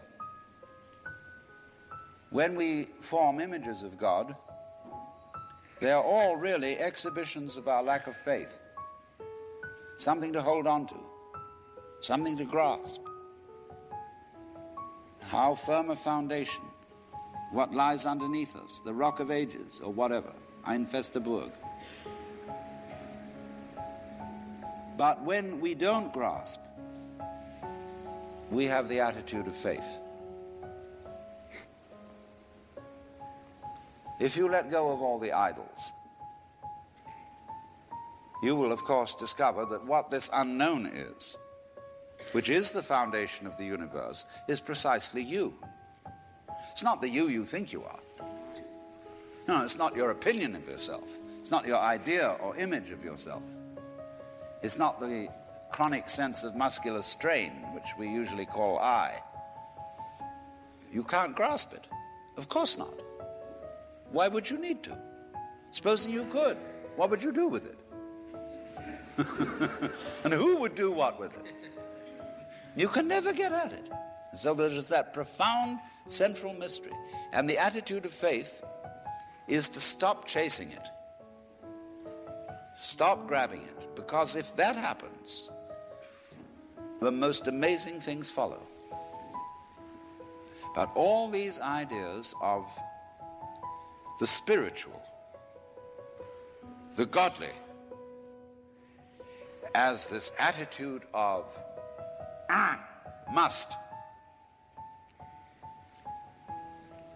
and we have been laid down the laws which we are bound to follow, all this jazz, is not the only way of being religious and of relating. Some years ago, I had just given a talk on television in Canada when one of the announcers came up to me and said, you know, if one can believe that this universe is in charge of an intelligent and beneficent God, don't you think he would naturally have provided us with an infallible guide to behavior and to the truth about the universe? And of course I knew he meant the Bible. I said, no, I think nothing of the kind, because I think a loving God would not do something to his children that would rot their brains. Because if we had an infallible guide, we would never think for ourselves. And therefore our minds would become atrophied. It is as if my grandfather had left me $1 million. I'm glad he didn't. And we have therefore to begin any discussion of the meaning of the life and teaching of Jesus with a look at this thorny question of authority, and especially the authority of Holy Scripture. Because in this country in particular, there are an enormous number of people who seem to believe that the Bible descended from heaven with an angel in the year 1611, which was when the so-called King James, or more correctly authorized version of the Bible, was translated into English. I had a crazy uncle who believed that every word of the Bible was literally true, including the marginal notes. And so whatever date it said in the marginal notes that the world was created in 4004 BC, and he believed it as the word of God. Until one day he was reading, I think, a passage in the book of Proverbs and found a naughty word in the Bible. And from that time on he was through with it.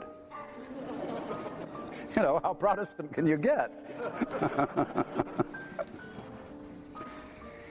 Now, the question of authority needs to be understood, because I am not going to claim any authority in what I say to you, except the authority, such as it is, of history.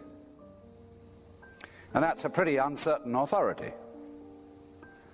But from my point of view, the four Gospels are, I think, to be regarded on the whole as historical documents.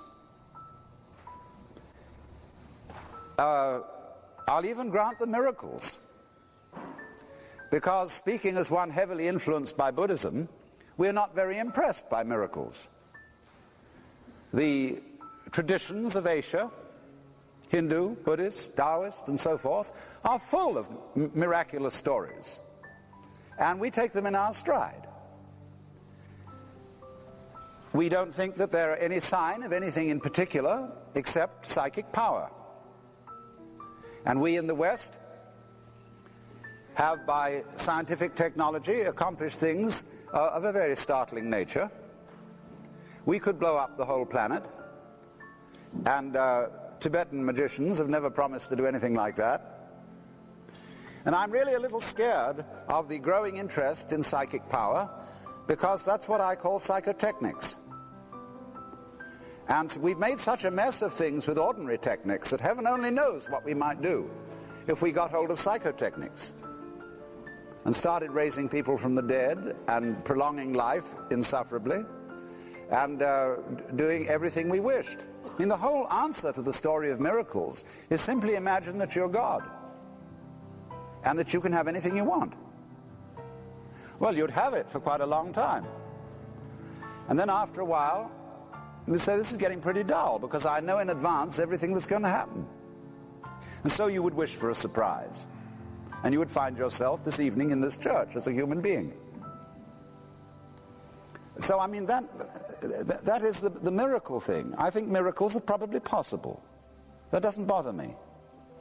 And as a matter of fact, when you read the writings of the early fathers of the church, the great theologians like St. Clement, Gregory of Nyssa, St. John of Damascus, even Thomas Aquinas, they're not interested in the historicity of the Bible. They take that sort of for granted, but forget it. They're interested in its deeper meaning. And therefore they always interpret all the tales like Jonah and the whale. They don't bother even to doubt whether Jonah was or was not swallowed by a whale or other big fish. But they see in the story of Jonah and the whale a prefiguration of the resurrection of Christ. And then even when it comes to the resurrection of Christ, they're not worrying about the chemistry or the physics of a risen body.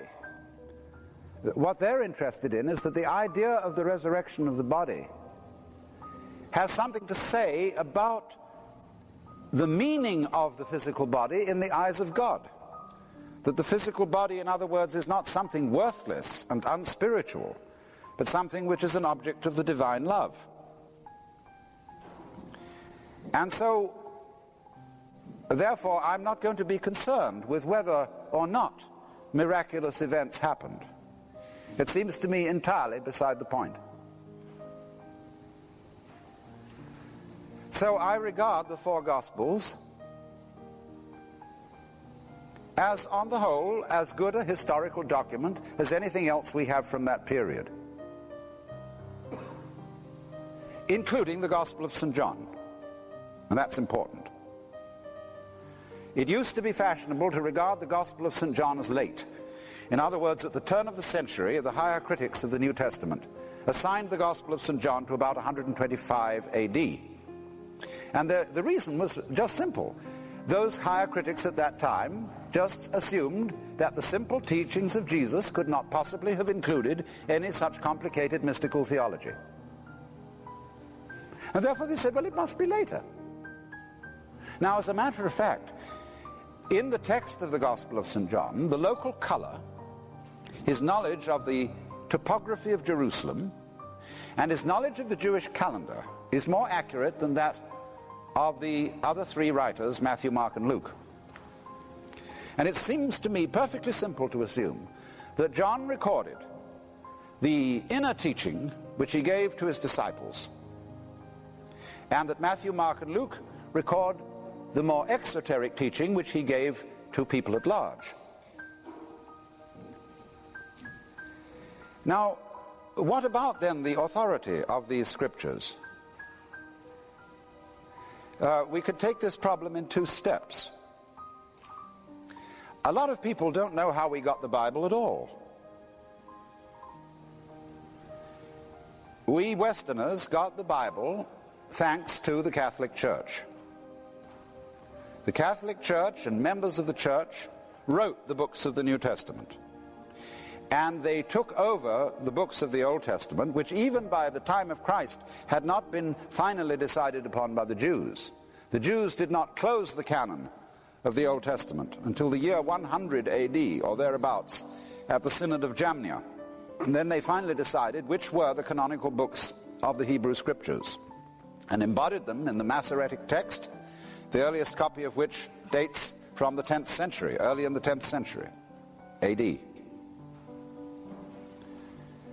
The books to be included in the New Testament were not finally decided upon until the year 382 AD again, at the Synod of Rome under Pope Damasus. So it was the Church, the Catholic Church, that promulgated the Bible.